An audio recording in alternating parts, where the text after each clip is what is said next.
Gu Ruochen is an orphan who, despite his relentless efforts, finds himself at the age of 30 devoid of wealth, companionship, and other desires. The heavens, seemingly aware of the numerous regrets harbored by Gu Ruochen, unexpectedly grant him a chance to be reborn in the year 2012. Upon opening his eyes, his foremost intention is to amass wealth and rectify the shortcomings of his previous life. Little did he anticipate that he was, in fact, a scion of affluence.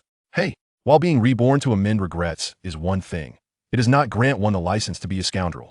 Chapter 1. Rebirth in 2012. Can you afford the down payment for a 3 million yuan property?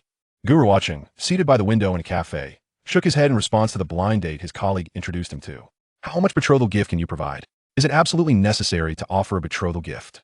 If you cannot even provide a betrothal gift, what are we even discussing? Never mind, let's not dwell on that. How much savings do you have? Gu Ruochen pondered carefully. After several years of diligent work post-graduation, he had accumulated some savings, only to venture into entrepreneurship, which ended in failure, compelling him to return to employment. Over the years, the total deposits across all his bank accounts amounted to a little over 30,000. To Gu Ruochen, a modest debt from entrepreneurial failure felt like a stroke of fortune, primarily because of his prudent nature and the relatively low investment in the projects he chose. Approximately 30,000, Gu Ruochen remarked after sipping some water, feeling somewhat embarrassed about having so little savings at his age. Hey. The blind date scoffed, thinking that had the introducer not mentioned his orphan status, she would not have bothered to meet him. The absence of parents meant avoiding potential mother-in-law issues. I've been working for over 4 years, and despite my considerable expenses, I have managed to save over 100,000. You are in your 30s, and yet you have no savings even reaching 100,000. Gu Ruochen discerned the undertone of mockery in her words. He contemplated offering an explanation, but ultimately decided against it, realizing that explanations could alter little, and thus he merely frowned at her. I believe that as a man, you ought to strive harder and exhibit ambition. Otherwise, no woman would ever find you appealing. You might very well end up a lifelong bachelor. Gu Ruochen's frown deepened. If she was dissatisfied, she could simply leave without uttering such remarks. He lifted his cup and took a sip, suppressing the urge to retort. How absurd to suggest he lacked effort or ambition. Gu Ruochen vaguely recalled suffering a severe illness in his childhood, after which he began living in an orphanage. Throughout his academic journey, from elementary to secondary school and beyond, he consistently excelled, ranking among the top of his class. During the college entrance examination, he secured admission to Donghai University, one of the top 50 institutions in the nation, albeit in a major that was not his ideal choice. From the moment he entered university in 2012, he took on various part-time jobs whenever he had spare time, striving to support himself independently. Upon graduating in 2016, Gu Ruochen, having majored in civil engineering, found himself laboring on construction sites daily as a newcomer to the workforce. After more than 2 years of toil, he discovered that the promotion he had earned was snatched away by another. Later, he learned that the individual who had usurped his promotion was a relative of a superior. In early 2019, Gu Ruochen resigned from the company, armed with a savings of over 70,000 yuan, supplemented by a loan, totaling 120,000, and ambitiously opened a small cafe. At first, business flourished, and his net income far exceeded that of his previous job. Yet this golden period was fleeting, as he soon encountered an insurmountable event. After a year of perseverance, he ultimately had to shutter the cafe, accumulating debts exceeding 100,000 yuan in the process. To repay his debts, he had no choice but to seek new employment, balancing work with debt repayment. During this time, he explored various money-making ventures, even dabbling in stocks, where he initially made some gains but ultimately withdrew after incurring losses nearing 10,000 yuan. After more than 2 years, Gu Ruochen finally cleared his external debts. Subsequently, he became wary of embarking on another entrepreneurial venture, as the cost of trial and error loomed excessively high for him. If he were to remain unmotivated and lacking ambition, he would have nothing further to say about himself. Having fought alone in society for nearly a decade, Gu Ruochen had come to see through many things. He had matured, no longer naive, and his inner fortitude had grown resilient. Thus, he would not be disheartened by mere words. He felt that even if he expressed these sentiments to her, it would be of little consequence, for some women only regard one's current status. The blind date took a sip of coffee and continued. Moreover, you just said you wouldn't offer a betrothal gift? Wow, where do you find such an opportunity nowadays? You must be jesting. How could I encounter a man like you? With my conditions, it is only reasonable for a man to prepare a car and a house, and at the very least, a betrothal gift of 200,000 to 300,000, right?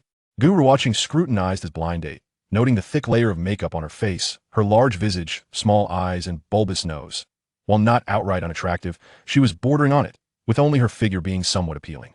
Very well, a betrothal gift of 200,000 to 300,000 could be arranged. Gu Ruochen nodded, suppressing his anger. But may I inquire how many boyfriends you have had? 3. 3, what of it?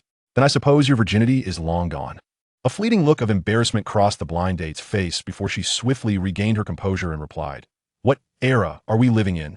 Who still cares about that?" Such a response undoubtedly indicated that she had indeed lost it. Gu Ruochen believed that while a betrothal gift was certainly warranted, it should be reasonable. He chuckled wryly. Your first boyfriend took your innocence for a mere couple of hundred spent on a hotel room. Your second merely required a meal to indulge in car rides with you. And your third secured your company with a purse or a pair of shoes, enabling him to engage in unspeakable acts with you. Perhaps you have had a fourth, a fifth. He continued. Why is it that for me, you demand at least 200,000 to 300,000 in betrothal gifts just to share a moment of slumber? What gives you the right, as a woman of your caliber? Is it merely the size of your face?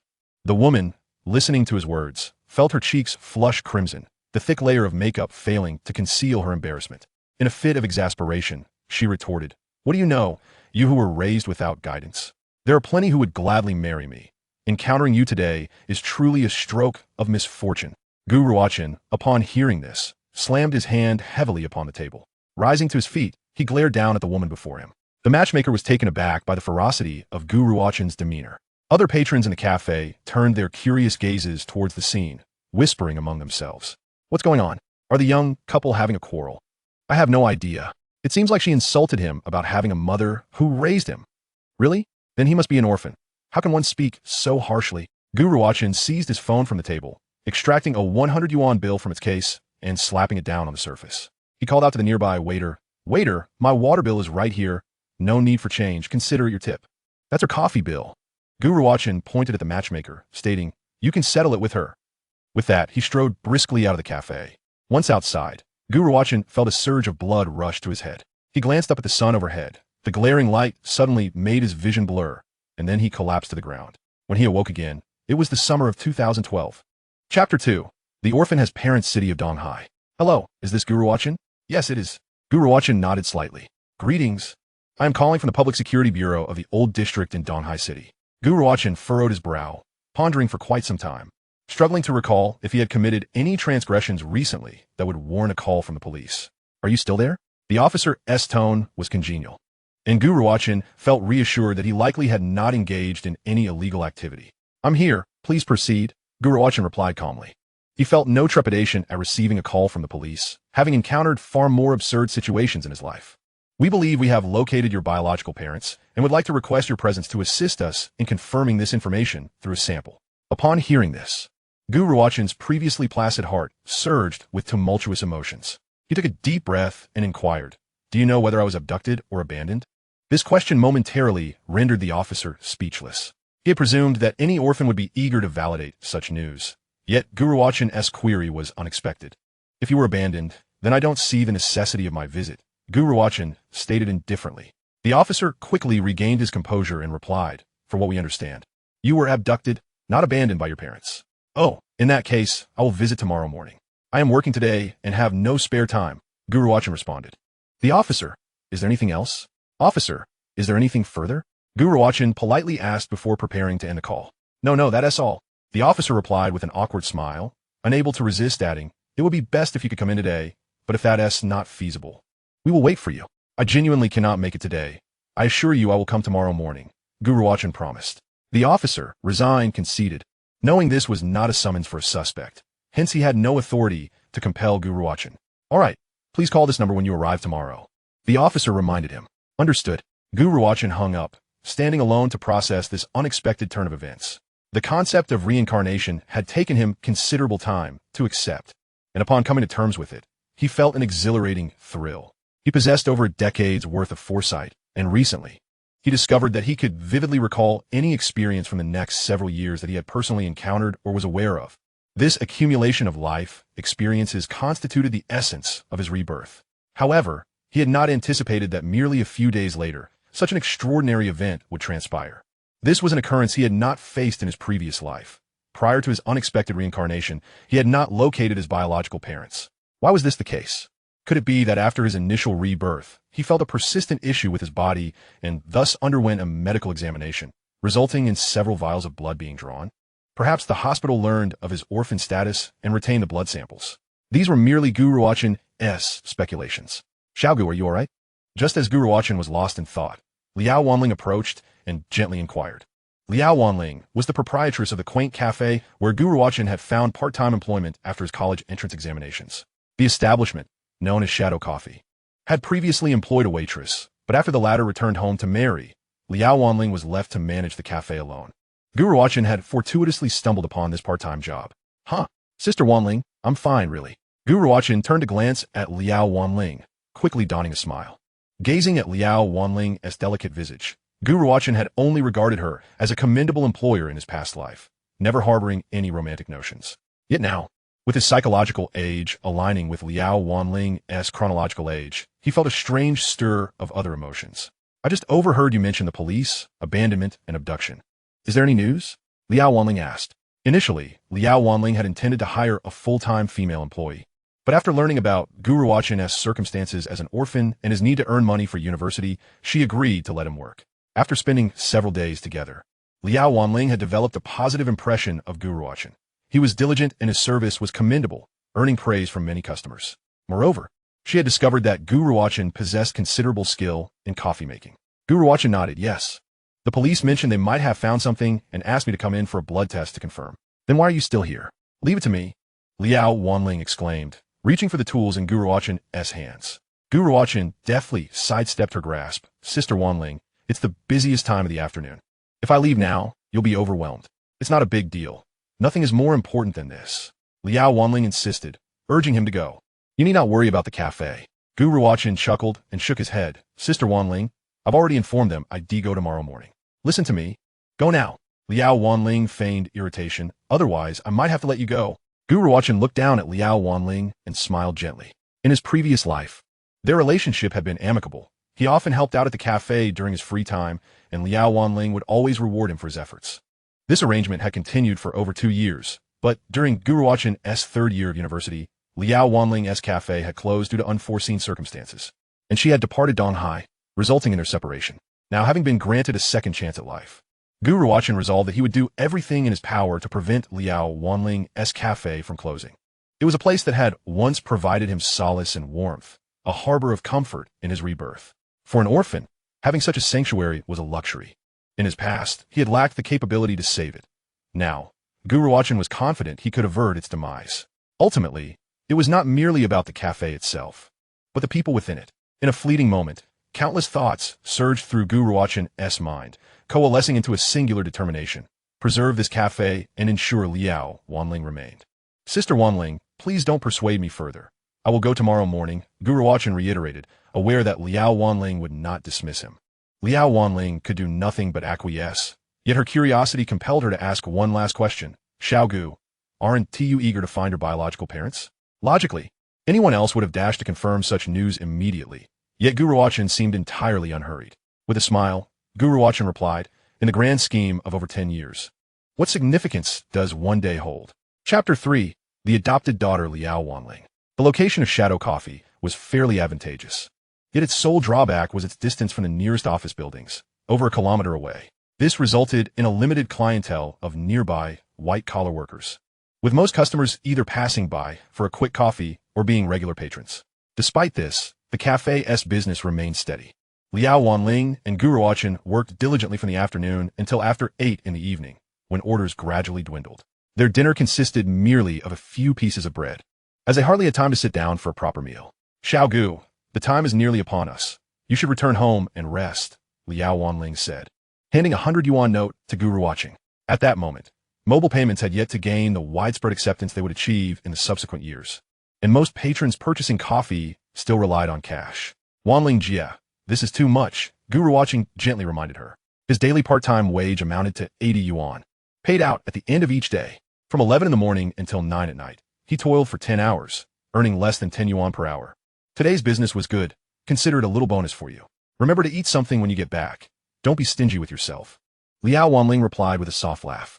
Thank you, Wanling Jia, Gu Ruochen said as he accepted the bill and tucked it into his pocket.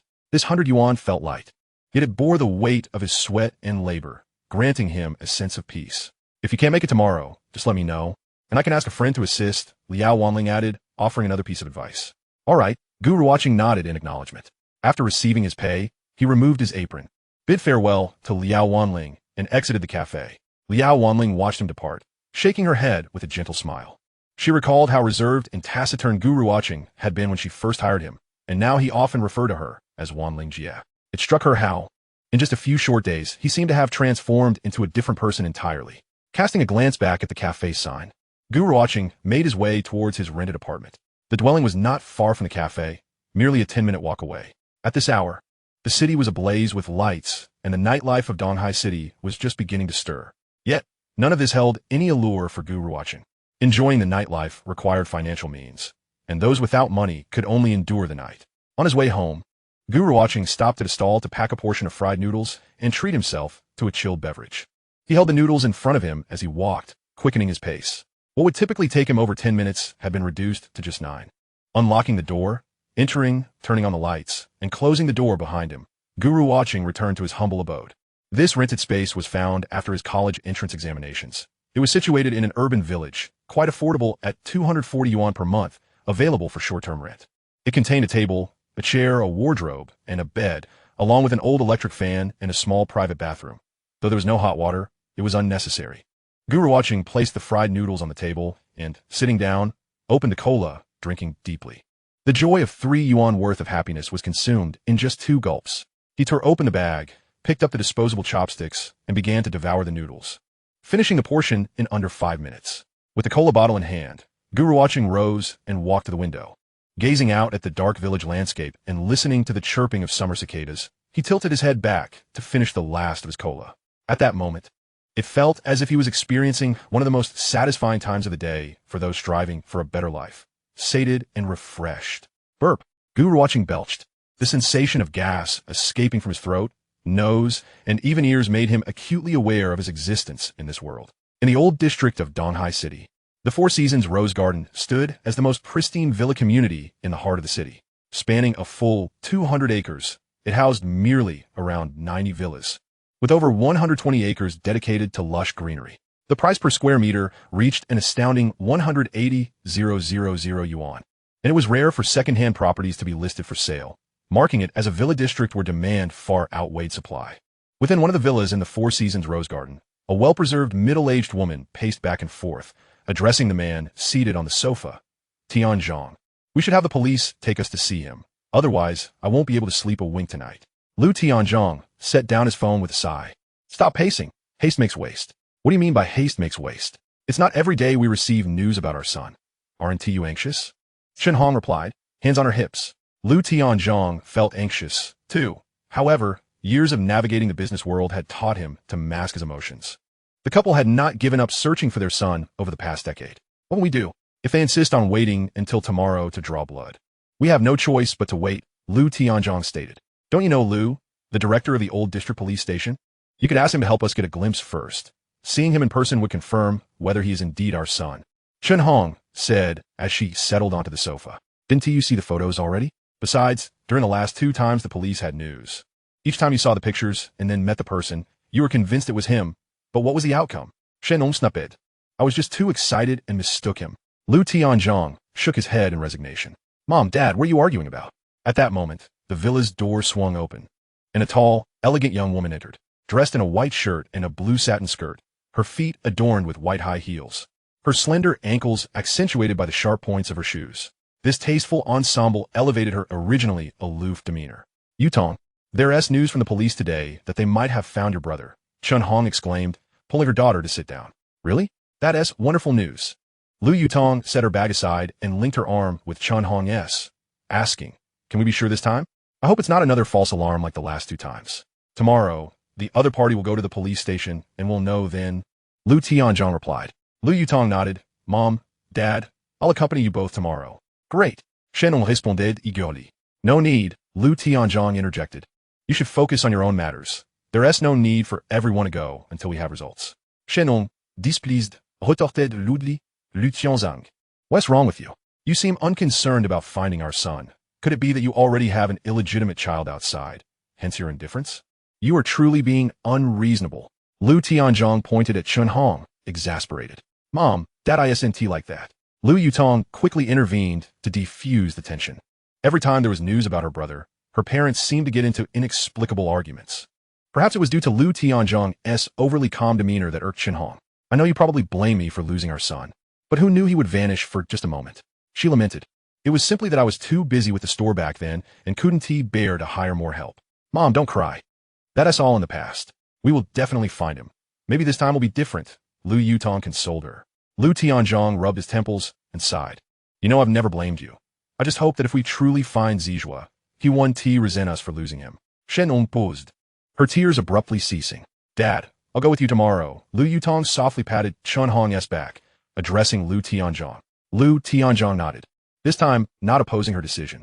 The three chatted for a while longer before Lu Yutong ascended the stairs to her room to rest. When she left, Chen Hong's emotions began to stabilize.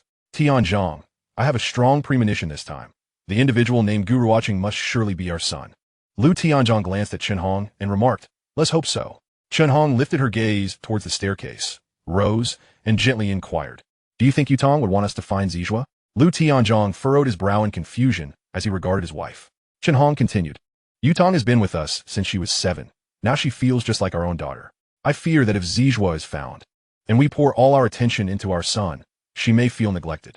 Lu Tianzhong shook his head with a bemused smile, saying, do you not know Yutong's character? My dear, she is not that kind of person. I am merely concerned about the possibilities, Chen Hong replied, feeling relieved. Fortunately, when Zijua went missing, I had already adopted a girl after discovering I could no longer bear children. Otherwise, we might have found ourselves embroiled in a dispute over inheritance. Lu Tianzhong merely listened. Chen Hong continued, however, speaking of inheritance, your 2 brothers and sister are quite troublesome. They all expect that once you retire, the company will be handed over to their sons. When Lu Tianzhong founded the company, he had brought in 2 of his cousins and a female cousin as partners. Little did they know that the business would flourish, becoming a significant enterprise in Donghai City. The Zhuohong Group, founded by Lu Tianzhong, encompasses real estate, hospitality, import and export businesses, among others. Although the company is not yet publicly listed, its assets have reached approximately 3 billion, making it quite renowned in Donghai City. Currently, Lu Yutong is employed at one of the 5-star hotels under Zhuohong Group, serving as the manager of the housekeeping department. Such is human nature. As long as they do not overstep their bounds, I shall not take issue with them. If our son is indeed found, you must pave a smooth path for him to take over your position. Otherwise, how will he compete with those seasoned veterans? Shen remarked. Lu Tianzhong inhaled deeply and contemplated. If he truly wishes to work at the company, I shall, of course, ensure he is well prepared. All right, I understand your intent. Lu Tianzhong stood to return to his room. After taking a few steps, he paused and turned back to Chen Hong, stating, I hope you can maintain a calm disposition and not harbor excessive hopes. The greater the expectation, the greater the disappointment. Lu Tianzhong expressed these words to prevent Chen Hong from experiencing undue disappointment later. Chen Hong gazed at Lu Tianzhong with fervent eyes and declared, once is chance, twice is coincidence, but thrice is a certainty. I have a strong feeling that this Gu Ruochen is undoubtedly my son. Chapter 4. First encounter at the entrance of the Donghai City Public Security Bureau, Gu Ruochen surveyed the imposing edifice and retrieved an old mobile phone to dial a number. Hello, this is Gu Ruochen. I have arrived at the entrance. Very well. Please enter through the main gate. Then, never mind, just wait for me at the entrance. I will be there shortly. Do not move. Gu Ruochen observed the old mobile device, feeling somewhat out of place. Having grown accustomed to smart devices in the modern era, holding his phone made him feel as though he had stepped back into the Stone Age. Once I save up some more money, I must purchase a better smartphone. One cannot skimp on such expenses. After waiting for approximately 3 minutes, a young male police officer in uniform dashed out, scanning the surroundings before hurrying toward Gu Ruochen. Hello, you must be Gu Ruochen? Yes, that's me. Gu Ruochen nodded slightly. This way, please. The young officer smiled kindly at Gu Ruochen and led him into the precinct. It's just a blood draw, right? Gu Ruochen inquired. Yes, indeed. A blood sample is all that is needed for the comparison, the young officer confirmed, escorting Gu Ruochen to the blood collection point in the Criminal Investigation Department. After the blood was drawn, Gu Ruochen pressed a cotton ball against the site and bid farewell to the officer as he prepared to leave. Gu Ruochen, I will notify you as soon as the results are available. Please keep your phone on. All right, I understand, Gu Ruochen replied, departing as he needed to get to the cafe for work. As he exited the police station, he failed to notice a man and 2 women who had been intently observing him. It's him. He must be our son, Chen Hong exclaimed with palpable excitement, taking a step forward to rush towards Gu Ruochen. Lu Tianzhong and Lu Yutong quickly each grasped one of Chen Hong's arms. Chen Hong, do not be too hasty. We will know the results soon enough. Lu Yutong also urged, yes, Mom, let us avoid unnecessary trouble. It's him. He is undoubtedly our son. Tianzhong. He is our son. Chen Hong cried, watching Gu Ruocheng's retreating figure with tears in her eyes. All right, we will know the results by tomorrow. Lu Tianzhong reassured Chen Hong, gently placing his hand on her shoulder. Mr. Lu, Mrs. Lu, the blood samples have been collected. We will compare them with your samples to confirm. The young officer who had attended to Gu Ruocheng approached the trio. Thank you, Officer Chen. Lu Tianzhong smiled and nodded. Officer Chen shook his head with a smile, saying, it is my duty. I sincerely hope for a favorable outcome. Lu Tianzhong nodded in agreement. Officer Chen glanced at the beautiful Lu Yutong and remarked, the results should be available by tomorrow. I will notify you both at the earliest opportunity. Shenong, with reddened eyes, inquired, Officer Chen, is there any way to expedite the process? Could we have results today? Officer Chen sighed, Mrs. Lu, even with our technicians working overtime, we can only have the results by tomorrow. This process requires time to ensure accuracy, necessitating multiple tests and comparisons. Chen Hong nodded in disappointment. Lu Yutong consoled her, Mom, let us wait patiently for a day or two. It is a matter of responsibility for both parties. Very well. We have come this far. A day or two more is inconsequential. Chen Hong still craned her neck, hoping to catch another glimpse of Gu Ruocheng. Let's go. I will take you home before heading to the office. Lu Tianzhong gently patted Chen Hong and then addressed Lu Yutong. Yutong, you should head back to the hotel as well. All right, Dad. Lu Tianzhong politely said to Officer Chen. Officer Chen, we appreciate your assistance. We shall take our leave now. No problem, Mr. Lu. I will see you out, Officer Chen replied with a smile. No need. You should attend to your duties, Lu Tianzhong said. Officer Chen nodded, understood. Feel free to contact me if needed. The three of them exited the police station and were soon met by a Maybach that came to a halt before them. Lu Tianzhong and Chen Hong settled into the back seat, while Lu Yutong lingered for a moment before striding towards her parked car. Upon entering her Porsche 911, Lu Yutong drove out and soon spotted Gu Ruocheng standing by the roadside, seemingly awaiting a ride. With a quick thought, she activated her hazard lights and patiently waited. She had no concern for any potential fines or penalties. After a few minutes, Gu Ruocheng boarded a taxi, prompting Lu Yutong to hastily follow suit. A short while later, she trailed the taxi to the Ruochen Cafe. After disembarking, Lu Yutong surveyed the quaint coffee shop where Gu Ruocheng had just entered, contemplating her next move before stepping inside. The tinkling of wind chimes greeted her as she crossed the threshold. Gu Ruocheng lifted his gaze to the young woman entering, instantly recognizing her beauty and the air of affluence she exuded. Hello, what would you like to drink? Gu Ruocheng inquired with a smile. Lu Yutong momentarily faltered at the sight of Gu Ruocheng standing behind the bar. She had initially thought he was merely there to enjoy a cup of coffee, unaware that he was actually employed at the establishment. What specialties do you have here? Lu Yutong inquired as she approached the bar and glanced at the beverage menu displayed on the wall. It was her first visit to the cafe. Gu Ruocheng understood her curiosity and recommended, our peach-infused iced latte is quite delightful. The pairing of peach wine and coffee is surprisingly harmonious, providing a refreshing taste. As Lu Yutong listened to Gu Ruocheng's introduction, she noticed from this close proximity how strikingly similar he was to her father. All right, I shall have one of those, she decided. Certainly, please hold on a moment. Lu Yutong found a seat and couldn't resist stealing glances at Gu Ruocheng, who was diligently attending to his tasks. If he truly were her brother, would they enjoy a pleasant relationship in the future? If their parents located their biological son, would they still treat her with the same affection as before? How would he react upon discovering that he was merely the child they adopted? Lu Yutong's thoughts spiraled until a voice interrupted her reverie. Hello, here is your peach-infused latte. She came back to her senses, looking up at Liao Wanling, who stood beside her, wearing a warm smile. Thank you, Lu Yutong replied with a smile of her own, thinking how lovely the waitress was. No need to mention it.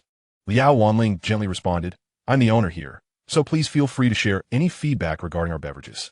So she is the owner. No wonder she exudes a different aura. Lu Yutong took a small sip of her coffee and nodded. The flavor is quite good. I shall frequent this place in the future. Chapter 5. I am 28 years old. At the Shadow Cafe, business continued to thrive, with Liao Wanling and Gu Ruocheng nearly overwhelmed by the demands of the day. Xiaogu, take a break. You've been working nonstop for several hours, Liao Wanling suggested, rubbing her waist. Sister Wanling, you should rest. I am not tired, Gu Ruocheng replied, considering the workload trivial. Liao Wanling smiled in resignation. As a woman, her stamina simply could not match that of a man. As she rested, she remarked, Xiaogu, the peach-infused latte you invented has received quite a positive response. I've decided to grant you a bonus this month. Gu Ruochen turned to her with a smile. Thank you, boss. This is well-deserved, Liao Wanling said. We should consider hiring another person soon. When you return to school, you can come in part-time. Gu Ruochen nodded. Sure. I can train the new hire during my free time. Liao Wanling smiled subtly, increasingly impressed by Gu Ruochen's capabilities. By the way, did you go to the police station today? Yes, I visited this morning. What did the police say?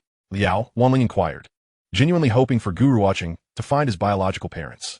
I suppose we will have to wait for the matching results. We should know in a couple of days. Gu Ruochen replied. If it turns out to be a mistake this time, don't be too disheartened, Liao Wanling comforted. Gu Ruochen turned to her, his gaze lingering on her exquisite features, and playfully retorted, Sister Wanling, do I appear to be the type to be easily saddened? Liao Wanling was taken aback.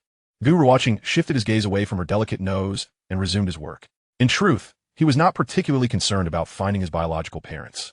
After living independently for so many years, the sudden presence of two close relatives might be a challenge in terms of establishing a rapport. Gu Ruochen believed that the most pressing matter at hand was to earn money. He planned to accumulate some capital through his work before contemplating investments or other ventures. Having been granted a second chance at life, he was determined to leverage the wealth of knowledge he possessed to ensure financial success. Furthermore, after achieving financial stability, Gu Ruochen aspired to experience a sweet romance during his university years. In his previous life, he had two significant regrets from college. He had failed a course and had never experienced love. He had avoided failing due to the necessity of maintaining his scholarship and refrained from pursuing romance due to financial constraints and feelings of inadequacy. With this new opportunity, he aimed to rectify those regrets, and to do so with fervor. Xiao Gu, have you previously learned how to make coffee? Liao Wanling posed the question that had puzzled her for days. She had only taught Gu Ruochen for a couple of days, yet he had already mastered the craft. Even capable of creating intricate latte art, Gu Ruochen paused momentarily before continuing to froth the milk. Sister Wanling, some skills are innate, he replied. Liao Wanling was momentarily taken aback, surprised by his self-assured assertion, and laughed softly. Xiao Gu, I didn't realize you were so confident. With his back turned to her, Gu Ruochen smirked. He was not deceiving her, as this was indeed a skill he had honed in his past life. After a hectic day that extended past 9, Gu Ruochen collected his wages and waved goodbye to Liao Wanling as he prepared to leave, but she called out to him. Xiao Gu, do you have any plans for tonight? Gu Ruochen shook his head. Then let me treat you to dinner. We hardly had time to eat during our shift. Liao Wanling untied her apron from around her waist. Gu Ruochen chuckled, thinking, why not indulge in a feast? The former Gu Ruochen would have declined, feeling uncomfortable dining with his boss, preferring the solitude of a simple bowl of noodles instead. All right, thank you, Sister Wanling, he said. It's nothing. Liao Wanling brushed off lightly. Gu Ruochen assisted Liao Wanling in closing the cafe before getting into her car. Her vehicle was a white Volkswagen Golf, compact yet adequate for a young woman. Gu Ruochen settled into the passenger seat and adjusted it slightly. Is it a bit cramped? Liao Wanling inquired with a smile. Standing at a height of 178 centimeters, Gu Ruochen found the small car a tad restrictive. Liao Wanling had anticipated a response indicating discomfort. But instead, he boldly declared, Sister Wanling, I will work hard this year at the cafe and strive to make enough money next year for you to upgrade your car. Liao Wanling burst into laughter, nodding vigorously. That sounds wonderful. Thank you so much. No need to mention it, Gu Ruochen replied, glancing at Liao Wanling's charming visage with a smile. Liao Wanling drove Gu Ruochen to a barbecue restaurant. On a summer evening, indulging in barbecue was undoubtedly the perfect choice. Upon entering the bustling establishment, they found a seat, and Liao Wanling handed the menu to Gu Ruochen, saying, Xiao Gu, order whatever you like. Gu Ruochen perused the menu and selected a portion of small lobsters, 2 skewers of kidneys, and several skewers of beef and lamb. Sister Wanling, I'll just have these, he stated. Liao Wanling glanced at the menu and chuckled. I should order some vegetables as well. We ought to consume more greens. After placing their order with the waiter, they waited for their food to arrive. Gu Ruochen proactively poured Liao Wanling a glass of iced tea. She smiled appreciatively, recognizing that his small gestures occasionally revealed a high emotional intelligence. Would you like to have some beer? Liao Wanling asked gently. Gu Ruochen countered, Sister Wanling, do you drink? I will refrain, as I need to drive later, she replied. Liao Wanling shook her head and said, If you wish to drink, you may have a little. Gu Ruochen responded with a shake of his head. Forget it, I shall not drink either. Let us enjoy some beverages together. In truth, Gu Ruochen had cultivated a tolerance for alcohol over the years following his graduation. Before entering the workforce, he had abstained entirely, but the demands of his profession had compelled him to adapt to such an environment. Having been granted a second chance at life, Gu Ruochen wished to embrace the freedom to indulge at will, to drink when he desired, and to refuse when he did not wish to partake. Liao Wanling nodded. "You are still quite young. It would be wise to avoid alcohol." Gu Ruochen offered a wry smile, acknowledging that at 18 years of age, he was indeed still in his youth. Yet, unbeknownst to Liao Wanling, his true psychological age was well beyond 30. "Sister Wanling, may I inquire about your age?" Gu Ruochen asked. He had previously surmised that Liao Wanling was 7 or 8 years his senior, but his introverted nature had prevented him from broaching such personal matters, as age can be a sensitive topic for women. "Me?" Liao Wanling pointed to herself. "I am 28 this year." Chapter 6. How to Earn Your First Pot of Gold. A dinner, or more accurately, a late-night snack, further bridged the gap between Gu Ruochen and Liao Wanling, allowing for an abundance of conversation. Gu Ruochen candidly shared the hardships he had endured in his first decade of life, leaving Liao Wanling with misty eyes. Despite his light-hearted tone, she could perceive the underlying bitterness and struggles in his words. In comparison, Liao Wanling felt herself immensely fortunate. Coming from a well-off family and having ventured into entrepreneurship by opening a cafe after a year in a stifling corporate environment, she had found stability in her new venture. As Gu Ruochen recounted his experiences, Liao Wanling reciprocated with anecdotes from her own life. It was only then that Gu Ruochen began to grasp the essence of Liao Wanling's circumstances. "Sister Wanling, do you have a boyfriend?" he casually inquired, taking a bite of meat. Upon hearing this, Liao Wanling's cheeks flushed. "Why do you ask?" Gu Ruochen replied with nonchalance. "I am merely curious. There is no ulterior motive." Observing his earnest demeanor as he focused on peeling shrimp, Liao Wanling sensed his inquiry was genuine. "I do not have a boyfriend," she responded, adding, "At present, I have no desire for romance. I simply wish to excel in my cafe business, to expand and strengthen it." With a smile, Gu Ruochen asked Sister Wanling, "How do you define excelling, expanding, and strengthening your business?" Liao Wanling pondered for a moment before saying, "Excelling means ensuring the quality and flavor of the coffee, while expanding and strengthening entails opening several more branches." Nodding slightly, Gu Ruochen was suddenly struck by an idea. Could he leverage this opportunity to transform Liao Wanling's cafe into a national chain, akin to certain renowned coffee establishments? However, he quickly returned to reality, realizing that, given his current capabilities, such aspirations were mere daydreams. To voice them would surely invite ridicule. "Sister Wanling, did you ever have a boyfriend in university?" Gu Ruochen continued his inquiry. Liao Wanling, having intentionally shifted the topic to her cafe, found herself back at the subject of relationships. "And you? Have you had a girlfriend?" Liao Wanling playfully countered. Gu Ruochen shook his head. "My first love is still a lingering memory. Besides, someone like me is unlikely to attract any attention." Liao Wanling found herself at a loss for words to comfort him, and thus said, "I had a boyfriend in university, but we only dated for a month before parting ways. Since then, I have not been in a relationship." Gu Ruochen raised his beverage and declared, "Sister Wanling, the best is yet to come."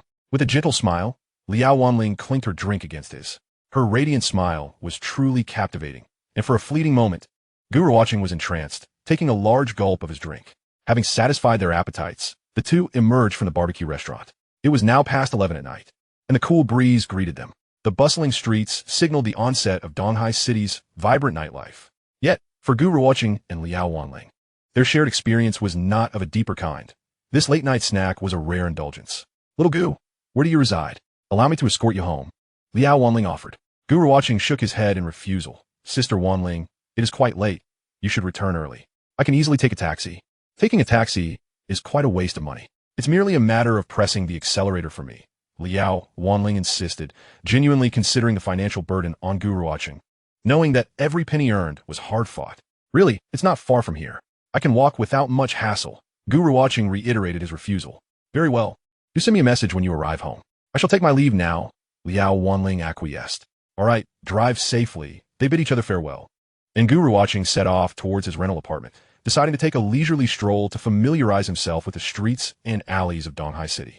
Half an hour later, Gu Ruochen returned to his rented room, which was stiflingly hot, akin to a furnace. After opening the window to let in some fresh air, he felt somewhat relieved. He retrieved a clean pair of underwear and stepped into the bathroom for a cold shower. Upon finishing, clad only in his shorts, Gu Ruochen sat at a small table, contemplating his financial situation. He had 530 yuan in cash and over 600 yuan in his bank account, of which 8,000 yuan was allocated for tuition and expenses for the academic year following his university admission. Thus, the amount he could truly utilize was approximately 3,000 yuan. Yet, At this moment, he had yet to devise a viable plan to earn his first pot of gold in life. It was now August 2012, and he began to ponder whether any lucrative opportunities lay ahead. As memories of past events flickered through his mind, he recalled that today was August 6th. During the peak of the four-year Olympic Games, where the Chinese delegation had achieved its best results abroad, securing second place in the medal tally. The Olympics would conclude on the 13th. Could there be any financial opportunities in the interim? On September 11th, China's first aircraft carrier would be formally delivered to the Navy. On September 30th, the nation would be shaken by the infamous 930 incident, where a futures trading company was bombed, stemming from a fierce battle between bulls and bears that culminated in a catastrophic defeat for the shorts. This year, the United States would hold its elections in November. The Shanghai Composite Index would fall below 2,000 points for the first time in 46 months on November 27th, marking a significant decline since February 2009. December 21st would be remembered as the day predicted to herald the apocalypse according to Mayan tradition. Yet this prophecy would ultimately prove false. Gu Ruochen's ability to recall such events and news was largely due to his lack of social engagements, preferring instead to keep abreast of various newsworthy happenings. After much contemplation, it appears that among these events, the incident on 9/30 seems to present an opportunity for speculation to earn his first pot of gold. However, Gu Ruochen possesses limited understanding of futures trading. Chapter 7. A Breather. The following day, Gu Ruochen awoke from his slumber. A glance at the clock revealed it was already 8 in the morning. He hastily rose from his bed, proceeded to the bathroom to wash up and take a shower, and donned a fresh outfit before heading to the shadow coffee shop. Upon his arrival, Liao Wanling was already busily attending to her duties. Although the morning orders were few, there were occasional office workers who stopped by for a cup of coffee. "Good morning, Wanling." Gu Ruochen greeted her with a smile, taking the initiative to say hello. "Good morning." Liao Wanling looked up at the sunlit Gu Ruochen and inquired, "Have you had breakfast, Xiaogu?" "Not yet." Gu Ruochen replied with a grin. "Take this bread. You mustn't skip breakfast." Liao Wanling handed him a piece of bread. "Thank you, Wanling." Gu Ruochen accepted the bread and began to munch on it, while simultaneously picking up a mop to clean the floor. Liao Wanling observed Gu Ruochen with a faint smile, appreciating the charm of a diligent individual. After finishing breakfast, the day's work officially commenced. Gu Ruochen found great enjoyment in his time at the coffee shop. When engrossed in tasks, he felt liberated from any burdensome thoughts. Around noon, Liao Wanling produced a recruitment notice. Gu Ruochen glanced at it, noting it stated, "Our shop is hiring a barista responsible for coffee preparation, takeaway packaging, and store cleanliness. Requirements: female, aged 18 to 25, cheerful, outgoing, and communicative. Educational background and experience are not mandatory. Compensation will be discussed." With a playful smile, Liao Wanling teased, "It seems I'm quite good to you. I'll hire a young lady for you to teach." Gu Ruochen chuckled, "Wanling, it would be best to recruit someone as beautiful as you." Liao Wanling playfully scoffed and stepped outside to post the recruitment notice in a prominent spot. By 2 or 3 in the afternoon, the coffee shop was nearly filled with patrons, as the sweltering weather contributed positively to business. Many passers-by came in to sit, enjoy the air conditioning, and sip on cold drinks. While Gu Ruochen was busy, his phone began to ring from his pocket. Initially, he disregarded it, as he was too occupied to answer. When the phone rang for the 3rd time, Liao Wanling remarked, "Xiaogu, your phone has been ringing for quite a while. You should answer it. Who knows? It might be something urgent. Who could possibly have urgent matters for me?" Gu Ruochen wiped his hands on his apron and retrieved his phone. Upon inspection, he recognized the unfamiliar, yet familiar number. "Hello, this is Gu Ruochen." "Hello, is this Gu Ruochen?" "Yes, it is." "Who is this?" "This is Officer Chun from the Public Security Bureau of the Old District in Donghai City. You came in yesterday for a blood test comparison, correct?" "Yes, I did." "Is there a problem?" Gu Ruochen responded nonchalantly. No, there's no mistake." Officer Chun's excitement was palpable as he quickly continued, after our technician's thorough confirmation. "We have located your biological parents. We have found your biological parents." This revelation left Gu Ruochen momentarily stunned. Truth be told, he had never imagined this day would come. His prior visit for the blood test was merely to assist the police, devoid of any expectations of discovering his biological parents. Yet, today he received this unexpectedly overwhelming news. "Oh, are you sure there is no mistake?" Gu Ruochen swallowed hard, seeking assurance. "There is no mistake." Officer Chun was visibly exhilarated, as reuniting separated families is one of the most gratifying aspects of his job. Gu Ruochen found himself at a loss for words. "Could you come to our bureau right away? Your biological parents are on their way," Officer Chun urged. Gu Ruochen turned to glance at Liao Wanling, who was so absorbed in her work that beads of sweat dotted her forehead, leaving her no time to pause. Could you tell him I'll come by tomorrow morning instead? Gu Ruochen replied, as he was not mentally prepared for such news. And his immediate instinct was to seek a moment to digest the information. Officer Chun. He placed the receiver down, questioning whether he had misheard. Mr. Gu, your biological parents are already en route. Regardless of circumstances, you must come now. I understand, officer, but I really need a moment to collect myself, Gu Ruochen replied. Having spent over 30 years alone, anyone would find it difficult to accept the sudden revelation of having parents. Officer Chun, once again at a loss for words. Officer Chun longed to inform Gu Ruochen that his father was the chairman of Zhuohong Group. With a fortune in the billions, he was now undoubtedly a wealthy heir. Why wasn't he rushing to come? Listen, you absolutely must come, otherwise, it will be difficult for me to report back. Surely, you don't want to put me in a difficult position? Gu Ruochen epalizist, em trudisore. Please convey to them that I will be at the Public Security Bureau by 9 tomorrow morning. With that, he promptly hung up the phone and took a deep breath, though he found it difficult to exhale. Hello, hello, hello. Officer Chin stared at the phone, bewildered as the line went dead. After a brief moment of contemplation, he hastily dialed a number for Liu Tianzhong. Xiao Gu, is everything all right? Liao Wanling turned to Gu Ruochen, inquiring before returning to her coffee making. Not wishing to conceal anything from Liao Wanling and feeling the need to share, Gu Ruochen spoke up. Wanling, the Public Security Bureau just called. They said they found my biological parents. Liao Wanling's hand trembled, nearly dropping the coffee cup. That is truly wonderful news. What else did the police say? She inquired, setting down her work. They want me to go to the bureau right now. Gu Ruochen replied candidly. Then you should go. Why are you still standing here? Liao Wanling insisted, attempting to push him towards the door. Gu Ruochen exerted a slight resistance, rendering her unable to move him. Wanling, I think I'll go tomorrow instead. My mind is a bit chaotic right now. Liao Wanling wished to persuade him further, but Gu Ruochen added, besides, if I go now, you'll surely be overwhelmed with work alone. This time could be used for me to reflect. Liao Wanling felt a mix of emotions, unsure whether to be touched or exasperated. Xiao Gu, you needn't worry about the coffee shop. Don't you realize what the priority is at this moment? Your parents must be eagerly awaiting this day. Gu Ruochen sighed. I am well aware. However, this situation is too sudden. I am not prepared. I don't know what to say or do when I meet them. Anyone would find it challenging to accept such news. Therefore, I wish to grant myself some time to adjust. Chapter 8. I am your mother. At the Donghai City Public Security Bureau of the Old District. Despite Officer Chin's call to Liu Tianzhong, both Liu Tianzhong and Chen Hong hurriedly made their way there. Officer Chun waited at the entrance for their arrival. Officer Chun, what exactly is going on? As Chen Hong stepped out of the car, a sense of urgency enveloped her. As a mother, she was fervently eager to reunite with her biological son. The conversation over the phone had been too brief to convey everything, with Xiao Chun merely informing Liu Tianzhong that Gu Ruochen would not be able to come today. Observing Shen Ongye Songxiu de Mianor. Xiao Chun promptly recounted the details of his dialogue with Gu Ruochen. Liu Tianzhong listened attentively from the side. This child is truly driving me to despair. What do you mean by going to work? Chen Hong exclaimed, stamping her foot in exasperation.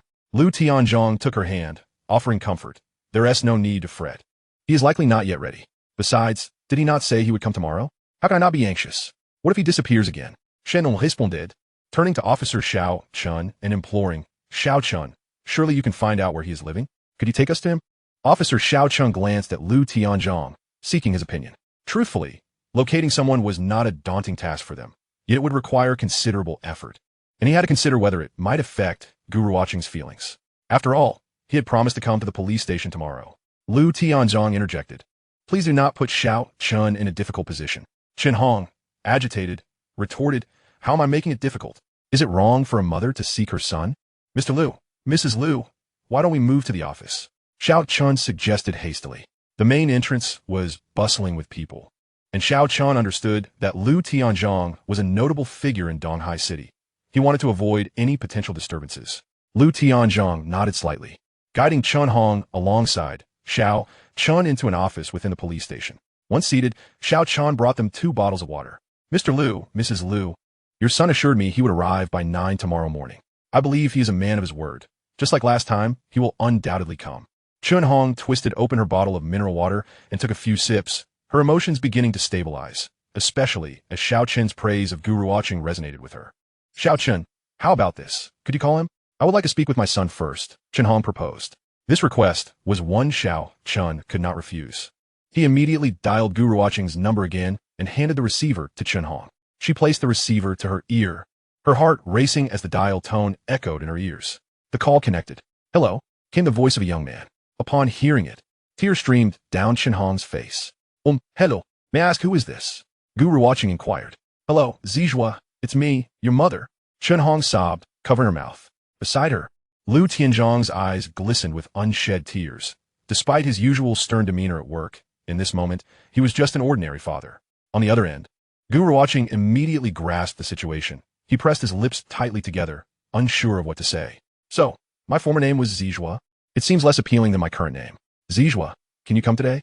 I long to see you," Chen Hong urged. After a brief silence, Gu Ruochen replied, "I cannot make it today. I will arrive at the police station by 9 tomorrow morning. Is that acceptable?" Yes. You must come tomorrow morning. I will be waiting for you," Chen Hong eagerly agreed, finding no room for argument against his words, her desire to comply overwhelming her. "All right," Gu Ruochen affirmed.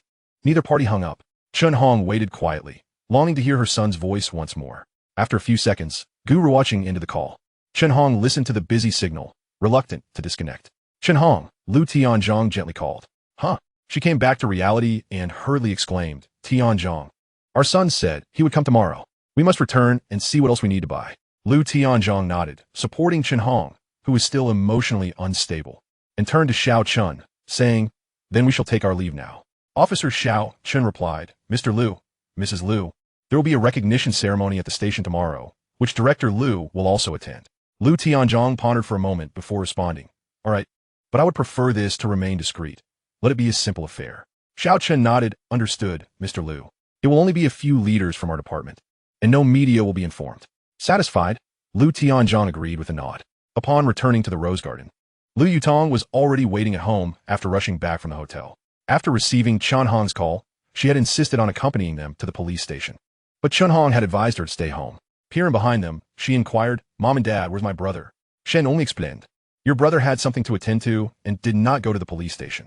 Lu Yutong was taken aback, wondering what could possibly be more important than finding one's biological parents.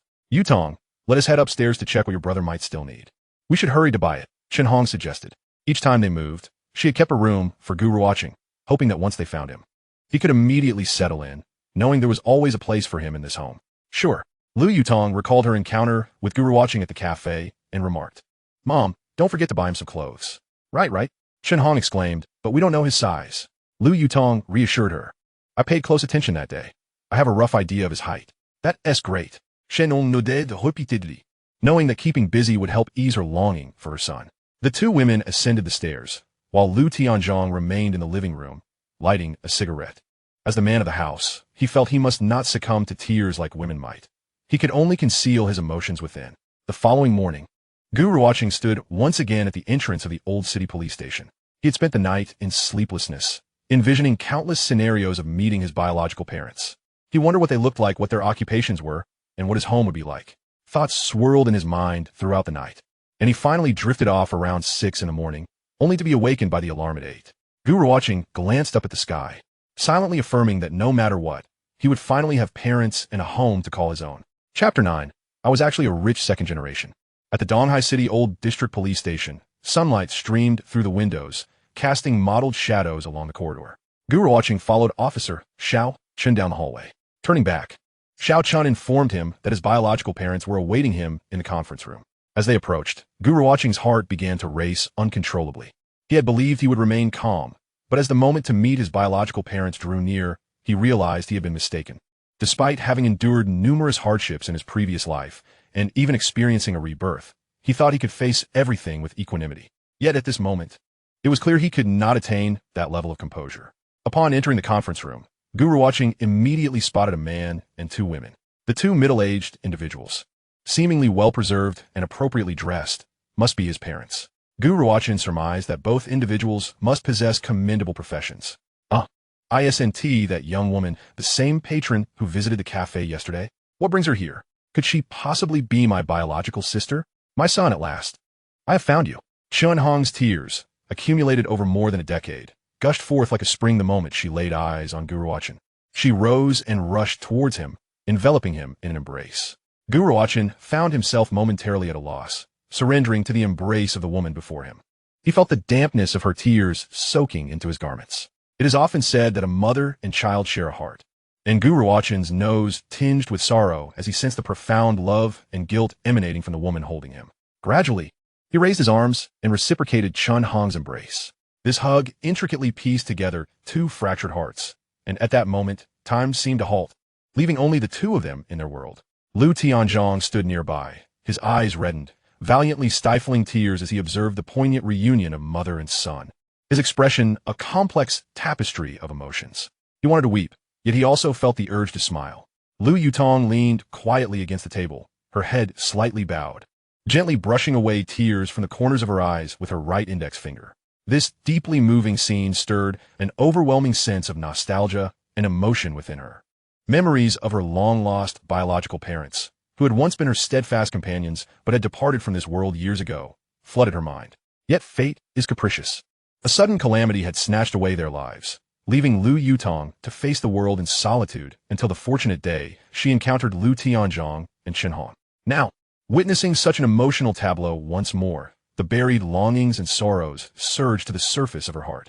A female officer from the precinct, noticing Chen Hong's distress, promptly approached to offer comfort, gently patting her back. "Madam Lu, today is a day worth celebrating." Chen Hong wiped her tears and finally released Gu Ruochen. She gazed up at the tall young man before her hands clutching his arms tightly, fearing that this might all be a fleeting dream. "Gu Ruochen, this is your father, Lu Tianzhong, and your mother, Chen Hong," the officer introduced gently. Gu Ruochen understood the implication behind her words. It was time for him to address them as mom and dad. "Dad, Mom." After a brief moment of mental preparation, Gu Ruochen uttered these words he had not spoken to anyone in over a decade. Chen Hong burst into tears once more. Lu Tianzhong nodded appreciatively. In the precinct's conference room, the senior leadership of the branch had gathered, conducting a modest yet heartfelt recognition ceremony for the family. A request made by Lu Tianzhong for discretion. If the media were to catch wind of this event, it would undoubtedly headline the news in Donghai City and perhaps even nationwide.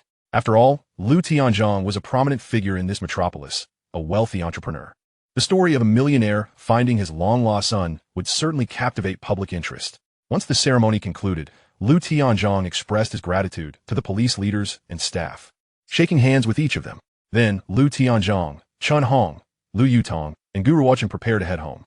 As the family of four exited the precinct, a sleek Maybach glided to a stop before them. Gu Ruochen's heart skipped a beat at the sight of the stately luxury vehicle, wondering if it belonged to his family. Just then, a man in his 30s with a crew cut emerged from the car. This was Lin Feng, Lu Tianzhong's driver, a veteran. He approached Lu Tianzhong respectfully, saying, "Mr. Lu, the fuel tank is full. You can drive without worry. Should you need anything, feel free to call me, and I'll be there immediately." "Very well." Lu Tianzhong replied with a slight smile. "Lin, you have the day off." Lin Feng smiled back, casting a glance at Gu Ruochen, aware of the underlying circumstances. Knowing that this young man was indeed Mr. Lu's long-lost son. "Understood. Please don't hesitate to contact me if you need anything." With that, he opened the door for the family. Chen Hong urged Gu Ruochen, "Son, please get in the car first." Gu Ruochen nodded softly and settled into the luxurious vehicle. This was his first experience riding in such an extravagant car in both of his lifetimes. "Father, may I drive?" Lu Yutong inquired. "No need, I will handle it." Lu Tianzhong replied with a smile, shaking his head. Thus, Chen Hong and Gu Ruochen occupied the back seat, while Lu Yutong took the front passenger seat. And Lu Tianzhong drove them away from the precinct. "Mom, where are we headed now?" Gu Ruochen asked after settling into the car. He had come to terms with the fact that these were indeed his biological parents, and there was no longer any hesitation in calling them so. The more he addressed them, the more comfortable he felt. Chen Hong believed that just hearing her son call her mom struck a chord in her heart's softest spot. "We're going home, to your home," Chen Hong replied, gazing at Gu Ruochen with affectionate tenderness, unwilling to release his hand. "Oh, so I will be staying at home tonight?" "Yes, from now on, you will always be at home." Chen Hong felt an inexplicable ache in her heart upon hearing these words, and tears began to flow once more. Gu Ruochen, noticing tissues conveniently placed in the central armrest, promptly handed a couple to Chen Hong. Realizing that he would be residing at home from now on, he decided to retrieve his belongings from his rented apartment. "May I go back to collect some things from my rented place?" he inquired. Of course. Shen on instructed de Tianzang. Let us head to our Sun South rented place. Lu Tianzhong chuckled wryly. "What is the address?" Gu Ruochen provided the location, and Lu Yutong pulled out her phone to search for directions. As Lu Tianzhong drove, he frequently glanced at Gu Ruochen in the rearview mirror. Unlike Chen Hong, He was particularly eager to learn about the son who had been adrift for so many years, curious about his character and virtues. After all, Gu Ruochen was destined to manage the Zhuohong group in the future, and Lu Tianzhong harbored high expectations for him. Through this brief observation, Lu Tianzhong felt that Gu Ruochen presented himself quite well, appearing calm and composed. He was pleased with what he saw. After about 20 minutes, the Maybach entered a village within the city, arriving at a point where the car could no longer proceed. Gu Ruochen suggested, "Let us stop here. It's hot outside. You all can wait in the car while I quickly grab my things." He planned to gather a few personal items and inform the landlord that he would no longer be renting the place. As for the remaining rent and deposit, he decided to let it go. After all, based on the earlier situation, it was evident that his family was quite affluent. No, I'll go with you." Chen Hong insisted immediately, her desire to stay close to Gu Ruochen palpable, fearing he might vanish again. Gu Ruochen and Chen Hong exited the vehicle, followed by Lu Tianzhong and Lu Yutong. Gu Ruochen chuckled helplessly. However, this feeling was undeniably delightful. Upon entering the rental apartment, Gu Ruochen retrieved his suitcase, preparing to gather his clothing. Having moved to Donghai City from a small county for high school and then university, he had brought only a single suitcase, containing all his worldly possessions. Packing was a swift endeavor. As Chen Hong, Lu Tianzhong, and Lu Yutong stepped through the door, a wave of warm air enveloped them. Upon entering the modest rental unit, Chen Hong surveyed the dilapidated surroundings. The condition of the place was disheartening. Devoid of furniture and lacking even an air conditioner during the sweltering summer months, it was evident how arduous life must have been for her son. The thought of her child enduring such hardships for over a decade brought forth an uncontrollable stream of tears. Her singular desire now was to compensate Gu Ruochen as best as she could to provide him with the finest of everything. After packing up, they departed the rental accommodation, with Lu Tianzhong driving towards the Seasons Rose Garden. Their vehicle soon entered the villa district, ultimately halting before an impressive mansion. Chen Hong announced, "Son, we have arrived home." Gu Ruochen gazed out the window, taken aback by the grandeur of the villa. A realization struck him. So, I am indeed a rich second-generation heir. Chapter 10. Homecoming. Upon entering the mansion, Gu Ruochen was greeted by a woman in her 50s who approached him with warmth. Noticing him struggling with a suitcase, she promptly offered to take it from him. "Sir, ma'am," Chen Hong introduced, "this is my son." Uncertain of Gu Ruochen's current name, the housekeeper, Wu Ma, quickly greeted him. "Hello, young master." Gu Ruochen was momentarily taken aback. It was the first time he had been addressed in such a manner. "Son, this is Wu Ma, who has been with our family for over a decade, taking care of our daily needs." Chen Hong smiled as she made the introduction. "Hello, Wu Ma." Gu Ruochen politely responded. Hello. Wu Ma replied with a smile. "Come, let us go upstairs and see your room," Chen Hong said, taking Gu Ruochen's hand. Lu Tianzhong interjected. "You two go ahead. I will attend to some work in the study." All right. Chen Hong turned back. "Today is our family reunion. You cannot just run off to the company." Lu Tianzhong offered a wry smile. "I understand." With Chen Hong and Lu Yutong flanking Gu Ruochen, and Wu Ma following with the suitcase, the four ascended the stairs together. As Gu Ruochen entered his bedroom, he was momentarily awestruck. The walls were painted a soothing light blue, imparting a fresh and serene ambience. The room was spacious and bright, with large windows allowing sunlight to flood in, revealing a breathtaking view outside. At the center stood an enormous double bed, its plush mattress and high-quality linens promising unparalleled comfort, complemented by an exquisite carpet beneath. In one corner, a custom-designed desk and chair waited, adorned by a uniquely crafted chandelier above and a computer resting on the desk. The room boasted not only a private walk-in closet, but also a lavish bathroom featuring a luxurious bathtub, a shower, and dual sinks, all elegantly finished in marble, exuding opulence and grandeur. "Son, are you satisfied with this room? If anything is amiss, just let me know, and I will have it changed," Chen Hong inquired. No, it's wonderful," Gu Ruochen replied hastily. Having never had a true bedroom of his own, the sudden possession of such a luxurious space left him feeling deeply moved. "That's good to hear," Chen Hong nodded, guiding him to the closet. "These are some clothes, shoes, belts, and watches that your sister and I have picked out for you."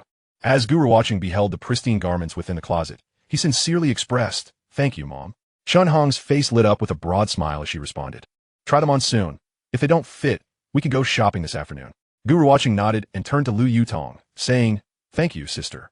Lu Yutong smiled and shook her head. "No need to thank me." Initially, Chen Hong had contemplated discarding Gu Ruochen's old clothes, but reconsidered and decided to let him make that choice himself. Perhaps, in time, he would naturally gravitate away from the cheaper items. "So, take some time to familiarize yourself with the room. I'll head downstairs to see what we'll have for lunch." I'll come back up shortly, all right? Chun Hong said, feeling relieved now that her child was home, aware that he needed some time to adjust. Gu Ruochen nodded in agreement.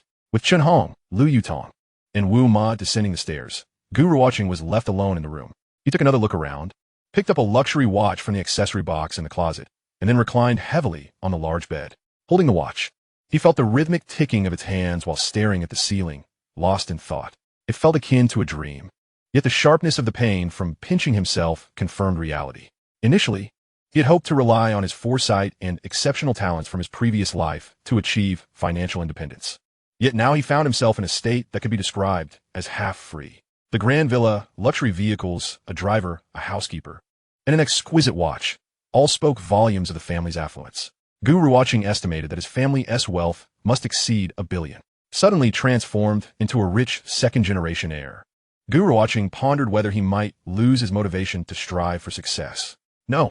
With a vigorous leap, he sat up from the bed, having been granted a second chance at life. With the heavens reuniting him with his biological parents, how could he simply exist like a drifting fish? With the support of his newfound family, he felt emboldened to pursue countless endeavors without fear of failure. If he stumbled, he possessed the means to start anew. As he contemplated further, his eyes sparkled with ambition, envisioning a vast commercial empire blossoming under his stewardship. At the season's rose garden, the family of 4 gathered around the dining table, laden with culinary delights. Son, do you drink? Would you like a little? Chun Hong inquired with a smile, holding a bottle of red wine. Gu Ruochen nodded before shaking his head. He had gradually learned to drink during his previous life, though he had been intoxicated on a couple of occasions. Since his rebirth, he had yet to partake in alcohol and was unsure how his body would react. Seeing his indecisiveness, Chun Hong chuckled softly. No worries. Today is a family reunion. If you can drink, enjoy. If not, stick to soda. Gu Ruochen replied. And just a little, please. All right. Chun Hong poured him a small half glass before filling glasses for Lu Tianzhong and Lu Yutong. And finally, she filled her own glass to the brim. Son, welcome home, Chun Hong said, gazing at Gu Ruochen with an overwhelming sense of emotion. Tears welling in her eyes once again. She had lost count of how many times she had cried today, but each tear was one of joy. Brother, welcome back. Lu Yutong beamed, raising her glass toward Gu Ruochen. Lu Tianzhong, though silent, lifted his glass in a toast, his eyes reflecting profound paternal love. Thank you, Mom, Dad. And sister, Gu Ruochen sniffed, his lips curving into a smile. Clink, clink. The sound of 4 glasses colliding echoed softly in the air, a toast for their first meal together as a family. Chun Hong sat beside Gu Ruochen, eagerly serving him dishes, as if trying to compensate for the years of maternal love that had been absent. Son, eat more. If you want anything in the future, just let me know, she urged. Gu Ruochen nodded emphatically, his mouth full, savoring the nurturing care that filled the room. Mom and Dad, may I discuss something with you? Gu Ruochen found that addressing them as Mom and Dad felt increasingly natural. Go ahead, they encouraged. Gu Ruochen glanced at Lu Tianzhong and then turned to Chun Hong, saying, Could I keep my name as Gu Ruochen for now? Chapter 11. Original Name. Upon hearing these words, Lu Tianzhong and Chun Hong exchanged glances. Shen on promptly replied. Of course, that is entirely acceptable. A name is merely a label. What truly matters is that you are home. Lu Tianzhong nodded in agreement, expressing no objections. He added that they would simply need to transfer his household registration later. Thank you, Gu Ruochen explained. I will be heading to university soon, and changing my name might prove to be quite cumbersome. Moreover, this name has accompanied me for over a decade. A sudden change would be difficult for me to adapt to. In truth, another reason Gu Ruochen was reluctant to change his name was that he wished to constantly remind himself of his rebirth. Should he achieve great accomplishments in the future, it would be a testament to the advantages of his second chance, rather than a reflection of his own exceptional prowess. Regardless of the circumstances, one must maintain a humble heart and a sense of reverence, avoiding arrogance and self-indulgence. Hey, why are you thanking your parents? Shen on remarked. Your father and I are quite easygoing. If you don't want to change it, then so be it. By the way, son, do tell us which university you've been accepted to, she inquired with curiosity. Donghai University, majoring in civil engineering, Gu Ruochen responded. That's fantastic. Chun Hong's eyes lit up, and she expressed her joy. Son, you are truly remarkable. I'm so proud of you. Gu Ruochen felt buoyed by Chun Hong's enthusiasm, responding with a sense of contentment. It's all right, but I must admit, the major isn't particularly appealing. What? You don't like this field of study? Lu Tianzhong asked. Gu Ruochen candidly replied. I fear the future prospects of this major are not very promising. Oh, why do you say that? Real estate is currently one of the most booming industries. Lu Tianzhong noted, being well-versed in this area as the founder of Zhuohong Group. While their real estate company had not developed large-scale projects in Donghai City, it still held a respectable position in the nearby second- and third-tier cities. Gu Ruochen smiled. By the time I graduate, several years will have passed, and I believe the industry may begin to decline.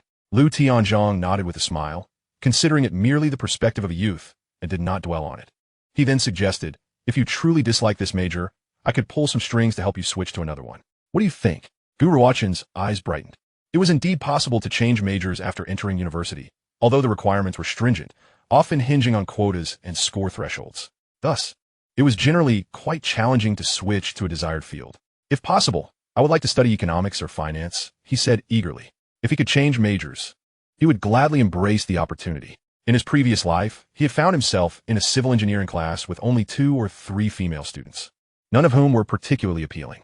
He wished to avoid being in such an unbalanced environment again. Additionally, Gu Ruochen had not gotten along well with his roommates in his previous life, having shared only a handful of meals together over 4 years. He understood that he played a part in this disconnect, but at that time his circumstances had not allowed for frequent gatherings or gaming sessions. He needed to focus on studying for scholarships and working part-time to cover living expenses. Given the chance to choose anew, Gu Ruochen desired to explore the unknown. Father, the major my brother wishes to pursue falls under the Donghai University School of Economics. You might inquire about it, Lu Yutong interjected. Lu Tianzhong nodded. Your uncle Lu knows the executive vice president of Donghai University. I will reach out to him in the coming days. Gu Ruochen felt reassured that the issue would likely be resolved, given the considerable authority of the executive vice president. Moreover, since he had already been accepted to Donghai University, as long as the School of Economics had openings or could grant an additional spot, he would successfully switch majors. This was the first time Gu Ruochen truly experienced the advantages of wealth and connections. Had he relied solely on his own efforts, switching to the School of Economics would have been a futile endeavor. That's wonderful. Chen Hong gazed at Gu Ruochen with affection, feeling that fate had treated her kindly. Her son had returned and gained admission to such a prestigious university, and everything seemed to be progressing positively. By the way, Tianzhong, since our son has been accepted to university, shouldn't we consider giving him a substantial gift? Indeed, we should, Lu Tianzhong agreed. How about a car? Chen Hong suggested after some thought. Son, have you obtained your driver's license? Gu Ruochen shook his head. He had not had the finances to pursue a license, having only managed to acquire it after starting work in his previous life. When the time comes, I will have Xiao Lin find a driving school for you, and you can start learning. In the meantime, you can look at what car you might want. Once you've decided, your mother will take you to buy it. The ease of wealth was evident. Gu Ruochen smiled and nodded, accepting the offer without reservation, feeling no burden in receiving gifts from his own parents. Mom, I notice my brother is still using that outdated phone. After dinner, let us head to the mall to buy him a new one, Lu Yutong suggested. And he will surely need a computer for university, so we can purchase that too. Consider my gift as an older sister. Chen Hong smacked her forehead, exclaiming, Yutong, you're absolutely right. I completely forgot about that. After we finish eating, let us have Xiao Lin take us to the mall. We'll buy whatever is needed.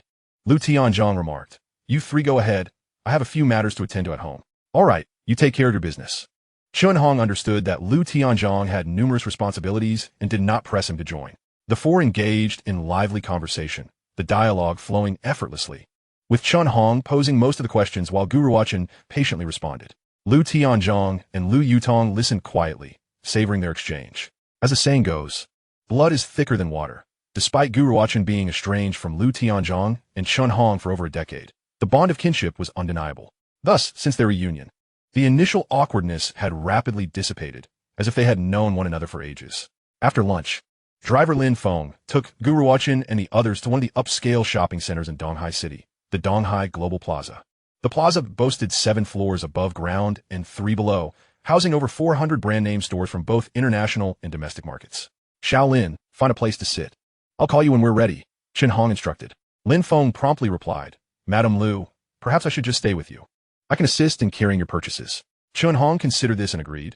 They would undoubtedly buy quite a few items, and she and Yutong would struggle to manage heavy loads.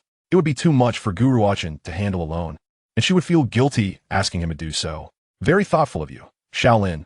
We appreciate it, Chen Hong said. Lin Feng smiled and shook his head. It's my duty. Gu Ruochen glanced at Lin Feng and offered him a friendly smile, to which Lin Feng returned with a nod of acknowledgement. Let us go, son. I'll accompany you for a pleasant shopping experience, Chen Hong said, linking her arm with Gu Ruochen's. The 4 took the elevator to the first floor. Gu Ruochen, Chun Hong and Lu Yutong walked ahead, while Lin Feng trailed a few paces behind. Chapter 12, Kidney Machine. After traversing the mall from the 1st to the 7th floor, the trio spent a good portion of the afternoon shopping, while Lin Feng carried numerous bags filled with clothes, shoes, and even a laptop and tablet that Lu Yutong had purchased for Gu Ruochen. Concerned that Lin Feng might struggle under the weight, Gu Ruochen offered to help carry a few bags, but Lin Feng resolutely declined. Son, just let Xiao Lin handle it. He can manage, Chun Hong reassured Gu Ruochen. He nodded, still unaware of Chun Hong's true reasons for not allowing him to assist. As he experienced more of life, he gradually understood that if he were to assist, it would only serve to make Lin Feng feel uneasy. The underlying reason being, Lin Feng's salary was quite substantial. If he needed to rely on his employer for such trivial matters, it would suggest a lack of competence. Son, are you tired? Would you like to find a place to sit and have a drink? Shen Ongan quailed. Sure, Gu Ruochen nodded.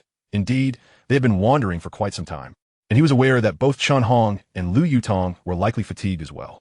The four of them found a spot to rest, each ordering a chilled beverage, taking a moment to relax while sipping their drinks.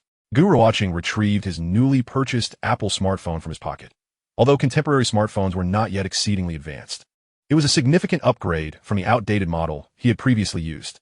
In 2012, owning an Apple phone was still a source of envy, as it had garnered the nickname Kidney Phone. Noticing Gu Ruochen fondling his device, Lu Yutong chuckled and said, Xiao Chun, when the latest model, the iPhone 5, is released, I'll gift you one. Gu Ruochen recalled that the 6th generation iPhone 5 was set to be unveiled in September. Compared to the 4S and 4, the iPhone 5 featured substantial enhancements. Notably, the screen had expanded to 4.0 inches, the phone was remarkably thinner, and for the first time, it adopted the lighting connector, all while boasting an aesthetically pleasing design. Thank you, sister. Gu Ruochen expressed his gratitude with a smile. Chun Hong felt a sense of comfort witnessing the harmonious interaction between Lu Yutong and Gu Ruochen. After resting for 20 minutes, the group resumed their shopping. Fortunately, they had already acquired most of the items on their list, so they didn't purchase much more. Around 4 in the afternoon, Lin Feng drove the three of them back home. Dinner, as expected, was another lavish feast. In truth, as long as the Lu family wished, they could indulge in lavish meals daily. However, even the most sumptuous dishes could become tiresome after a while. After dinner, the family of four gathered in the living room for a chat. Lu Tianzhong remarked, this afternoon, I informed several uncles about finding Xiao Chun. Lu Tianzhong's parents, as well as Chun Hong's parents, Gu Ruochen's grandparents, had passed away at a relatively young age, having left this world in recent years. Chun Hong inquired, what was their reaction? They were of course delighted. They even mentioned wanting to choose a good day to host a grand banquet to welcome Xiao Chun home. Lu Tianzhong replied with a smile. However, I declined that offer. In a subdued tone, he continued, we'll just invite a few close relatives for a meal. It would be a good opportunity for Xiao Chun to get acquainted with them. Chun Hong lightly retorted, now that Zhuohong Group isn't closely related to them anymore, they won't be as pleased. Lu Tianzhong frowned, responding, how can you say that? They hold shares in the company and are considering the company's future development. Gu Ruochen quietly listened, speculating that Zhuohong Group was likely a family-owned enterprise, with Lu Tianzhong holding the vast majority of the shares. Chun Hong expressed her discontent. What have they contributed to the company's development? In recent years, they've been meddling everywhere, creating a chaotic atmosphere. Lu Tianzhong was well aware that Chun Hong's assertions were grounded in truth. He simply chose to turn a blind eye to certain matters. Tianzhong, if you don't take action soon, they will start taking advantage of you. Shenong Sigid, I understand what you're saying. I will find an opportunity to address them. Lu Tianzhong sighed in response.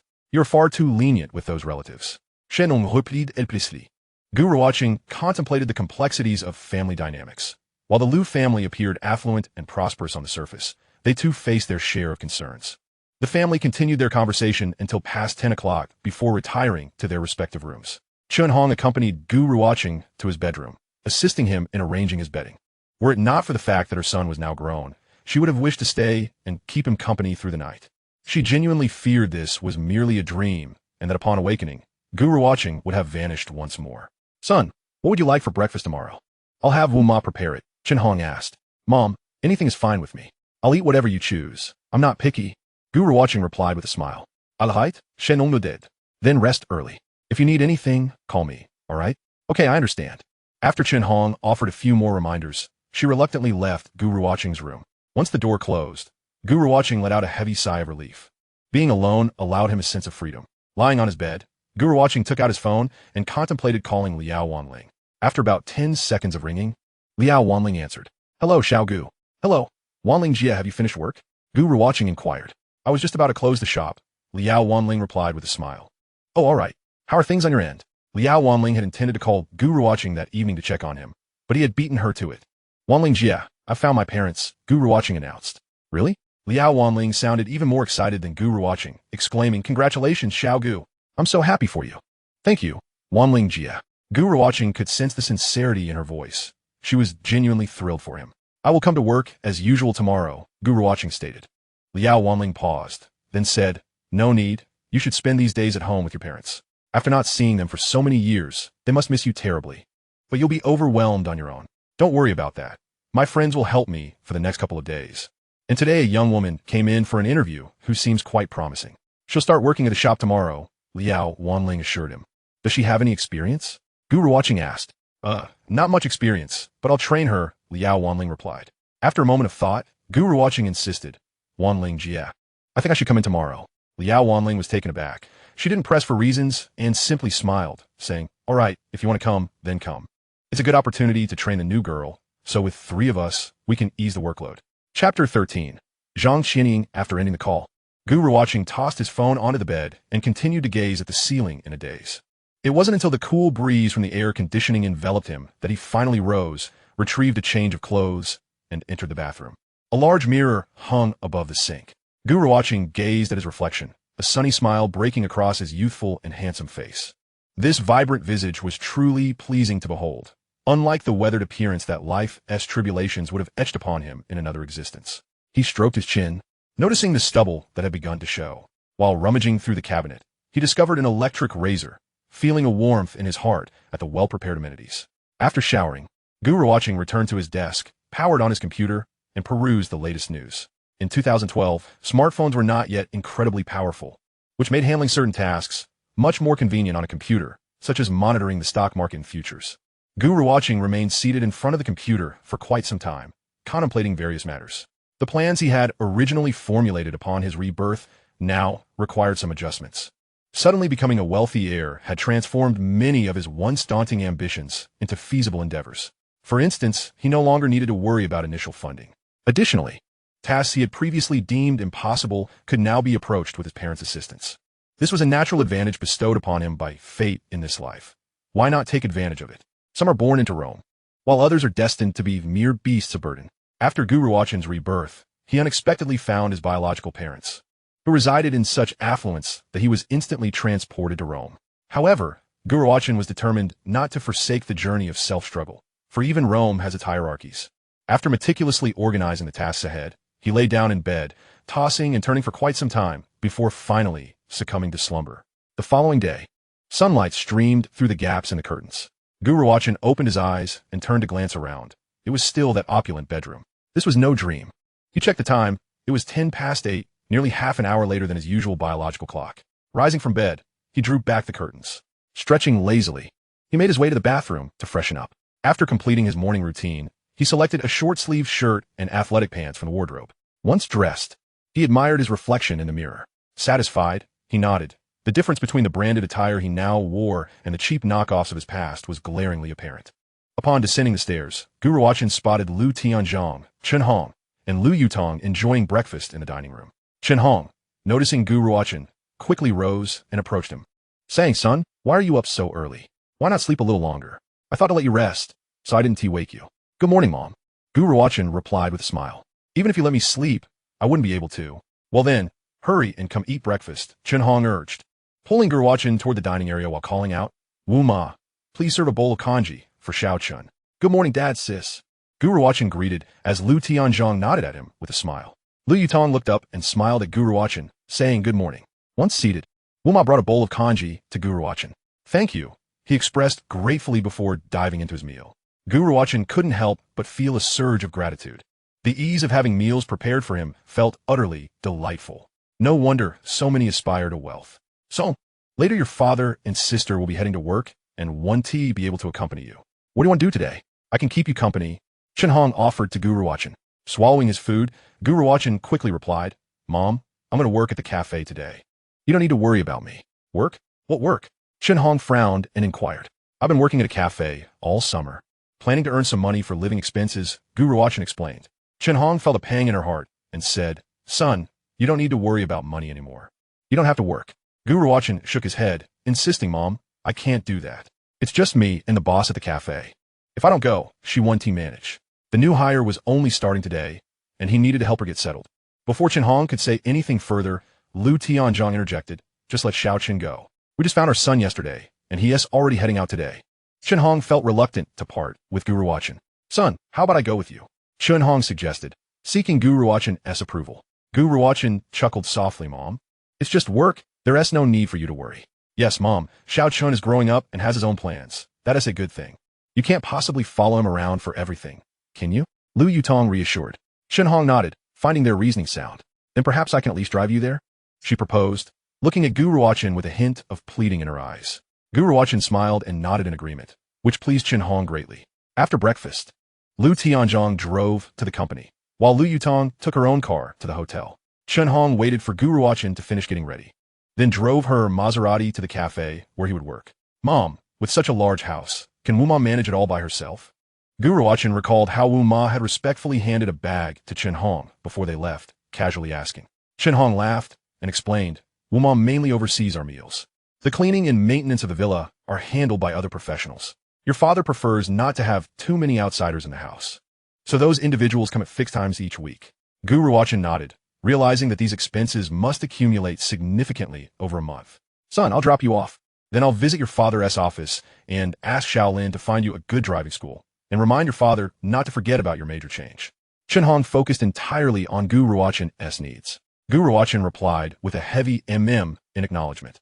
The feeling of being pampered by his mother was indeed delightful. He secretly thought that after working a few more days, he would use his earnings to buy gifts for Chen Hong, Lu Tianzhong, and Lu Yutong. Although the gifts might not be extravagant, they would carry a different significance, as they would be the fruits of his own labor, a token of his heartfelt appreciation. Arriving at the cafe, Chen Hong said to Gu Ruochen, I'll pick you up after work. Mom, it's fine. I'll finish at 9 or 10. I can just take a cab home, Gu Ruochen replied, while unbuckling his seatbelt.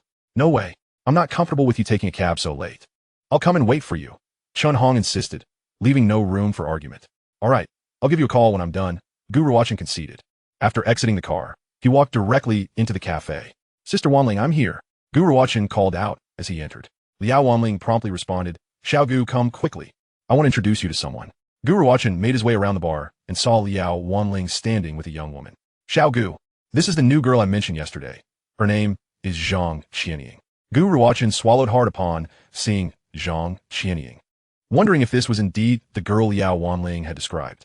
She certainly did not fit the typical image of a young girl. Hello, Gu Ruochen. He greeted Zhang Qianying with a nod and a smile. Hello, I'm Zhang Qianying, she replied, returning his smile. This was their first encounter and the first words exchanged between them. All right, now that you two know each other, you'll be colleagues from now on. Remember to help each other, Liao Wanling said with a grin. Gu Ruochen smiled faintly, pondering how someone with such beauty and an impressive figure could end up working at a cafe. Logically, she should be able to secure a much better job. With those long, straight legs, she could easily work as a model and earn significantly more. As for her complexion, Gu Ruochen couldn't ascertain it yet, as Zhang Qianying was wearing jeans today, but her face and arms appeared fair, suggesting she was likely quite pale overall. After donning their aprons, Gu Ruochen began his preparatory work. Liao Wanling instructed Zhang Qianying to shadow Gu Ruochen and learn, and she stood by, watching attentively. Gu Ruochen turned to her and began to introduce the various tools behind the bar and their uses. Zhang Qianying listened intently and, after several demonstrations, started to try it herself. After guiding her a few times, it became clear that she was quickly grasping the tools. Not bad. You're learning quite rapidly, Gu Ruochen complimented with a smile. Thank you. It's all thanks to such a good master like you, Zhang Qianying replied with a playful smile. Gradually, as the cafe filled with more customers, Gu Ruochen found the workload considerably lighter with Zhang Qianying as assistants. The busy hours flew by, and before long, it was noon. Liao Wanling procured 2 servings of noodles for Gu Ruochen and Zhang Qianying from a nearby eatery. Little Gu, little Zhang, come quickly to eat. I'll handle the leftovers, she called out. Liao Wanling would return only after finishing her own meal. Thus, Gu Ruochen and Zhang Qianying sat down to enjoy their noodles. Gu Ruochen ate swiftly, and when he was nearly finished, he noticed that Zhang Qianying had barely consumed half of hers. Little Zhang, how old are you? Gu Ruochen asked casually. I am 20. Zhang Qianying replied hastily, her mouth still occupied with noodles. Gu Ruochen chuckled awkwardly, realizing he had unconsciously viewed Zhang Qianying through the lens of his past self, who was in his 30s, forgetting that he was still only 18. And you? He coughed lightly, adding, I'm 18, and I'll be 19 soon. Zhang Qianying responded with a nod. After finishing their lunch and taking a brief respite, the three resumed their tasks. Although Zhang Qianying was a little older than Gu Ruochen, she demonstrated a commendable eagerness to learn, frequently addressing him as master whenever she encountered uncertainty. Gu Ruochen relished this, feeling a sense of pride in being the mentor to such a tall and elegant young woman, and thus he generously imparted his knowledge. The day passed swiftly, and before long, it was already past 9 in the evening. By this time, the cafe was nearly empty of patrons. The three of them divided their responsibilities. Some began cleaning, while others tidied the bar. Once they had nearly finished organizing the cafe, only 2 customers who had arrived recently remained engaged in conversation. Behind the bar, Liao Wanling, Gu Ruochen, and Zhang Qianying exchanged light chatter. Wanling Jia, may I add you on WeChat and QQ? Gu Ruochen inquired, pulling out his phone. Having previously used an outdated model, he had relied solely on phone calls for communication and had not added any social media contacts. Liao Wanling smiled in agreement, but her gaze faltered slightly when she noticed Gu Ruochen's Apple 4S. She felt a tinge of confusion. She had initially assumed his desire to work part-time stemmed from financial constraints at home, yet it seemed that was not the case. This was a gift from my sister. Gu Ruochen explained with a grin. Liao Wanling asked, you have an older sister? Gu Ruochen nodded, confirming, yes, she is already working. Liao Wanling smiled faintly as they exchanged WeChat and QQ information. While WeChat users were not as numerous as those on QQ, the platform was close to reaching 200 million users, indicating a significant presence. Little Zhang, may I also add you on WeChat and QQ? Gu Ruochen turned to Zhang Qianying. Despite her being slightly older, he found it difficult to refer to her as sister. Given their current relationship, it seemed appropriate for him to address her as Little Zhang. Of course, Zhang Qianying replied cheerfully, retrieving her phone. Gu Ruochen glanced over and noticed that she used a Samsung device. Little Gu, here's your salary for today. Liao Wanling stated as she prepared to open the cash register to settle Gu Ruochen's pay. No need, Wanling Jia. I can wait until I start school in a few days to settle it, he responded. All right, I'll keep a record and pay you then, Liao Wanling agreed. Little Zhang, you performed admirably today. Liao Wanling praised Zhang Qianying, adding, initially, we had agreed on a 1-week probationary period to assess suitability. But I believe you can officially be confirmed tomorrow, and your salary will be adjusted accordingly. Zhang Qianying expressed her gratitude with a bright smile. Thank you, boss. Gu Ruochen glanced at Zhang Qianying again, his curiosity about her deepening. He pondered why she had chosen to work at such a small cafe. Perhaps her educational background played a role. After all, at the age of 20, she should ideally be attending university. All right, it's about time. You two can tidy up and clock out, Liao Wanling instructed Gu Ruochen and Zhang Qianying. Just then, a call from Chen Hong came through. After a brief conversation, Gu Ruochen turned to Liao Wanling. Say, well, Wanling Jia, I'll head out now. Take care on your way home, she replied. Gu Ruochen nodded and waved goodbye to Zhang Qianying with a smile. Goodbye, master. Zhang Qianying called out, waving back at him. Little Zhang, you head home as well. Get some rest, Liao Wanling advised, and remember to text me when you're home. Okay, goodbye, boss, Zhang Qianying affirmed, nodding as she removed her apron, slung her bag over her shoulder, and exited the cafe. Once outside, she casually glanced to the side and fortuitously spotted Gu Ruochen stepping into a car. A Maserati. Zhang Qianying recognized the vehicle, having seen the logo online before. While she was unfamiliar with the specific model, she surmised that such a luxury car must be worth at least $1 million. Watching the taillights of the departing car, she couldn't help but connect it to Gu Ruochen's Apple phone, furrowing her brow slightly. Could it be that he was a wealthy, second-generation heir merely indulging in life experiences? Chapter 15. The Knowledge Payment Platform on the Return Journey, Inside the Maserati. Chen Hong asked, Son, are you tired from work?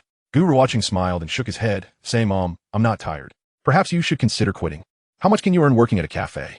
Chen Hong suggested, retrieving a bank card from the glove compartment and handing it to Gu Ruochen. This is your pocket money, containing 200,000. If it's insufficient, just ask me for more. The password is 666888. Gu Ruochen was taken aback. Is this how wealthy parents provide pocket money? Handing over 20,000 so casually? He accepted the card, saying, Thank you, Mom. What are you thanking me for? I'm your mother. Shen replied. Gu Ruochen didn't hesitate to accept the money, recognizing that he needed funds to support his entrepreneurial endeavors. It would be foolish not to take advantage of such favorable conditions. By the way, son, I spoke with Xiao Lin today. He has found you a good driving school. You can start learning right away. He will contact you soon.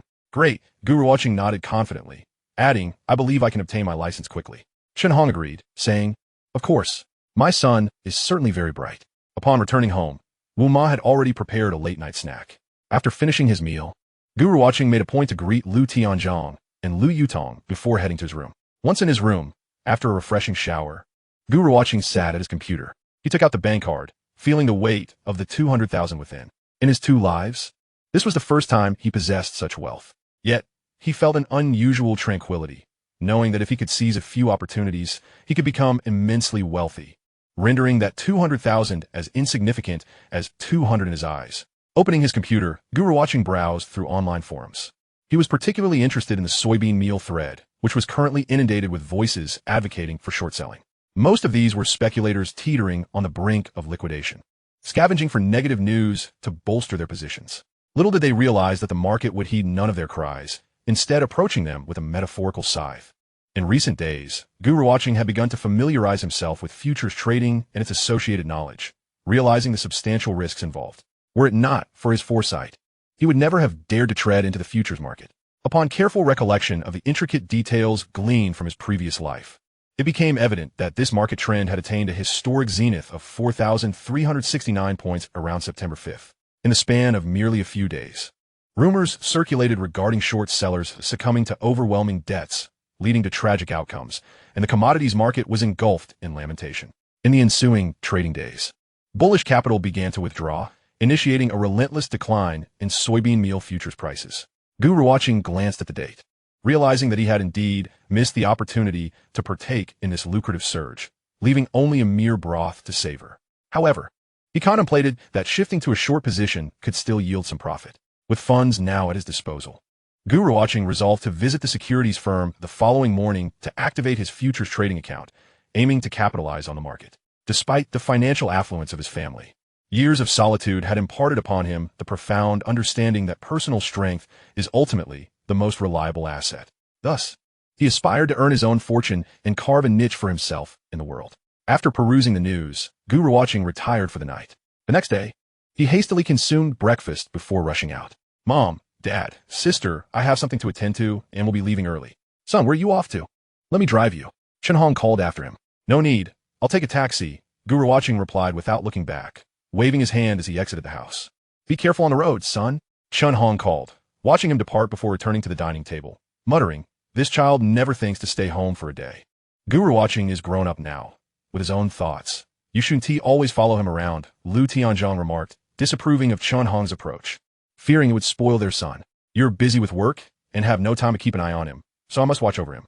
I only worry he might encounter some misfortune, Chen Hong retorted. He's an adult now. What misfortune could he encounter? Lu Tianzhong replied, unperturbed. Do you think there are fewer temptations and traps in society today? I must keep a close watch on him, Shen only exclaimed. Is it not permissible for me to manage him if you choose not to? Lu Tianzhong shook his head in resignation and continued his meal. Mom and Dad, please don't argue so early in the morning, Lu Yutong interjected. When will you arrange for our son's change of major? Shen only. I'll be dining with several leaders from Donghai University tonight. It should be no problem, Lu Tianzhong replied. Shen Hong nodded. That's good. We need to act quickly. School is starting soon. As Gu Ruochen stepped outside, he realized with a pang of foolishness that he had overlooked a crucial detail. The expansive villa district was quite large, and his home was far removed from the community entrance, making a taxi impractical. Upon reaching the entrance of the Four Seasons Rose Garden, he waited at the security booth for quite some time before a taxi finally arrived. It was understandable, as the villa area was populated with affluent residents who rarely needed to hail cabs. Once in the taxi, Gu Ruochen instructed the driver to take him to the securities firm. Upon arriving at the firm, Gu Ruochen noted the presence of numerous individuals inside. He proceeded directly to the account opening window, and following the necessary procedures, he swiftly established his account. While the account was set up, actual trading would have to wait until the following day. Not only did he activate his futures account, but he also took the opportunity to open a stock trading account. Having been a victim of the investment market in his previous life, he was determined to recoup his losses from this knowledge-based platform, multiplying his earnings exponentially.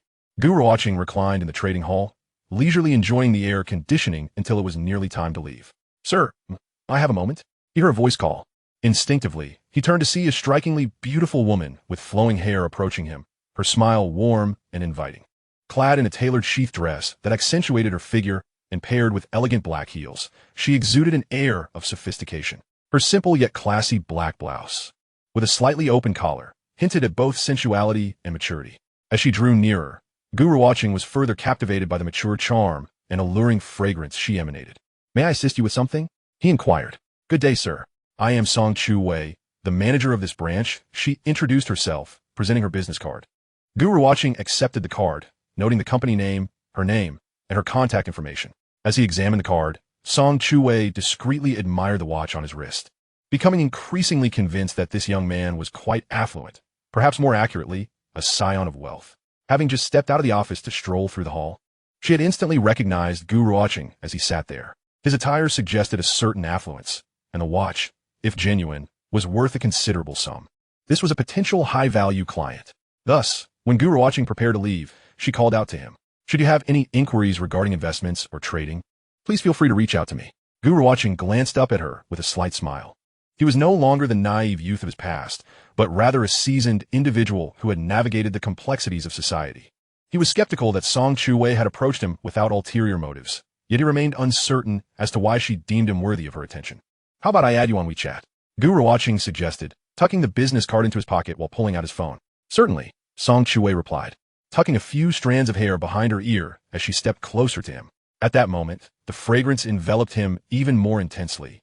Yet it was a pleasant scent, far removed from the cloying and cheap perfumes that often offended the senses. After exchanging WeChat information, Gu Ruochen introduced himself. "My name is Gu Ruochen.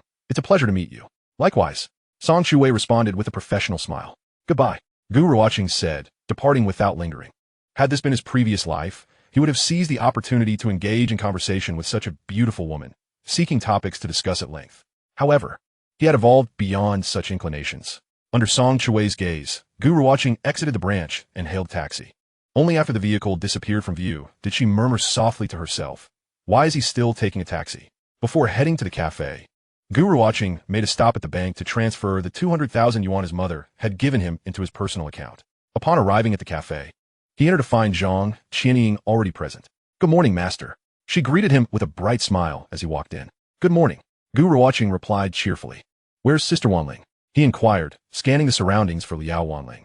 She mentioned she had something to attend to, but would return shortly. Gu Ruochen nodded, tying on an apron to begin his preparations. Zhang Qianying bit her lip and stealthily observed him, asking, "Master, are you going to school soon?" Gu Ruochen nodded, "Yes. It's just a few days away." "Which university?" "Donghai University." "Wow, Donghai University!" Zhang Qianying exclaimed, her admiration evident. "It's impressive that you got in." Gu Ruochen, surprised by her enthusiasm, asked, "May I inquire why you're not attending university?" Zhang Qianying, feeling somewhat bashful, confessed, "My academic performance is lacking, and I fear I won't gain admission to a university.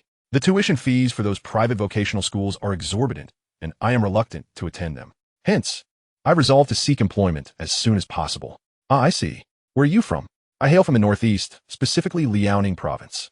"No wonder you are so tall and have such an appealing physique," he remarked, although Zhang Qianying's northeastern accent in her Mandarin was hardly discernible. Gu Ruochen inquired further, "Is this your first job?" Zhang Qianying shook her head and replied, "My initial employment was in a factory, but the environment there was far from satisfactory. Not only was the work exhausting, but I also learned little. Moreover, after a change in leadership in our workshop, the new supervisor constantly made lewd remarks to me, which I found unbearable, so I resigned." Gu Ruochen listened attentively, pondering that indeed, there was a considerable chance of finding a partner among factory workers, even for someone as aesthetically gifted as Zhang Qianying. He was eager to learn more about her, so he directly asked, "Are you currently single?" "Yes." Zhang Qianying blinked and nodded. "Oh, were there no suitors at your previous workplace?" "There were a few men who pursued me." She glanced at Gu Ruochen and continued, "But I have no desire to date those who work in factories." "Why is that?" Zhang Qianying candidly replied, "It's not that I look down upon those factory workers, but the thought of potentially spending a lifetime working in a factory with my partner fills me with a sense of hopelessness about the future." Gu Ruochen was taken aback by Zhang Qianying's foresight, realizing that most girls her age might not contemplate such matters. Some might naively proclaim that their chosen partner would surely be a future success, believing that he might eventually become a boss. While such possibilities do exist, they are hardly more likely than winning the lottery. Thus, I aspire to find someone with a higher educational background and a more promising career. For the sake of our future children, she concluded. After a few minutes of profound conversation, Gu Ruochen was convinced that Zhang Qianying was a young woman with her own convictions. Xiao Zhang, with your exceptional physique and appearance, you could easily pursue a career as a model, which would likely yield greater financial rewards, Gu Ruochen observed, glancing at her long, slender legs. Today, she was clad in denim shorts that accentuated her figure. Perhaps not. I believe that I wouldn't thrive in that industry. It's far better to find a stable job. Zhang Qianying shook her head. Moreover, my father often advises me to rely on my own hands to work hard and achieve prosperity. Gu Ruochen smiled faintly, choosing not to dispute her notion that the likelihood of achieving wealth through hard work was rather slim. Yet, it was evident from her words that her parents had instilled a solid moral compass in her. As long as you dedicate yourself here, I believe you will carve out a successful path. Gu Ruochen encouraged. Master, is that truly the case? Gu Ruochen replied confidently, indeed, but it may not happen overnight. In the meantime, you should endeavor to learn as much as possible. Zhang Qianying was unsure where his confidence stemmed from, yet the expression on his face was convincing. She suddenly recalled the luxurious car he had driven the previous night.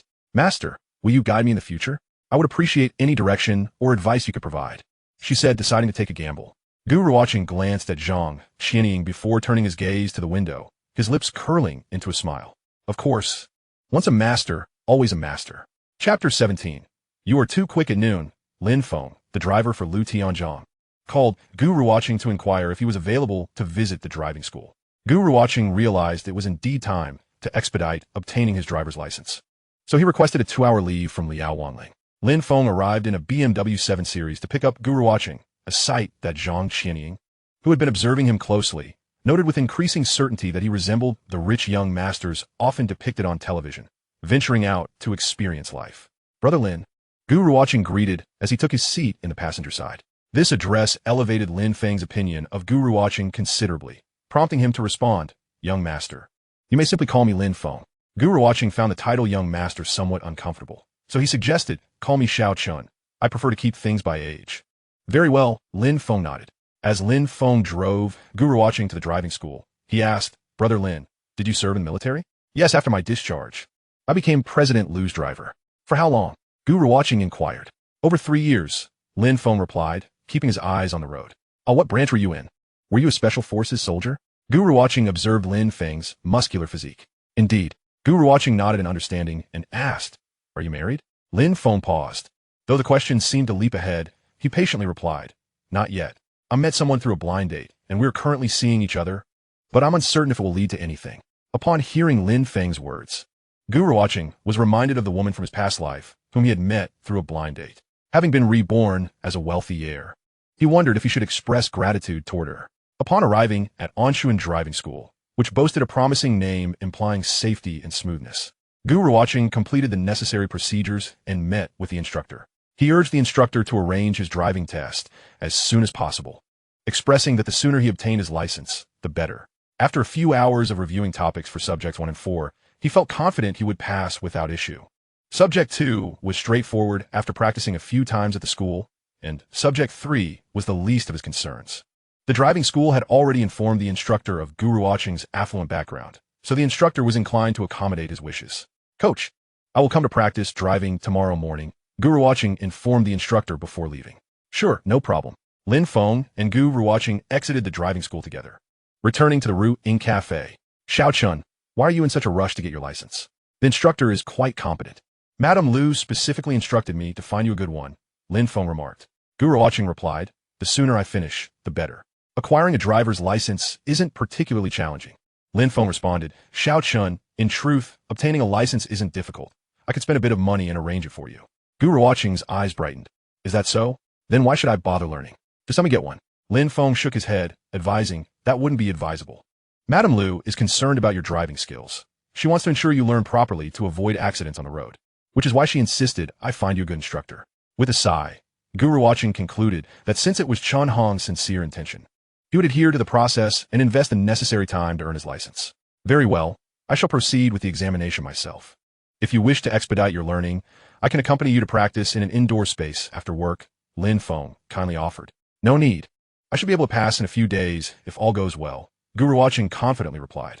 Lin Feng was somewhat perplexed, noting that Gu Ruochen sometimes displayed a humble demeanor, yet at other times he appeared excessively self-assured.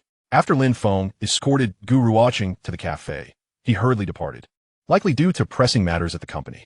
Upon entering the establishment, Gu Ruochen addressed Liao Wanling, saying, Sister Wanling, I may need to practice driving in the mornings for the next couple of days, so I might arrive at the shop a bit later. That's perfectly fine. You go ahead. The mornings aren't busy, and with me and Xiao Zhang here, we'll manage just fine, Liao Wanling replied. Just wanted to give you a heads up. You could deduct a little from my wages for those days, Gu Ruochen said with a smile. Liao Wanling chuckled, shaking her head. Do you think I'm the kind of person who counts every penny? What you should focus on is teaching Xiao Zhang as much as you can. That way, when school starts, it will be much easier for me. Gu Ruochen nodded enthusiastically. Zhang Qianing was indeed bright and eager to learn. She had already grasped the operation of the coffee machine and the preparation of several standard coffee types with relative ease.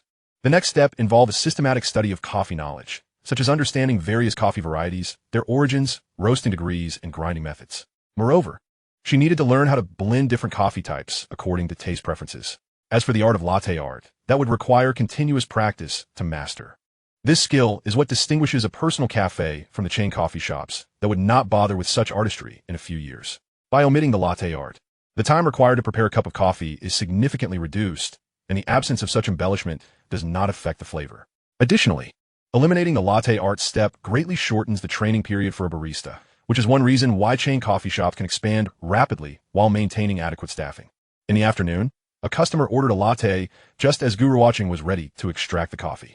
She was about to prepare the frothed milk for the latte art when Zhang Qianing gently asked, Master, could you teach me how to do this? Of course.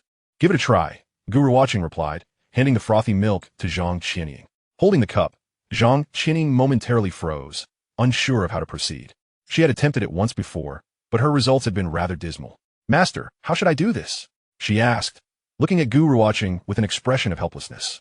Gu Ruochen chuckled softly, stepping behind her and guiding her hands. Zhang Qianing felt her mind blank as she relinquished control to Gu Ruochen, who held her hand and maneuvered the cup. After a few seconds, he whispered in her ear, all done. Zhang Qianing emerged from her daze, realizing she hadn't even observed how the latte art was created. Upon releasing her hand, Gu Ruochen couldn't help but notice that if Zhang Qianing wore heels taller than 5 centimeters, she would stand just slightly taller than him. However, walking down the street with Zhang Qianing in heels would undoubtedly turn heads. Master, you were too fast. I didn't see it clearly, Zhang Qianing said, her ears turning a shade of crimson, feeling particularly nervous at this close proximity to a boy for the first time. Gu Ruochen rolled his eyes, exasperated.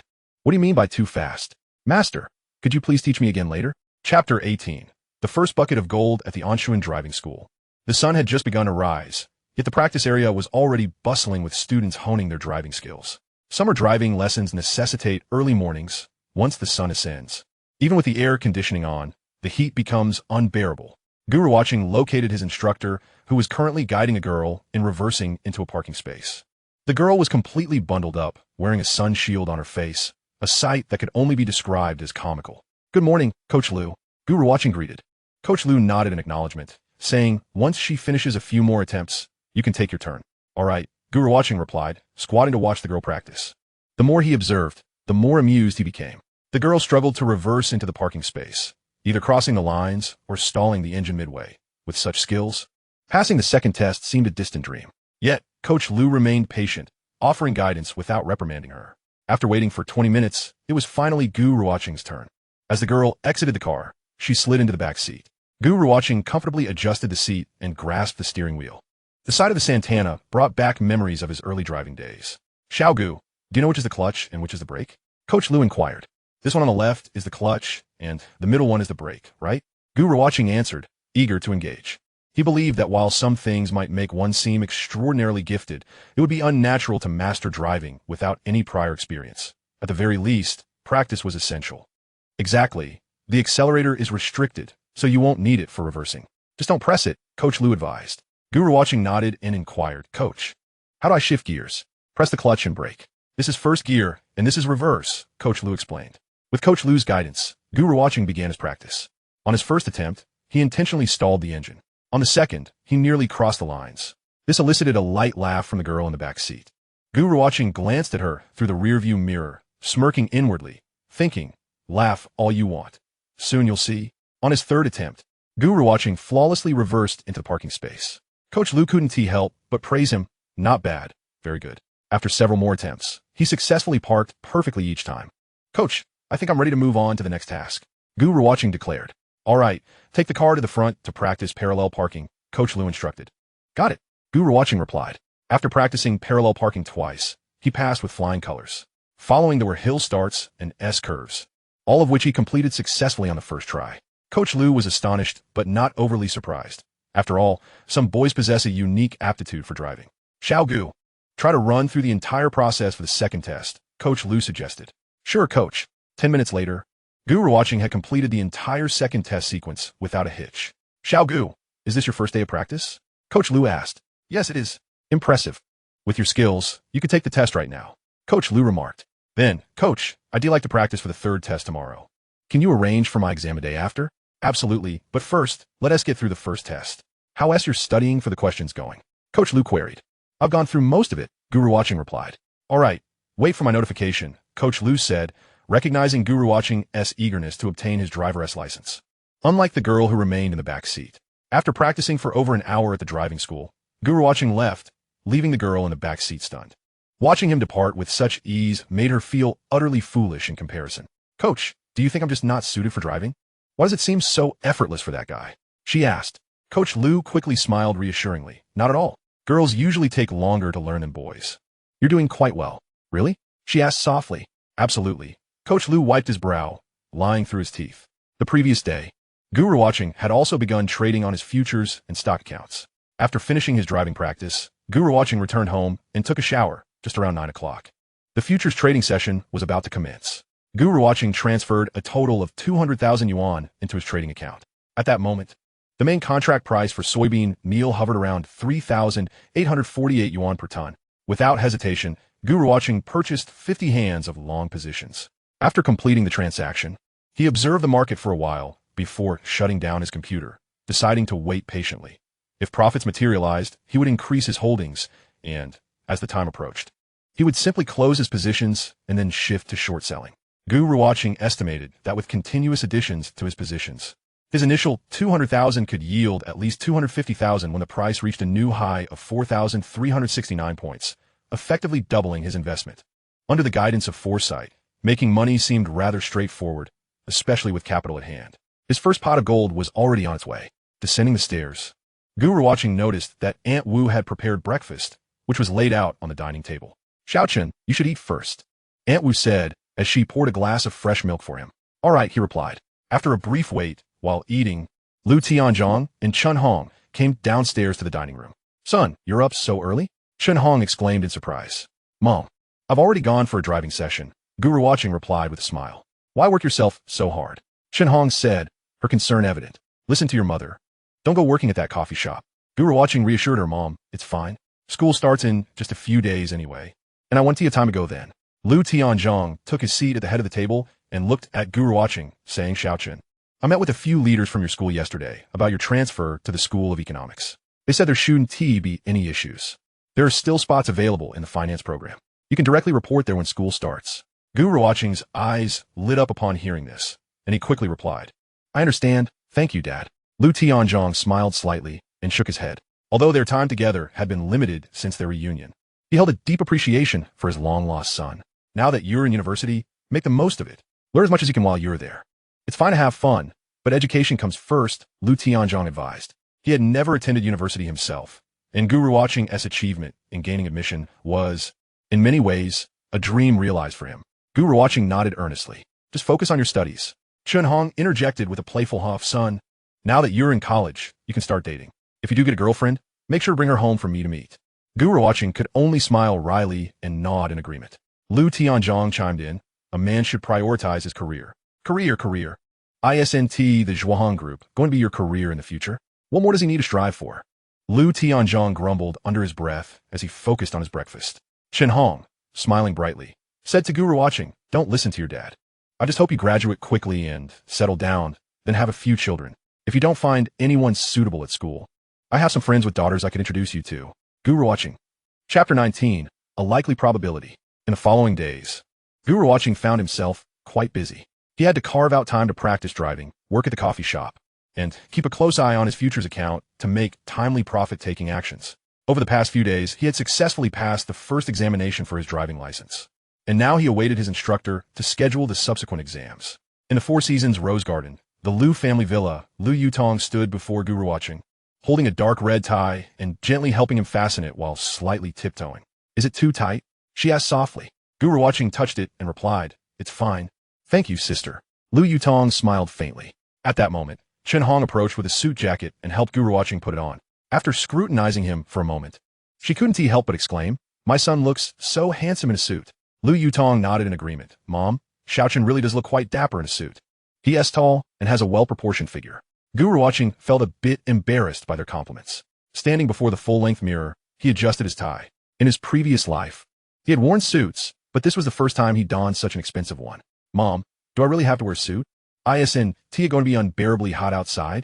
Gu Ruochen turned to Chen Hong, slightly complaining. Chen Hong took a few steps closer, helping him tidy his outfit with a smile. "You're the main character today. You need to dress appropriately. Besides, once you leave the house, you'll be in the car, and there's air conditioning at the hotel." "All right," Gu Ruochen conceded. Then put on a luxury watch before heading downstairs with Chen Hong and Lu Yutong. Lin Feng was already waiting outside with the car. Once the three of them got in, Chen Hong asked Shaolin, "Has President Lu already gone to the hotel?" "Yes. I dropped him off at the hotel and then came to pick you up," Lin Feng replied. Shen Onlu did. In Donghai City, at the Zhuohong Triumph Hotel. This five-star establishment is part of the Zhuohong Group, where Lu Yutong currently works. The spacious banquet hall had only 5 tables set for the evening. The tables were adorned with fine wines, such as Mao Tai. The guests were primarily relatives from both Lu Tianzhong and Chen Hong's sides, with no invitations extended to Lu Tianzhong's business associates, lest the number of tables exceed several dozens. As the understated family gathering commenced, when Gu Ruochen, Chen Hong, and Lu Yutong entered the banquet hall, they found Lu Tianzhong standing by the window with his hands in his pockets, gazing outside. "Tianzhong, are they still not here?" Chen Hong inquired, her brow furrowed. Lu Tianzhong turned to them and smiled gently. "It's still early. It's normal for them not to have arrived yet." Chen Hong expressed her dissatisfaction. "They never behaved this way before. It seems they want to." Lu Tianzhong interrupted, "All right, let us not discuss this in front of the children." Taking a deep breath, Chen Hong led Gu Ruochen to sit down at a side table. Lu Yutong glanced back at Chen Hong and Gu Ruochen, then said to Lu Tianzhong, "Dad, the hotel business hasn't been doing well lately." Lu Tianzhong stared at Lu Yutong for a moment before responding, "I understand." Meanwhile, Chen Hong was venting to Gu Ruochen. "Son, let me tell you, your dad is just too good to those relatives, and now some ungrateful ones are practically riding on his coattails." Gu Ruochen asked, "Mom, who are you referring to?" Chen Hong explained, "Your 2 paternal uncles and your cousin started their business with your dad when the company was small. Now that the company has grown and become profitable, their ambitions have naturally increased. I've previously suggested to your dad to retire those 2 uncles and your cousin early to allow more capable young people to take their places, and they could just receive dividends each year. But your dad, being sentimental and concerned about appearances, thinks that such actions would be ungrateful. Now, it's become a situation where he can't even retire them if he wanted to." "Why?" Gu Ruochen questioned. "Isn't the power of private company owners quite substantial? It wouldn't be an exaggeration to say they have the final say." Chen Hong replied, "Over time, internal factions have formed, and the company has grown larger. They not only possess shares in the company, but also control various resources. It's not as simple as just letting them go." "Mom, what percentage of shares does Dad hold in the company?" Chen Hong smiled proudly. "Your dad holds 45%. "Huh, that's not even half." Chen Hong pointed to herself and said, "And I hold 10%. Gu Ruochen complimented Mom. "If you were to take a position at the company, you might even surpass Dad." Chen Hong chuckled heartily, covering her mouth, and replied, "Son, such words should be uttered with caution. You wouldn't want your father to overhear." Gu Ruochen nodded in agreement. Chen Hong continued, "Once you graduate, make haste to join the company and have your father mentor you. That way, he can retire early, and you may take the reins of the company." Gu Ruochen's response was silent contemplation. Lu Tianzhong and Lu Yutong, upon hearing Chen Hong's laughter, turned their heads in curiosity. Lu Tianzhong inquired, "What is your mother laughing about?" To which Lu Yutong speculated, "It must be something amusing that Xiaochen said." After approximately 10 minutes, Gu Ruochen finally noticed the arrival of his relatives. Out of courtesy, The four members of the Lu family stood together to greet their kin. Lu Tianzhong took the initiative to introduce Gu Ruochen. Xiaochen, this is your elder uncle and aunt. And here is your cousin. This is your second uncle and aunt, along with another cousin. Shenong stu de Buzid, Gu Ruochen, Mitikururi Ditiling. Your elder uncle is named Lu Zichuan, currently the vice president of the group, and your aunt is Wang Yun. Their son, Lu Mingxian, works in the human resources department. Your second uncle is Lu Lingtian, who serves as the director of the president's office, while your aunt is Zhou Qin. Their son, Lu Xiaoyu, is the marketing manager at a real estate company under the group. Your cousin, Luo Lijuan, is the financial director of the group, and her husband, Zheng Xiaodong, has a son named Zheng Yu, who, like your sister, works at this hotel, seemingly as the procurement manager. Through Chen Hong's detailed introduction, Gu Ruochen came to realize that Zhuohong Group was indeed a family enterprise, with many significant positions held by relatives. In the early stages of development, family businesses possess distinct advantages, as unity can propel company growth. However, as they expand, various drawbacks also emerge. For instance, leaders often find themselves in increasingly complex situations when managing conflicting interests. When relatives violate company policies, it becomes challenging for management to impose penalties akin to those for ordinary employees, leaving potential risks in internal governance. Moreover, when crucial roles are filled by family members, attracting external talent becomes arduous. Most importantly, when profit distribution is uneven, substantial internal conflicts may arise. As more relatives gathered, the majority gravitated towards Gu Ruochen. Eager to discern the nature of the son the Lu family had been separated from for over a decade, elder uncle Lu Zichuan, eyeing Gu Ruochen with a bright smile, remarked, I heard you were accepted into Donghai University. What do you aspire to do after graduation? Gu Ruochen blinked and respectfully replied, Uncle, I am most likely considering a career in public service. Chapter 20. A Born Destiny in the Rose Garden of the Four Seasons. Gu Ruochen was finally able to shed a suit. He felt that the sole reward from the evening was the red envelopes bestowed upon him by relatives. Naturally, he would be the one to keep all the envelopes. After counting, he discovered he had received nearly 200,000 yuan, which left him astounded. He resolved to deposit the entirety of this sum into his bank account the following day and subsequently transfer it to his futures trading account. Just as Gu Ruochen secured the money and prepared to shower, Chen Hong knocked on his door with a firm rap. Son, what are you up to? Gu Ruochen hastily opened the door to find Chen Hong holding a glass of milk. Mom, son, you've had quite a bit to drink tonight. Please consume this milk. It's good for your stomach, Chen Hong advised. Thank you, Mom. With a smile, Chen Hong entered the bedroom and said, Son, I wish to talk with you. Gu Ruochen gulped down a large glass of milk and asked, What shall we discuss, Mom?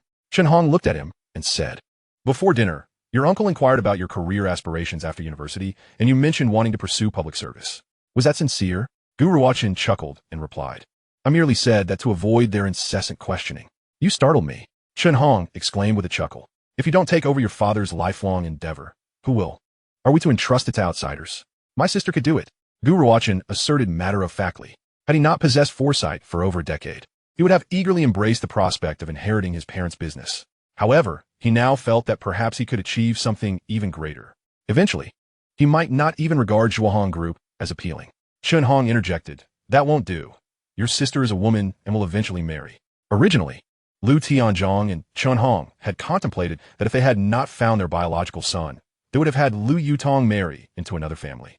Now that their son had returned, there was no need for that arrangement anymore. Mom, why do you still favor sons over daughters? Gu Ruochen protested. I do not favor sons over daughters. In any case, I have but one request of you.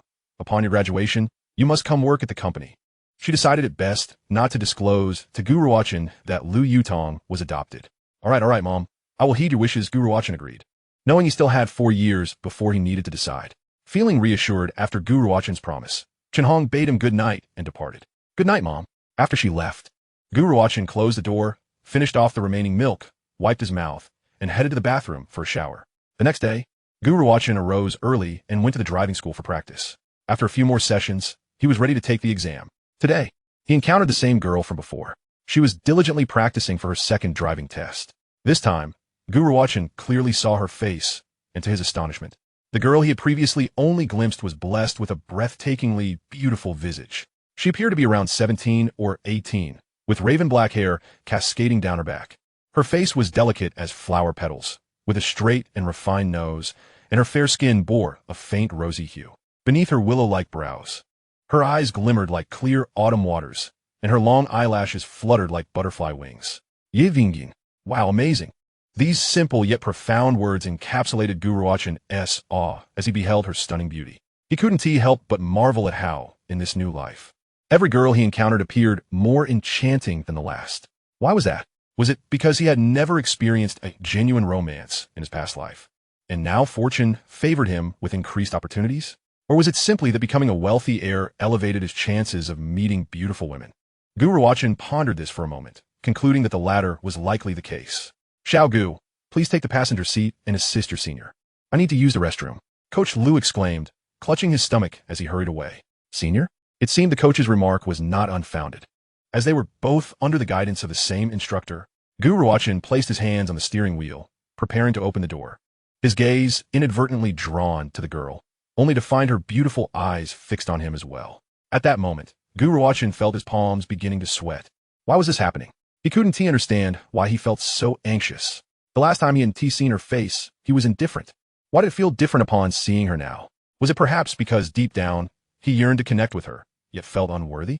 Alas, I am indeed a reincarnator, and presently I find myself as a scion of wealth, undoubtedly a man imbued with an abundance of advantages. I ought to cultivate a sense of self-assurance. How could I possibly be deemed unworthy of a beautiful maiden? Moreover, although this girl possesses beauty, she is quite lacking in intellect. After all, she has been struggling with the second phase of her driving lessons and still exhibits such ineptitude. Could she be any more foolish? Yes, indeed, she is a simpleton. Gu Ruochen silently reiterated this in his mind as he opened the car door and settled into the passenger seat. Practice away. I shall observe. Gu Ruochen declared as he fastened his seatbelt. Yi Qingyin, noticing Gu Ruochen's careful fastening of the seatbelt, felt a wave of exasperation wash over her. With a huff, she commenced her driving practice. No, you're veering onto the line. Steer slightly to the right. No, that is to the left. All right. You can straighten the wheel now. Hey. Why did you turn it even more when I told you to straighten it? After a brief stint as her instructor, Gu Ruochen realized that Coach Lu indeed had the patience of a saint. Hey, I just mentioned that mistake to you. How could you repeat it? Typically, Coach Lu spoke to her in soft, patient tones, making Yi Qingyin unaccustomed to Gu Ruochen's brusque demeanor. She huffed again, turning off the engine, and reproached, Hey, I'm your senior. Could you please speak more respectfully? Realizing that the delicate beauty beside him was indeed a charming young lady, Gu Ruochen responded, would it be acceptable if I simply remained silent and watched you practice? Yi Qingyin restarted the car, opting to skip the reverse parking and instead challenge herself with parallel parking. By the way, when is your exam scheduled? Gu Ruochen remained silent, prompting Yi Qingyin to take the initiative in the conversation. I have my exam tomorrow. I'll soon possess my driver's license. You're boasting. Do you not know that many individuals who practice diligently falter during the exam? Yi Qingyin remarked enviously, subtly chastising Gu Ruochen for his earlier sternness. What if I pass? Gu Ruochen queried. Yi Qingyin pouted and replied, If you pass, then you pass. Are you expecting me, who has yet to make any progress despite extensive practice, to treat you to a meal? That would be akin to pouring salt in my wounds. Unable to suppress his laughter, Gu Ruochen had initially assumed that such a stunning girl would be rather aloof, but he was pleasantly surprised by her humor. If I pass, I'll treat you to a meal, Gu Ruochen casually remarked. Yi Qingyin's eyes lit up as she nodded. That sounds delightful. By the way, what is your name? Gu Ruochen inquired. I am Yi Qingyin, she replied. Gu Ruochen, do you think I'm truly that foolish? You'll be taking your exam soon.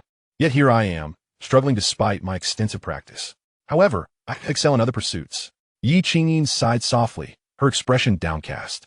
Gu Ruochen turned to glance at her, captivated by her exquisite profile, which stirred something deep within him. Perhaps I am destined to be a natural driver, while you're fated to enjoy the comforts of the passenger seat. This statement offered Yi Qingyin the most soothing consolation she had heard in a long while. Gu Ruochen, for your kind words, I shall earnestly pray for your success in tomorrow's exam, she exclaimed joyfully. Gu Ruochen, observing Yevingin earnestness, felt a profound appreciation for the beauty of a friendship devoid of ulterior motives. Just a few words were enough for her to genuinely wish him well. Thank you. Please inform me before your next exam, and I shall pray for you as well, he replied. Yi Qingyin giggled and nodded, and the two young individuals grew increasingly familiar with one another. Gu Ruochen felt elated to have met such a lovely girl in his previous life. He might not have had the opportunity or courage to engage with someone like her. Most likely, they would have merely brushed past each other on the street, and he would have been left in awe, never to see her again. After completing his driving practice, Gu Ruochen, with an air of confidence, took out his phone and said, "Yi Qingyin, let me add your contact information. I'll need to treat you to that meal." "I thought you might try to back out." Yi Qingyin permitted him to add her on WeChat, then added, "Be sure to note my name." Gu Ruochen nodded and asked, "Is it Yi as in the leaf, Qing as in gentle, and Yin as in music?" He stumbled over his words. Yi Qingyin chuckled and replied, "How did I suddenly become Yi Qingwei? My name is Yi Qingyin, Yi as in leaf, Qing as in clear water, and Yin as in sound." Gu Ruochen smiled awkwardly as he typed to note her name, only for Yi Qingyin to continue. "You can simply note me as senior sister." Gu Ruochen exclaimed in surprise.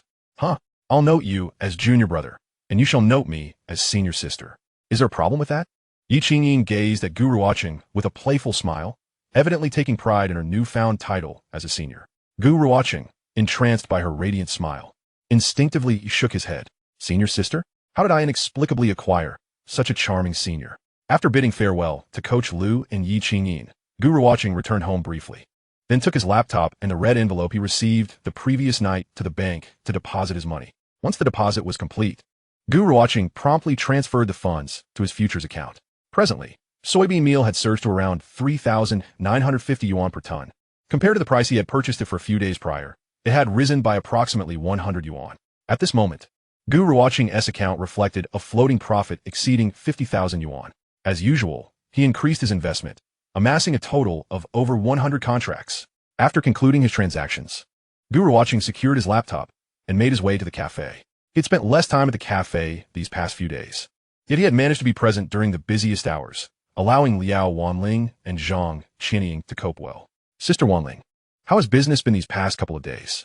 Gu Ruochen asked as he donned his apron. "Quite well. If we could maintain this level of customer flow every day, I'd wake up smiling for my dreams." Liao Wanling replied cheerfully. Gu Ruochen chuckled, knowing full well that such a scenario was unlikely. While the fluctuations in cafe business were not stark, the rising popularity of bubble tea would undoubtedly affect traditional coffee shops in the future. "Sister Wanling, bubble tea seems to be gaining immense popularity. What do you think about opening a bubble tea shop?" Gu Ruochen suggested. "Oh, bleu," Liao Wanling responded. "I hadn't considered that. Why would I open a bubble tea shop when my coffee shop is thriving?" "To make money. The profit margins are substantial," Gu Ruochen replied. Liao Wanling shook her head. "Let us reconsider. For one, I currently lack the energy and funds to start a new venture. If I were to open a bubble tea shop, it would deviate from the initial passion that inspired me to establish this cafe." "What passion?" Gu Ruochen inquired. "I envision a place where, during my downtime, I could pick up a book, savor a cup of coffee beside me, sit by the window, bask in the sunlight, and enjoy life's tranquility, not only for myself, but for others as well." Gu Ruochen smiled softly, surprised to discover that Liao Wanling was a romantic at heart. However, pursuing such artistic ideals often precluded one from earning substantial wealth. After all, not many individuals were willing to pay for art. Perhaps this was one of the reasons why Liao Wanling's cafe ultimately faced closure. "Sister Wanling, if you had ample funds, you could open 100 such cafes. Yet, if you run out of money, even this one cafe might struggle to survive," Gu Ruochen remarked. He aimed to convey that one should prioritize financial stability before indulging in such lofty dreams. Liao Wanting smiled gently and said, "Xiao Gu, I understand your intentions. But isn't our cafe thriving at the moment?" Gu Ruochen let out a bitter laugh, contemplating that if the shadow cafe were to encounter difficulties, she might not maintain such a positive outlook. Unable to persuade Liao Wanling immediately, Gu Ruochen decided to wait. When challenges inevitably arose for the cafe, certain realities would become clear to Liao Wanling. Moreover, emulating the developmental trajectory of certain well-known chain coffee shops seemed premature. Gu Ruochen recalled that a certain brand was only established in 2017. There were still 5 years to go. While a slight advancement might be feasible, an overly ambitious timeline could hinder growth. After all, the explosive growth of any venture is inextricably linked to the prevailing times. Gu Ruochen had no intention of convincing Liao Wanling today, so he spoke up. "Sister Wanling, I have some matters to attend to tomorrow evening. Just wanted to give you a heads up." "All right, if you have something to do, go ahead," Liao Wanling replied with a smile. Gu Ruochen nodded slightly in response. As Liao Wanling went to serve coffee to a customer, Zhang Qianying leaned over to Gu Ruochen and asked, "Master, what did you mean earlier about opening a milk tea shop?" Gu Ruochen turned to her, chuckling, and asked, "It means opening a milk tea shop. Why are you interested?" Zhang Qianying playfully stuck her tongue out and said, "I heard you mention it's quite profitable. I'm interested in anything that can earn more money." Gu Ruochen regarded Zhang Qianying thoughtfully. He had initially hoped she could stay at the Shadow Cafe and gradually grow, eventually becoming part of a chain coffee business. However, it seemed her desire for wealth was quite pronounced, which clashed with Liao Wanling's perspective. If the two were to work together later, would it lead to further disagreements? Just focus on your work here for now. Once I have a concrete plan, I'll discuss it with you, Gu Ruochen decided, realizing he only had a preliminary idea for now, and it would be best to communicate with Zhang Qianying when the time was right. Okay, Zhang Qianying nodded eagerly. Ever since she saw Gu Ruochen driving both a Maserati and a BMW 7 Series, she had resolved to firmly attach herself to him. Zhang Qianying understood how rare it was to find someone capable of leading her to wealth in today's society. Lacking resources, connections, and capital, achieving financial independence was exceedingly difficult. Having a mentor significantly increased her chances of success, and she felt that if it were Gu Ruochen, she could accept any sacrifices required along the way. Chapter 22. Is 200,000 enough? The following morning, as Gu Ruochen awoke, he discovered a message from Yi Qingyin. Junior brother, good morning. Good luck on your exam. Be sure to let me know as soon as you pass.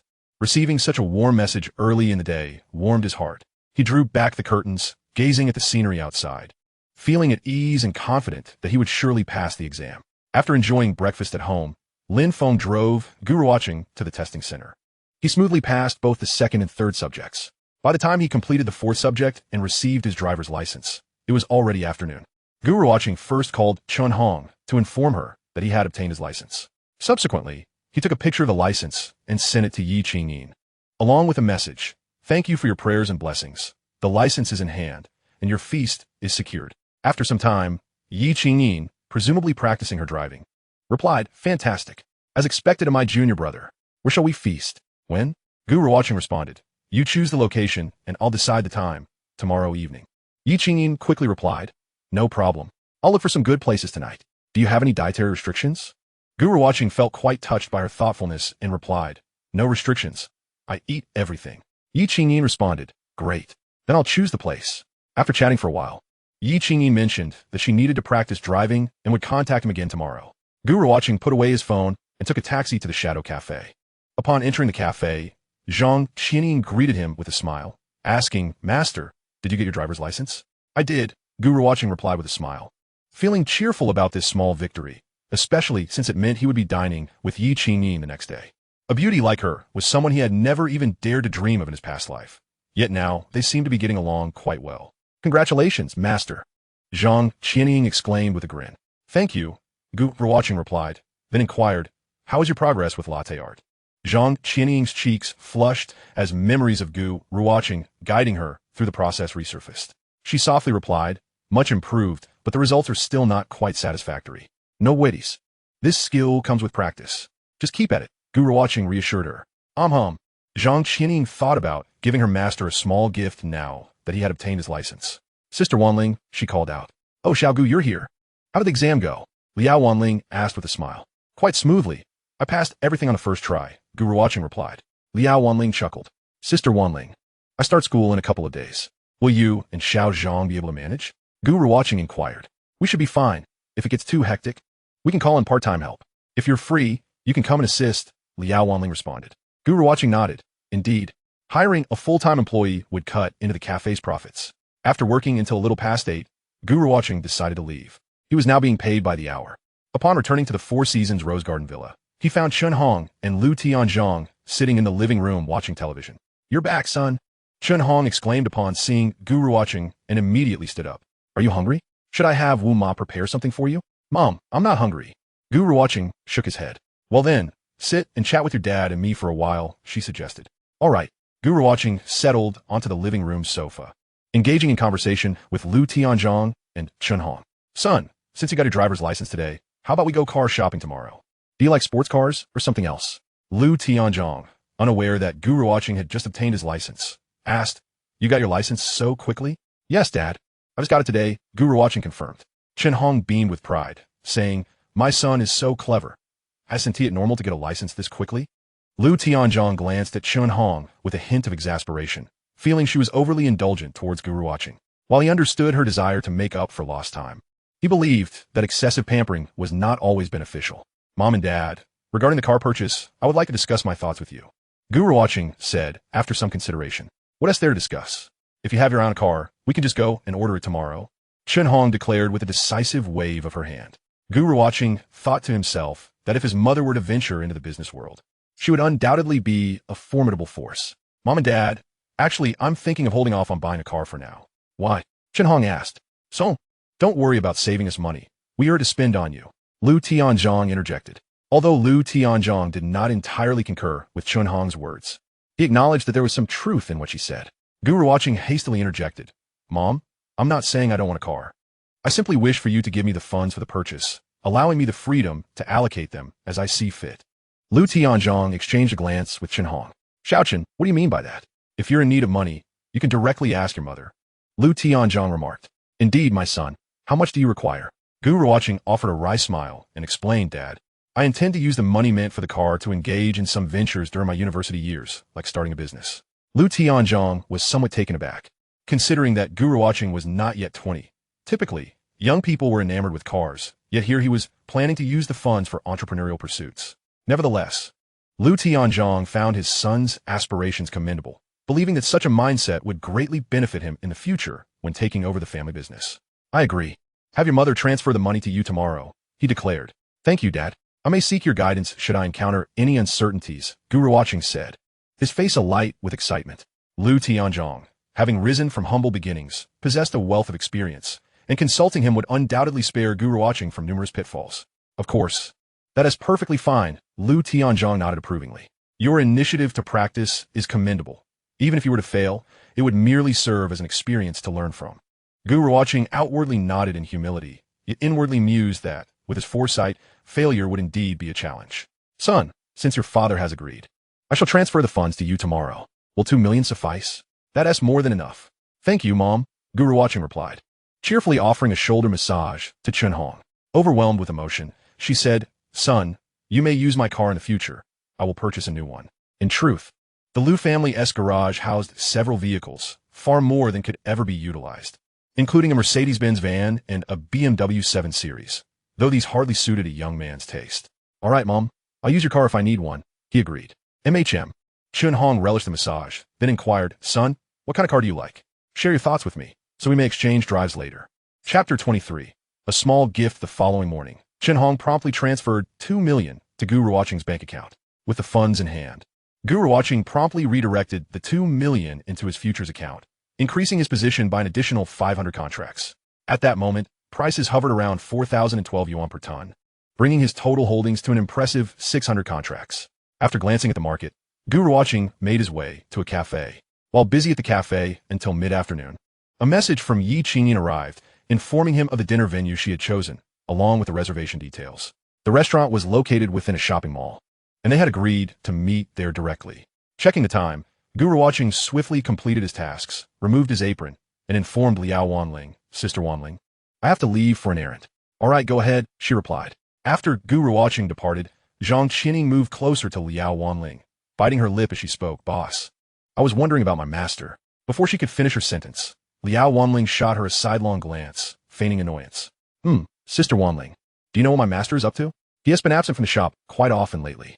In truth, Liao Wanling was not particularly fond of being addressed as boss, preferring Zhang Qining to call her Sister Wanling, just as Gu Ruochen did. I have no idea where your master has gone, Liao Wanling said, but don't entertain the notion that he would allow himself to be confined to this modest cafe. At some point, Liao Wanling had begun to perceive a transformation in Gu Ruochen since his initial days working at her cafe. He had grown more confident and exhibited a brighter, more optimistic demeanor. It felt as though a slumbering lion was awakening. Liao Wanling pondered that this metaphor might not be entirely fitting. Zhang Qining remained silent, fully aware that Gu Ruochen would not remain confined to such a small cafe. She yearned to forge a closer bond with him, but had yet to devise a plan for strengthening their relationship. East Seajoy City is a vast commercial hub that encompasses socializing, entertainment, dining, and retail. After returning home to freshen up, Gu Ruochen made his way to East Seajoy City. Having spent the entire day working at the cafe, he was keenly aware of the need for proper etiquette on his first date with a girl. Upon locating the restaurant within the mall, he noticed Yi Qingyin had yet to arrive, so he waited at the entrance. A few minutes later, he was captivated by Yi Qingyin's stunning figure as she approached him with a smile, each step seemingly resonating within his heart. Clad in a delicate white chiffon dress, the garment boasted exquisite design elements, with intricate lacework and fringes that were both refined and fashionable. The hem swayed gently with her movements, revealing glimpses of her fair ankles, drawing the gaze of onlookers. At that moment, Gu Ruochen felt that this scene was the most beautiful sight he had encountered during the sweltering summer. "Junior brother, sorry to keep you waiting," Yi Qingyin said, gracefully coming to a stop before him, having been tempered by the experiences of his previous life. Gu Ruochen quickly regained his composure after the initial shock of her beauty, smiling warmly as he took the opportunity to appreciate her appearance. "Sister, you look absolutely stunning in that outfit. It seems you carry an aura of ethereal grace," Gu Ruochen generously complimented. Having been reborn, Gu Ruochen had come to understand many things. He now believed that rather than furtively admiring beauty, it was far more commendable to appreciate it openly. This is what it means to be a true man. Yi Qingyin giggled softly. "Thank you. Shall we head inside?" Gu Ruochen suggested. The restaurant Yi Qingyin selected did not require a wait, and they quickly found a table upon entering. After the waiter handed them a menu, Yi Qingyin ordered several dishes before passing the menu to Gu Ruochen. He added a few more items before handing the menu back to the waiter. Once the waiter departed, Yi Qingyin took out a beautifully crafted small box from her bag and handed it to Gu Ruochen. "Here, I can't let you eat for free. This is a small gift for you." Gu Ruochen accepted it, glancing at the packaging, and inquired, "What is this?" "It's a holder for your driver's license." Yi Qingyin replied with a smile. "Thank you for the gift, sister. I shall gladly accept it." Gu Ruochen responded. "No need for thanks." He felt that such exchanges were customary, and when Yi Qingyin obtained her driver's license, he would ensure to present her with a small token as well. After the gifts were exchanged, both found themselves momentarily at a loss for words, the atmosphere growing somewhat awkward.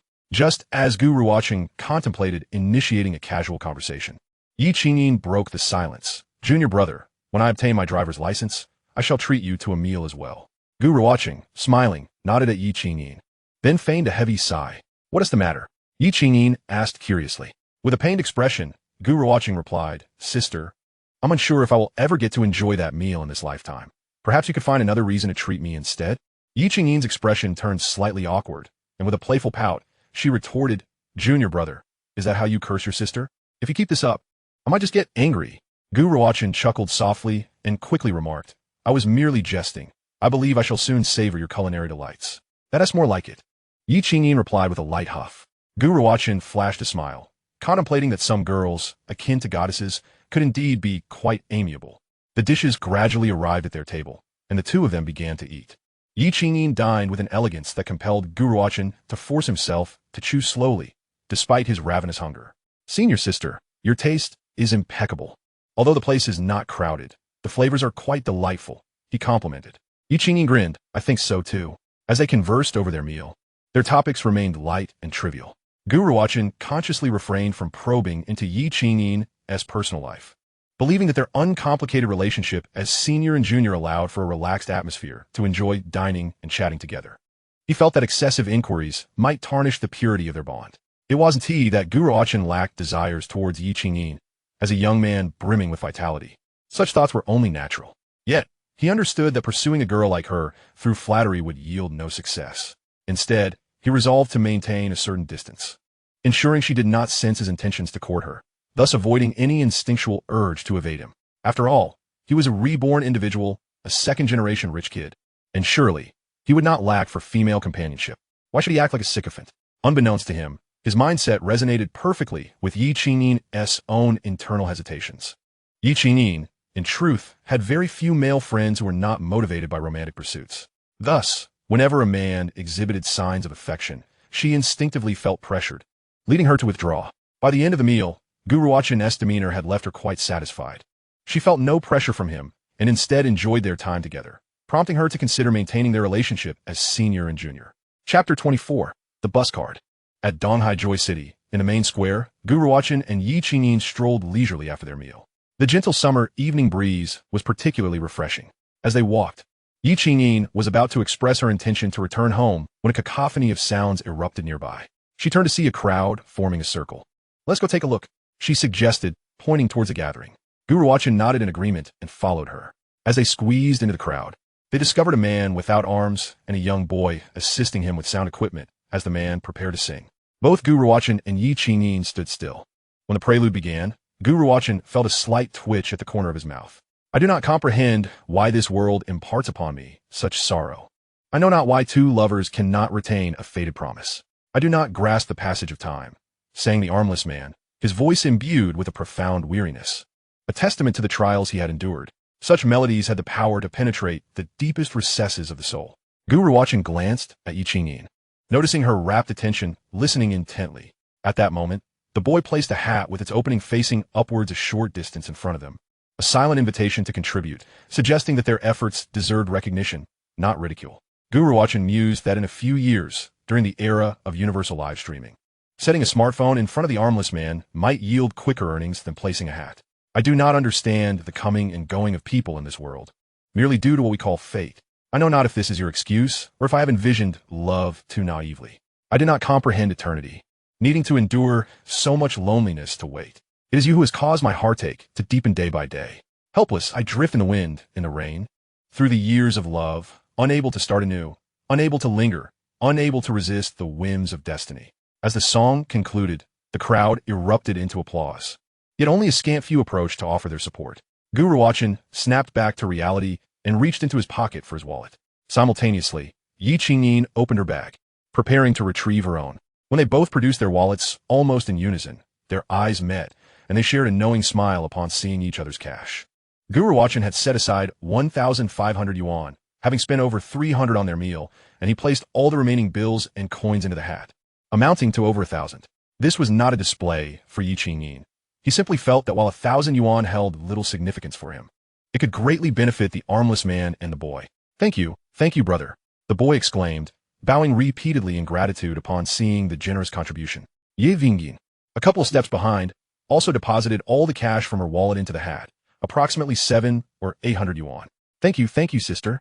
The boy bowed again in appreciation. After their donations, they did not linger, walking side by side away from the Donghai Joy City Plaza, as the song resumed behind them. Junior brother, did you give all your money? Yi Qingyin turned to the young man beside her, smiling as she asked. Gu Ruochen nodded, replying, I even gave away my coins. What about you? Did you give everything as well? Yi Qingyin smiled and affirmed, yes, I did. So can we now say we are both utterly broke? Gu Ruochen pondered for a moment and agreed, as it was true. During the summer of 2012, the mobile internet was just beginning its rapid evolution, with ride-hailing apps emerging but not yet widespread.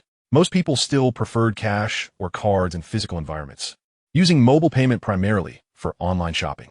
Inda, Gu Ruochen laughed heartily. So how do you plan to get home? Yi Qingyin tilted her head in inquiry.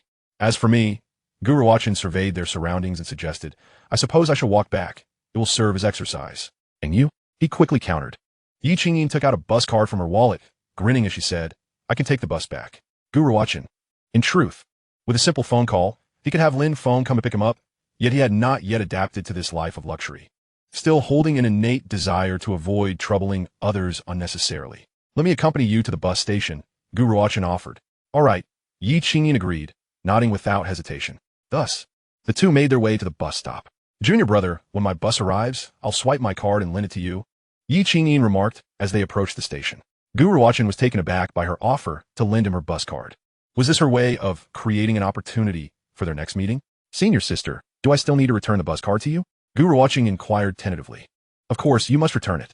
Yi Qingyin replied, Are you trying to take advantage of me, your senior sister? Gu Ruochen smiled and shook his head. All right, thank you. Senior sister. Upon arriving at the bus stop, Gu Ruochen observed the vehicles coming and going and casually asked, Senior sister, are you still planning to practice driving tomorrow? Yi Qingyin sighed. Not tomorrow. I've been practicing for over 10 consecutive days. I need to give myself a break. Gu Ruochen nodded in agreement. Indeed, one must strike a balance between work and rest. The more one yearns to accomplish something, the more anxious one becomes, often leading to failure instead. Yi Qingyin glanced at Gu Ruochen in surprise. Junior brother, your words are surprisingly mature. Gu Ruochen chuckled awkwardly. I just wanted to offer you some comfort. Yi Qingyin replied proudly. Your senior sister needs no such consolation. After all, I might just be destined to sit in the back seat, as you say. Gu Ruochen was taken aback. He had not anticipated this slightly spoiled side of Yi Qingyin. A few minutes later, the bus Yi Qingyin intended to take arrived. She boarded and swiped her card, then handed the bus card to Gu Ruochen, who was waiting in front. He received the card, which was encased in a cartoon pattern sleeve. At the moment their fingers brushed, a soft and warm sensation coursed between them. Yi Qingyin shivered slightly, then smiled and waved goodbye to Gu Ruochen. Goodbye, senior sister. Gu Ruochen waved back, watching her walk to the back of the bus and take a seat. After sitting down, Yi Qingyin turned to see Gu Ruochen still gazing at her and waved once more.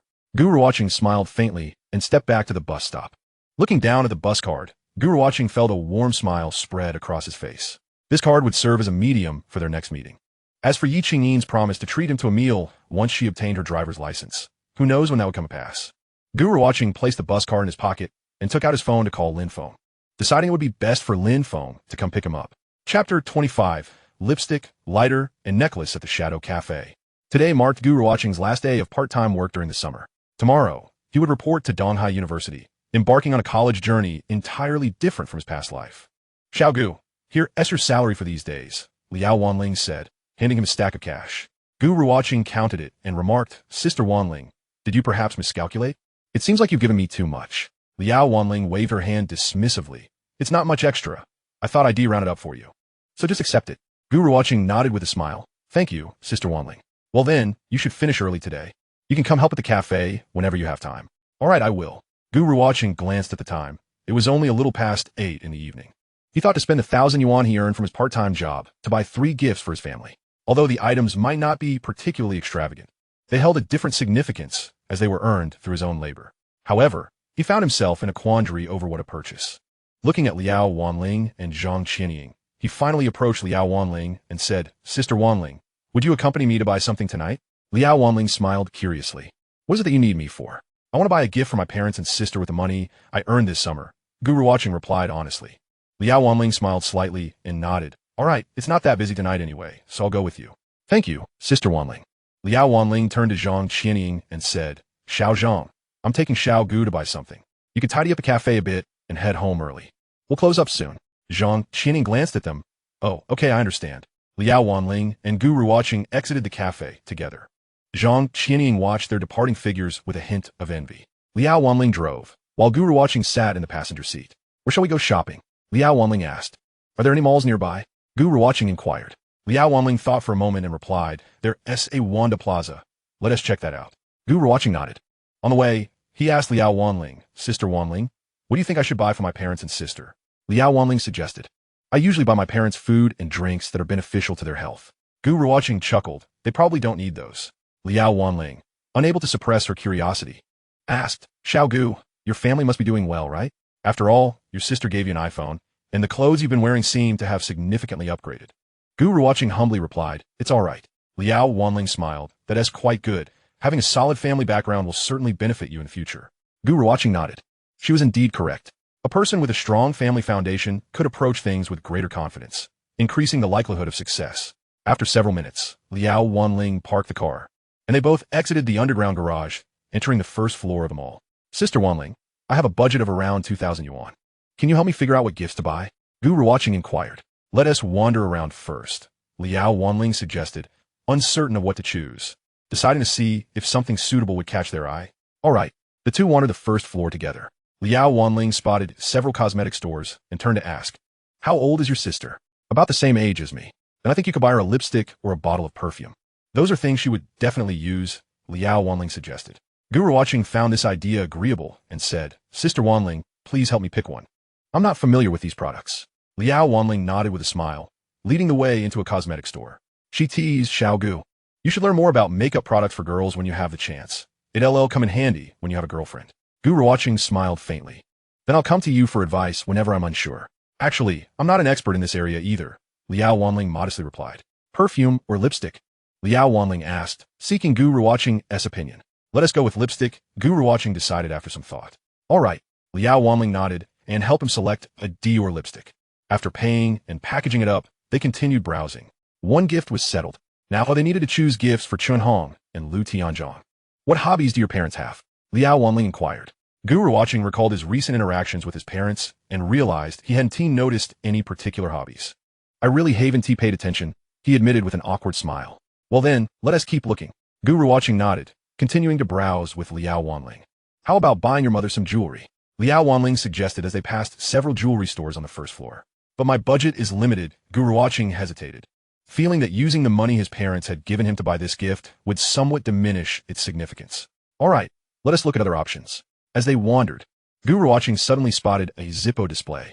Remembering that Lu Tianzhong smoked, He thought that buying a lighter for him would also be a splendid choice. Sister Wanling. My father smokes. What do you think about buying him a lighter? Gu Ruochen sought Liao Wanling's opinion. Although Liao Wanling was not entirely in favor, she considered that a gift from a man to another man might resonate more with Gu Ruochen's intention. Very well, let's take a look, she replied. The two entered the Zippo boutique, perusing the array of offerings. In his previous life, Gu Ruochen had indulged in smoking, particularly during the stressful days of managing a coffee shop, though he did not smoke excessively. In this new life, he had no intention of picking up the habit, recognizing it as a costly vice. As he observed the various lighters displayed at the counter, a desire to acquire one for himself began to take root. Ultimately, he selected a rather classic model. After completing the purchase with efficient ease, the sales attendant neatly packaged it, and Gu Ruochen exited the store, carrying the small bag alongside Liao Wanling. It would be best if you encourage your father to smoke less, Liao Wanling remarked. Gu Ruochen chuckled and nodded in agreement. Indeed, I will convey that to him.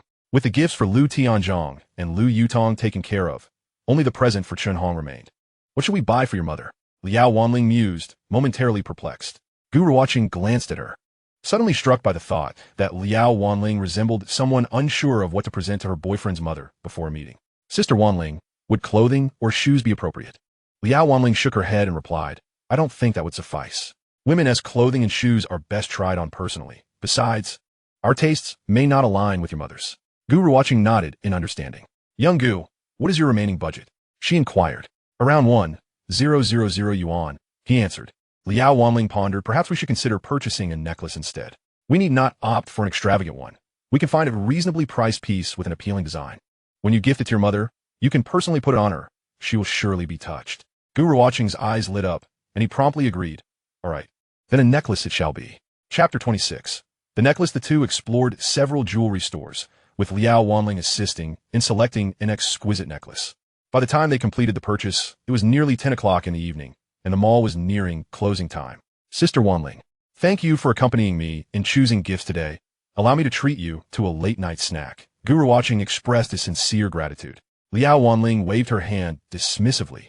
There's no need to be so courteous with me. Let's forego the late-night snack today and head home to rest instead. Gu Ruochen did not press the matter further, merely suggesting, may I treat you next time? Liao Wanling smiled at him. All right, when I crave a late-night snack next time, I shall let you treat me. Sounds good. Gu Ruochen nodded in agreement. The two bid farewell in the mall and returned to their respective homes. By the time Gu Ruochen arrived at the Four Seasons Rose Garden Villa, it was already past 10 o'clock. Yet Chen Hong was still waiting for his return in the living room. Son, you are to report to school tomorrow. Why did you not return earlier today? Chen Hong approached him as he entered. Gu Ruochen smiled and replied, Mom, I finished work early today. I merely went out to buy a few things. What did you buy? She inquired. Gu Ruochen chuckled and said, that's a secret for now. You're being mysterious, she teased. Where are Dad and my sister? Gu Ruochen asked. Your sister is in her room, and your father is in the study, Chen Hong responded. Gu Ruochen nodded, planning to first deliver the gift to Lu Yutong, then seek out Lu Tianzhong, and finally present Chen Hong with her gift. Mom, please wait for me downstairs. I will go find Dad and my sister and be right down. All right, go ahead, she replied. Gu Ruochen dashed up the stairs, first heading to Lu Yutong's room. He knocked 3 times on the door and waited outside. Shortly after, the door opened. Lu Yutong smiled upon seeing Gu Ruochen. Xiaochen, are you looking for me? She asked. Yes, Gu Ruochen replied with a slight smile, producing the lipstick from the bag and handing it to her. Sister, this is for you. Lu Yutong instantly recognized it as lipstick and pointed at herself. For me? Indeed. You gifted me a phone and a laptop. I wanted to give you a little something in return. I hope you like it. Lu Yutong examined it closely and exclaimed, I really like it. Thank you. Gu Ruochen felt an inexplicable distance from his sister, unlike the strong familial bond he shared with Lu Tianzhong and Chen Hong. He pondered that perhaps this feeling stemmed from not having grown up together. Well, I must be off now. Good night, he said. Good night. Lu Yutong smiled back at him. Gu Ruochen turned and made his way to the study. Upon knocking and entering, he saw Lu Tianzhong seated at the computer. Dad, are you busy with work? Gu Ruochen inquired as he approached. Lu Tianzhong looked up and smiled. I'm playing chess online. Chinese chess? Gu Ruochen asked. Yes, Chinese chess, Lu Tianzhong confirmed. Gu Ruochen offered. Dad, although my skills are not impressive, feel free to call on me if you need a partner next time. Lu Tianzhong chuckled heartily, nodding. All right, I will remember that. Xiaochen, you are to report to school tomorrow, correct? Gu Ruochen nodded. Yes, I report tomorrow, and then I will begin military training. Lu Tianzhong advised. Make the most of your time at school. Do not waste these valuable years. Avoid trouble, but do not shy away from it either. His tone exuded a confidence that resonated deeply. Indeed, he possessed the ability to speak so assuredly. Understood, Dad, Gu Ruochen replied, feeling a surge of emotion. A man should exude confidence in all endeavors. What brings you to see me? Lu Tianzhong inquired. Gu Ruochen quickly retrieved the lighter he had purchased for him from the bag, saying, Dad, since I've been working at the coffee shop and just received my salary, I bought little gifts for you, Mom, and my sister. This is for you, he said, presenting the neatly packaged lighter. Lu Tianzhong received the gift with a calm demeanor, though internally he was deeply touched. While Lu Yutong had also gifted him something, the present from his long-lost son held greater significance. Moreover, this gift represented the fruits of Gu Ruochen's own labor, adding an extra layer of meaning. As Lu Tianzhong unwrapped the box, he found a silver lighter inside. Not bad. Quite nice, he remarked, holding it in his hand. Dad, this lighter isn't expensive, but please try to use it less in public. I fear others may judge. Gu Ruochen said somewhat awkwardly. Lu Tianzhong chuckled, shaking his head. Shaochen, you think too much. No one will judge you. Gu Ruochen nodded thoughtfully. You should refrain from taking such odd jobs in the future. While gaining experience is fine, do not waste your time on them, as they offer little real benefit. Seizing the rare opportunity for some father-son time, Lu Tianzhong took the chance to impart a few more words of wisdom. Dad, I understand, Gu Ruochen replied before adding. Please try to smoke less in the future. Lu Tianzhong smiled and nodded, then glanced at the bag Gu Ruochen was holding and asked, What did you buy for your mother? Gu Ruochen grinned and replied, I got her a necklace. I'll head downstairs to give it to her shortly. Lu Tianzhong rose with a smile and said, I will accompany you downstairs to see if the necklace you bought for your mother is beautiful. The two descended the stairs together. Upon seeing the father and son coming down, Chen Hong inquired with curiosity, What is going on between you two? Lu Tianzhong gestured towards Gu Ruochen and replied, Your son has something to present to you. Chen Hong, intrigued, asked, What is it? Gu Ruochen explained, Mom. Since I received my salary today, I used some of that money to buy 3 gifts. I have already given Dad and my sister theirs. Yours is the grand finale and the most expensive among them. Lu Tianzhong interjected. Chen Hong, filled with joy, exclaimed, Really? You have a gift for me? Gu Ruochen smiled as he handed her the necklace box. Chen Hong received it with delight, carefully opening the box to reveal a necklace shimmering with delicate brilliance. The pendant resembled a crystalline dewdrop, exquisitely and uniquely designed. One must admit, although the necklace was not exorbitantly priced, its appearance was indeed captivating. It's truly beautiful, Chen Hong remarked, lifting it to examine it closely under the light. Mom, may I help you try it on? Gu Ruochen asked. Yes. Shen Hong replied eagerly, handing the necklace to Gu Ruochen before discarding her own diamond necklace, worth over 100,000, aside.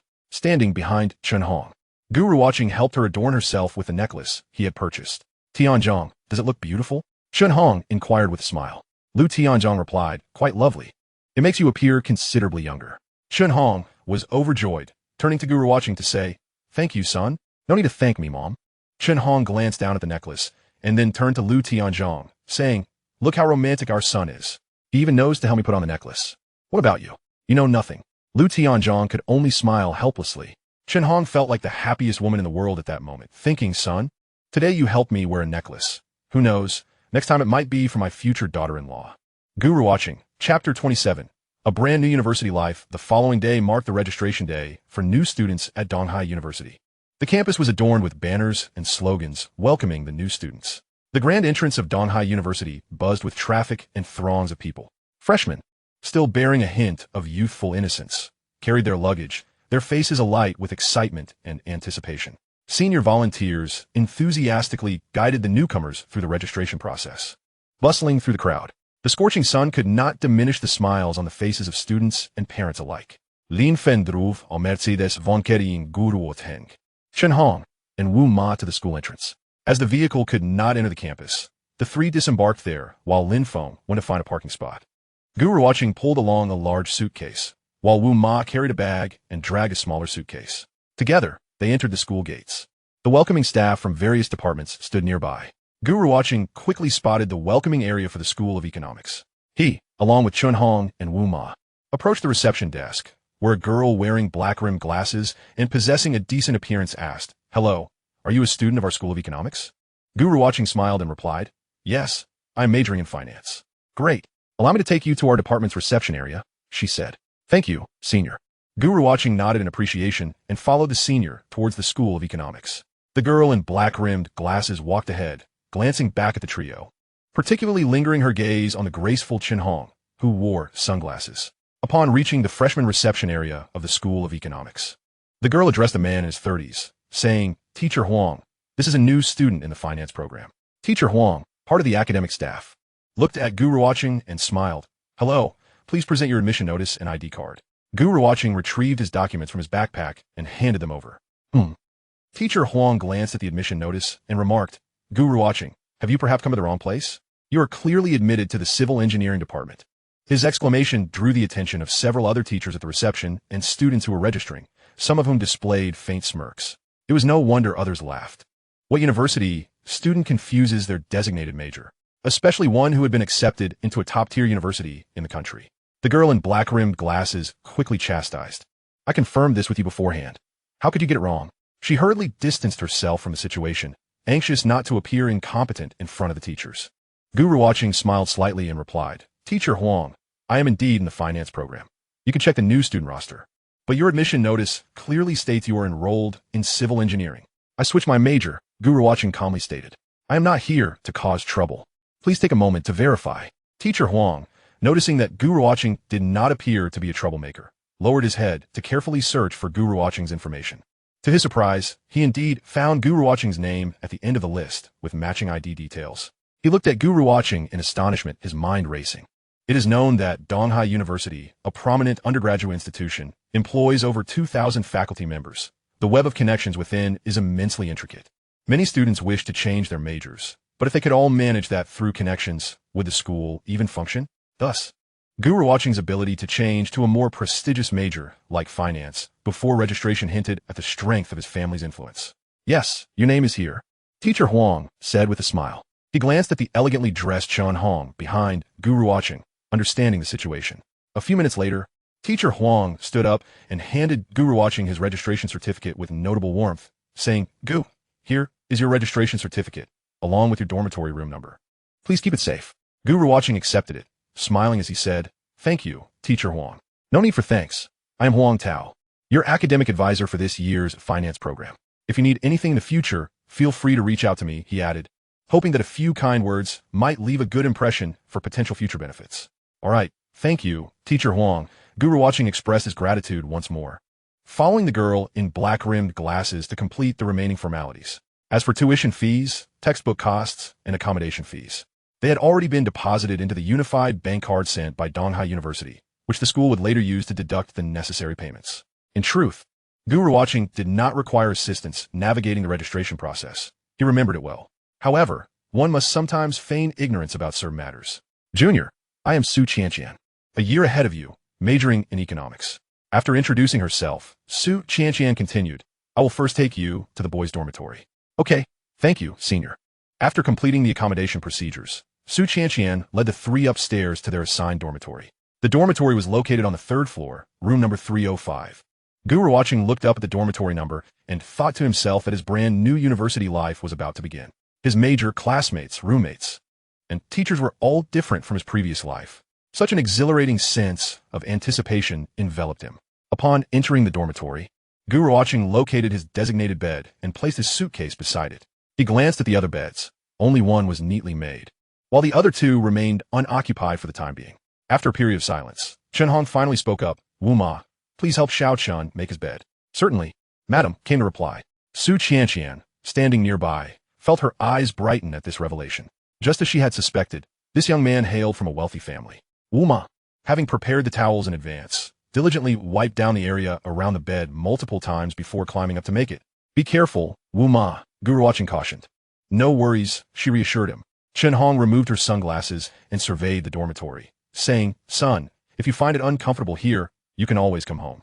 Gu Ruochen offered a wry smile. "Mom, where else could I go while attending university? Rest assured, it's quite pleasant here." Shen nodded, confident in her son's ability to adapt to this new environment. Observing Wu Ma nearly finished with the bed, she inquired, "Are the blankets provided by the school satisfactory? Perhaps we should buy you a better one." "No need, Mom," Gu Ruochen replied, understanding that Chen Hong genuinely wished to provide him with the best, rather than simply showing off to Su Qianqian. Once Wu Ma completed the bed-making, Gu Ruochen set his suitcase aside, planning to organize it later. Su Qianqian then led Gu Ruochen and the others to obtain campus cards and set up internet access. Once the tasks were nearly accomplished, Gu Ruochen expressed his gratitude, saying, "Thank you for today, senior." "No need for thanks." Su Qianqian quickly waved her hand, hesitatingly adding, "Can we add each other on WeChat?" Before she could finish, Chen Hong stepped forward with a smile and said, "Thank you for your help today, dear. We have a few matters to attend to, so we must take our leave." "Ah, all right, no need to thank me, Annie," Su Qianqian replied awkwardly. "Xiao Chun, let us go," Chen Hong said casually before turning to leave, with Wu Ma promptly following. Gu Ruochen offered Su Qianqian a faint smile before departing. Su Qianqian watched the trio's retreating figures, letting out a silent sigh. In a moment of candidness, Chen Hong remarked, "Xiao Chun, I must say, I do not take a liking to that Su Qianqian." Gu Ruochen chuckled, "Neither do I, Mom." Chen Hong smiled slightly. "Don't worry. I will certainly find you a beautiful and filial daughter-in-law," he added. The smile on Chen Hong's face widened. "With your assurance, I am at ease." "Rest assured, Mom." Gu Ruochen replied playfully as they exited the school gates. Wu Ma made a call to Lin Feng, informing him it was time to pick them up. "So, remember to come home whenever you have a chance, all right?" Chen Hong said, pulling out a wet tissue to dab at Gu Ruochen's sweat. He promptly accepted it, saying, "Mom, I understand. I will return whenever I can." Chen Hong nodded. "When the holidays come around, remember to accompany me to look at cars. Are we really buying one?" "Of course. Why wouldn't we?" Chen Hong replied matter-of-factly. "All right, I understand."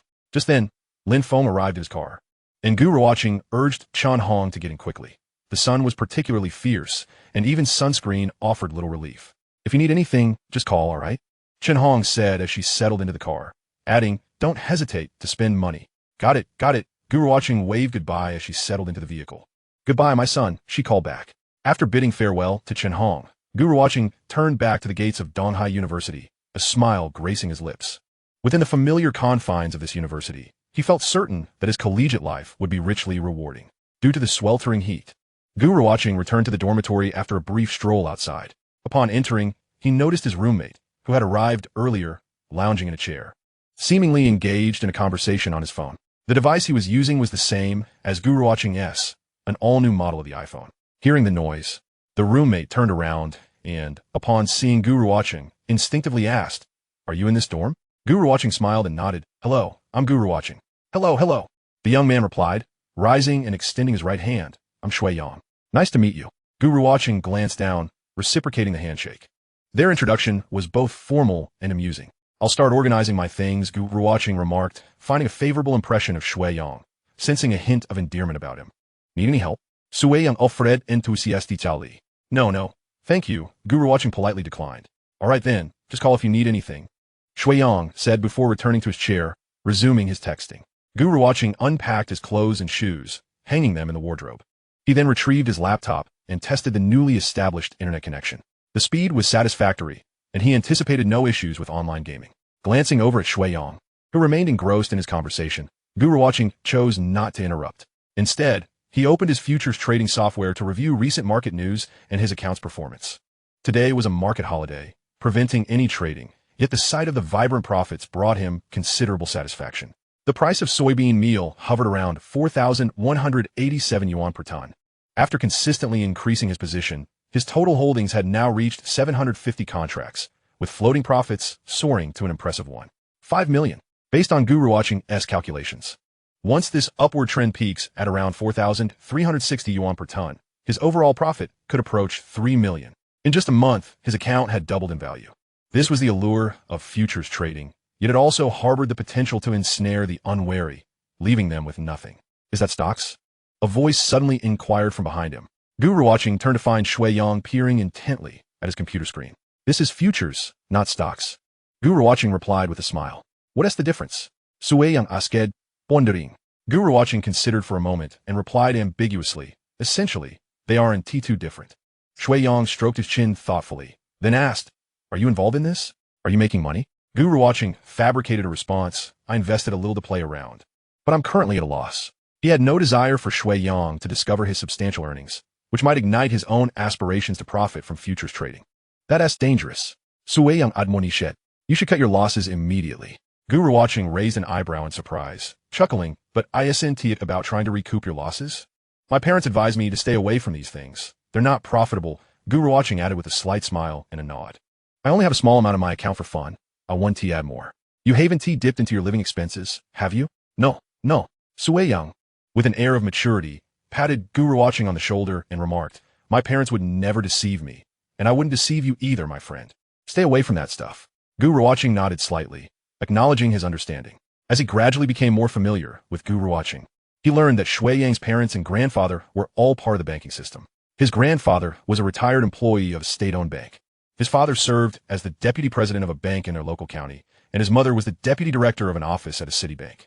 Had Gu Ruochen been unaware of the trends, he certainly would not have dared to touch such matters. However, now that he possessed foresight, he was eager to make use of it. "Hey, brothers!" A loud shout echoed from the dormitory entrance. Gu Ruochen and Shui Yang turned simultaneously to see a chubby boy, barely standing at 5'7", dragging a large suitcase and balancing a hefty bag on his shoulder. Due to his portly frame, the luggage entered the dormitory ahead of him, followed by his own entrance. "I'm Xia Igreku. What are your names, brothers?"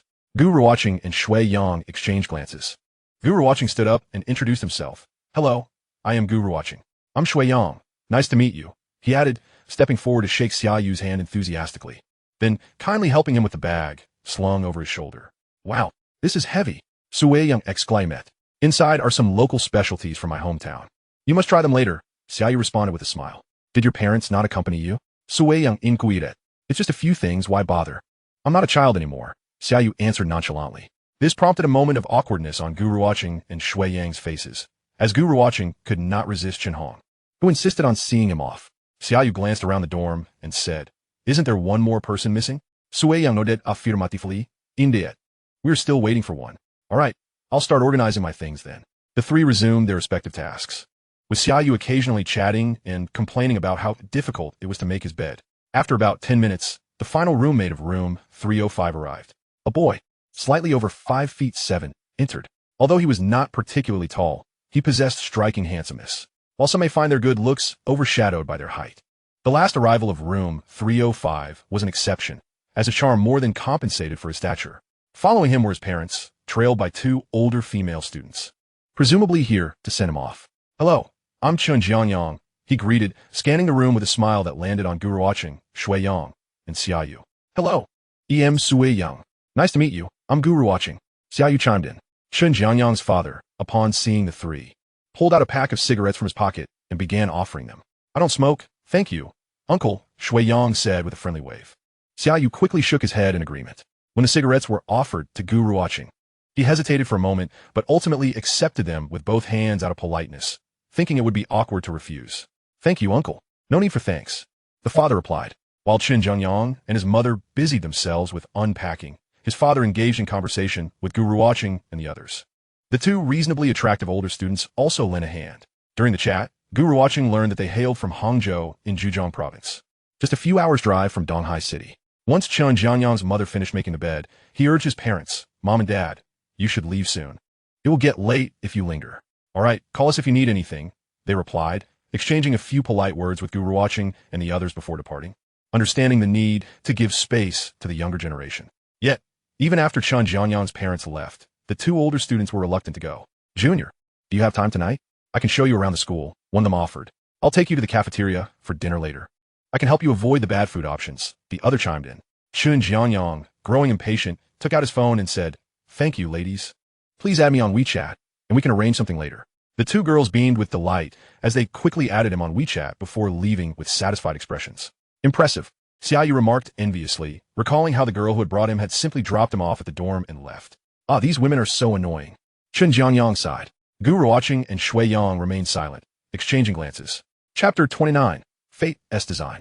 The pinnacle of pretentiousness is when one is fully aware of another's facade, yet is unable to refute it. Chen Jianyang looked at Gu Ruochen and the others with a slight smile and said, "Let me reintroduce myself. I am Chen Jianyang, from Hangzhou, Zhejiang province. I'm Sui Yang, from Tianjin, Guangdong province. Sui Yang followed suit.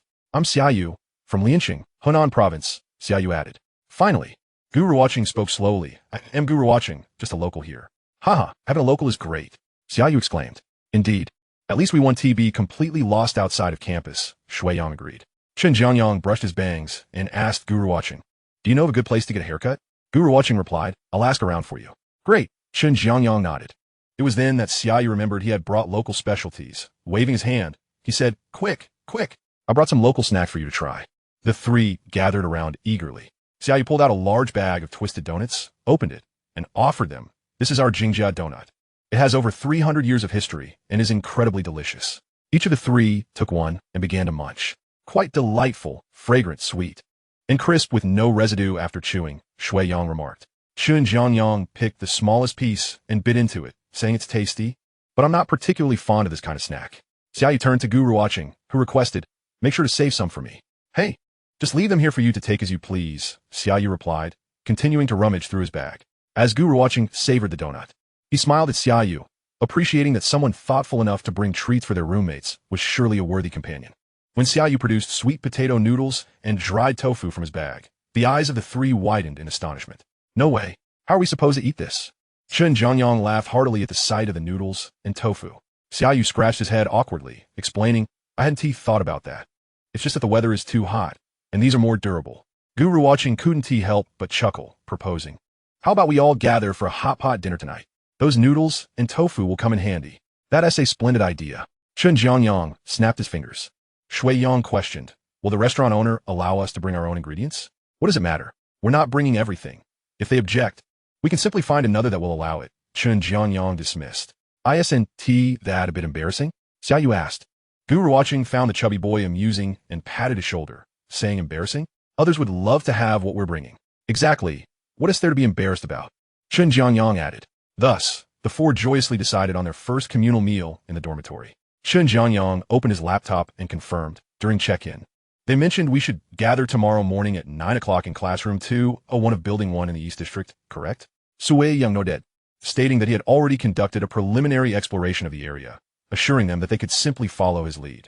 Gu Ruochen mused, realizing that Shui Yang had been away to scout ahead. Although Gu Ruochen had spent 4 years at Donghai University, he was still unfamiliar with certain parts of the campus, with his strongest familiarity lying in the School of Mechanics and Engineering Sciences, spanning a vast expanse of 500 acres.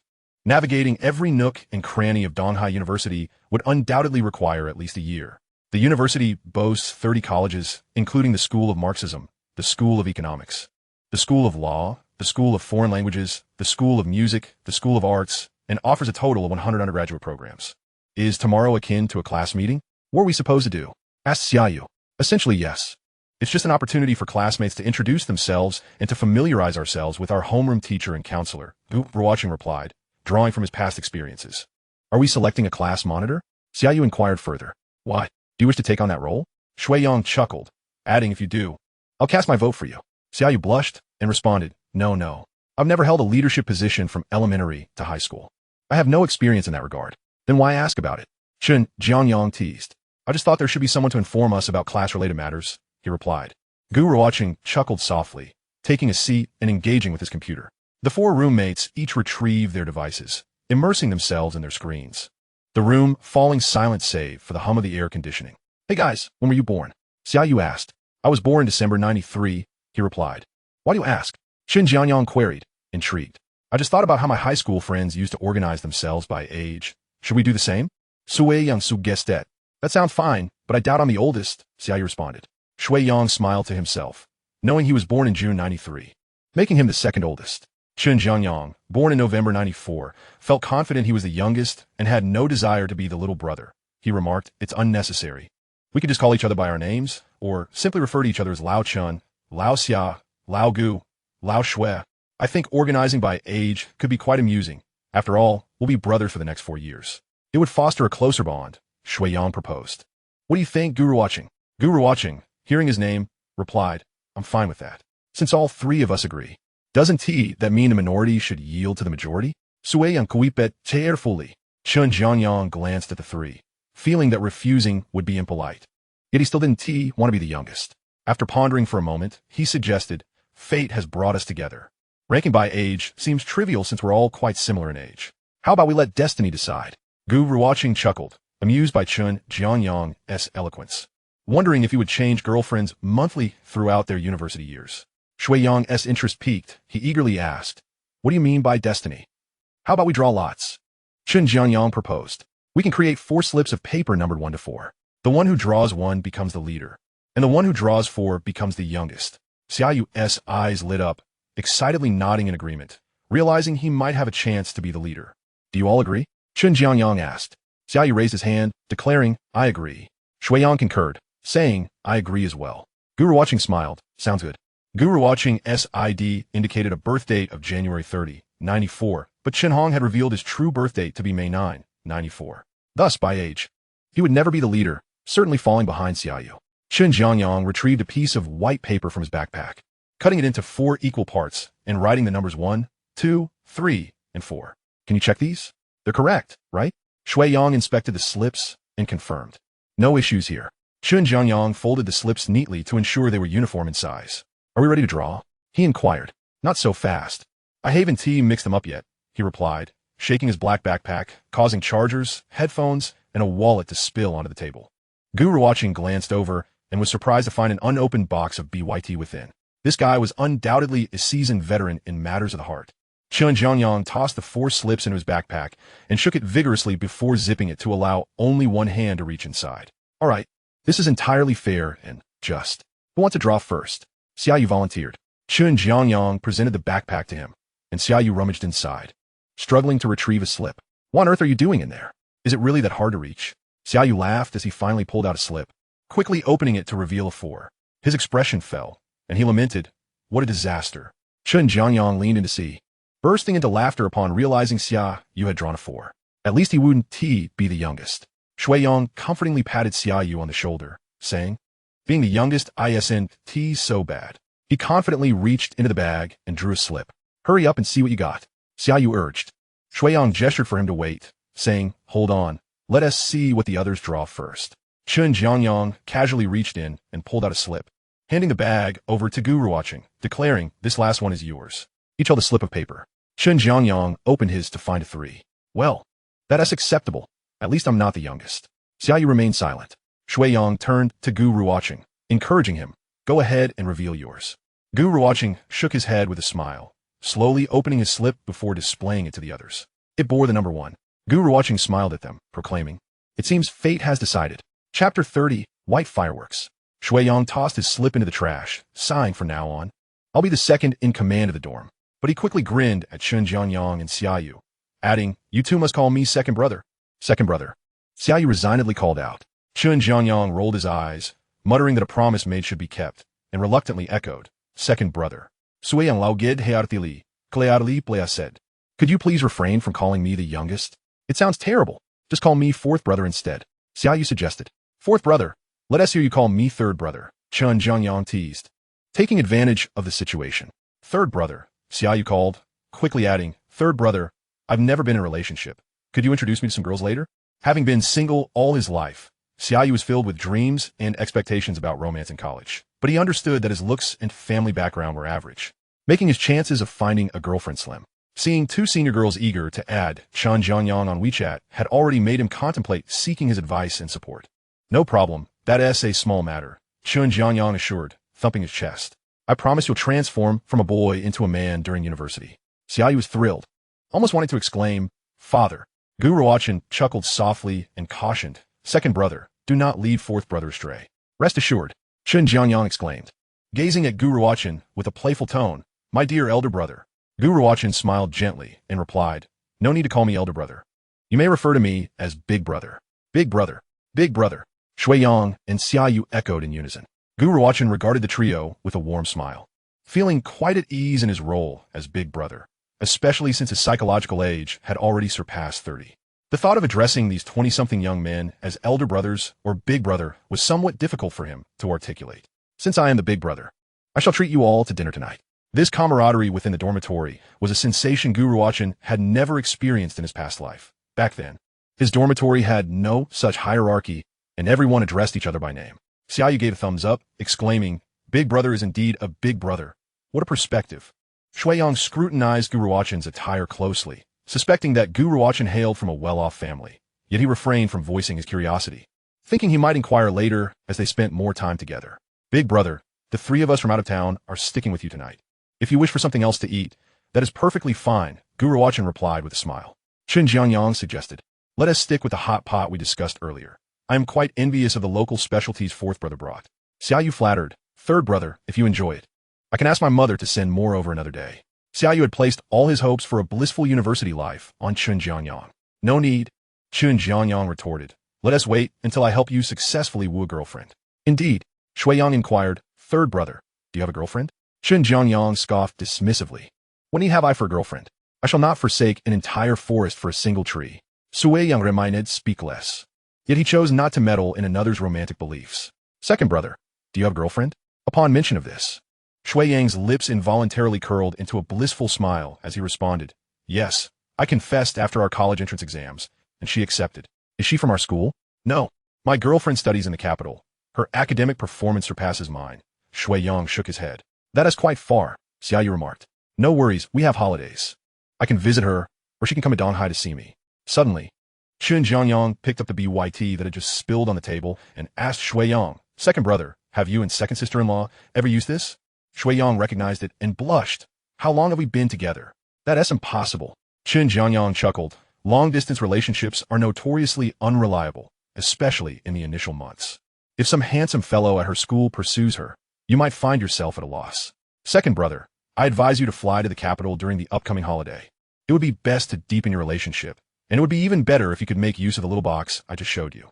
Shuiyang's expression fluctuated as he pondered the implications of this advice. Gu Ruochen listened to Chun Jianyang's words with a smile, convinced that dormitory 305 would be filled with delightful moments thanks to someone like Chun Jianyang. Big brother, what are you laughing about? Do you have a girlfriend? Chun Jianyang turned to ask Gu Ruochen. Gu Ruochen shook his head. Then do you have someone you're pursuing? Chun Jianyang pressed. A fleeting image of Yi Qingyin flashed in Gu Ruochen's mind, followed by the silhouettes of Liao, Wanling, and Zhang Qian. Gu Ruochen shook his head again. Big brother, what sort of girl do you fancy? Long legs or a curvaceous figure? Gu Ruochen smiled and replied, what? Are you planning to introduce me to someone? Big brother, your external qualities are quite commendable. I merely mean we could visit the Music Academy and the Art Academy together. The girls there are sure to be exceptional. All right, I am quite interested, Gu Ruochen responded, aligning with Chun Jianyang's suggestion. Big brother, third brother, take me along too. Xiaoyu chimed in eagerly. Chun Jianyang glanced at Xiaoyu and said, I can bring you along, but you must keep your feelings in check. Why not? Xiaoyu asked, bewildered. Fourth brother, it's not that third brother wants to discourage you, but those girls have high standards and are rather straightforward. They typically favor wealth, power, and good looks. Chun Jianyang explained. If you were a wealthy heir or a bureaucrat's son, then I wouldn't have said anything. Xiaoyu retorted, third brother, what if a beautiful girl happens to fancy my type? Chun Jianyang laughed heartily, pointing at Xiaoyu. Very well, I specialize in handling all kinds of defiance. Shuiyang, feeling unsettled by Chun Jianyang's remarks, glanced at the time and noted it was nearly dinner time, thus interrupting the conversation. Shall we head out for a stroll before dinner? Let us go. I'm starving. I only had a pancake for lunch, Xiaoyu replied. The four gathered their belongings, with Xiaoyu taking special care to wrap the vermicelli and tofu skin he had brought, and they exited the dormitory after turning off the air conditioning. As they walked through the campus, they encountered numerous people, including new students arriving today and some upperclassmen who had come back early. Walking side by side, they occasionally caught sight of girls in very short skirts passing by, and Xiaoyu's head acted like a sophisticated camera, tracking them until they vanished from view. Fourth brother, could you refrain from being so embarrassing? It makes me reluctant to walk alongside you. Chun Jianyang scolded in exasperation. Third brother, I've been too repressed for too long. We wore uniforms in high school. Where could I have seen such scenery? Xiaoyu protested. You can't behave like that. It's too lewd. What girl would be attracted to a lewd man? Chun Jianyang pondered for a moment and added, tonight, reward yourself with a white firework to avoid appearing like this in class tomorrow. Otherwise, you're only adding to my burdens. Gu Ruochen, Shuiyang. Xiaoyu timidly asked, third brother, what is a white firework? Chapter 31. The First Gathering of Room 305. Gu Ruochen led the trio from the north gate of the university and, after walking several hundred meters, arrived at a large shopping mall, Dongda Impression City. Within, a variety of culinary delights awaited, alongside numerous brand stores, including several luxury brand counters.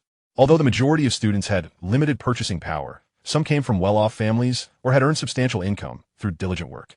Upon entering the mall, a refreshing coolness enveloped them, as if they had stepped into a paradise, isolated from the sweltering world outside. The air was laced with a subtle fragrance of perfume, enhancing the comfort of the atmosphere. Besides Gu Ruochen, the other three were visiting this mall for the first time. What a haven from the heat! Shuiyang exclaimed. Gu Ruochen, having worked in a mall-s restaurant in his past life, felt quite familiar with the place. There is a hot pot restaurant upstairs, quite authentic. Gu Ruochen pointed upward. Having already agreed on hot pot, they made their way directly to the restaurant upon entering the mall. At that moment, the restaurant was bustling with diners, and the four waited for over 10 minutes at the entrance before being seated. The server presented them with a paper menu. What type of broth would you like? You may choose your base first, the server inquired. Let us go with the Inyong pot. The spicy side can be mildly spicy. Gu Ruochen decided, not bothering to ask if the others could handle spice, knowing that the Inyong pot would accommodate both preferences. If they could handle spiciness, they could simply adjust the dipping sauce accordingly. Gu Ruochen first pushed the menu towards Shui Yang across the table, saying, Second brother, you all go ahead and order. Don't be shy. I will take a look at what else to add later. Shui Yang nodded, picking up a pencil to mark his selections on the menu. Chun Jiangyang took a napkin to tidy up his own small patch of territory, saying, Since it's our first meal together, shall we get some drinks? Gu Ruochen glanced at Shui Yang and Xia Yu, noticing no signs of hesitation on their faces, and thus realized both would certainly partake in the drinking. All right, today we won't pressure anyone to drink.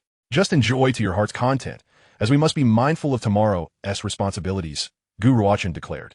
Good. Then I'll take 2 bottles of beer. Shui Yang handed the menu to Chen Jianyang. Chen Jianyang took the menu and pencil, slowly perusing it and occasionally twirling the pencil in his fingers. I've made my choices. It's your turn now, fourth brother. The menu was passed to Xia Yu, who eagerly searched for meat options. Sitting beside him, Gu Ruochen turned to see Xia Yu adding a 1 behind the meat dishes selected by Shui Yang and Chen Jianyang. Fourth brother, make sure to eat well, or you'll end up losing weight after 2 weeks of military training. Gu Ruochen teased with a smile. Xia Yu turned and grinned, saying, Boss, don't worry, I'm absolutely committed to cleaning my plate.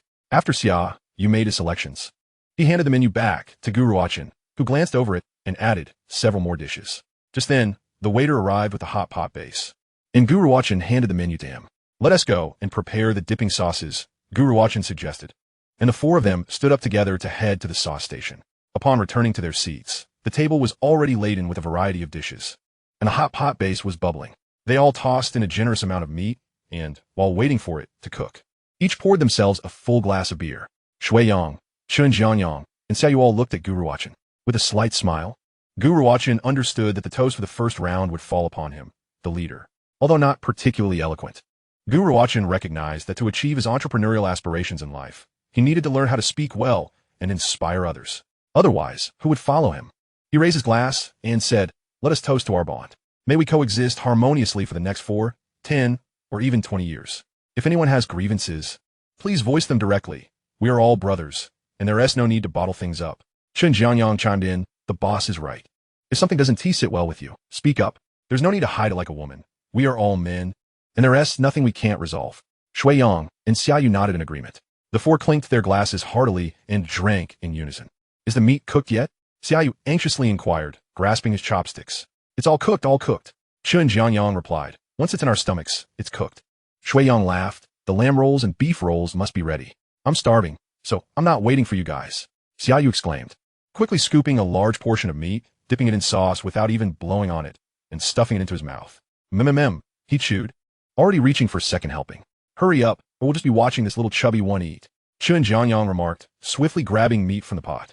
Gu Ruochen chuckled, finding enjoyment in watching others relish their meal. This was why so many people loved watching food broadcasts.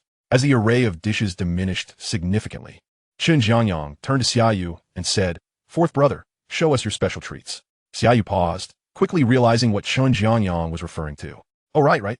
He set down his chopsticks, reached for his backpack beside him, and, while unzipping it, glanced around to ensure no waitstaff were watching, adopting a demeanor as if he were about to commit a mischievous act. Can you not be so embarrassing? Just take it out openly. Chen Jianyang chided. Xia Yu, scolded by the 3rd brother, hurriedly retrieved sweet potato noodles and dried tofu. Boss, is this all right? Xia Yu asked Gu Ruochen. Gu Ruochen shook his head. It's fine. Even if they see it, it doesn't matter. In truth, it was the first time the 4 had brought their own ingredients to a hot pot meal. But Xia Yu was more sensitive to others' opinions due to his shy nature. Oh, that is good. Xia Yu resumed eating. Fourth brother, should we wash these? Gu Ruochen casually asked, noticing Chen Jianyang already tearing open the packaging. He thought if they needed washing, he would call the waiter for assistance. Xia Yu looked up and said, It's best to wash and soak them. There might be dust or impurities on the surface.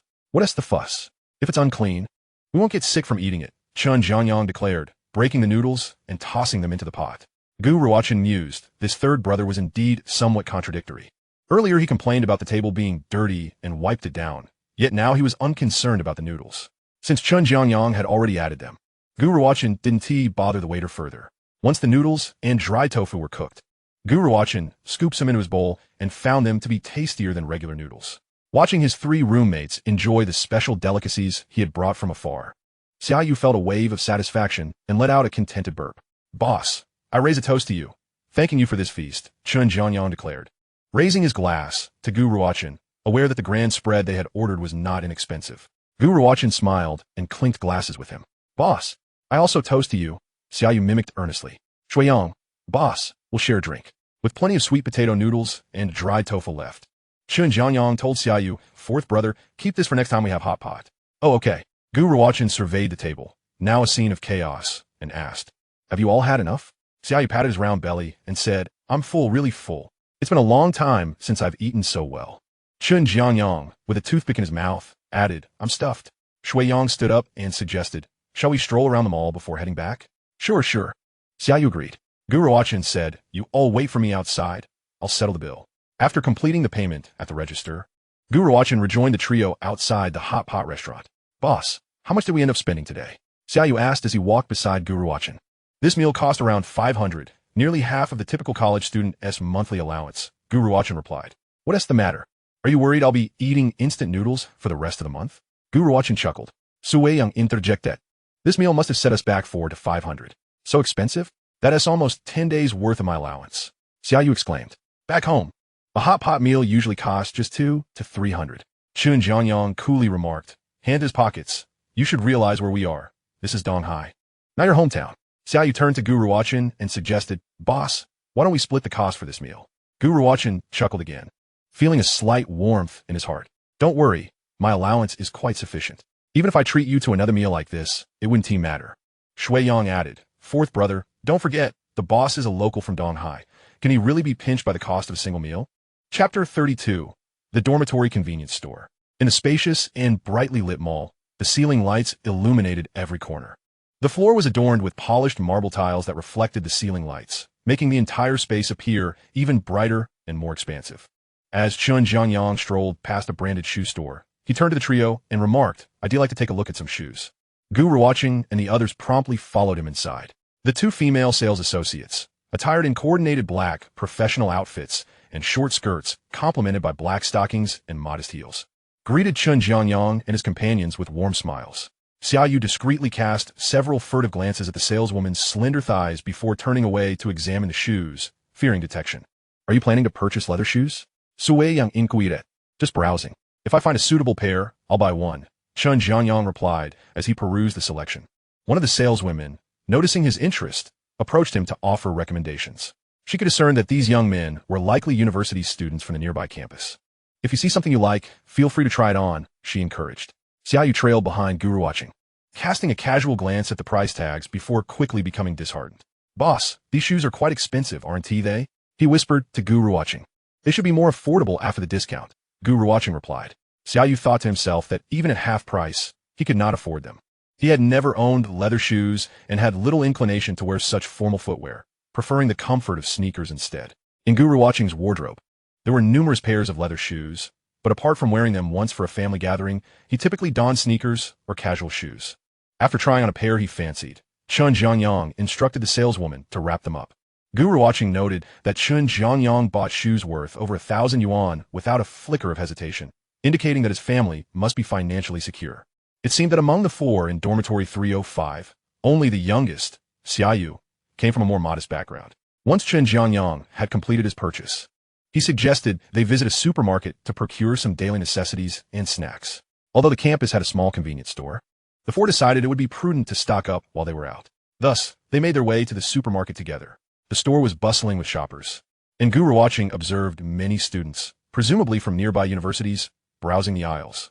Adjacent to Donghai University were a vocational institute and a private undergraduate college, ensuring a steady stream of patrons for local businesses. Gu Ruochen reflected that he had no need for household items, as his mother had ensured he was well stocked before his arrival. He opted to purchase only a few snacks and beverages, filling a small bag. In contrast, Xiaoyu's haul was considerably more extravagant, comprising 2 large bags filled with an array of snacks including cola, Sprite, sunflower seeds, ham, peanuts, and instant noodles. Can you manage all that? Do you need help? Gu Ruochen inquired kindly. This is nothing. Dinner isn't free after all, Xiaoyu chuckled in response.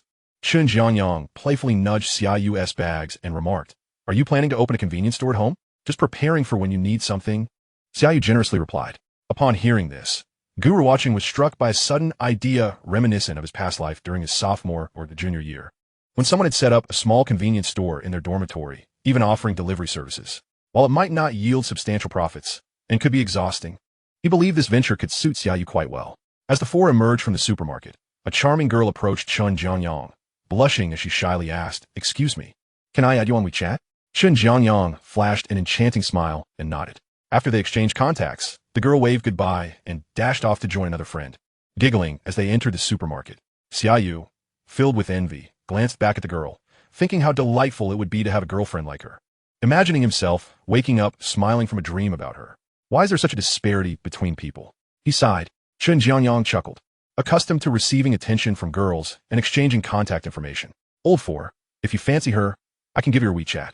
You could chat with her, he suggested. Xiaoyu shook his head vigorously. No. She wants your WeChat, not mine. What would I say to her? I'm afraid she wouldn't respond. Chicken. Chun Jianyang teased, suddenly realizing that aiding Xiaoyu in finding a girlfriend might prove more challenging than anticipated. The brief encounter passed, and the four continued their journey back to campus. On the way, Gu Ruochen turned to Xiaoyu and asked, Would you be interested in earning some pocket money while also honing your skills at school? Of course. Xiaoyu replied eagerly. Do you know of any part-time opportunities, boss? Gu Ruochen smiled. What part-time job? If you're going to do something, you should be your own boss.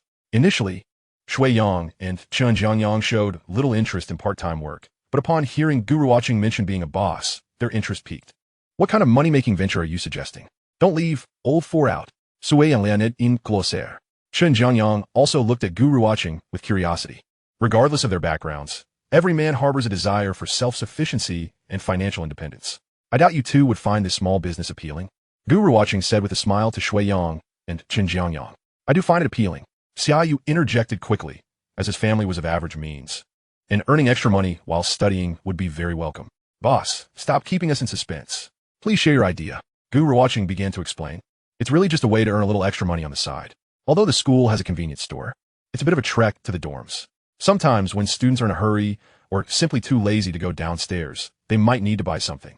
I think we could set up a small shop in the dormitory, selling instant noodles, ham, drinks, and such. Chun Jianyang appeared unimpressed. That one tea earned much at all. Shui Yang, while still indifferent, offered a constructive remark. This could indeed be a low-cost entrepreneurial path, but I wonder how effective it would actually be.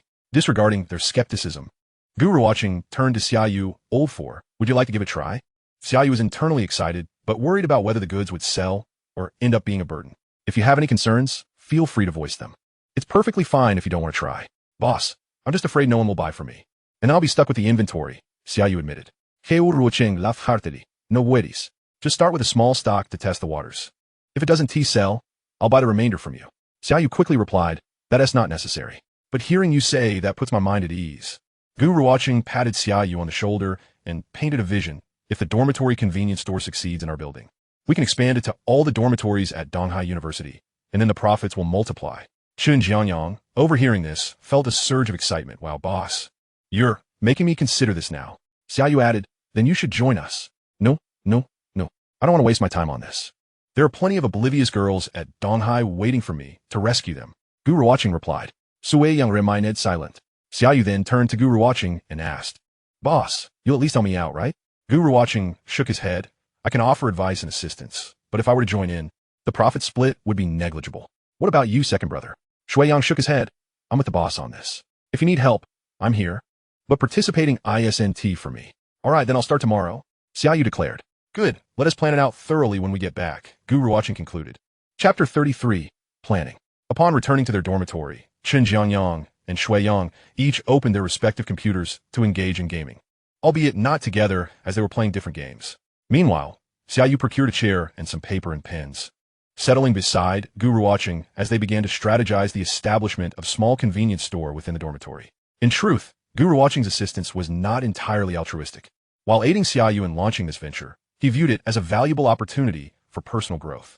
Moreover, should this endeavor succeed and expand. Earning several thousand yuan in a month would not be an insurmountable feat in this day and age. A white-collar worker's monthly salary typically hovers around that figure. Thus, if a university student could amass such earnings on campus, it would undoubtedly be a source of pride. However, Gu Ruochen held a different perspective. He believed that having earned over $1 million in just half a month was not particularly commendable, attributing it to the advantages of his extraordinary circumstances and financial backing from his family. During the initial procurement phase, they would likely face pricing challenges, but it was imperative to ensure the quality of their goods. Once their inventory increased, they would be able to purchase items at wholesale prices. Old 4, he suggested, you might want to consider what types of goods to stock. Focus on items that are in demand, such as instant noodles or hot dogs for those late-night cravings. Let me ponder that, Xiaoyu replied thoughtfully. Once the inventory was prepared, they would need to commence promotional activities, perhaps starting with printing flyers to distribute to the neighboring dormitory and subsequently across the entire building. Alternatively, they could personally visit each dorm room, snacks in tow, to pitch their offerings. They agreed that prices should not be excessively marked up, ideally no more than 50 cents above the campus convenience store's rates, and should bulk purchases warrant additional discounts. Business is not solely about immediate profits. The initial phase is crucial for building a customer base, Xiaoyu noted, diligently taking notes until the page was filled. When we distribute flyers, let us not forget to ask for others' WeChat or QQ contacts. They could even order directly from us without visiting the dorm. We could offer a delivery service for a nominal fee. Boss, do you think I can manage all this alone? Gu Ruochen gestured toward Shui Yang and Chun Jianyang. Say your second and third brothers will lend a hand, and I will assist as well. Whoa. I can help occasionally, but I definitely have plans for a date tonight, Chun Jianyang quickly responded. As long as I'm free, I'm in, Shui Yang added. Gu Ruochen encouraged, in the beginning, we can pitch in, but if it gets too hectic, you could recruit a part-timer from our floor to help with deliveries, offering them the entire delivery fee. I believe there will be those willing to assist. Xiaoyu gave a thumbs up, exclaiming, Boss, you're brilliant. With that, they continued their brainstorming until after 9 o'clock in the evening. By then, Shui Yang and Chun Jianyang had already showered and were lounging in bed, engrossed in their phones. Boss, you can use the bathroom first. I'll tidy up a bit more. Gu Ruochen nodded in agreement, fetching his change of clothes and heading to the bathroom for a shower. After drying his hair, he climbed into bed. The wooden bunk beds of the school were surprisingly comforting, even more so than his luxurious mattress at home. When Xiaoyu finished showering and turned off the lights to retire for the night, it was around 10 o'clock. Old 4, are you treating yourself tonight? Chun Jianyang teased. Xiaoyu blushed, replying, Second brother, that wouldn't be appropriate, right? Do you think I can hold off until I find a girlfriend? Chun Jianyang scoffed, pulling the covers over his head. Dream on. With a gentle sigh, Xiaoyu lay in bed, contemplating the inventory for their convenience store. Gu Ruochen glanced at the time, deciding to play for another 10 minutes before sleeping. Don't forget to set your alarms. Chun Jianyang called out. I've set 2. One for 8:10 and another for 8:20, Shui Yang replied. Just to be safe, Gu Ruochen also set an alarm. As he was about to drift off, a message from Zhang Qianying pinged on his phone. Master, did you report to school today? Gu Ruochen smiled faintly, pleasantly surprised that this earnest disciple was thinking of him. He replied, Yes, I reported today and am now lying in my dorm. Zhang Qianying responded almost instantly, Master, I envy you so much. What is there to envy? Gu Ruochen inquired. I envy you for attending university. I've never had the chance to experience campus life. Gu Ruochen reassured her, Little Zhang, don't feel that way. You will surely have your opportunities in the future. Perhaps consider enrolling in an adult education program to get a taste of it. Zhang Qianying replied, Master, I just enjoy chatting with you. It always makes me feel good. Gu Ruochen chuckled, asking, You just finished work, right? Was the store busy today? Yes, I got off work not long ago, and I'm on my way home. It was a bit quieter today, not as hectic as before. Just as Gu Ruochen was about to suggest she get some rest, she sent another message. Master, when will you come to the store next? Gu Ruochen thought for a moment and recalled that after their class meeting tomorrow, they would have a fortnight of military training, leaving him little time to visit the cafe in the following month. I probably won't have time in the next month, but I'll see if I can drop by whenever I can, he replied. All right. Wanling said she is planning to hire another employee, so there will be shifts. Zhang Qianying shared. It seemed that Liao Wanling was also feeling the strain of daily shifts at the cafe. Indeed, everyone has personal matters to attend to, and Zhang Qianying deserved a few days of rest each month. That's great news. It will give you some time to relax, Gu Ruochen responded. Master, can I come to Donghai University to visit you on my next day off? You could show me around the campus. The Weiyin Cafe was not far from Donghai University. The straight-line distance was merely a few kilometers, and it took just over 10 minutes by bus. Otherwise, Gu Ruochen wouldn't have worked there in his previous life. Of course, that's perfectly fine. Just contact me in advance, he assured her. Zhang Xianying smiled at the message, her heart brimming with happiness as she eagerly anticipated that day. Thank you, Master. Master, are you going to rest now? Yes, I'm preparing for bed.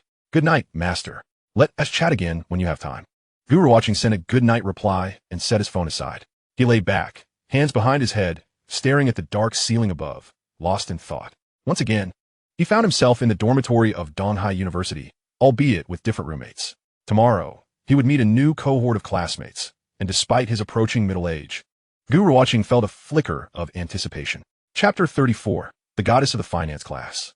The following morning, the alarm in dormitory 305 rang out. Gu Ruochen opened his eyes, rubbed them, and glanced at his phone beside the pillow. It was 8:10. Time to get up. Chen Jianyang, nestled in the bed next to him, was half covered by his blanket, soundly asleep, oblivious to how late they had chatted the previous night. Shuiyang silenced the alarm and turned over, returning to his dreams, while Xiaoyu continued to snore, unaffected by the commotion. Gu Ruochen shook his head, pondering the burdens of leadership he bore, as he would soon have to awaken each of his companions. After rising and completing their morning rituals, Gu Ruochen called upon the three to rise. Chen Jianyang, sporting a tousled hairstyle, rubbed his face, recalling that he needed to wash his hair, and hastily leaped from his bed to dash in the bathroom. Boss, you did bring a hairdryer, right? May I borrow it? He inquired. Help yourself, Gu Ruochen replied, focused on shaving in front of the mirror. Shuiyang and Xiaoyu squeezed into the bathroom together. Once the four had finished grooming and gathered their belongings, they exited their dormitory with their bags in tow. Chen Jianyang styled his hair and applied a touch of wax. By now, it was already 8:40. Surely, the cafeteria must be serving breakfast? Will we have time for a meal? Suiyang asked. Gu Ruochen replied, there should be something available. Let us grab a bite on our way. We mustn't be late for our first class meeting. The four made their way to the cafeteria, purchasing steamed buns, soy milk, and fried dough sticks, eating as they walked. Shuiyang led the way, and upon reaching the entrance of classroom 201 on the second floor of Building 1 in the East District, Gu Ruochen heard some murmurs from within, though not overly loud. They arrived at the classroom just in time, a few minutes early. Gu Ruochen was the first to step inside, and most of the seated students turned their curious gazes toward the newcomers. When the girls caught sight of the dashing Chen Jianyang, their expressions lit up with excitement. Whispers began to circulate among them. Wow, he is so handsome. Indeed, I never expected our class would have such a striking young man. Oh, I wonder if he has a girlfriend. What else with you? Are you smitten? Come on. E.M. Mutity Cutius. Actually, the first one who walked in isn't bad either. He is quite tall. No way. I prefer the handsome one. The four settled into seats at the back. After sitting down, Xiaoyu curiously turned to survey his new classmates, lingering a moment longer on the more attractive girls. Don't gawk, just sit still. Chen Jianyang nudged Xiaoyu's leg lightly. You are now part of our 305 dormitory. Don't embarrass us. Xiaoyu promptly picked up his phone, engrossing himself with it. Chen Jianyang nodded in satisfaction. Shuiyang glanced at his phone and chuckled softly. Old 3. Sitting with you feels a bit daunting. I've noticed several girls stealing glances your way. I took a general look. Our class doesn't have many attractive girls. Just a couple. Chen Jianyang assessed the situation. Xiaoyu turned to counter. Third brother, I think there are quite a few pretty girls, not just 1 or 2. At least 5 or 6. Just focus on your phone, Chen Jianyang replied. Okay, Xiaoyu conceded. Chen Jianyang then nudged Gu Ruochen's arm, saying, Boss, we should shift our attention to other classes or colleges. I asked a senior from my hometown yesterday. He mentioned that the girls from the art college have great figures, and those from the music college possess elegance. How about we explore tonight? Gu Ruochen smiled faintly and nodded. All right, I'll join you to see for myself. Chen Jianyang added, however, my friend cautioned me to keep my eyes peeled. You never know if a girl might be the goddaughter of some company owner. Gu Ruochen recognized the accuracy of Chen Jianyang's words, although the overall admission scores to Donghai University were quite high. The scores for the arts and music programs were considerably lower. Consequently, the proportion of well-behaved girls was significantly reduced, with most being adventurous spirits. Xiaoyu, having little exposure to such matters, curiously asked, Third brother, what is wrong with someone being a goddaughter? Can we like them? Chen Jianyang, we can, but we mustn't fall for them. Gu Ruochen chuckled softly. He too had once been as naive as Xiaoyu, lacking understanding of such matters beyond his worldview. Just as Xiaoyu was about to inquire further, he heard a commotion at the classroom entrance. He looked up, his mouth agape in astonishment. Xiaoyu swore he had never seen a girl as beautiful as the one who had just walked in. She surpassed even the most stunning girl from his high school. The girl possessed a face as perfect and refined as a first love, with distinct features and skin that glowed with youthful vitality, her soft, clear facial contours radiating allure. Not only was she strikingly beautiful, but her tall and slender figure enhanced her charm, exuding an aura of purity. Gu Ruochen also glanced up, momentarily taken aback by her beauty before quickly returning his gaze to his phone. She was indeed stunning, rivaling the beauty of Yi Qingyin, whom he had recently met. This sense of purity was most captivating to the hormone-driven boys of their age. The classroom buzzed with excitement, and once the girl took her seat by the window in the front row, a hush fell over the room. Gu Ruochen caught whispers floating through the air. "I can't believe we have such a gorgeous girl in our class. Heaven has favored me. She must be the belle of our college." "What belle?" "She could easily be crowned the campus queen of Donghai University. I must boast to my friends that we have a goddess in our class." "What is there to boast about? What is it to you? The goddess's essence must surely be divine. Haha. Ugh, you're disgusting." Chen Jianyang's eyes sparkled. He turned to look at Gu Ruochen, Shui Yang, and Xiaoyu, grinning at their reactions. He playfully propped Xiaoyu's chin up and whispered forth, "You're drooling." Xiaoyu quickly shut his mouth and touched his lips, embarrassedly retorting, "Third brother, I'm not." Chen Jianyang stifled a laugh. Noticing that Shui Yang kept glancing toward the front row, he teased, "Second brother, do you suddenly find second sister-in-law less appealing?" Shui Yang retorted stubbornly, "She's just okay. Not really my type." Chen Jianyang chuckled, then turned to Gu Ruochen, gently asking, "Boss, do you fancy this one? If you do, I want to pursue her and will leave her for you. Don't be stubborn like second brother. If I make a move, you'll have no chance." Gu Ruochen rolled his eyes in exasperation, unable to resist provoking him. "Old 3, could you stop boasting? If you're so impressive, why don't you win her over for me?" Zhanjianying, Su Zhuheng. Chapter 35. If dust settles, the class of 2012 in the economics department of Donghai University originally consisted of 43 new students. Due to Gu Ruochen's presence, the finance class now boasted 44 newcomers, with 24 girls and 20 boys, creating a nearly balanced gender ratio. A few minutes past 9, 2 women entered through the front door of the classroom. One was a middle-aged woman wearing glasses, rather unremarkable, while the other was a young woman of striking beauty. Her curly hair cascading to her waist, clad in a white pearl dress that revealed exceptionally fair legs, exuding a mature and intellectual charm. The middle-aged woman smiled as she approached the podium, her gaze sweeping over each student seated below. "Hello, everyone. I am your homeroom teacher. My surname is Liu, and my name is Lu Lijia. First and foremost, welcome to the Donghai University family. University life is a significant phase in your lives, and I hope you will adapt positively to this new learning environment." Lu Lijia spoke at length, most of which consisted of encouraging words. She advised her classmates that during their university years, they should not only focus on their studies, but also cultivate their overall qualities. In conclusion, she expressed her heartfelt wishes for everyone, hoping that all students could realize their dreams in the future. As Lu Lijia finished speaking, the classroom erupted in applause. "Now, the following matters will be arranged by our class counselor, Teacher Bai. Let us give her a warm welcome." Lu Lijia clapped as she stepped down from the podium, relinquishing it to the counselor of the finance class. Gu Ruochen could distinctly sense that this round of applause was far more fervent than the previous one. He turned his head and even noticed a few boys whose neck veins were bulging as they clapped vigorously.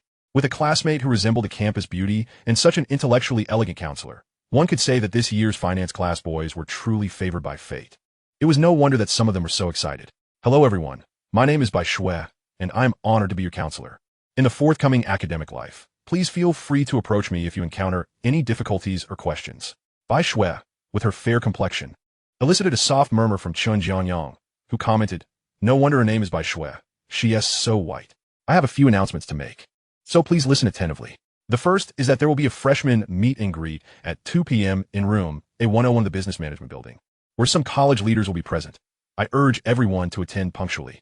The second announcement is that military training will officially commence tomorrow, so don't forget to collect your training uniforms later. The opening ceremony will be held at 7 p.m. in the school gymnasium, and attendance is mandatory, although exceptions can be requested for special circumstances." Bai Shui paused for a moment before continuing. "The third announcement pertains to the election of class officers. Both Teacher Liu and I agree that we should wait until after military training to conduct a democratic election, at which point everyone will have had ample time to get to know one another and select the most suitable candidates. The fourth matter is that I have created a class QQ group. Please add yourselves and remember to note your names so I can communicate important announcements in the future." Bai Shui turned to the blackboard and wrote down the QQ group number. After putting down the chalk, she glanced at the clock and said, That's all for now. Let us take turns introducing ourselves so we can get to know one another better. Upon hearing this, everyone perked up, with most boys eagerly wanting to learn the names of the girls, while most girls were curious about Chun Jianyang. Let us start with you, Bai Shui said, pointing to a boy in the front row by the door. The boy stood up and said, "Hello everyone. My name is Wang Sun, and I'm from Luqing, Zhejiang." After speaking, he quickly sat down, his voice barely above a whisper. Bai Shui chuckled. Everyone can speak a bit louder during introductions. We would want some classmates with less acute hearing to miss out. Laughter erupted in the classroom.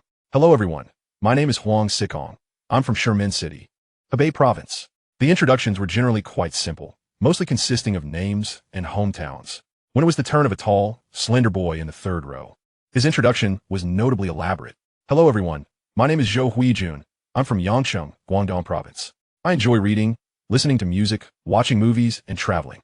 I have been to the United States, the United Kingdom, Australia, and Singapore, and I hope to make more like-minded friends in university. My family runs a trading company for automotive parts with a decent scale, generating nearly 200 million in revenue annually. If anyone has business in this area, we can discuss it privately. Also, if you ever visit Yangcheng, please let me know so I can host you." After Zhou Huijun finished, he intentionally glanced toward the girl he admired before sitting down. However, he noticed that she was looking down and didn't return his gaze, which left him feeling somewhat dejected. "Very well done." Zhou Huijun's introduction was quite detailed, but Shui complimented with a smile. "Show off." Chun Jianyang scoffed, unimpressed. Gu Ruochen smiled faintly. It was indeed a bit ostentatious. But running a company with 200 million in annual revenue was no small feat. "I'm Shui Yang, with Shui from Schrodinger and Yang from the ocean, hailing from Changcheng, Guangdong Province." The introductions continued, and no one else attempted to show off like Zhou Huijun. When it was Xia Yu's turn, he stood up but felt nervous with several girls looking at him. Stammering, "Hello everyone. I'm Xia Yu, from Lianqing, Henan Province." After he quickly finished, he sat back down. Chun Jianyang shot him an exasperated look, whispering, "Old four. What's with your habit? You're fine when we're in the dormitory. Why are you stuttering now?" Gu Ruochen interjected, "All right, old three. Old four probably isn't accustomed to this setting." Chun Jianyang didn't genuinely look down on Xia Yu or intend to criticize him. He simply wanted to see him improve. "Third brother, I don't know why either. I have no problem talking to guys, but as soon as there are girls around, I just freeze." Xia Yu quietly defended himself. Gu Ruochen completely understood Xia Yu's situation. He was hardly different when he first entered university in his previous life. When it was Chun Jianyang's turn, Gu Ruochen could feel all the girls' eyes on him, except for the class beauty. "My name is Chun Jianyang, with Jiang from the infamous Jianyang thief and Yang from the setting sun, hailing from Hangzhou, Zhejiang Province. I don't particularly enjoy reading, listening to music, or watching movies. But I do love making friends, and I hope to forge deep friendships with all of you during our 4 years at university. Thank you." After Chun Jianyang finished, the girls in the classroom couldn't help but start applauding, a treatment that other boys had not received. "Wow, so his name is Chun Jianyang. That sounds really nice." One girl exclaimed, "I also have a surname Chun. What a coincidence." Another added, "I have a surname Jiang too. Isn't that a coincidence as well?" The rivalry among the girls had already begun because of Chun Jianyang. Xia Yu watched Chun Jianyang with envy, silently lamenting that his parents hadn't blessed him with good looks. Finally, it was Gu Ruochen's turn. He stood up straight, his gaze fixed on the QQ number on the blackboard, reminiscent of the moment he had attended a freshman class meeting in his past life. He slowly began. "Gu Ruochen, Ru from Elusive, and Chung from Dust, hailing for Dawn High." As Gu Ruochen announced his name, the class beauty finally turned to look at him for the first time. Bai Shui processed that the boy standing before her was Gu Ruochen, the transfer student arranged by the school leadership, and she nodded with a smile. "All right, let us continue with the next person." Finally, it was time for the girl who occupied the boys' hearts. "Hello everyone. My name is Su Ruhan, and I am from Xingqing, Hunan Province.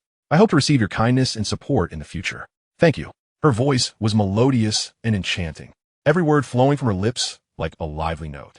Applause erupted once more from the boys, acknowledging the beauty of the finance class. "Hey, it's quite a coincidence that both of your names have Ru in the middle. Does that mean you two are quite compatible?" Chun Jianyang mischievously remarked to Gu Ruochen. Gu Ruochen merely remained silent. Chapter 36, Emotional Mentor. After all the self-introductions concluded, homeroom teacher Lu Lijia returned to the podium to say a few words, marking the end of the first class meeting for the 12th grade finance class. The students exited the classroom in small groups based on their dormitories. "Where shall we go to eat?" Xia Yu trailed behind the trio, inquiring, "What's up?" Chun Jianyang retorted, "Eat, eat, eat. That's all you ever think about." Xia Yu responded matter-of-factly, "Third brother, It's nearly 11 o'clock. It's lunchtime. Are you not going to eat? Of course I will. Why wouldn't I? Chen Jiangyang replied. Thus, the four of them made their way to the cafeteria. Donghai University boasts 5 large cafeterias, east, south, west, north, and central, along with several on-campus eateries, where students from the College of Economics predominantly dine at the East District cafeteria.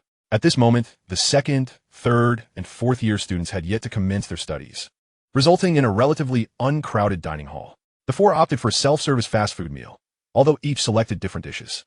After collecting their meals, they found a seat and began to eat. Chen Jiangyang busied himself with his phone while eating, prompting Shui Yang to exclaim, "Third brother, are you that busy even while eating?" Chen Jiangyang explained, "Didn't we just join the finance class group chat?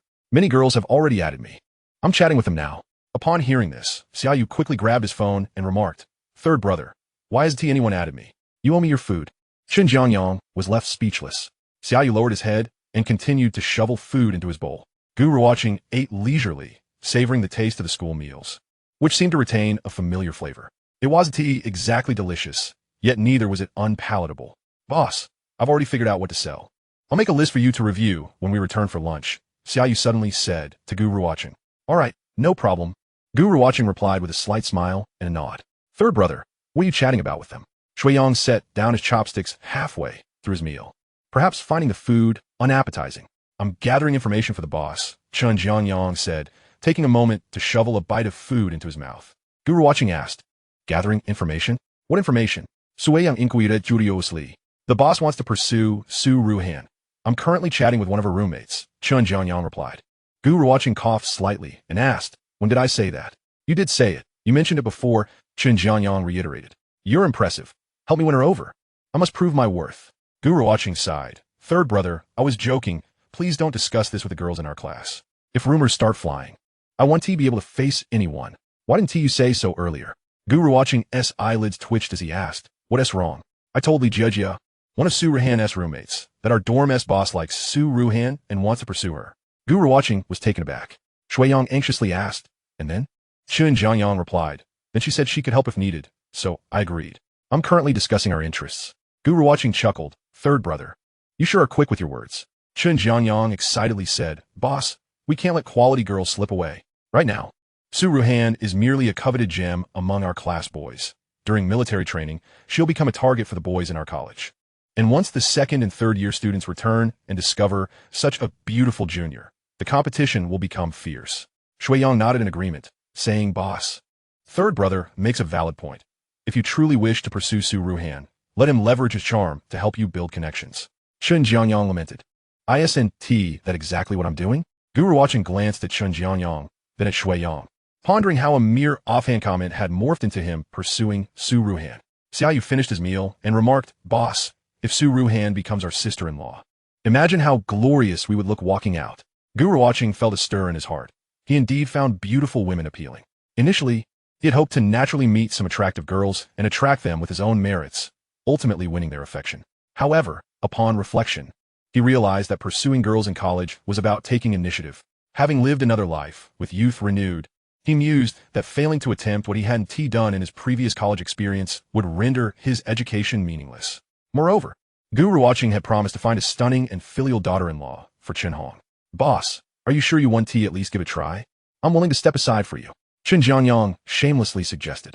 Gu Ruochen looked at Chen Jiangyang and said, "If we're going to try, then let us do it." Chen Jiangyang snapped his fingers and declared, "All right, just follow my lead." Gu Ruochen nodded, acknowledging that he indeed lacked the experience in pursuing girls compared to Chen Jiangyang. Chen Jiangyang put away his phone and told Gu Ruochen, "For now, I'll ask Li Jejia where they're eating and when. We'll coordinate our efforts to create a facade of coincidental encounters between you and Su Ruhan, allowing her to deepen her impression of you. During this time, we'll also try to create opportunities for you to converse or interact alone." Gu Ruochen was momentarily taken aback, realizing that this fellow actually had some insight. Among 3 people, one must be my teacher. Although Chen Jiangyang was young, he seemed to possess an unusually rich emotional experience, able to act as a mentor for Gu Ruochen. Xiaoyu, observing Chen Jiangyang's confident demeanor, felt a surge of excitement. He thought that if third brother could help boss win over Su Ruhan, then it would surely be effortless for him to find a girlfriend. At that moment, Shui Yang contemplated whether he should treat third brother to a meal in the coming days. seeking his guidance to confirm his relationship with his girlfriend during the National Day holiday in October.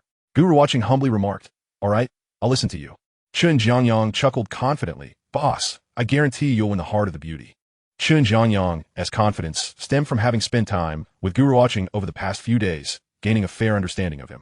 Firstly, he perceived Gu Ruochen as mature in his dealings with others and incredibly self-assured. Although he was uncertain of the source of Gu Ruochen's confidence, he recognized that confidence was a prerequisite for success. Furthermore, Gu Ruochen exhibited a unique character that compelled others to want to know and understand him. If it were Xiaoyu pursuing an ordinary girl, Chun Jiangyang wouldn't possess such confidence. Yet, Gu Ruochen remained oblivious to the source of Chun Jiangyang's confidence. Specifically stating, "Third brother, let me clarify. If you ask me to do anything overly desperate, I won't comply." Chun Jiangyang frowned and asked, "Desperate? What does that mean?" It dawned on Gu Ruochen that the term desperate had only gained popularity in the following years. "It's nothing. I simply meant that I won't engage in anything that diminishes my worth." Chun Jiangyang laughed heartily, saying, "Why do I believe you'll win the heart of a beauty? Even if you don't end up with Su Ruhan, she'll remember you for a lifetime." Gu Ruochen, sigh, as Zhang Wuji's mother said, "One cannot trust the words of overly beautiful women. It appears that the words of overly handsome men are equally untrustworthy." Just moments ago, Chun Jiangyang had confidently stated he could win the heart of a beauty, and now he was backtracking. Chapter 37, Freshman Meet and Greet. For appreciation only. Dormitory 305. As soon as the air conditioning was turned on, the entire dormitory quickly cooled down. Xiaoyu sat at the desk, diligently compiling the inventory list for a small shop.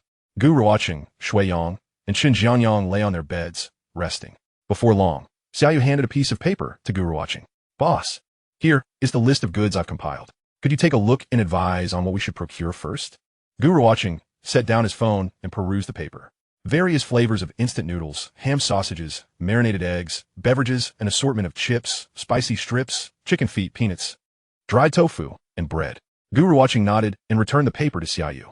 "Is there anything else to add?" Gu Ruochen pondered for a moment and replied, "The food items are mostly covered. Perhaps you could add some stationery like notebooks and pens, as well as band-aids, toothpaste, toothbrushes, shampoo, and shower gel. Of course, we should keep the stock of these items minimal, just to give the impression that we have everything one might desire, with the primary focus still being food." Xiaoyu nodded eagerly, jotting down the additions. Chun Jiangyang suddenly interjected playfully, "Old Fourth, I think you should add one more item." "What item?" Xiaoyu inquired. "Pen poised to take notes." "Bit. Third brother, are you serious?" Xiaoyu asked, skepticism evident. Chun Jiangyang chuckled, "Of course I am." Xiaoyu turned to Gu Ruochen, who smirked slightly and said, "We can stock 2 boxes. If they don't sell, we can sell them to Old Third." Xiaoyu then asked Chun Jiangyang, "Third brother, which brand should I choose?" "I'll buy whichever brand you recommend." "Get lost. Don't disturb my sleep," Chun Jiangyang grumbled, pulling his blanket over his head. Shuiyang burst into laughter. Gu Ruochen, still smiling, added, "Old Fourth, remember to buy a few packs of cigarettes for those who smoke." Xiaoyu understood Gu Ruochen's intent and nodded, asking, "Should I get the expensive ones?" "No need. Just the ones around $10 will suffice," Gu Ruochen advised. "If we go for premium cigarettes, the cost will be too high. The convenience store operates on thin margins, and the price of a good cigarette could equate to the profit from 1 or 2 small sales. Moreover, if we start with such high-quality cigarettes, and later the quality diminishes, some might feel slighted or think we are deliberately giving them inferior products. People are far more sensitive to a decline in quality than to improvements. It's akin to a devoted admirer who treats a girl exceptionally well. She comes to expect it, but if he suddenly treats her poorly, she will notice immediately." "Understood." Xiaoyu nodded, taking this venture into the dormitory convenience store very seriously. He continued, "Boss, when shall we go to stock up? I'm eager to get it started." Gu Ruochen chuckled, pleased with Xiaoyu's proactive attitude. If one has to push someone to help them start a business, the endeavor is unlikely to succeed. There's a welcome meeting at 2 this afternoon, though I'm unsure how long it will last. Then there's a military training orientation at 7. Gu Ruochen mused, "Let us do this. If the afternoon session wraps up early, we'll go stock up then." Xiaoyu nodded enthusiastically. "All right, let us rest while we still have time." Gu Ruochen suggested. "Boss, I can't sleep." "You go ahead," Xiaoyu replied. "I'll tidy up my space and see how best to arrange things." At 1:30 in the afternoon, the 3 who had been napping awoke. Chun Jiangyang hurriedly jumped out of bed to relieve himself, and upon returning from the bathroom, he noticed the dorm had become notably cleaner. "Old Fourth, did you clean up?" Xiaoyu confirmed, "Yes. I figured a thorough cleaning would leave a good impression on anyone who comes to buy. I'll take responsibility for the dorm's cleanliness moving forward." since running this convenience store will inevitably disturb you. Chun Jiangyang praised, Old Fourth, you have quite the insight. If you had such awareness when interacting with girls, I wouldn't be so worried. Afternoon, 2 o'clock. Donghai University, School of Economics, Management Building Room, A101. This was a lecture hall. All the new students of the finance class were present. Boss, that Esli Jiajia, Chun Jiangyang whispered, pointing to a petite girl sitting next to Su Ruochen. The two girls beside her were also her roommates, one named Yuhong and the other Wu Yuqi. Shuiyang, astonished, asked, how do you know all this? Chun Jiangyang, with a smug grin, boasted, I have a natural sensitivity to girls. I never forget a face. Suiyang scoffed. Chun Jiangyang then leaned toward Xiaoyu, saying, Old Fourth, what do you think of Li Jiajia, Yuhong, and Wu Yuqi? If old boss successfully courts Su Ruochen, we can leverage that to have the sister-in-law act as our inside informant. Gu Ruochen's expression darkened. Xiaoyu discreetly glanced at the three girls.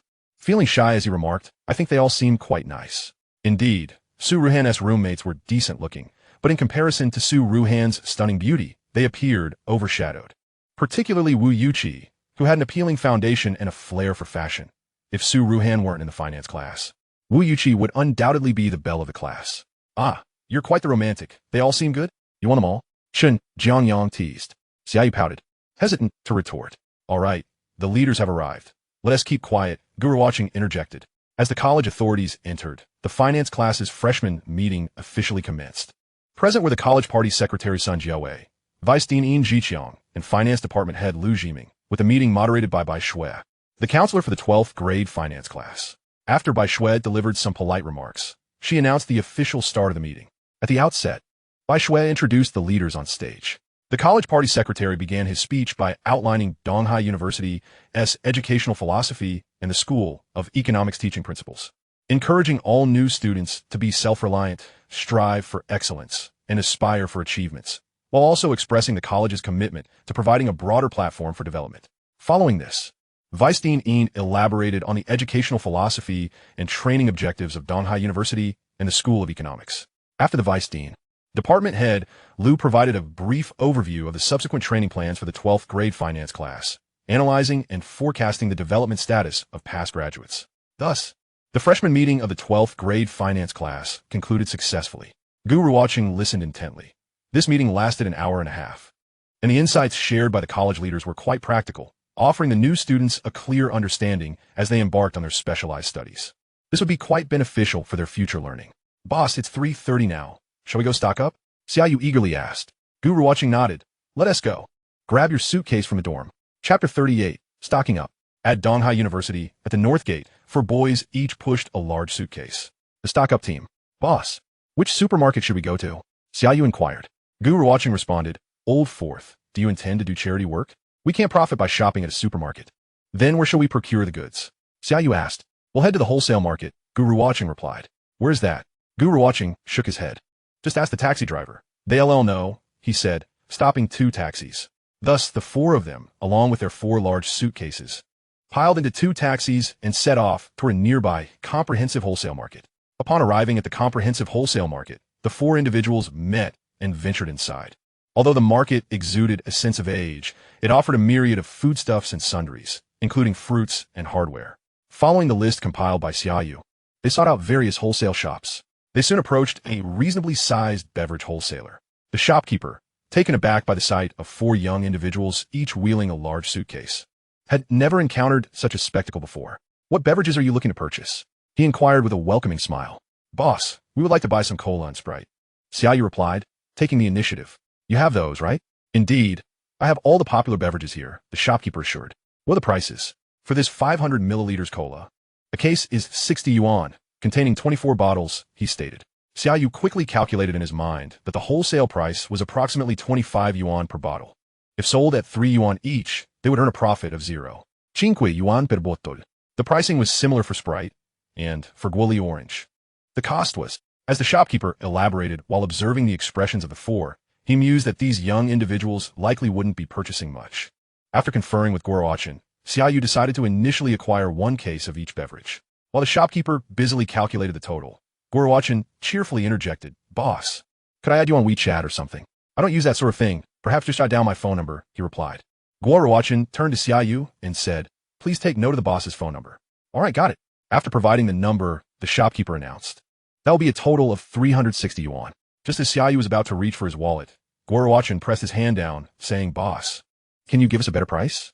"I can't reduce it, young man. You're not buying much, and I'm already giving you the best deal," the shopkeeper countered. Gu Ruochen persisted. "How about 350 yuan? "No, that's not feasible. I won't make any profit at that rate." "Boss, we're students from Donghai University. We're merely trying to conduct a small business at school. As a larger establishment, surely you can overlook the difference of 10 yuan, Gu Ruochen continued. "Once our business grows, we will undoubtedly return to source supplies from you, and I assure you that our orders will double next time." The shopkeeper glanced at Gu Ruochen and thought to himself, "This lad is dreaming big over 10 yuan. All right, fine, 350 yuan it is. I see that university life isn't easy for you students," the shopkeeper relented. "Thank you, boss." Gu Ruochen chuckled heartily. Despite being a wealthy heir, he found joy in saving a mere 10 yuan, perhaps to ensure that Xiaoyu could earn a bit more. As they began loading the beverages into their suitcases, Gu Ruochen resumed chatting with the shopkeeper. "Boss, I forgot to ask your surname." "My surname is Chun," the shopkeeper replied. Gu Ruochen nodded and inquired, "Boss Chun, if we order in larger quantities, do you offer delivery?" "Where to? Donghai University?" "Yes, to Donghai University." After pondering for a moment, Boss Chun realized that the university wasn't far, and a delivery via electric tricycle would be quite swift. "But you need to order enough to fill a tricycle." Gu Ruochen asked, "How many cases of cola can fit in a tricycle?" Boss Chun replied, "If stacked neatly, it could hold around 50 cases. Gu Ruochen nodded. 50 cases would be worth approximately 3 to 4,000 yuan, which seemed a bit ambitious for them at this stage. "Thank you. We'll contact you when we need more," he concluded. "All right then," Boss Chun added, throwing in a casual okay in English. The four continued their exploration of the wholesale market, noting that some items had minimal price advantages. However, overall, prices were still cheaper than those at the campus supermarket. Upon returning to their dormitory, they knew some products would need a slight markup for resale, and adding a nominal delivery fee would yield some profit. The four remained in the market until around 5 o'clock, ensuring their suitcases were well stocked. Xiaoyu, who was somewhat portly and prone to sweating, found his shirt nearly soaked through. "Shall we head back?" Shuiyang asked, hands on his hips. Xiaoyu proposed, "Let me treat you all to dinner. You've worked hard today." Chen Jianyang playfully wrapped his arm around Xiaoyu's neck, saying, "Look who's being generous. What shall we eat?" Gu Ruochen surveyed the surroundings and spotted a noodle shop, suggesting, "How about some noodles? They're quick, and we have military training initiation later this evening." No. Let us go for stir-fried dishes," Xiaoyu insisted. Chen Jianyang chuckled. "Xia boss, are you being so generous before even making a profit at the shop? If you do start making money, will we each get a big abalone?" Xiaoyu's expression faltered slightly as he glanced at Gu Ruochen. Gu Ruochen decisively stated, "Let us stick with noodles. We won't have time for stir-fried dishes. We can save that for another time." "All right, next time then." The four entered the noodle shop, each ordering a bowl, while Xiaoyu grabbed 4 bottles of soda from the refrigerator. "Boss, we can't keep getting supplies like this every time, can we?" Chen Jianyang remarked. Gu Ruochen unscrewed a soda and took a sip, saying, "But we just got old 4S contact information for a few suppliers. When we run out, we can just call and pick it up directly." Xiaoyu added, "Exactly. I've familiarized myself with the layout. I can come alone next time. No need for the entire dorm to mobilize." Shuiyang chimed in, "Old 4 will help whenever we can, but if we're busy, it'll be on you." Xiaoyu nodded, feeling quite touched. Gu Ruochen looked at Xiaoyu, contemplating that the dormitory shop must generate some income. Otherwise, where would he find his pride? "I'm not unwilling to assist old 4. I just believe there might be a more efficient method. Besides, if business booms, our dorm is rather small and one to accommodate much inventory," Chen Jianyang remarked. Gu Ruochen winked at Chen Jianyang and replied, "You make a valid point. Initially, we'll have to manage like this.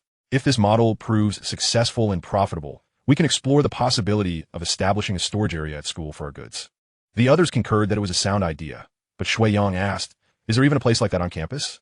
Gu Ruochen smiled. "Where their SA will, their SA way. We'll figure out step by step. Let us take it one step at a time." Chapter 39. What is she doing now?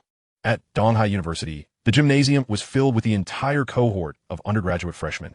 The gymnasium, capable of accommodating approximately 500 individuals in the stands, along with the central area, could comfortably host around 5,000 freshmen from the class of 2012.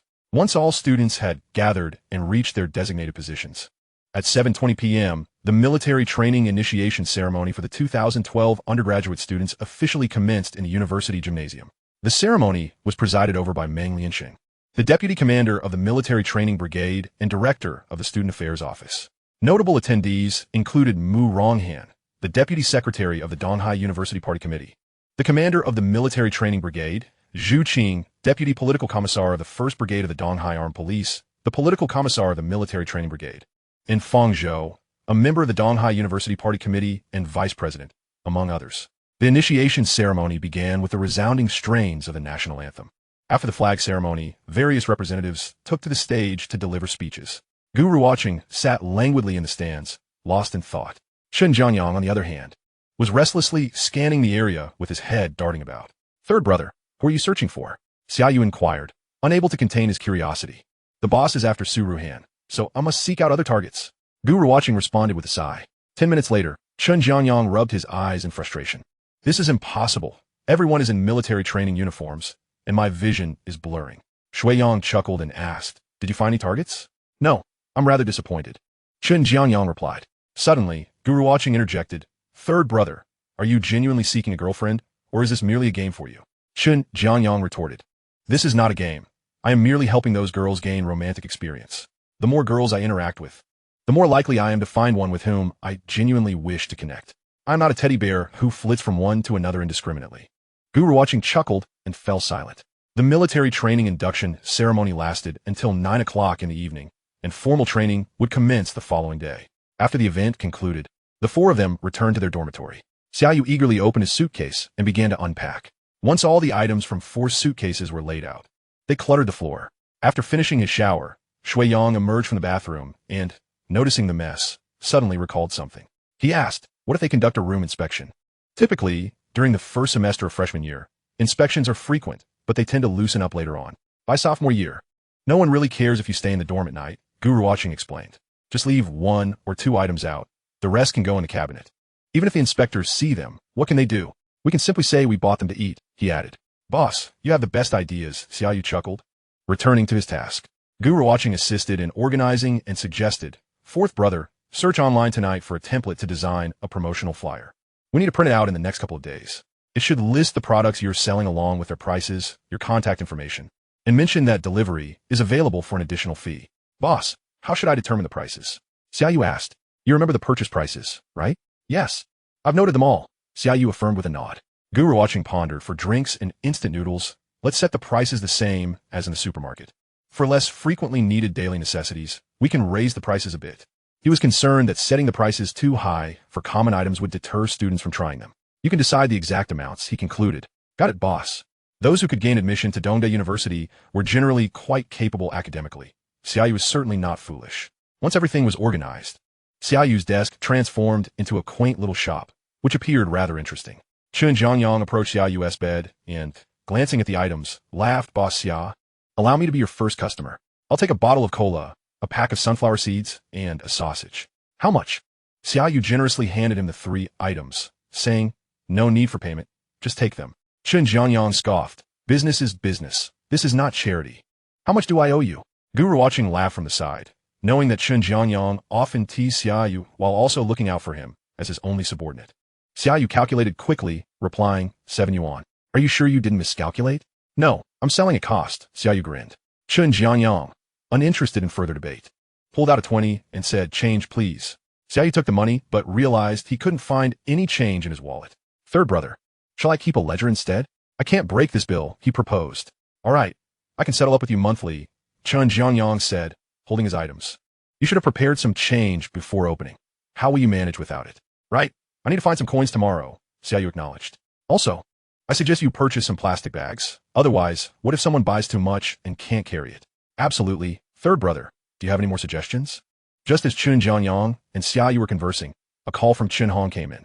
Gu Ruochen turned to the balcony, closed the sliding door, and began chatting with Chen Hong. Mom, you're still awake? Not yet. I miss you, so I thought I'd decall, she replied.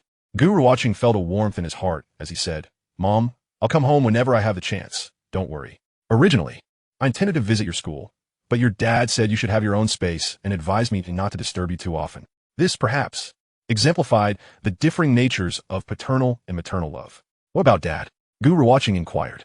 He's still out socializing. I'm not sure when he'll return, Chen Hong responded. What about my sister? Your sister is here with me. We're watching television in the living room. After exchanging a few more family pleasantries, Gu Ruochen hung up. He had yet to fully adjust to life with family, as during his previous university years, no one had called to check on him, nor did he need to report his well-being to anyone. Now, however, things were different. Gu Ruochen thought to himself that he should call home more often. Returning indoors from the balcony, he noticed Chen Jiangyang still conversing with Xiaoyu and decided to pull out his wallet to make another purchase from Xiaoyu. As he did so, he suddenly spotted the cartoon-patterned bus card tucked inside. It reminded him that he hadn't contacted Yi Qingyin in quite some time. He wondered what she was doing. Was she still practicing driving? If so, when would she take her driving test? Gazing at the bus card, he contemplated whether he should send her a message. Chapter 40. Itching. The following morning, the 305 dormitory was filled with a cacophony of alarm clocks. Today marked the first day of military training, with an assembly at 8 o'clock. As soon as the alarm rang, Gu Ruochen sprang from his bed, quickly washed up, donned his camouflage uniform, and began urging the other three in the dormitory to get ready. Leading the way out of the dormitory, the other three appeared bleary-eyed, clearly not having had enough sleep. After breakfast in the cafeteria, they headed straight for the sports field. Once the finance class assembled, they were guided by their instructor onto the training grounds. The instructor was a young man with dark skin, which seemed typical among instructors. One would be astounded to see a fair-skinned instructor. Gu Ruochen estimated that their instructor was at most 5 or 6 years older than them. The military training content was familiar to everyone, as they had all undergone military training in high school, though it was likely to be more formal in university. The first posture of military training was simply standing. Stand tall and straight. Attention, relax. Align to the left. Attention, I want to emphasize discipline. We will stand in military posture for 20 minutes, starting now. As soon as the instructor finished speaking, complaints began to arise. That is so long. Indeed, we'll surely be dizzy from standing. Exactly. A male student protested loudly. Instructor, can we stand for just 10 minutes? If you keep bargaining, it will turn into half an hour, and then an hour. The instructor, with a stern demeanor, swiftly demonstrated the severity of the situation to the finance class. The boy attempting to bargain immediately fell silent, receiving disapproving glances from several nearby girls for his ill-timed interference. Gu Ruochen and Shui Yang, both notably tall, occupied the forefront of the line, while Chen Jiangyang and Xiaoyu, of similar stature, stood together towards the back. Under the scorching sun, the students of the finance class had already endured standing on the playground for 15 minutes, each one drenched in perspiration. A few were beginning to sway unsteadily, yet they persevered through sheer determination. Feeling an itch on his right arm, Chen Jiangyang leaned towards Xiaoyu, whispering, "Old for, my elbow itches a bit. Could you scratch it for me?" Xiaoyu, his face glistening with sweat and perhaps slightly dazed by the heat, instinctively reached out to scratch Chen Jiangyang's itch, oblivious to the military posture they were supposed to maintain. The instructor, noticing the movement, barked, "What are you doing?" Startled, Xiaoyu looked up to see the instructor standing before him, reiterating the question, "What are you doing?" Xiaoyu stammered, "Report, instructor. I was just helping him with an itch." The entire class erupted in laughter at this declaration, momentarily forgetting their fatigue. "What are you laughing at?" The instructor snapped. "Keep it up, and you'll stand for another half hour." The laughter ceased abruptly, though the students struggled to suppress their smiles. The instructor turned back to Xiaoyu, inquiring, "Why are you helping someone else with their itch?" "He said he was itchy and asked me to scratch it," Xiaoyu replied meekly. A few students couldn't contain their laughter, and the instructor, despite his best efforts to maintain composure, found himself furrowing his brow in amusement. He approached Chen Jiangyang, asking, "Is this true?" Chen Jiangyang, resigned, nodded. He had merely been joking with Xiaoyu, not expecting him to take it seriously. "You're itching, and you asked someone else to scratch for you?" Chen Jiangyang, fully aware of the absurdity, replied, "Yes, I can't exactly free my hands while standing at attention." The laughter erupted once more, drawing curious glances from other classes who wondered what could be so amusing during such a grueling military training session. "Silence," the instructor commanded. "What are your names?" Chen Jiangyang. Xiaoyu. Taking a deep breath, the instructor directed, "You two, step forward. The rest of you, stand at ease and take a break." The students of the finance class collectively exhaled, relieved to finally be able to stretch their limbs. 50 push-ups each. You may rest only after completing them. Xiaoyu was taken aback. He could barely manage 20 push-ups, let alone 50.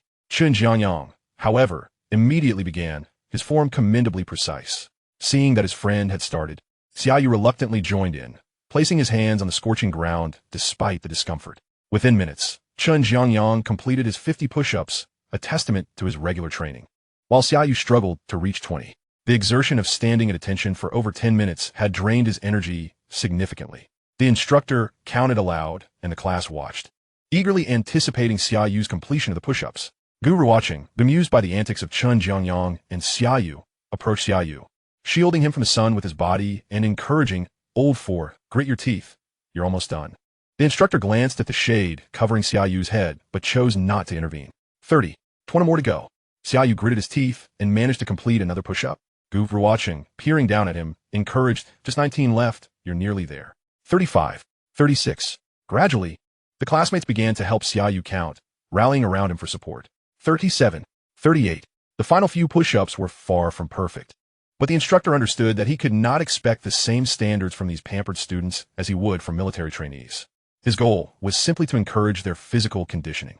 With the class's encouragement, Xiaoyu finally finished his 50 push-ups, collapsing onto the ground.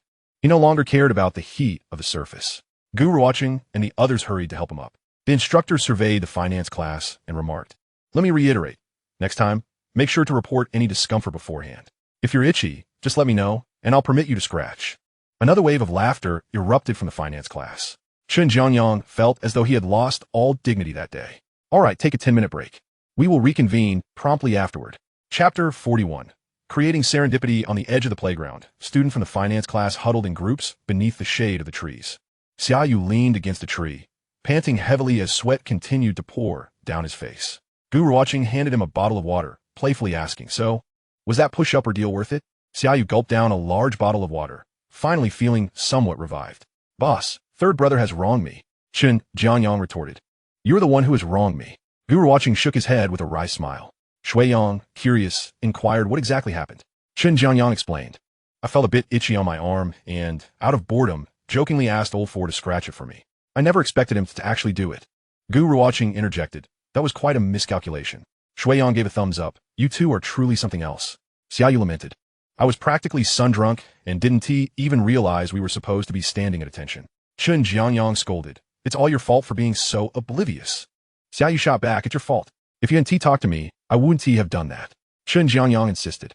"It's your fault for being so dense. Just blame each other." The two bickered like school children, engaging in a childish exchange. Gu Ruochen chose to ignore them, sipping his water while observing the spectacle. Sighing, Chen Jianyang lamented, "I've lost all face. By tomorrow, the entire economics college will likely know about this." Xiaoyu expressed concern. "Third brother, surely not? This is only known to our class. You're unaware of the saying, good deeds seldom leave home, while bad deeds spread far and wide," Chen Jianyang replied. Gu Ruochen chuckled, acknowledging the truth in Chen Jianyang's words. In this digital age, if anyone from the finance class shared the incident online or recounted it to students from other classes or departments, it could indeed spread like wildfire overnight. "Isn't that a good thing? Some people desire fame but can't achieve it," Shuiyang added, laughing in agreement. Chen Jianyang wore a look of despair. During the break, several boys approached to greet Chen Jianyang and Xiaoyu. Certainly, a few audacious young ladies ventured forth in companionship to visit the class as heartthrob, offering a few words of solace to Xiaoyu. This ignited a spark of excitement within Xiaoyu, who suddenly perceived that this occurrence might not be so unfavorable after all. Abruptly, Gu Ruochen was roused by the sounds of laughter emanating from nearby, prompting him to turn his gaze. He beheld several boys clad in camouflage attire approaching Gu Ruochen, one of whom, possessing a modicum of handsomeness, was attempting to procure her contact information. These boys were not from the finance class, but rather students from other disciplines who happened to be on break. Su Zhuheng, with her head bowed, stood quietly, completely disregarding the advances of the boy. Being fresh university students, they lacked the audacity to pursue their objective relentlessly. Upon realizing Gu Ruochen's indifference, they slinked away, dejected. Chen Jianyang cast a concerned glance towards Gu Ruochen. Sensing the scrutiny, Gu Ruochen inquired, "Old three, why do you regard me with such a countenance?" Chen Jianyang replied, "Gu Ruochen, dressed in that oversized camouflage outfit and donning a cap, has been spotted so swiftly. Her allure is truly undeniable. In the future, her suitors will surely line up, perhaps including a few privileged scions. The competition will be quite fierce." Gu Ruochen stole a glance at Gu Ruochen from a distance, and indeed, her beauty and stature were unparalleled. Her swan-like neck, as delicate as white jade, her fair chin sculpted to perfection, and her small, plump lips reminiscent of enticing cherries, all combined to create an enchanting presence, even in camouflage. While Donghai University may harbor girls who could rival her, none could surpass her exquisite beauty. All right, old three, some endeavors are worth exploring, but one should not feel compelled to pursue them, particularly in matters of the heart, Gu Ruochen reassured, wary of Chen Jianyang becoming overly fixated. At this juncture, Accumulating wealth was Gu Ruochen's foremost ambition. That won't do, unless you declare your inadequacy, Gu Ruochen remarked. As the 10-minute respite concluded, the finance class reconvened on the playground for another round of monotonous training. The morning had finally drawn to a close. During lunch at the cafeteria, Xiaoyu indulged in over a dozen pieces of braised pork, feeling as though he had regained the sustenance lost that morning. Chun Jianyang frowned at Xiaoyu's grease-laden visage. Even in the sweltering heat, he couldn't fathom consuming such a quantity of meat after a morning of military training. Old four, can't you exercise some restraint and take this opportunity to shed a few pounds? Xiaoyu wiped his oily mouth with the back of his hand and retorted, Third brother, my mother always says not to starve oneself at school. I mustn't lose weight after a semester of study away from home. Ah, how filial of you, Chun Jianyang chuckled. With a 2-hour break for lunch, the four returned to their dormitory post-meal. While Gu Ruochen and the others rested, Xiaoyu busied himself with his promotional flyer. He found a template online and modified its layout on the computer. After an hour of diligent work, the promotional flyer for the dormitory convenience store was finally completed. Proudly, he presented it to Gu Ruochen and the others. Gu Ruochen observed Xiaoyu's electronic flyer and admired his earnestness. His small suggestion had indeed borne fruit. As the afternoon sun blazed even more fiercely, everyone, having adjusted after the morning's rigors, persevered through the afternoon. Once the first day of military training was conquered, subsequent days would feel progressively easier. The instructor led the group in singing well-known military songs, such as Strong Army War Song and Returning from Target Practice. As the sun dipped low in the sky, the day's training finally came to a close. Eager for a meal, Xiaoyu hastened to dine, after which he intended to visit the printing shop to produce his flyers. Chun Jianyang seized Gu Ruochen's arm, saying, Boss, let second brother accompany Xiaoyu. We'll head back to the dormitory first. What are you planning? Gu Ruochen inquired. Have you forgotten? We're creating opportunities for serendipitous encounters. Chun Jianyang exclaimed. I chatted with Li Jia at lunch. It seems they want to return to the dormitory for a shower before dining. When she is about to eat, she'll message me. Before Gu Ruochen could respond, Xiaoyu interjected, Third brother, what if we sweat again tonight? Will they still shower? Chun Jianyang, exasperated, retorted. I don't know. If you're so curious, go ask her yourself. Shui Yong laughed heartily and said to Xiaoyu, Old four, let us grab a bite. I'll help you print the flyers afterward. Thus, the residents of Dorm 305 split into two groups. Shui Yong and Xiaoyu headed off for a meal, while Gu Ruochen and Chun Jianyang returned to the dormitory to shower before seeking a chance encounter with Su Ruhan in the cafeteria. As they walked, Gu Ruochen suddenly had a thought and remarked to Chun Jianyang, Old three, if you accompany me to the cafeteria, wouldn't that make me your supporting character? Chun Jianyang responded, Boss, have faith in yourself. You're actually a bit handsome, though certainly not as striking as I am. Gu Ruochen remained skeptical. Consider this. Su Ruhan is nearly 7 meters tall. Would she even notice my stature? If she wore 10-centimeter heels, I'd practically serve as her walking stick. Chun Jianyang self-deprecatingly mused. Chapter 42. Fortune Favors the Bold. In Dorm 305, after Gu Ruochen and Chun Jianyang concluded their showers, they donned their own attire. This evening's agenda involved watching educational videos, so there was no stipulation to wear military training uniforms. Boss, should I apply some hair wax? Chun Jianyang inquired. Gu Ruochen shook his head. No, that might be overly contrived. Fair point, Chun Jianyang conceded, applying a bit to his own hair. After waiting in the dormitory for a while, Chun Jianyang received a message from Li Jia and quickly exclaimed, Boss, let us go. They're about to leave. The two hurriedly exited the dormitory. Old three, has Li Jia been so helpful to you? Did you promise her anything? Gu Ruochen questioned. No, not at all. Chun Jianyang replied. Nothing? Really? Gu Ruochen pressed on. Indeed, Chun Jianyang affirmed. I've merely been chatting with her these past few nights. Is that all? Gu Ruochen remained unconvinced. I did mention that once I achieve my goal, I'd treat her to a meal, Chun Jianyang said with a chuckle. Gu Ruochen was left speechless, pondering how not only men might fawn over women, but women could also dote on men. He simply hadn't encountered such situations before. Upon arriving at the East District cafeteria, Chun Jianyang scanned the area and soon spotted Su Ruhan, Li Jia, and Yu Hong. Wu Yuqi was notably absent, likely due to some reason for her absence. Boss, over there, Chun Jianyang gestured. Gu Ruochen followed his gaze and indeed saw Su Ruhan and her dorm mates. Su Ruhan was clad in a cartoon-patterned white t-shirt and hot pants, her feet adorned with butterfly crystal sandals. Her long, fair thighs were fully exposed to the air, and her presence illuminated the entire East District cafeteria. Her tall stature and breathtaking beauty captivated countless male gazes, even prompting the girls to steal glances. Chun Jianyang turned to Gu Ruochen, pondering whether, Regardless of Gu Ruochen's potential to pursue Su Ruochen, he could truly handle a woman of such striking beauty. After all, once a woman reached a certain level of attractiveness, she inevitably attracted the attention of exceptionally accomplished individuals. Let us proceed to fetch our meals. Gu Ruochen remarked after casting a couple of glances. I am quite famished. Chen Jianyang promptly followed suit. After procuring their meals, the duo made their way towards the table where Su Ruochen and her companions were seated. Hello, lovely ladies. What a delightful coincidence. Chen Jianyang greeted with a smile as they passed by. Li Jieja waved at him cheerfully. Hello. Yu Hong offered a slight smile in return. Her attention solely fixated on the handsome Chen Jianyang, completely disregarding Gu Ruochen's presence. Su Ruochen lifted her gaze momentarily to glance at Chen Jianyang before shifting her attention to the trailing Gu Ruochen. Gu Ruochen had been observing Su Ruochen, and upon noticing her looking his way, he returned her gaze with a subtle smile. Su Ruochen blinked, then resumed her meal. Gu Ruochen thought little of it. After all, why expect a smile in return? The two found a vacant spot near Su Ruochen and her friends to settle down. Boss, try not to stare at the girls while eating, Chen Jianyang softly cautioned. Gu Ruochen chuckled. Do I appear that desperate? Indeed, Chen Jianyang replied, taking a bite of his dish. You're not like Lao Si. That guy is timid and loves to steal glances, which comes off as rather sleazy. Curious. Gu Ruochen inquired, can you truly assist Lao Si in resolving his single status? Chen Jianyang responded, it depends on the circumstances. I believe he is not suited for a romantic relationship at present. Why is that? Because I am unsure what type of girl would be suitable for him, nor do I know how to guide him. Additionally, he lacks a clear objective. Gu Ruochen felt that if Chen Jianyang continued to delve into this topic, he might well carve a niche for himself in the realm of romance.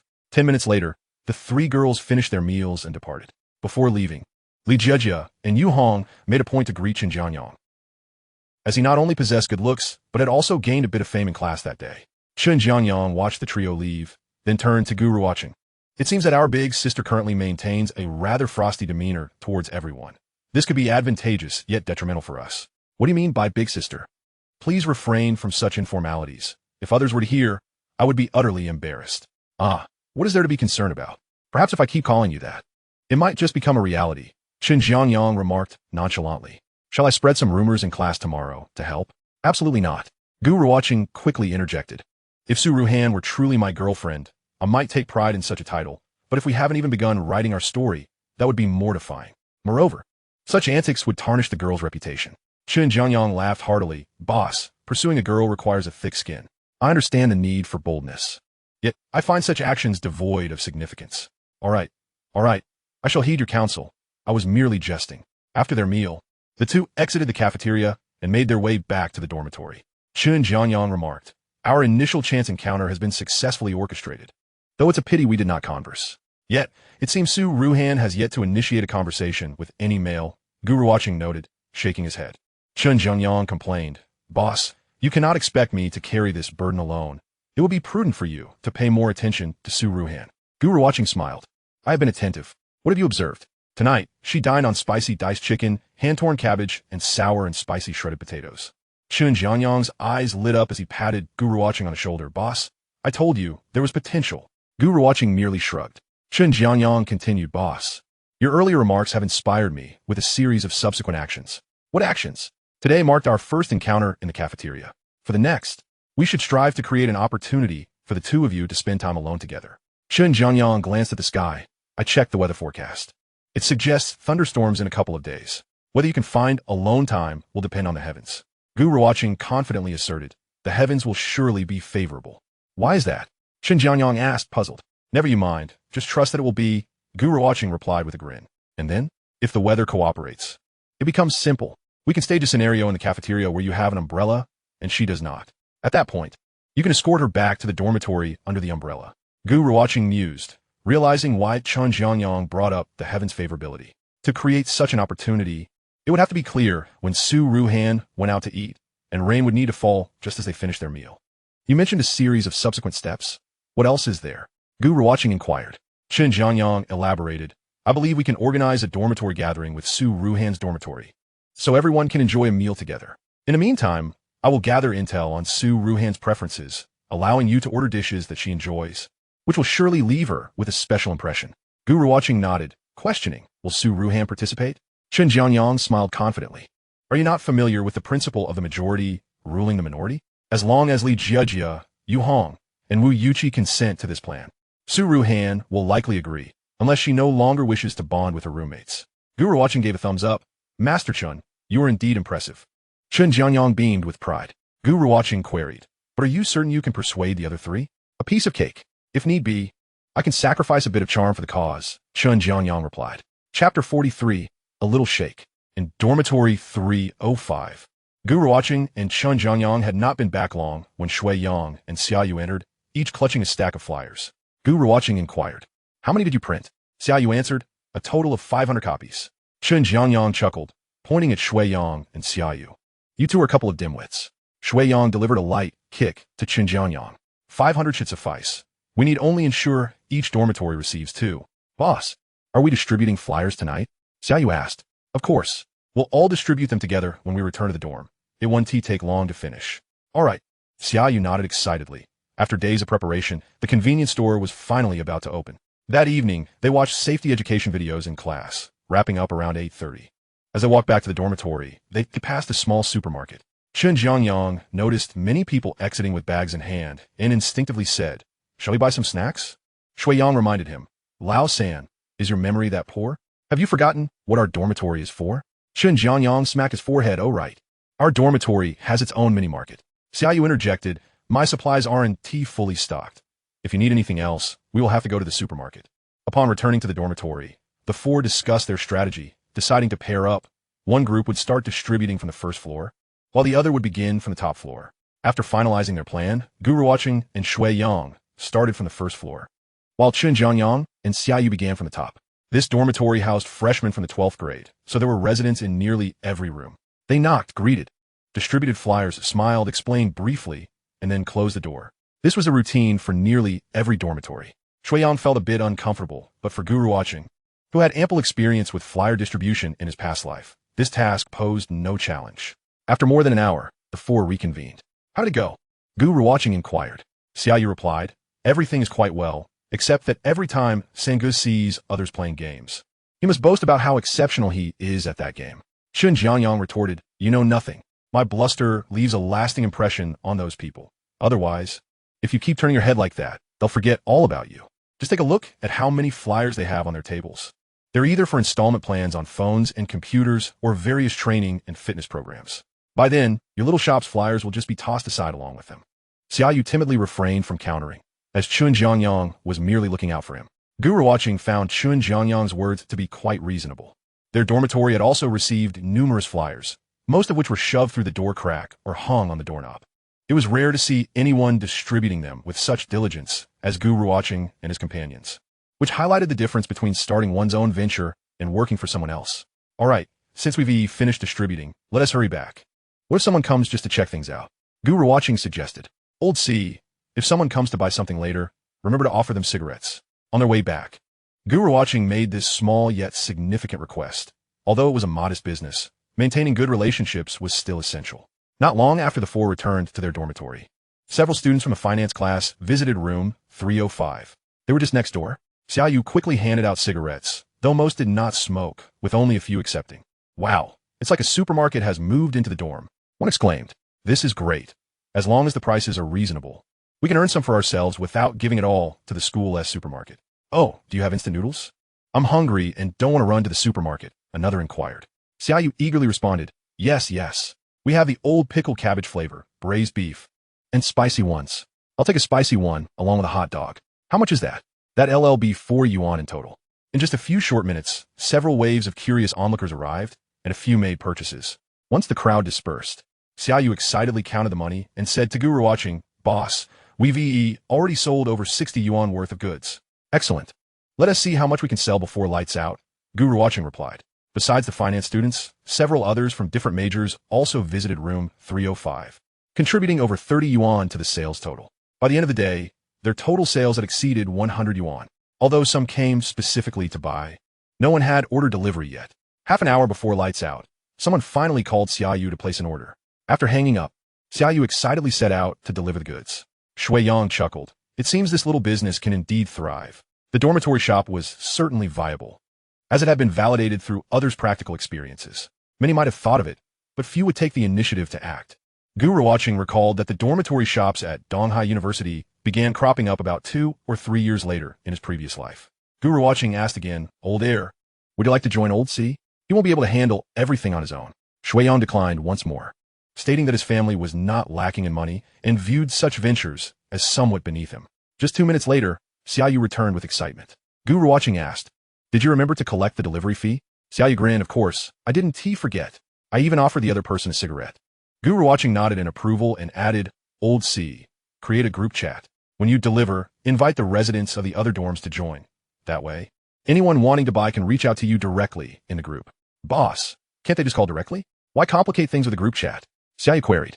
"If I had known earlier, I would have printed the group details on the flyers," he added. Gu Ruochen explained, "At first, strangers 1T just join a random group. Once you've delivered to them, they'll be more open to joining. Creating the group and adding people transforms it into a resource for you, understand? Furthermore, many prefer not to make phone calls. They enjoy communicating online." "All right, I'll create it now," Xiaoyu said, sitting at the computer to set up the group. "Boss, the group is ready," he announced. Gu Ruochen approached, sharing his ideas with Xiaoyu. "Once the group is established, try to add everyone from each dormitory during your deliveries until nearly everyone in our building is included. Don't be shy about it." "I understand," Xiaoyu replied, showing no shyness in front of the boys, rather being quite articulate. "When you manage to add everyone from our building, your little shop will have reached a new level. You can occasionally host small promotional activities or benefits in the group to give others a chance to enjoy some perks. If you notice certain products aren't selling well, you can share limited time discount information in the group. There are plenty of promotional strategies to try out." Shuiyang, who had been listening intently, increasingly felt that Gu Ruochen was quite extraordinary. He asked, "Boss, does your family run a business? How do you know so much?" In truth, Gu Ruochen's family did engage in business, but his insights stemmed from experiences and observations from his past life, combined with his own understanding. Yes. My family is in business. I picked up some knowledge through exposure," Gu Ruochen replied, never one to boast about his family's wealth. In due time, they would come to learn about his family's true circumstances. Moreover, Gu Ruochen aspired to grow into a towering tree that would astonish everyone. Sui Young nodded, refraining from further inquiry into Gu Ruochen's family background, as he merely sought to validate his internal assumptions.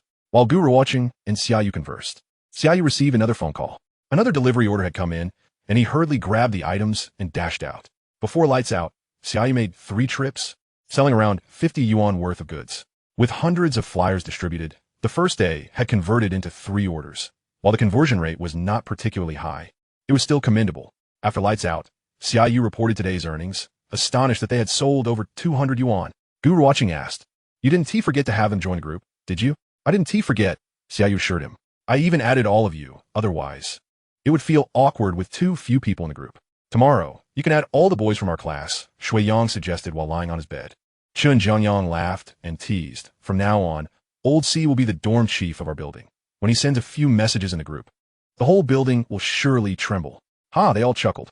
Chapter 44. The sky is about to rain. On the second day of military training, the main focus remained on standing at attention and practicing formations. After yesterday's adaptation, private complaints had noticeably diminished, with more people yearning for the genuine university life that awaited them after training. Once the day's training concluded, Xiaoyu resumed his entrepreneurial pursuits.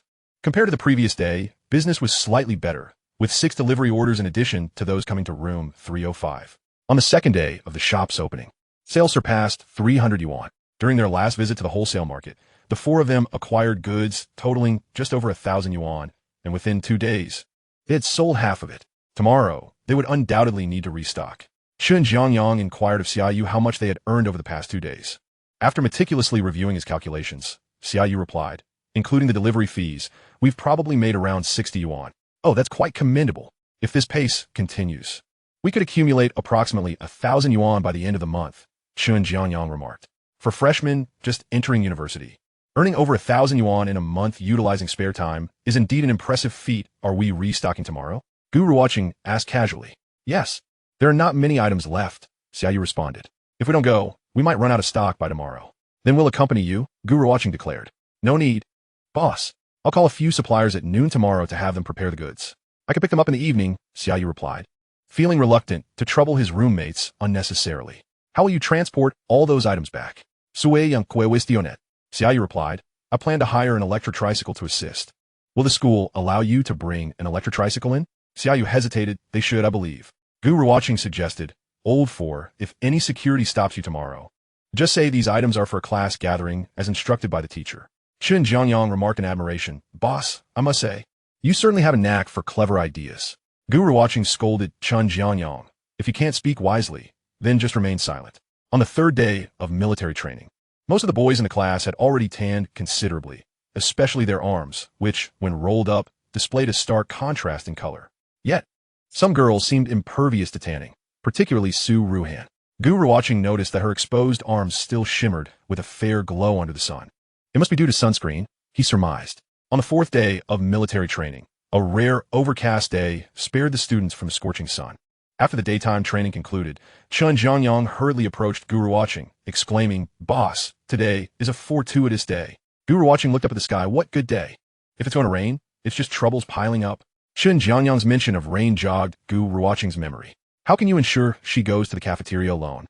Gu Ruochen inquired. Chen Jiangyang pointed to himself. Do you think I've been idle these past few days? I've been fretting over your lifelong affairs. Gu Ruochen. Chen Jiangyang's performance was somewhat exaggerated, but Gu Ruochen knew he had indeed invested considerable time and effort into this matter. Today, I've invited Li Jejia and her friends to the cafeteria for a meal. Gu Ruochen will likely return to the dormitory to shower before heading to the cafeteria. Just like before. Gu Ruochen nodded with a smile. All right, I understand. Let me know how much I owe you. Chen Jiangyang chuckled. Then I ought to be generous with them. Gu Ruochen. Gu Ruochen probably won't be that quick. After they eat, they'll notify me once they see Gu Ruochen heading out. Gu Ruochen nodded, acknowledging Chen Jiangyang's adeptness in dealing with women.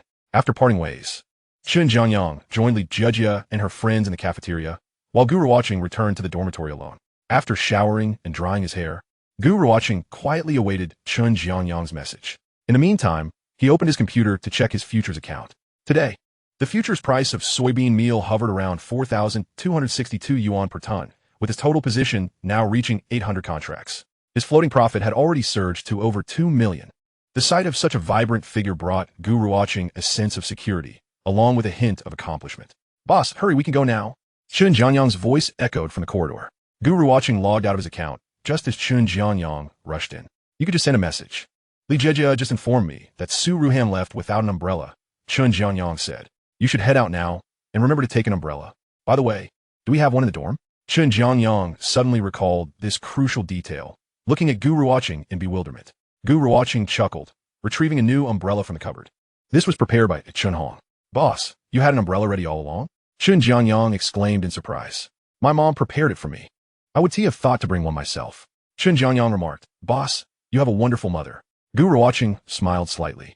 Indeed, feeling fortunate to have such a caring mother. I'm off now. I'm quite hungry, Gu Ruochen said, taking the umbrella and heading out. Good luck, boss. Chen Jiangyang shouted after him. Gu Ruochen waved his hand nonchalantly. As he walked, a brisk wind began to blow. Gu Ruochen looked up, sensing that a thunderstorm was on the horizon.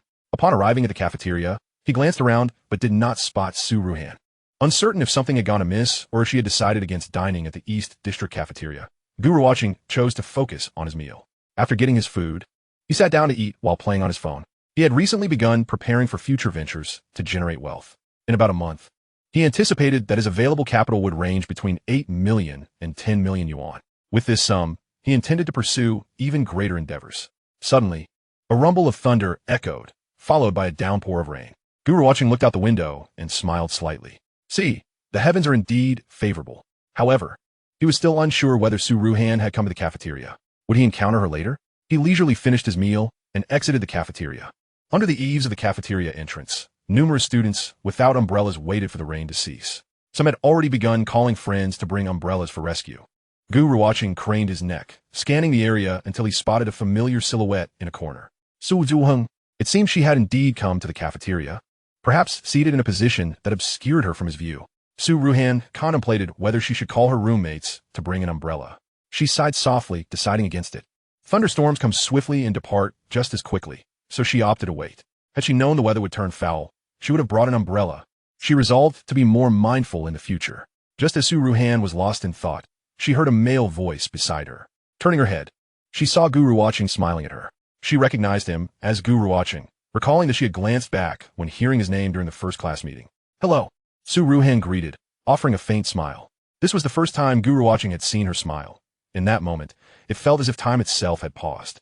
Her smile resembled a blooming flower, exuding an enchanting fragrance, akin to a gentle spring breeze that softly caressed his heart. He could not help but feel somewhat entranced. Gu Ruochen had never imagined that a simple smile could possess such immense allure. At this moment, he found the phrase "a smile that could topple a city" to be exceedingly apparent. Previously, Gu Ruochen had pursued Su Ruochen with a sense of experimentation and the thrill of chasing beauty. Yet now, an inexplicable surge of emotion welled up within him. He yearned to understand this girl and delve into the depths of her inner world. "I have an umbrella. Let me escort you back to your dormitory," Gu Ruochen said, raising the umbrella in his hand. Su Ruochen shook her head. "No need. The rain should stop soon. You can go ahead." In truth, several other boys with umbrellas had offered to accompany Su Ruochen back to her dormitory, but she had declined each time. What if the rain doesn't stop?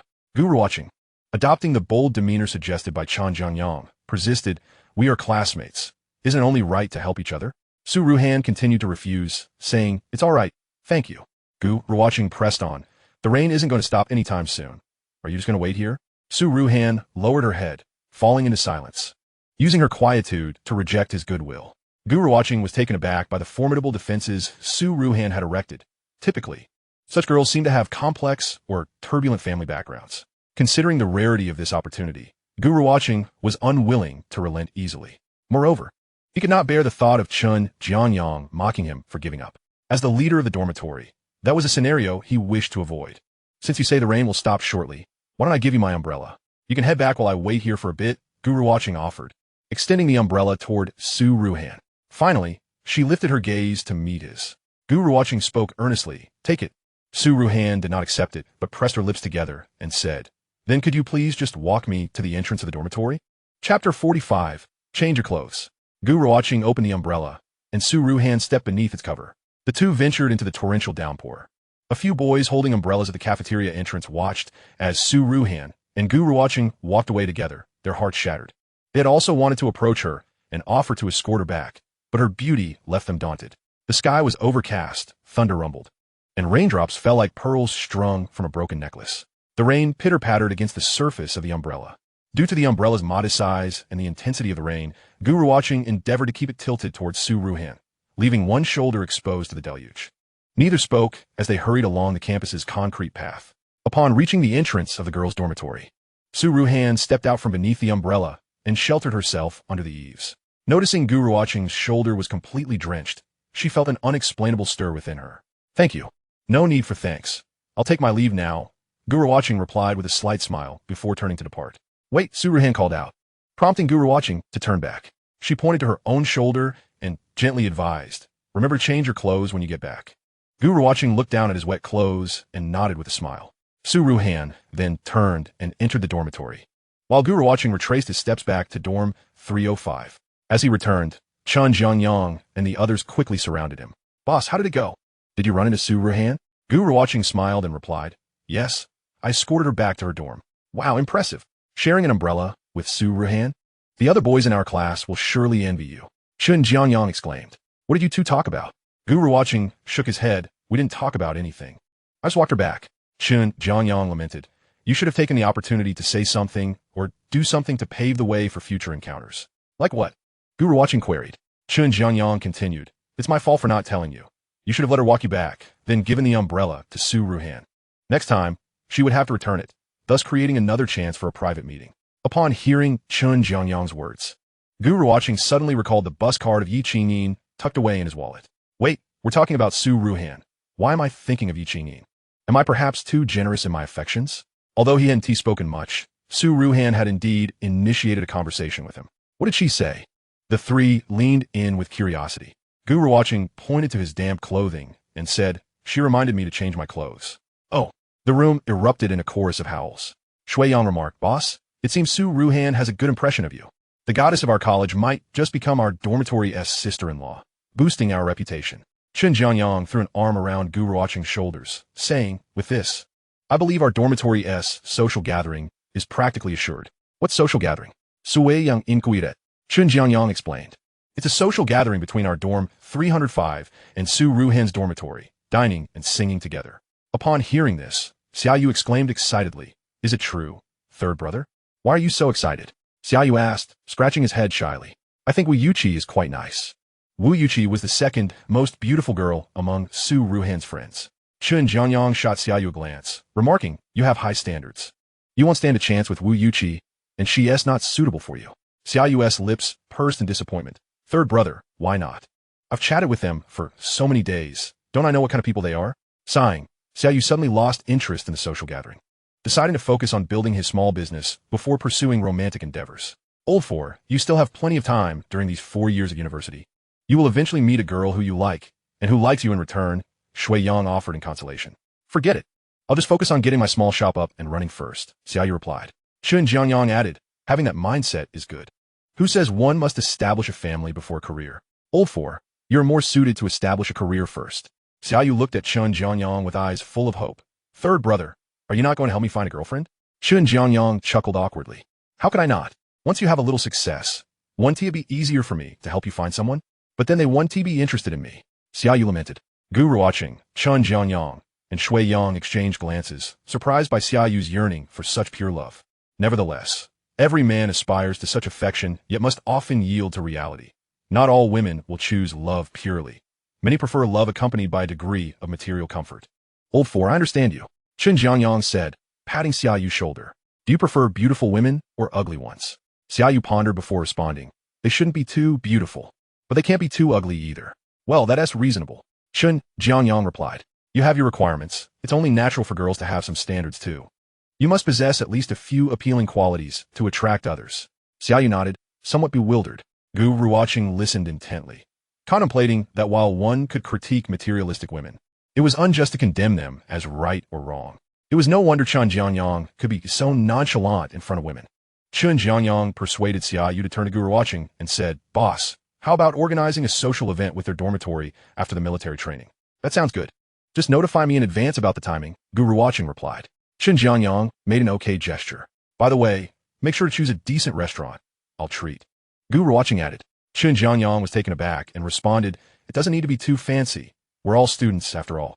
The cost should be shared among the four of us." Gu Ruochen smiled slightly and said, "You're helping me pursue a girl. How could I let you all pay? Just trust me on this. Pick a nice restaurant. After such exhausting military training, we deserve a good meal." Gu Ruochen was unsure why he suddenly wanted to spend more money. In his past life, he hesitated to buy even cheap clothing, but now that he had money, he felt it was time to be generous with himself and those around him. Chun Jianyang nodded, understanding that Gu Ruochen was not the type to show off, but rather someone genuinely confident. "All right, I understand." Chapter 46, Entrepreneurship and Investment Society. At around 6:40 in the evening, the four of them left their dormitory and headed toward the classroom. After a heavy rain, the air was imbued with the earthy aroma of soil and grass, accompanied by a refreshing coolness. Upon arriving at the classroom, they took their customary seats. No formal seating arrangement had been established, but it had naturally become a tradition after a couple of sessions. Once the evening study session commenced, the counselor, by Shui, entered the classroom and called several male students to help carry the freshmen's textbooks, which had been distributed during military training and would be used in upcoming classes. Bai Shui called about 7 or 8 boys, including Gu Ruochen and Shui Yang. After transporting the new books to the classroom, Bai Shui instructed the boys to distribute the books to each student. Gu Ruochen held a stack of microeconomics textbooks, passing them out one by one. When he reached Gu Ruochen, he deliberately paused for a moment longer. Gu Ruochen glanced up, thanked him softly, and immediately returned her gaze downward. Gu Ruochen smiled slightly and continued distributing the books. Once the books were handed out, the classroom was filled with the sound of pages turning. Everyone was eager to discover how challenging university courses would be. Gu Ruochen opened microeconomics and began to read. Chun Jianyang flipped through a few pages and then stacked the book aside, lightly saying to Gu Ruochen and Shui Yang, "Can you two not be so serious? It's putting me under a lot of pressure." Gu Ruochen replied, "I'm just browsing." This time around, Gu Ruochen had no intention of striving for excellent grades. He no longer needed to rely on academic performance for scholarships. Instead, he aimed to focus more on making money and enjoying life. Sui Yang pointed at Xiaoyu, who was seated at the end of the row, diligently reading advanced mathematics while taking notes, so engrossed that he didn't even notice the conversation around him. Chun Jianyang waved his hand dismissively, saying, "Let him be. As long as he can concentrate on studying and managing his little store, everything else can be temporarily set aside." Shui Yang remarked, "I sent it because you initially said you'd help him find a girlfriend that he has been so preoccupied?" Chun Jianyang scoffed, who knew his interactions with boys would differ so drastically from those with girls. just as everyone in the classroom was quietly engrossed in their studies. A raucous group of 7 or 8 individuals entered through the door. Curiosity piqued. Everyone looked up, realizing they were members of various school clubs recruiting new members. With classes commencing in 2 days, these club leaders had arrived early to attract new participants. Hello everyone, I'm from the Taekwondo Association. If you're interested, feel free to join our club, one representative announced. Following him, a well-proportioned girl took the stage, saying, "Hello, juniors, I'm from the Yoga Society." Chen Jiangyang commented on the girl. No wonder she practices yoga. Her figure is exceptional. I must sign up to learn yoga. Shuiyang couldn't help but retort. What is a guy like you doing learning yoga? That's ridiculous. What do you know? Who says men can't practice yoga? Chen Jiangyang countered. It's precisely because there are so many people with that mindset that if I join the yoga club, I'll be like a bee among flowers. Shuiyang asked. So, are you interested in joining? There are bound to be plenty of beautiful girls in the yoga club. Chen Jiangyang tempted him. Shuiyang, despite being tempted, shook his head, saying, "Forget it, my bones are too stiff." Chen Jiangyang chuckled. "Hello everyone, we are from the Literary Society," the next group introduced. Chen Jiangyang nodded. The Literary Society sounds good. There will definitely be many artistic girls. I'll consider joining. Shuiyang interjected. Do you even have any connection to literature?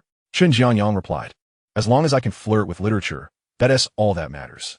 Throughout the evening study session, numerous clubs and student council departments came to recruit new members.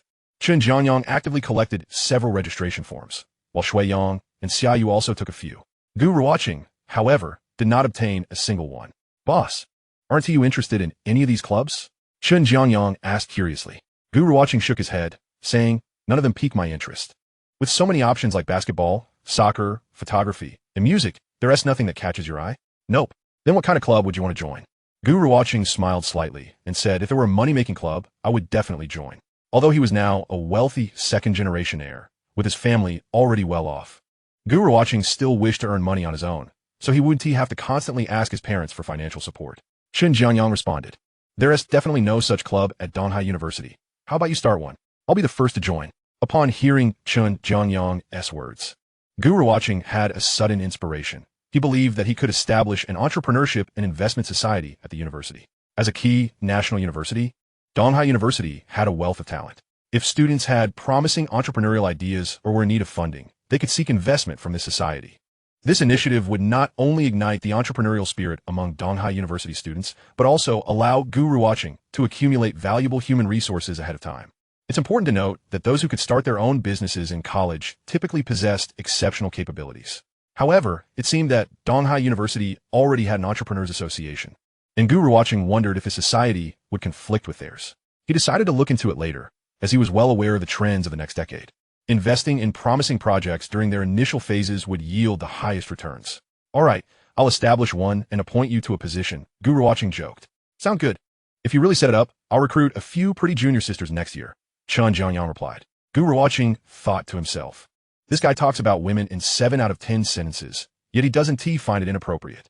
After the evening study session concluded, each student emerged from the classroom holding stacks of books. Just before Gu Ruochen exited, he noticed Zhou Huijun eagerly offering to help Su Ruhan carry her books. However, Su Ruhan coldly shook her head in refusal, clutched her books, and walked past Zhou Huijun, leaving the classroom directly. Zhou Huijun stood awkwardly in place, contemplating whether to pursue Su Ruhan, yet fearing to provoke her ire. Gu Ruochen chuckled softly. By comparison, the treatment he received from Su Ruhan was extraordinarily favorable. Chapter 47. Ice Cream. On the morning of the 5th day of military training, a group of 5 boys appeared near the training grounds of the finance class from the School of Economics. They appeared to be seasoned students, likely newcomers to the school. Standing not far from the finance class, they were engaged in idle gossip. Wow, the finance class truly has a stunning beauty. Coming here was certainly worth it. I nearly swooned upon seeing her in their classroom yesterday. With that height, I've basically given up, as if just being 6 feet tall grants you a chance. That girl isn't even 5'8". Thoughts of 180 are utterly fanciful. By the time military training concluded at noon, no fewer than 10 groups of seniors had gathered nearby the finance class. As soon as the instructor announced dismissal, Chen Jiangyang rushed to Gu Ruochen's side, saying, Boss, it seems Su Ruhan has already gained notoriety. Gu Ruochen replied, What of it? Fame is fame. There's nothing we can do about it. Chen Jiangyang remarked. But your competition pressure has skyrocketed. Fortunately, you and Su Ruhan share a class, which gives you a unique geographical advantage. Gu Ruochen smiled and said, "Don't act as if we're going to war. We'll simply do what we must. How can I not be a bit anxious? A beauty like Su Ruochen is a rare find anywhere. What if a particularly impressive senior takes a fancy to her and decides to pursue?" Gu Ruochen halted and looked at Chen Jianyang, asking, "Am I not impressive?" Chen Jianyang paused, then replied, "You are impressive." At noon, in dormitory 305, Gu Ruochen and his companions lay resting on their beds, while Xiaoyu had stepped out to deliver goods, as sometimes midday sales proved more profitable than those in the evening. Upon returning, Xiaoyu told Gu Ruochen, who was lounging on his bed, "Boss, I received complaints about the drinks not being cold enough." Gu Ruochen responded, "Really?" Chen Jianyang interjected, "They want them cold? What else next? Will they complain there are no popsicles to sell?" It was truly amusing. "Boss, can we get a small refrigerator for the dorm? If so, I'll chip in to buy one," Xiaoyu inquired. Before Gu Ruochen could respond, Shui Yang interjected, "The school prohibits such appliances in the dorms." "Old four, why not buy some ice packs tonight? Try putting the drinks in water and adding a bit of salt to see how well it cools," Gu Ruochen suggested thoughtfully. "Exactly," Xiaoyu exclaimed, realizing that salt lowers the freezing point of water, promising a much better cooling effect. Chen Jianyang remarked, "You're just indulging them. Soon they complain about instant noodles not being cooked for them." Gu Ruochen chuckled and replied, "We could add that as a service, but it'll come with a fee." Xiaoyu listened intently, secretly noting that this could be a lucrative avenue. After a restorative afternoon, they resumed military training. Gu Ruochen was surprised that, even in such sweltering heat, the seniors remained devoted to their pursuit of beauty. In the afternoon, they each held a popsicle, lounging under the shade near the finance class training grounds, their eyes fixed on Su Ruochen. This scene was a painful blow to the students currently undergoing military training. "Damn, this bunch. Just watching is one thing, but they're flaunting their popsicles. Next year, I'll be like them. It's infuriating.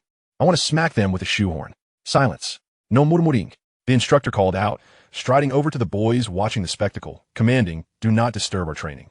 Move to another area." Reluctantly, the boys dispersed. The afternoon proceeded with an unusually high temperature, prompting the instructor to grant extended rest periods. Observing the lethargic expressions of his classmates, Gu Ruochen contemplated and called over Shui Yang, Chen Jianyang, and Xiaoyu, instructing them to accompany him. "Boss, where are we going?" "To buy some popsicles," Gu Ruochen replied. Sneaking off for treats doesn't seem quite right. Upon reaching the school supermarket, Gu Ruochen instructed the three, "Pick whatever you like, and then we'll take around 40. The trio was taken aback, and Shui Yang inquired, "Boss, are you treating the whole class to ice pops?" Gu Ruochen nodded, adding, "I have other reasons too." The four gathered the popsicles and proceeded to check out, eliciting smiles from the shopkeeper upon seeing their bounty. As they settled the bill, Gu Ruochen asked, "Shopkeeper, do you sell ice packs?" "Yes, but not many people buy them. I keep them in a corner of the freezer. I'll get one for you shortly." Gu Ruochen nodded and seized the opportunity to say, "Shopkeeper, if the ice packs thaw, could I have you refreeze them in your freezer? I can offer you a little something for your trouble." "No need for that, just a simple freeze. Just come back to buy more often," the shopkeeper replied. This shopkeeper certainly knew how to do business. Gu Ruochen smiled and assured, "I certainly will." After settling the bill, the four headed toward the playground. Xiaoyu said, "Boss, thank you." He hadn't anticipated that Gu Ruochen would consider such matters and help resolve them, leaving him profoundly touched. "What is there to thank between brothers?" Gu Ruochen replied, "Just make sure to buy a few ice packs. They'll surely be sufficient." "Boss, let me cover the cost of the popsicles. After all, this is because of my issue." Gu Ruochen interrupted, "Hey, old four, don't overthink it. I just want Su Ruochen to have a taste of something cold to beat the heat." Xiaoyu remained silent. Chen Jianyang chuckled, "Old four, are you feeling a bit heartbroken?" Xiaoyu took a bite of his ice cream and nodded, "My heart feels rather chilly." Gu Ruochen added, "Make sure you don't mention I'm treating. Just say it's our dorm treating everyone." Sui Yang glanced at Gu Ruochen, silently relieved it wasn't him who had to be the dorm leader. Otherwise, he would surely feel unbalanced. Gu Ruochen being the leader was just fine. When the classmates in the finance class saw Gu Ruochen and his friends approaching with bags of ice cream, they regarded the four as the most dashing, even finding the chubby one quite endearing. Come, everyone gets one. Ladies first." Chen Jianyang distributed popsicles to Li Jiejia, Yu Hong, and Wu Yuqi, deliberately skipping Su Ruochen. Of course, the sister-in-law deserves the elder brother to personally serve her. Gu Ruochen seized the opportunity, placing the bag right in front of Su Ruochen, saying, "Su, please choose one." Su Ruochen shook her head, declining, "I'm not eating, thank you." "Is it that time of the month?" Gu Ruochen gently inquired. "Can you not eat ice during these days?" Su Ruochen's face flushed slightly as she turned away, avoiding Gu Ruochen's gaze. Unable to ascertain whether she was indeed experiencing such discomfort, Gu Ruochen turned to Li Jiejia, who, as her roommate, would certainly know if Su Ruochen was on her period. Li Jiejia shook her head. Gu Ruochen smiled subtly, recognizing that Su Ruochen instinctively resisted accepting from others. He selected a popsicle and directly placed it in Su Ruochen's hand, saying everyone in our class is having one. On such a hot day, a bit of ice can help cool you down. Su Ruochen was taken aback as Gu Ruochen firmly placed the popsicle in her hand. Watching him stride towards the instructor, she let out a soft sigh and slowly unwrapped the packaging, taking a small bite. In an instant, a chill enveloped the air as Chapter 48, The Addiction to Earning Money, unfolds. On the eve of the conclusion of military training, in Dormitory 305, Shui Yang lay on his bed, lamenting. Isn't it rather absurd that as this arduous military training comes to an end, I find myself feeling a tinge of reluctance? Chen Jianyang retorted, if that's the case, then you truly are a masochist. I, for one, harbor no such sentiments. In a fit of exasperation, Shui Yang nearly hurled his pillow at Chen Jianyang's bed. Xiaoyu interjected, tomorrow we must restock our supplies. Since the dormitory's small convenience store began offering cold beverages, business had significantly improved, with daily sales of 50 to 60 bottles of drinks alone, coupled with the earnings from running errands. Xiaoyu's small shop consistently yielded a profit of around 60 yuan each day, accumulating nearly 800 yuan over the course of a month. What are your plans for the 2 days of rest after military training? Sui Yang inquired. Chen Jianyang replied, I've already arranged to watch a movie with someone. Is it a male or female companion? Sui Yang pressed. Chen Jianyang responded, Big brother, what about you? I intend to return home. Gu Ruochen chimed in, noting that Chen Hong had been inquiring about his return, threatening to come to the campus if he delayed any longer. The proximity to home is indeed advantageous. One can return whenever they wish, Xiaoyu remarked enviously. Gu Ruochen casually suggested, would you all like to come to my home for a visit? Xiaoyu expressed interest, but lamented that he couldn't leave his shop unattended, deferring the idea for another time. Shui Yang added, third brother, aren't you going to the movies? Then we can all visit my uncle and aunt together next time. Personally, I have no desire to go anywhere. I simply wish to lounge in bed for 2 days. Chen Jianyang countered, Big brother, my principle is to never stand up a girl. Gu Ruochen chuckled and nodded in agreement. The following morning, the military training results report and commendation ceremony for the 2012 cohort of Donghai University was held in the school gymnasium. Time flew by, and the roughly 10 days of freshman military training were drawing to a close. From the opening ceremony to the upright, resolute posture exercises and the sweat-drenched formation training, all instructors and students shared this unforgettable experience of camaraderie. Awards for outstanding instructors, exemplary students, and the most beautiful instructor were presented. To Gu Ruochen's surprise, he was awarded the sole honor of outstanding student in the finance class. Pondering back, he wondered if it was due to the time he had given the instructor an ice pop and engaged in casual conversations during breaks. Bewildered, he ascended the stage to accept the accolade, equally perplexed as he descended. Big brother, well done. You even won an award. Gu Ruochen shrugged. I have no idea why I received it. Chen Lianhong, the party secretary of Donghai University, affirmed the successful accomplishment of the military training objectives and warmly congratulated the students who completed the tasks. Finally, amidst the melodious strains of the school anthem and resounding applause, the ceremony concluded successfully. Finally, it's over. On the way back to the dormitory, Chen Jianyang asked, shall we treat ourselves to a feast tonight? Gu Ruochen smiled and queried, you haven't made plans with anyone else tonight, have you? Chen Jianyang shook his head, no plans for tonight. But I do for the next couple of days. Intrigued, Shui Yang asked, who are they?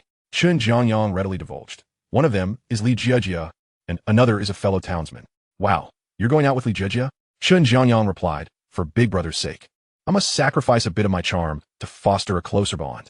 Gu Ruochen interjected, big brother, you might as well go, I want to join. Xiaoyu questioned, why not go? If you have something to attend to, we can reschedule. Exactly, why not? Chen Jianyang shot a glare at Xiaoyu. Xiaoyu explained, if I leave to eat, who will watch the shop? Chen Jianyang, exasperated, retorted, how much business could you possibly lose in the time it takes to eat? Xiaoyu meekly replied, what if someone wants to buy something and can't? That would be inconvenient. Chen Jianyang was at a loss for words, turning to Gu Ruochen. Gu Ruochen remarked, fourth brother, your sense of responsibility is commendable. However, do not let this small shop restrict you. Do not allow it to interfere with your life and studies. Shui Yang chimed in, fourth brother, big brother is right. The shop is merely a means to earn some pocket money, not a career. Xiaoyu nodded. Then let me treat you all to dinner tonight. You've been a great help lately. Gu Ruochen smiled and nodded. By accepting his invitation, Xiaoyu could feel more at ease having them assist him. Tonight, I shall make sure to feast well on you.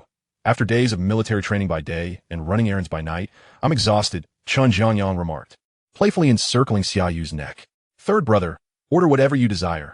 I have the funds, Xiaoyu grinned. Oh, how much have you earned these past few days to be so confident? Xiaoyu replied, in just over a week of military training, I've earned nearly 600 yuan. The business started off slowly, but picked up once word spread around the dorm. Impressive. Qin Jiangyang calculated. That amounts to about 2,000 yuan in a month, which is quite substantial. You know, in 2012, the average living expense for university students was roughly 1,000 yuan. Some from affluent families might have more, while others from less fortunate backgrounds might have less than 1,000. Third brother, are you interested in joining? Xiaoyu inquired again. Gu Ruochen responded, forget it. You were the one who put in the effort at the start. I can't simply swoop in and take your gains. Treating you to a meal now and then is sufficient. Qin Jiangyang patted Xiaoyu's shoulder, saying, in the future, this will also be an advantage when finding you a partner. Xiaoyu replied earnestly, third brother, I'm not looking for a relationship right now. I just want to focus on making money. Qin Jiangyang halted mid-motion, taken aback by Xiaoyu's unexpected declaration. Gu Ruochen chuckled and asked, fourth brother, what prompted this sudden change of heart? Xiaoyu explained, big brother, I've come to realize that the pursuit of money can be quite addictive. Initially, I thought earning a little was enough, even if I incurred a loss of 1,000 or so. But now, with the shop and running errands, I'm earning nearly 90 yuan daily, and I find myself wanting to earn even more. Gu Ruochen smiled gently, resonating with Xiaoyu's sentiments. Each time he observed the figures in his futures account rising rapidly, he felt an irresistible urge to see those numbers grow even larger. Just yesterday, the price of soybean meal futures reached a historic high of 369 yuan per ton. Gu Ruochen had profited an astounding 3 million from this surge. Upon reaching the peak, he swiftly transitioned from a long position to a short one, liquidating nearly 6 million in funds to establish new short positions. Gu Ruochen recalled clearly that the trend for soybean meal futures would experience a decline over the following month, dipping to around 900 yuan per ton at its lowest. As for the subsequent movements, he was uncertain, having only encountered news of it in early October. Nonetheless, that price differential of over 400 points was ample for Gu Ruochen to secure another substantial profit. He had no intentions of trying to capture every fluctuation. To entertain such thoughts would only risk encountering pitfalls. Chapter 49, Trial Board. The four of them found a modest eatery on the street near the school, where they enjoyed a meal together. Such establishments were characterized by generous portions, affordability, and commendable taste. After finishing dinner, Gu Ruochen addressed the three individuals. I shall head straight home. All right, boss, be cautious on the way, they replied. Goodbye, boss. When will you return to school? Gu Ruochen responded, it should be the day after tomorrow in the afternoon. Feel free to contact me if anything arises. After bidding farewell to the trio, Gu Ruochen hailed a taxi and returned home, arriving well past 8 in the evening. Lu Tianzhong, Chun Hong, and Lu Yutong were all aware of Gu Ruochen's return. Thus the family eagerly awaited him in the living room. Upon hearing the door open, Chun Hong quickly rose and made her way to the entrance. Lu Tianzhong glanced at Lu Yutong and shook his head, while Lu Yutong merely smiled faintly. Son, you're back. Shen only exclaimed. Oh dear, why have you tensed so much? Did you not use the sunscreen I brought you? Was the military training exhausting? Are you hungry, son? Should I ask Wu Ma to prepare something for you? Before Gu Ruochen could utter a word, he was bombarded with inquiries from Chun Hong. Mom, I'm not hungry. I just had dinner with my roommates, he stated, gently guiding Chun Hong into the living room. Noticing Lu Tianzhong and Lu Yutong present, he called out, Dad's sister. Lu Tianzhong smiled and nodded at Gu Ruochen, inquiring, how's everything at school? Quite well indeed. I even received the title of Outstanding Cadet during military training, Gu Ruochen replied, unable to resist a modest boast in front of his parents. My son is the best. Shen on plaised. Gu Ruochen chuckled, feeling that Chun Hong could easily elevate him to the heavens with her flattery. The family enjoyed fruits and engaged in conversation in the living room, continuing their chat until well past 10 o'clock. Just before heading upstairs, Chun Hong called out to Gu Ruochen, son, tomorrow we shall go car shopping. What car should we buy? Purchase whatever you like. After some contemplation, Gu Ruochen responded, then perhaps an Audi. In truth, in his previous life, he had always yearned for an Audi A7, and now the opportunity to fulfill that wish had arrived. All right then, remember to wake up early tomorrow, Chun Hong reminded him. Gu Ruochen nodded with a smile and ascended the stairs. Having been away for over 10 days, his bedroom remained impeccably tidy. After taking a shower, Gu Ruochen comfortably reclined on his soft bed. He contemplated that, after buying the car tomorrow morning, he would likely have some time in the afternoon, and thought it would be nice to visit the Shadow Coffee House. Thus, he located Zhang Qianying's WeChat and sent her a message asking, will you be at the cafe tomorrow? Less than a minute later, Zhang Qianying replied, Yes, I will be. Zhang Qianying continued. Master, are you coming to the cafe tomorrow? Gu Ruochen confirmed. Indeed, the military training has concluded, and I have 2 days off. I will drop by in the afternoon. Zhang Qianying responded. All right, master. Have you informed Wanling Jie? Gu Ruochen replied. Not yet. Zhang Qianying felt a surge of joy at this message and thought for a moment before typing back. Master. Should I tell Wanling Jie tomorrow? Gu Ruochen said. No need. We can discuss it when we meet. Zhang Qianying replied. Okay, master. I will wait for you tomorrow. Gu Ruochen smiled faintly at her message, but chose not to respond, instead searching for information about bubble tea shops on his phone. The bubble tea shop was akin to a small convenience store for Xiaoyu, serving as a testing ground for his entrepreneurial aspirations. While the dormitory convenience store represented a low-investment venture with limited profit potential, it still allowed Xiaoyu to earn a decent sum, potentially covering his tuition and living expenses throughout his 4 years. In contrast, opening a bubble tea shop required a significant investment due to costs such as rent, renovations, equipment, and labor, with initial expenses often reaching hundreds of thousands. Had it been 7 or 8 years later, Gu Ruochen would certainly have avoided the bubble tea business. However, in 2012, as long as the location was suitable, any bubble tea shop could turn a profit. In reality, given Gu Ruochen's current family circumstances and foresight, he could effortlessly invest in ventures that would yield substantial returns. Yet, due to his previous entrepreneurial failures, he harbored a lingering sense of dissatisfaction. Therefore, he wished to experiment once more, knowing that even a loss would not significantly impact him. More importantly, his intention behind opening the bubble tea shop was to gain experience, which would later assist Liao Wanling in establishing her chain of coffee shops. A drop of kindness, though unreciprocated in his past life, would find its recompense in this one. After researching online, Gu Ruochen discovered that bubble tea brands were still relatively nascent, mostly in their infancy. He carefully considered his options and decided to pursue a franchise model initially, with plans to establish his own brand after gaining experience and building a talent pool in a year or two. At that point, he could focus on innovating the product and enhancing the service quality. The following day, after breakfast at home with Chen Hong, Gu Ruochen drove directly to the Audi dealership. Son, there may not be an available car today, so you can just drive it to school. Once it arrives, Chen Hong advised. Mom, do we really need a car for college? Isn't that a bit ostentatious? Gu Ruochen internally grappled with the notion of being too showy. Once you buy the car, you need to drive it. What is ostentatious about that? We're not flaunting our wealth, Chen Hong replied matter-of-factly. Gu Ruochen nodded. All right, I'll find a place to park near school. That way it will be convenient. Sounds good, Chen Hong said from the passenger seat. You drive quite steadily, son. You hardly seem like a new driver. Gu Ruochen smiled slightly, explaining, Mom, you should consider how quickly I obtained my license. I must have a natural talent for driving. Indeed, Chen Hong nodded in agreement. At that moment, Gu Ruochen suddenly thought of Yi Qingyin and remarked, There is a girl at our driving school who has been practicing for quite some time and still hasn't passed the second driving test. Is that so? Girls often take longer to learn to drive. I took quite a while to pass my driving test too, Chen Hong shared. Gu Ruochen chuckled. I didn't mean anything by it, just a casual comparison. Chen Hong added, As long as you drive steadily, I can rest easy. I worry more about you driving too fast. That is quite dangerous. As they conversed, they arrived at the dealership. Upon entering, a salesperson warmly greeted them. These salespeople, accustomed to interacting with various clients, quickly recognized Chen Hong's attire and demeanor as that of an affluent woman. Gu Ruochen, however, lacked the aura of wealth, as such qualities are cultivated over time. His intention was clear, to focus on the Audi A7. After confirming the specifications with the salesperson, Chen Hong promptly used her card to pay the deposit, with the car ready for collection in a month. In reality, Gu Ruochen had enough funds to purchase several A7s. However, he intended to utilize this money to generate further wealth, thus accepting his parents' generosity with a clear conscience. After purchasing the car, Gu Ruochen and Chen Hong returned home. Following dinner, he drove directly to the Shadow Coffee House. Chapter 50, Digging the Foundation. At the Shadow Coffee House, the atmosphere remained unchanged. Although in addition to Liao Wanling and Zhang Qianying, a new employee had joined. The newly hired staff member was a young man in his early 20s, wearing glasses and appearing quite refined. Sister Wanling, Xiao Zhang, little Gu has arrived.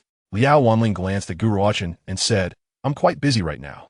Help yourself to a drink. Clearly, she did not view Gu Ruochen as an outsider. All right, I'll take care of it myself, Gu Ruochen replied with a smile. Master, I'll prepare a cup of coffee for you to try. You can taste my current skills, Zhang Qianying said, her eyes brightening as she looked at Gu Ruochen. Sounds good. Gu Ruochen nodded slightly and then cast a glance at the young man stationed at the cash register. Zhang Qianying remarked, Master, His name is Ozeong. We all call him Xiao. Gu Ruochen smiled and nodded, subsequently shifting her gaze towards Zhang Qianying. How has business been at the shop lately? Gu Ruochen inquired casually. Yes, quite well, Zhang Qianying replied, looking up at Gu Ruochen. Master, you've tanned quite a bit. That you can still recognize me proves I'm not too dark. Gu Ruochen retorted with a smile. Zhang Qianying giggled. Master, how was the military training at university? Not enjoyable at all. Rather exhausting, Gu Ruochen answered. Are there many beautiful girls at your school? Seeing Zhang Qianying engaging so joyfully with Gu Ruochen, Ozeong felt a wave of jealousy wash over him. From the moment he entered the cafe, he had been captivated by Zhang Qianying's striking appearance and figure, yet she seemed utterly disinterested in him. Their interactions had always been strictly professional, devoid of intimacy. To his surprise, Zhang Qianying was laughing so heartily in front of this boy. After a brief interval, Liao Wanling, having completed her tasks, approached Gu Ruochen and said, Xiao Gu, let us sit over there. Sure, Gu Ruochen replied, taking the coffee prepared by Zhang Qianying and settling down in a corner with Liao Wanling. Will you still have time for part-time work after classes start? Liao Wanling asked with a smile. Perhaps not as much. The coursework in freshman year is quite substantial, and I have evening self-study sessions as well, Gu Ruochen responded. What about weekends? Upon hearing this, Gu Ruochen inquired once more, Sister Wanling, I previously mentioned my desire to open a milk tea shop. Are you truly not interested?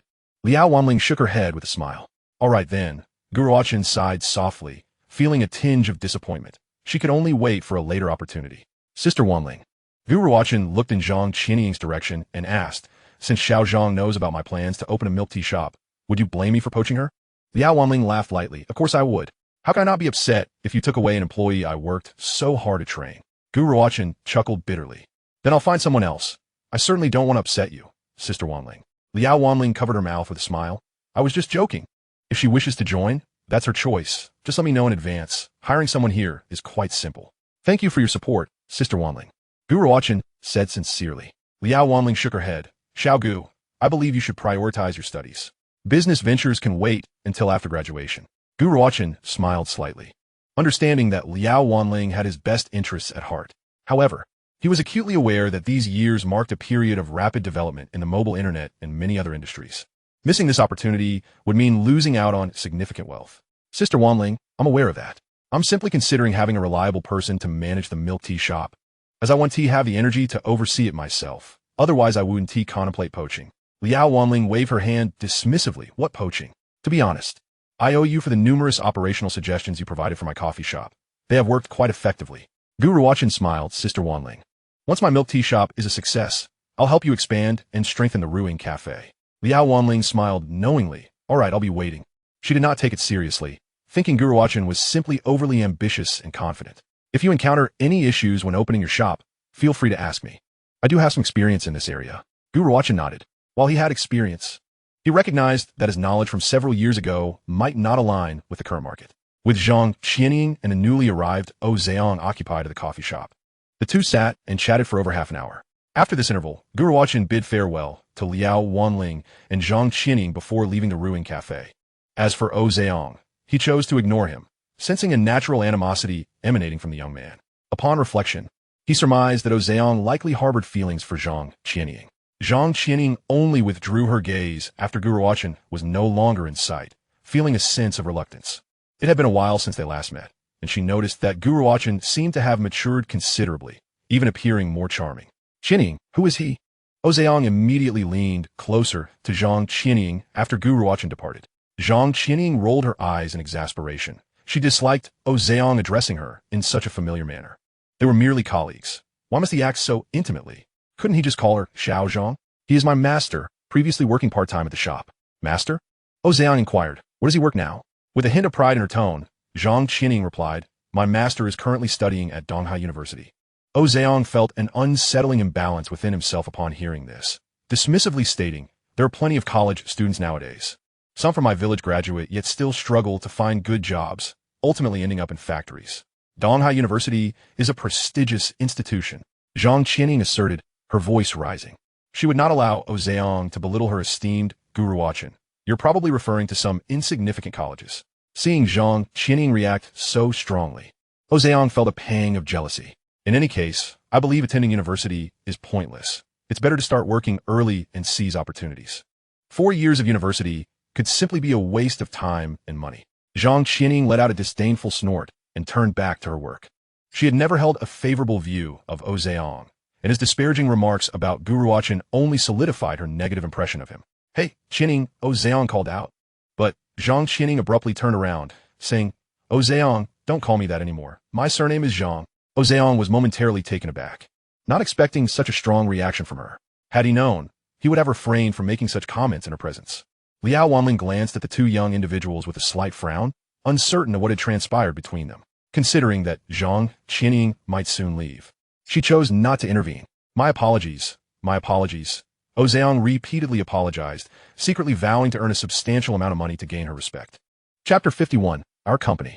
Upon exiting Ruing Cafe, Gu Ruochen kept himself busy, driving directly to Donghai University.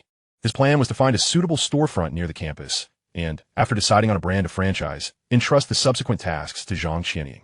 Had Liao Wanling shown interest in collaborating, he would have felt more at ease. However, with her refusal, Gu Ruochen had to rely on Zhang Qianying, who had relatively less experience. He intended to take a back seat, managing everything remotely via phone and WeChat. After cruising around the vicinity of Donghai University, Gu Ruochen discovered 3 rental shops in prime locations. After making a few calls and gathering information, he decided on a storefront just outside the university's north gate. This choice was influenced by the shop's favorable location and pricing, as well as a memory from his previous life, where a milk tea shop opened in that area a year later and thrived. Gu Ruochen acted swiftly, scheduling a meeting with the shop owner to sign the contract the following day. With the shop secured, the next step was to identify a reputable milk tea brand, pay the franchise fees, and delegate the entire setup process to them. Among the myriad brands, Gu Ruochen settled on Mishuai City. At this time, Mishuai City had established a certain presence in select regions, but had yet to expand nationwide.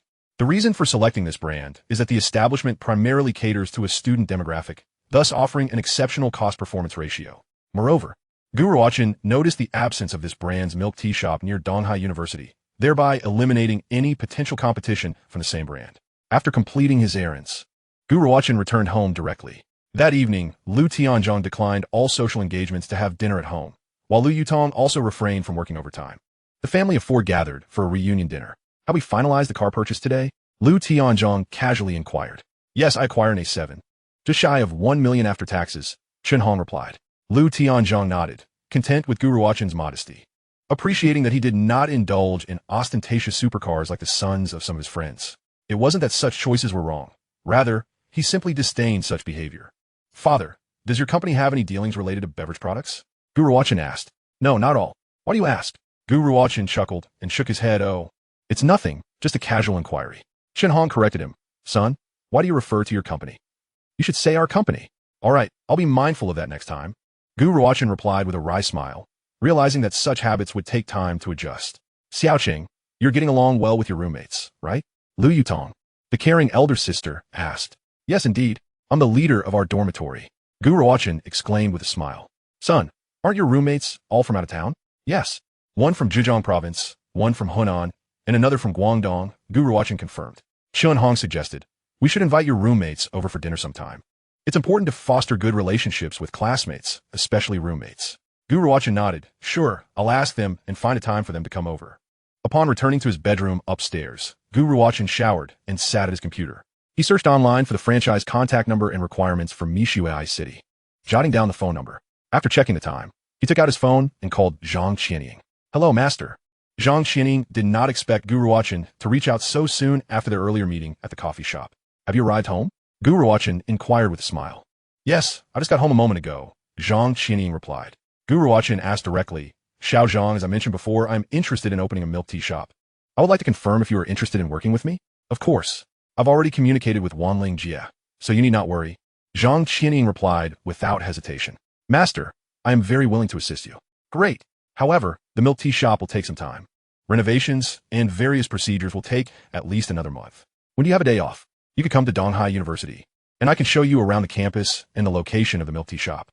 Zhang Qianying exclaimed excitedly, "I have a day off in 3 days. Can I come and see you then?" Gu Ruochen nodded. "Yes, just contact me in advance before you come."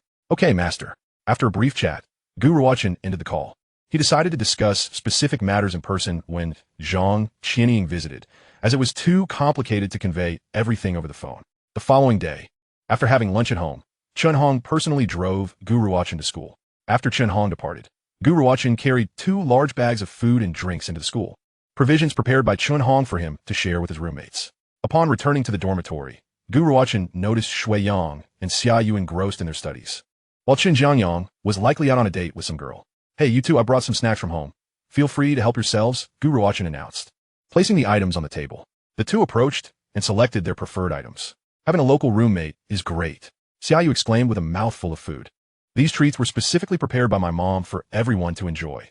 Please help yourselves," Gu Ruochen said with a smile. "Thank you, Andy. Have you started reviewing your coursework?" Gu Ruochen inquired. Shui Yang replied, "I'm studying advanced mathematics and realizing just how simple high school math was. I'm worried I might fail math." Shui Yang was not particularly strong in mathematics, which fueled his anxiety. Having been through it himself, Gu Ruochen reassured him.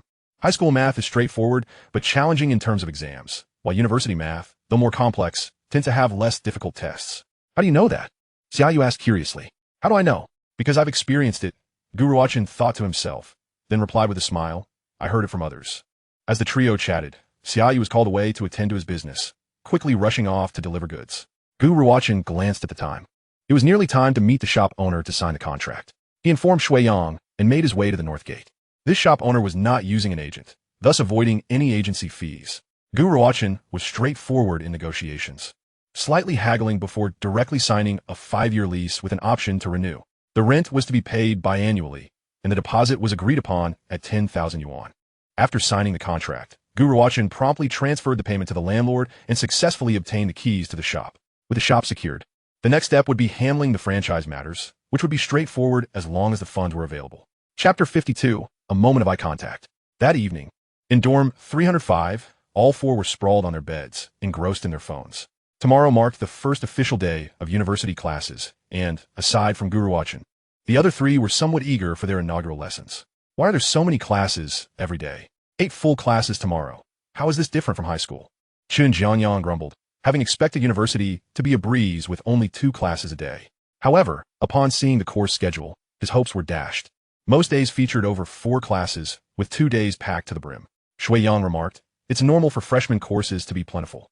It eases up in the 2nd and 3rd years." Xia Yu fretted about his small business, wondering how he would manage if customers came to buy things during class hours. Gu Ruochen set his phone down and said, "Let's get some sleep. We need to rise early tomorrow." The next morning, shortly after 7, all 4 in dorm 305 were up. The order of rising remained largely unchanged, with Gu Ruochen first, followed by either Shui Yang or Xia Yu, and Qin Jiangyang always being the last. After freshening up, they grabbed their textbooks and bags, leaving the dormitory together for the cafeteria. With 4 classes scheduled for the morning, they knew breakfast was essential. On their way, they encountered many new students headed to the 8 a.m. class, backpacks in tow, some displaying glimmers of excitement on their faces. The first 2 classes of the morning were college English. This course was conducted in small groups, with only about 40 students from the finance class attending together. However, thanks to Gu Ruochen's presence, the boys remained quite alert during the lesson. Shui Yang and Xia Yu listened attentively, while Qin Jiangyang was initially focused but soon began chatting with others on his phone during the second class. Gu Ruochen lowered his head, absorbing the lecture while contemplating his entrepreneurial aspirations. Entrepreneurial plan, milk tea shop. After the inaugural milk tea shop was established, it was entrusted to Zhang Qianying, while Gu Ruochen would determine the pace of opening subsequent outlets based on the profitability of the first shop. Approximately a year later, equipped with experience and a reserve of talent, he planned to launch a more upscale brand, opting not to compete with Mishue iCity for market share in the lower-tier cities. His financial strategy, stock trading. Although Gu Ruochen was currently dabbling in futures, his primary focus remained the stock market. After all, he had engaged in stock trading in his previous life and had studied the intricacies of the market, possessing a reasonable understanding of its trends over the past decade. Furthermore, he was currently majoring in finance, making encounters with stocks a natural progression. Recently, he had come across numerous reports indicating that in an effort to stimulate consumption and expand domestic demand, a new round of policies promoting automobiles in rural areas was anticipated to be announced soon. This would undoubtedly benefit the automotive sector. Within this sector, Gu Ruochen selected a particular stock, Jinbei Automobile. Following its recent relisting after a name change, the stock had experienced 3 consecutive limit ups and had been undergoing a slight correction in recent days. Given its relatively small market cap and the recent buzz surrounding its relisting, coupled with favorable news, It was poised for significant gains. Thus, Gu Ruochen was closely monitoring this stock, ready to purchase at the slightest indication of movement. He was familiar with names of several long-term growth stocks, but had no recollection of recent market darlings, relying solely on his modest experience to make this selection. He was uncertain of his judgment, yet investing $1 million or $2 million for the thrill was entirely feasible. If he were to err, the consequences would be minimal. If he were correct, it would yield another profit. The 2 English classes concluded swiftly. The finance students gathered their materials and hurried to their next class. The course Mao Theory was a large lecture attended by students from the finance, economics, and international finance and trade programs. By the time the 4 arrived at the lecture hall, prime seating had nearly been claimed. In such classes, seats at the back were highly coveted. Look, there is still space available. Chen Jiangyang pointed to a row behind Su Ruochen and suggested, let us sit there. Su Ruochen had already gained considerable notoriety within the economics department, and male students from other classes were thrilled at the prospect of sharing a class with her. The 4 settled into the row directly behind Su Ruohen's dormitory companions. Many boys wished to sit closer to Su Ruochen, yet hesitated to encroach too near, resulting in the row behind her remaining vacant. Chen Jiangyang took a seat behind Li Jejia, while Shui Yang and Xiaoyu sat behind Yu Hong and Wu Yuqi. Naturally, Gu Ruochen took his place behind Su Ruochen. Jejia, do you have a pen? Chen Jiangyang tapped Li Jejia's shoulder and inquired. Of course, why? Li Jejia turned to face him. Could you lend me one?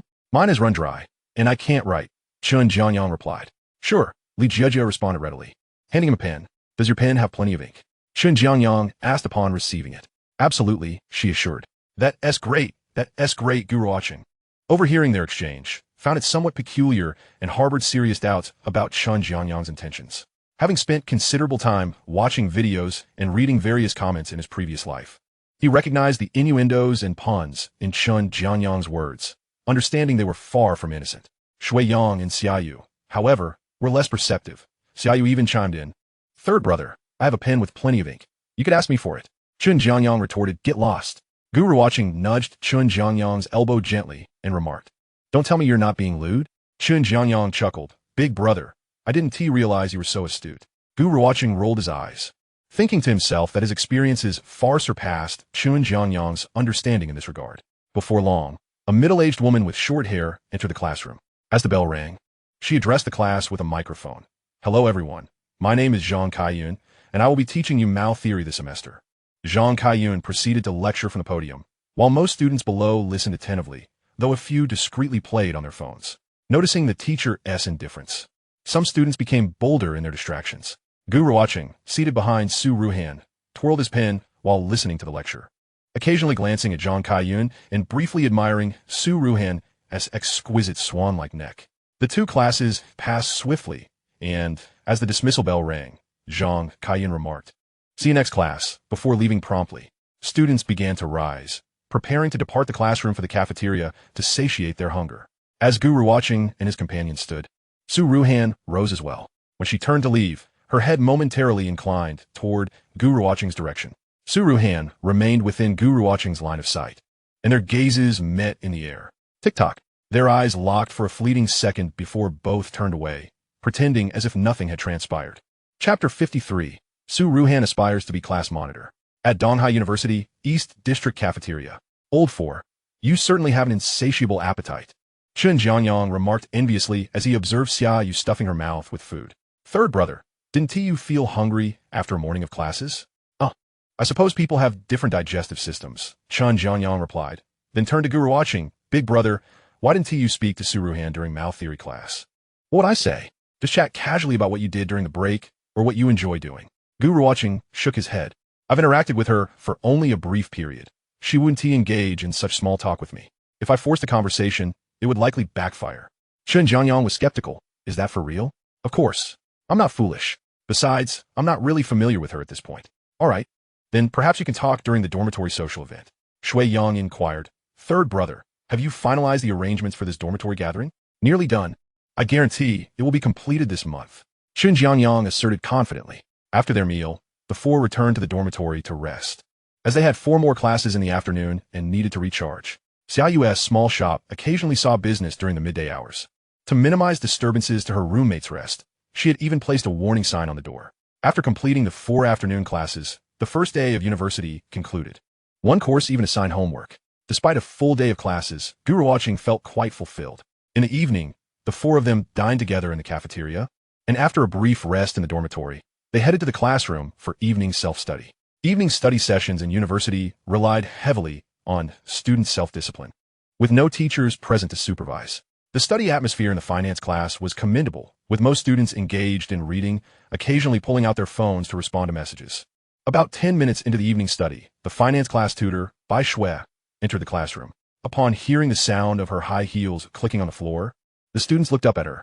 "Everyone seems quite focused. Nice to see," Bai Shui remarked, observing the majority of students engrossed in their books with a smile. "Teacher Bai, what brings you here today?" someone asked, as Bai Shui was only a few years older than the students, making them feel comfortable around her. "I have a few matters to attend to." Bai Shui ascended the podium, gazing down at the students with a smile as she inquired, "How is everyone feeling on this first day of class?" "It's quite good. The difference from high school classes isn't significant. Merely the absence of a fixed classroom," someone lamented. "Teacher Bai, with so many classes each day, it's exhausting," another voiced.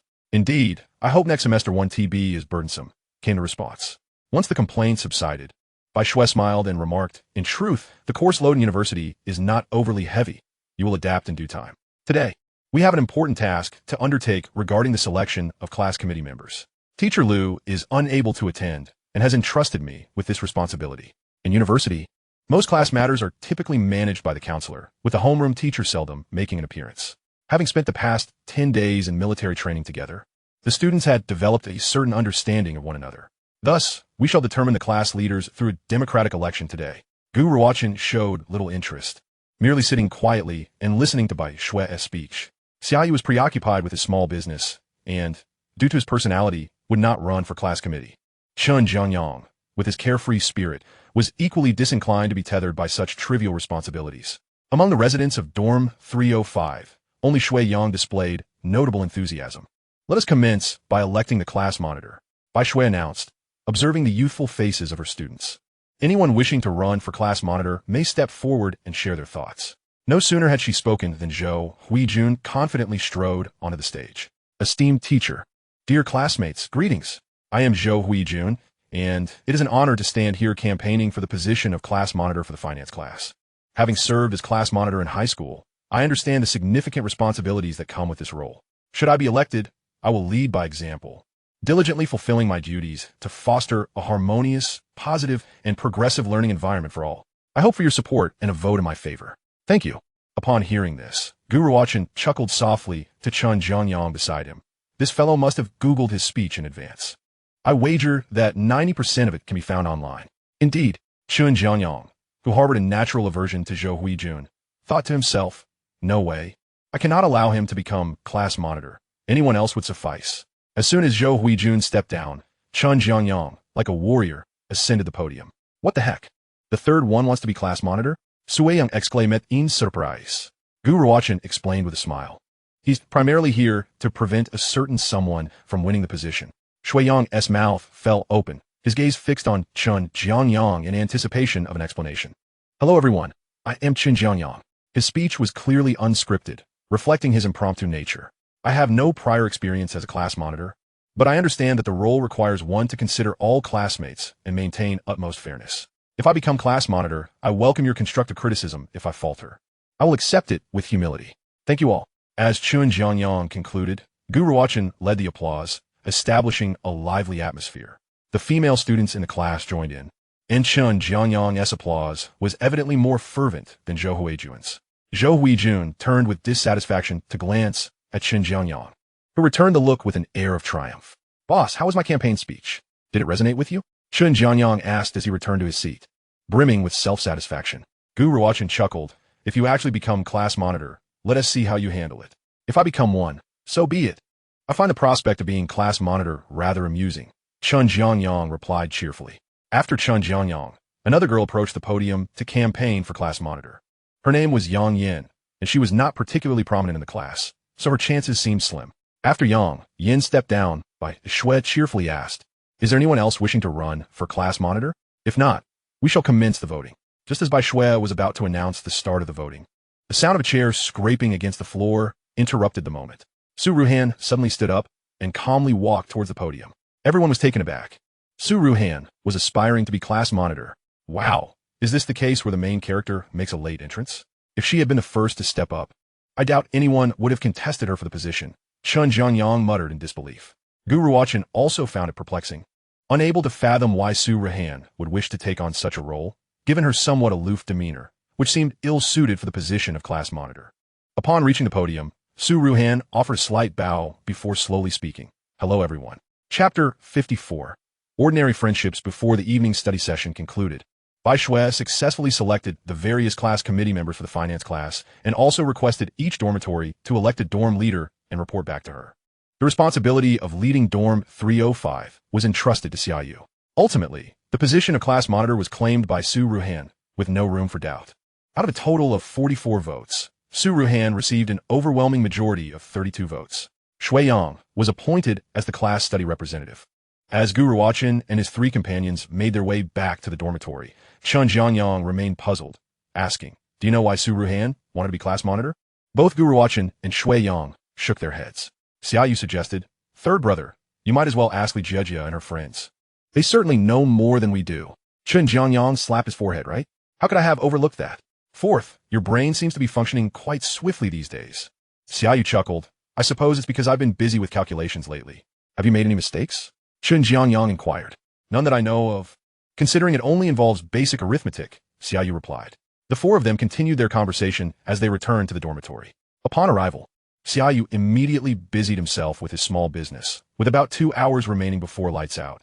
This was one of the few trading periods for his shop. Today's sales were sparse, and he expressed concern. Boss, today's business is rather poor. Could something be amiss? Gu Ruochen reassured him. Fourth, in business, one should not expect every day to be prosperous. That is simply unrealistic, as long as the monthly profits remain substantial. Do not let one day's lackluster sales affect your morale. Xiaoyu nodded thoughtfully, feeling a sense of unease if he didn't earn a decent amount in a single day. How many people are in your group now? Gu Ruochen inquired. There are over 150 people in the group now, Xiaoyu replied. Gu Ruochen nodded. Keep adding members. Once you include everyone from our building, you won't have to worry anymore. If you notice business slowing down for a couple of days, implement some promotions in the group as I previously suggested, such as discounts or waiving delivery fees for certain amounts. Of course, you should manage those costs yourself. Gu Ruochen took a sip of water and continued. Fourth, don't put too much pressure on yourself, all right? Otherwise, I might regret helping you set up the shop. Xiaoyu nodded emphatically. Understood, boss. Gu Ruochen nodded, climbed into bed, and prepared to sleep. Not long after he settled in, his phone rang. It was a call from Zhang Qianying. Hello, Xiao Zhang. Gu Ruochen answered the phone. Master, I hope I'm not disturbing your rest. I just got off work and called you immediately. No, it's not too early to sleep yet, Gu Ruochen said with a laugh. Zhang Qianying chuckled softly and inquired, Master, I have a day off tomorrow. When will be the most suitable time for me to visit your school? It turned out that Zhang Qianying was indeed free the next day, which explained her evening phone call. She was quite adept at navigating social interactions, knowing to ask Gu Ruochen in advance when would be convenient for her visit. Gu Ruochen pondered for a moment, realizing he had 4 classes scheduled for the morning and a couple more in the afternoon. Thus, he would only be available during the few hours at noon or just before the evening study session. The hours during lunch and dinner the next day were indeed feasible. Desiring to spend more time with Gu Ruochen, Zhang Qianying asked, Master, what time do you finish your morning classes? At 11:30, he replied. Can I arrive at your school by 11:30? She inquired eagerly. Certainly, just wait for me at the north gate. I'll come to fetch you once I'm done. Gu Ruochen assured her. All right, Master, she responded cheerfully. As soon as Gu Ruochen hung up the phone, his 3 dorm mates became instantly curious. Boss, who are you on the phone with? Chun Jiangyang asked. Who is coming to school tomorrow? Sui Yang Timed In. Boss, is it a guy or a girl? Xiaoyu added. Gu Ruochen smiled and replied, a friend of mine is coming to visit our school. She is a female friend. A girlfriend? Chun Jiangyang exclaimed in surprise. Gu Ruochen felt an urge to kick Chun Jiangyang. He had clearly stated female friend, yet somehow it had been misconstrued as girlfriend. How did you end up with a girlfriend? What about Su Ruochen? Chun Jiangyang continued. She's just a friend. Gu Ruochen retorted, cursing under his breath and clarifying. She is simply a female friend. Chun Jiangyang scoffed. In my view, there is no such thing as just a platonic friendship between men and women. Sui Yang Koundret. Old 3, don't you think that is a bit too absolute? Chun Jiangyang persisted. When men and women say they are just friends, it usually means they lack the opportunity or are not quite there yet to become a couple. It's akin to the notion that pure friendship between genders doesn't truly exist. Shui Yang maintained, I still believe in the existence of pure friendship between men and women. Chun Jiangyang rebutted, pure friendship between genders is often unilaterally one-sided affection, where one knows the other may not share the same feelings. If one attempts to cross that boundary, they risk losing even a friendship. Gu Ruochen found himself admiring Chun Jiangyang's clarity of thought. Indeed, what genuine platonic friendship could exist between the sexes? Of course, exceptions might exist, but Gu Ruochen preferred to believe that the male in such cases simply did not harbor feelings for females. Old 3, you're spouting nonsense. Sui Yang retorted. Feeling Chun Jiangyang's argument was somewhat valid, yet struggling to find counterpoint. If you don't believe me, ask the boss about his relationship with that ordinary female friend coming tomorrow. Gu Ruochen awkwardly smiled, saying, Old 3 has a point. Sui Yang. Chun Jiangyang laughed heartily. Boss, can we meet your friend tomorrow? Gu Ruochen nonchalantly replied, We'll see how it goes tomorrow. I don't know if she'd like that. Regardless of whether they met or not, Gu Ruochen knew there would be ample opportunity once the milk tea shop opened. He was eager to show Zhang Qining around the campus and discuss the upcoming plans for the shop in detail to ensure its swift opening. Seems like your friend coming tomorrow is quite the beauty. Boss is keeping a treasure hidden, Chun Jiangyang teased. Gu Ruochen, Xia Yu, somewhat bewildered, asked, What about Su Ruhan? Chun Jiangyang laughed heartily. It doesn't matter if there's no established relationship, right? Su Ruhan is your primary target, while your ordinary friend is a backup plan. Moreover, as long as you maintain balance and avoid making promises to the girls, it's feasible to juggle both. Gu Ruochen was left speechless.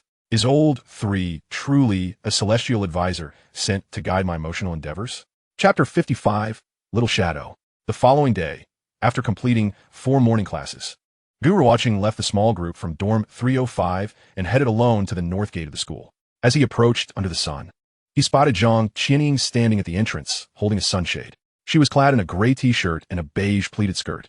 Her long legs, accentuated by the combination of her height and the casual sneakers she wore, which made her appear even more graceful and lively. Gu Ruochen couldn't help but steal a few glances. Zhang Qining truly had an enviable figure. Xiao Zhang, Gu Ruochen called out to her. Upon seeing him, Zhang Qining dashed over, exclaiming, Master, let us go. We should head into the school. Gu Ruochen beckoned, leading the way. Zhang Qining hurriedly followed, holding the umbrella over his head. Master, it's so sunny. Why aren't you holding an umbrella? She asked. Isn't it a bit embarrassing for a man to carry one? He replied. Zhang Qining giggled. Then I'll hold it for you. Gu Ruochen glanced up at the umbrella overhead, then at Zhang Qining, recalling the amusing memory of sharing an umbrella with Su Ruhan. Have you eaten yet? He inquired. Zhang Qining playfully stuck out her tongue. Not yet. I was hoping you'd take me to the university cafeteria. Then let us go and see what's on the menu, he suggested. As they strolled along the campus path side by side, they resembled a young couple. Master, what do you usually do when you don't have classes? Zhang Qining asked curiously. Gu Ruochen contemplated before responding. I either stay in the dorm or go on dates with girls. Zhang Qining's heart skipped a beat as she probed. Master, do you have a girl you like? Gu Ruochen smiled slightly. Perhaps I do. Her expression immediately fell, and Gu Ruochen noticed the change with keen perception. Let us hurry. The good food might run out. He urged. Oh. Zhang Qining quickly kept pace with him.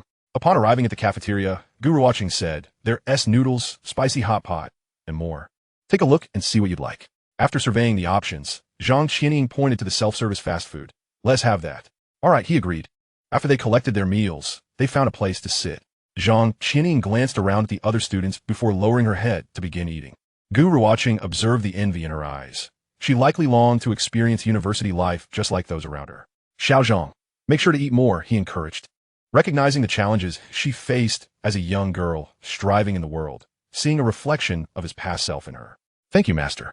As they ate, Zhang Qining asked, Master, do you still have classes in the afternoon? Yes, I have 2 more classes, Gu Ruochen confirmed with a nod. After a moment's thought, she asked, Could you take me to your class? Gu Ruochen looked at her hopeful expression and playfully asked, You really want to go? MHM, I want to experience it. She replied, biting her lip in anticipation. The afternoon classes were large lectures, and bringing Zhang Qining along wouldn't be too problematic, though it might interfere with his pursuit of Su Ruhan. Yet, Gu Ruochen reconsidered. Having been reborn, why should he hold back on matters of the heart? Shouldn't he embrace life more freely? All right, I'll take you. After class, we'll have dinner, and then you can head back, he decided. Yay! Zhang Qining's face lit up with a bright smile. Thank you, Master. Little Zhang, after we finish our meal, how about I take you to the milk tea shop for a visit? That place will be entrusted to you from now on. Yes, Master, Zhang Qining nodded, then inquired. Should I inform Sister Wanling about this? Well, I've already mentioned it to her. You can oversee the progress of the milk tea shop, and when it opens, you'll come directly to work here. All right. With that, Gu Ruochen decided to explain everything to Zhang Qining in detail. I have already secured the rental for the shop. The franchise matters will be handled by you thereafter, which may involve some training sessions. You'll take care of that. From now on, you'll be the manager of the milk tea shop, making decisions on all matters. If you encounter any uncertainties, feel free to call me. We will also need to hire 2 additional staff members to assist you. I will begin calculating your salary starting tomorrow. The base salary is 4,500, with 4 days off. Plus commission. The more milk tea sold, the higher your earnings. The salary offered by Gu Ruochen is considered quite generous in these times, as most workers earn around 3,000. Master, that's far too much. I can't accept such a high amount. Zhang Qining quickly shook her head. Gu Ruochen was indifferent to the monetary aspect. His priority was to ensure the successful operation of the milk tea shop. Little Zhang, I offer you this generous remuneration to inspire you to work with passion and treat the milk tea shop as your own venture, rather than merely working for me. If you believe in me, I guarantee that in just a few years, you'll be able to purchase a house and a car in Donghai. Gu Ruochen's words struck Zhang Qining like a potent tonic, and she nodded earnestly, saying, Master, I will work diligently alongside you and not disappoint you. Gu Ruochen was not merely making empty promises. He provided her with ample compensation to alleviate any worries she might have. Now, let us eat. Gu Ruochen smiled and nodded. After we visit the shop, feel free to ask me any questions you may have. Okay, Master. Zhang Qining obediently nodded. After finishing their meal and exiting the cafeteria, the 2 walked together towards the north gate, with Zhang Qining holding the sunshade. It would certainly seem odd for a male to carry an umbrella, but walking alongside a female made it appear rather harmonious. Little Zhang, is your residence far from here? Would it be better to rent a place nearby? Zhang Qining replied. Taking the bus is somewhat inconvenient. I'll look for a place nearby and plan to move after this month. Gu Ruochen nodded in agreement. Master, Zhang Qining suddenly called out. Yes? What is it? With a hint of shyness, Zhang Qining said, Could you please stop calling me Little Zhang? It sounds a bit strange. And it makes you sound old too. What should I call you then? Gu Ruochen chuckled. Should I refer to you as my disciple? Disciple doesn't sound right either. Zhang Qining responded, looking at Gu Ruochen. Master, just call me Xiaoying, all right? Xiaoying it is. Gu Ruochen smiled gently. You can choose whatever name you prefer. Zhang Qining beamed, her gaze directed at Gu Ruochen more intensely than the blazing sun itself. Chapter 56. A mountain and a layer of gauze. Master, how large is the shop? Approximately over 50 square meters. Master, why not open the milk tea shop directly at your school? Gu Ruochen replied, That wouldn't suit us. Once the holidays arrive, there would be no customers. Zhang Qining stuck out her tongue, realizing her oversight in not thinking of that. After visiting the milk tea shop, Zhang Qining meticulously asked about the subsequent details and recorded them in her phone's memo. Gu Ruochen nodded in satisfaction at her serious demeanor. Whenever you have questions, feel free to call or message me. Don't hesitate. Zhang Qining responded eagerly, relishing the opportunity to stay in touch with Gu Ruochen, whether for work or life. Checking his watch, Gu Ruochen noted that there was still ample time before their afternoon classes began. Where'd you like to go for a stroll? After some thought, Zhang Qining said, I'd like to visit your school's library. All right.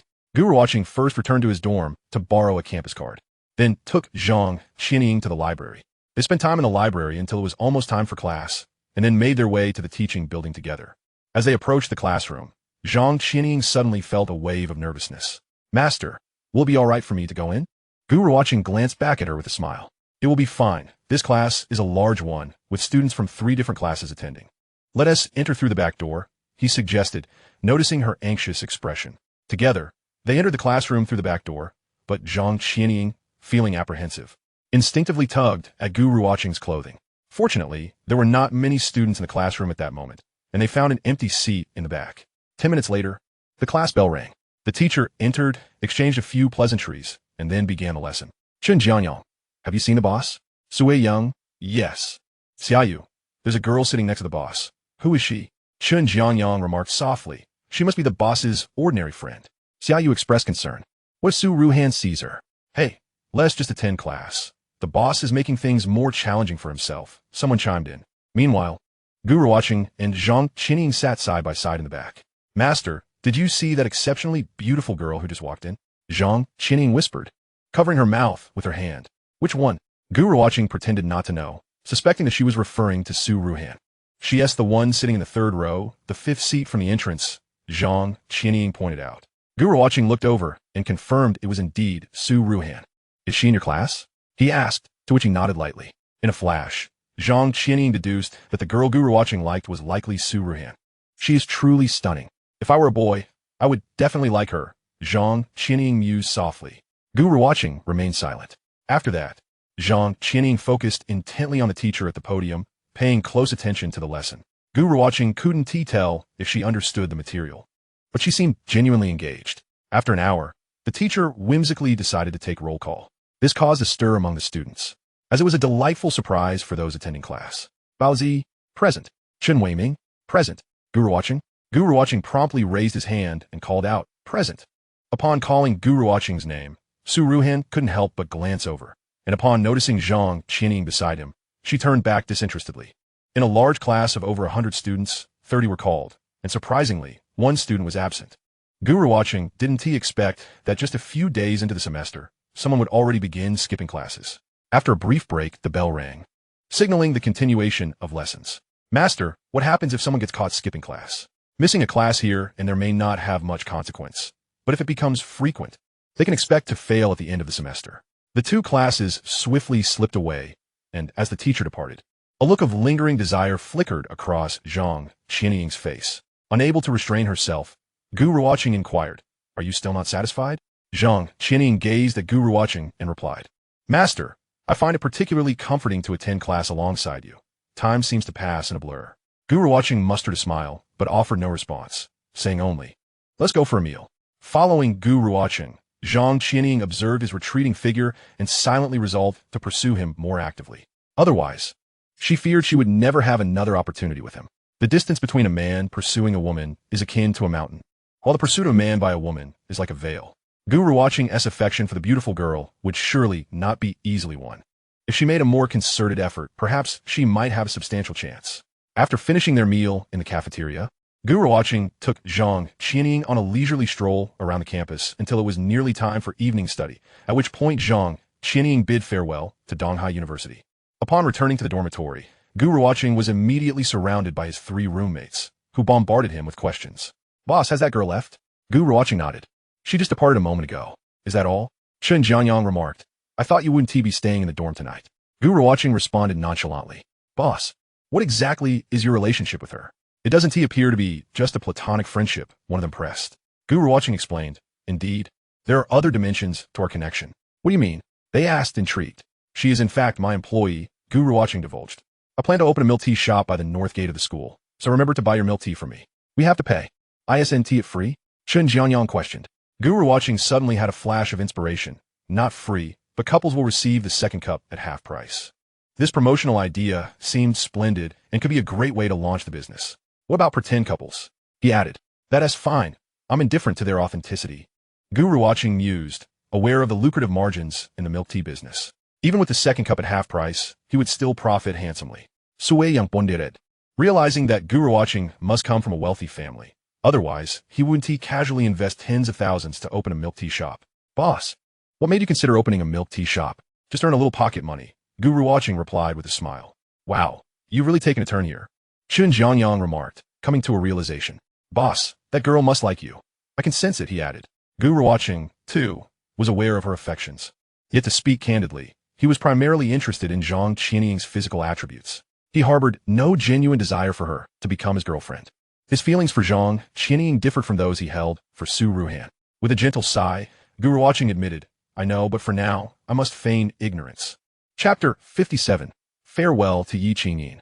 That evening, in the girls' dormitory, Gu Ruohen's room, Li Jieji lay on her bed with a face mask on, speaking aloud, "Ladies."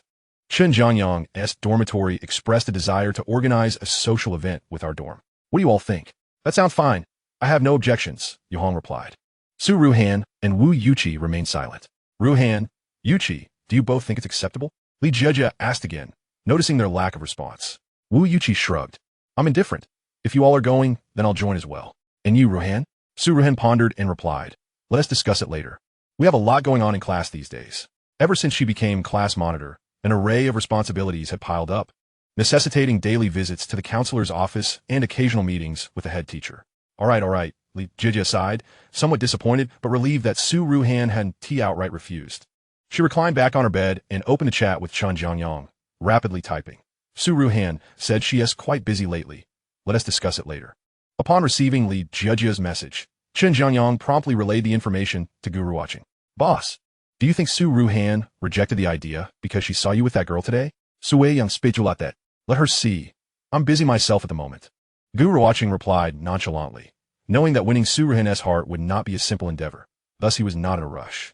Boss, are you intentionally making things difficult for yourself? Chun Jiangyang remarked. Gu Ruochen reflected before countering. I believe it's not the case. If one day she were to inquire about the girl who attended class with me, that would signify we are on similar grounds. Chun Jiangyang, quick on the uptake, complimented. Boss, you're impressive. I bow to your prowess. What does that mean? Xiaoyu asked. Do you know, second brother? Shuiyang replied. I'm not sure. As their conversation continued, Shuiyang mentioned, did you hear? The school is organizing a welcome party at the sports field this weekend. Chun Jiangyang remarked, being a class officer. You seem to be more in the loop. Gu Ruochen was indeed aware. Historically, the welcome parties at Donghai University had been organized by individual colleges. But starting from the 12th cohort, it transformed into a university-wide event. A stage akin to a concert would be erected at the sports field, allowing all new students to gather together. The atmosphere would be electric, far surpassing the earlier smaller-scale welcome parties, rivaling a concert in its excitement. Sui Yang grumbled. For heaven's sake, I only heard about it from someone else. They're already setting up the stage over there, but we're too far to see it. Make sure to arrive early. No dawdling, Gu Ruochen instructed. It'll be organized by class and college, so why arrive so early? Chun Jiangyang chimed in. What there are beautiful senior sisters at the stage. It was certain that his every utterance would include a mention of women. Third brother, are the girls in our class no longer sufficient for you? Gu Ruochen chuckled. Senior sisters exude more charm and possess greater wisdom. Chun Jiangyang replied with a grin. Before long, a week of classes came to a close. The new students at Donghai University were greeted with their first weekend of university life, further heightened by the anticipation of a welcome party that Saturday evening. Chun Jiangyang even dragged Gu Ruochen and a few others to inspect the stage being constructed at the sports field, confidently declaring, this welcome party is bound to be spectacular. You're not wrong. Gu Ruochen nodded in agreement. In truth, during his previous life, he had only witnessed the initial performances before discreetly slipping away to earn some money from part-time job. Yet, shortly after the opening, the vibrant dance of a group of senior sisters had sent the atmosphere soaring to a thrilling climax. Shui Yang, standing nearby, remarked, you two have lost your minds. How can you declare it will be good without even seeing it? Chun Jiangyang retorted, don't forget, our school boasts a music academy and an arts college. How could the performances be lacking? As Saturday evening approached, at 6:30, the finance class gathered in the classroom before making their way to the sports field. The welcome party was set to commence at 7 and would likely conclude around 8:30. Since Gu Ruochen assumed the role of class monitor, she had softened her demeanor towards the boys in the class. Whenever someone approached her with questions or to converse, she would respond patiently. Although she might not always wear a smile, her demeanor was still a far cry from the icy aloofness she had previously exhibited, which was particularly appreciated by the boys in the finance class. After all, boys from other classes seldom had the opportunity to utter even a single word to Gu Ruochen. Upon arriving at the sports field, the entire finance class took their designated seats, eagerly awaiting the commencement of the event. Gu Ruochen sat there, engrossed in his phone, as various murmurs filled the air around him. Will we get to see the senior sisters' long legs tonight? Will the dancers wear those extremely short skirts? Certainly, but they will undoubtedly don leggings. What if someone forgets to wear them? Oh dear, look, this is the finance class next door. And so, are you unaware? There's a goddess-level girl in the finance class. Her photos from military training are circulating online, and she looks absolutely stunning. Is that for real? Let me check online. Damn, why is the internet so slow? At 7 in the evening, as the lights began to twinkle and the stars shone, the 2012 Freshman Welcome Gala at Donghai University commenced amidst thunderous applause. On stage, a male and female host, resplendently dressed, smiled as they announced the official start of the event. Following the principal's speech, the performances began. The first act featured the faculty singing a classic old song, their voices resonating with emotion as they stood in a line before the microphone. The second act, however, captivated the audience's attention. A group of senior girls clad in JK skirts took to the stage, exuding youthful exuberance and a palpable sense of vitality. As lively music filled the air, they began to dance energetically, their synchronized movements drawing the gaze of many captivated young men, particularly their exposed toned thighs. After half an hour, Chun Jiangyang, feeling rather uninspired, suggested to Gu Ruochen, boss, shall we sneak backstage to take a look? Gu Ruochen shook his head, replying, "No, it's not worthwhile." "Then I'll go alone," Chen Jianyang said, bending low as he slipped away from his seat. Gu Ruochen glanced at his departing figure, shaking his head with a wry smile. He was surely off to chase after girls. Gu Ruochen turned back to the stage, determined not to miss this event as he had in his past life. A few minutes later, a girl stepped onto the stage, holding a violin, seemingly preparing for a solo performance. Sitting further back, Gu Ruochen couldn't see her clearly. Yet something about her silhouette seemed familiar.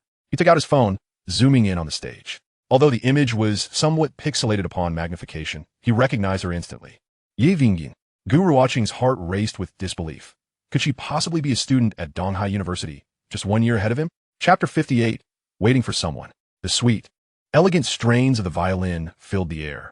After snapping a few photos, Gu Ruochen sat back, listening intently to Yi Qingyin's performance. As she concluded, the entire stadium erupted into enthusiastic applause, punctuated by whistles. Gu Ruochen smiled softly. The allure of this beauty was undeniable. He turned his gaze to Su Ruhan nearby, contemplating how delightful it would be to see both her and Yi Qingyin on stage together in a beauty contest. Who would emerge victorious? Yi Qingyin bowed slightly and exited the stage. Which college is she from? Is she a senior? I don't know. She is truly beautiful. I am smitten. Especially when she plays the violin. She seems to radiate light. Gu Ruochen mused, glancing at the photos on his phone before deciding to send a message to Yi Qingyin via WeChat.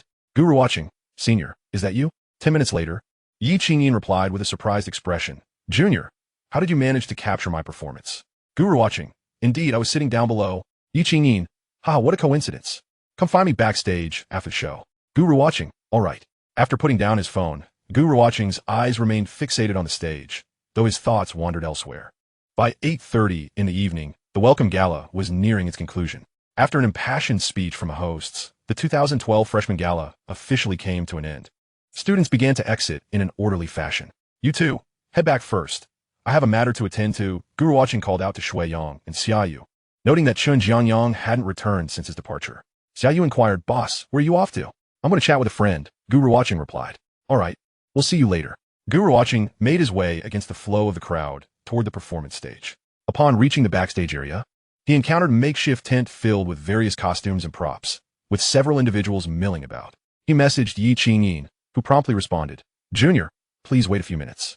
I'm busy but will treat you to some late-night snacks afterwards." Gu Ruochen acknowledged her message and stood waiting for her arrival. Suddenly, he felt a heavy pat on his shoulder and turned to find it was Chen Jianyang. "Boss, I thought you weren't coming. Yet here you are, sneaking backstage." Chen Jianyang teased with a knowing smile. "I'm not sneaking. I'm here in plain sight," Gu Ruochen retorted, uninterested in banter. "What took you so long outside?" Chen Jianyang grinned and began recounting his escapades. "I added the WeChat of 7 senior girls, 2 of whom are music majors. Imagine how beautiful their singing must be." Gu Ruochen noted the choice of the word singing over chanting, realizing Chen Jianyang had once again veered into his usual antics. "Why are you still hanging around? Shouldn't you head back?" Chen Jianyang pulled Gu Ruochen aside, whispering, "Did you see the senior girl playing the violin?" Gu Ruochen nodded, knowing he was referring to Yi Qingyin. "I'm waiting for her," Gu Ruochen thought to himself as he awaited her arrival. "I never anticipated such a stunning senior existed at Donghai University. With so many girls around, there are bound to be a few beauties.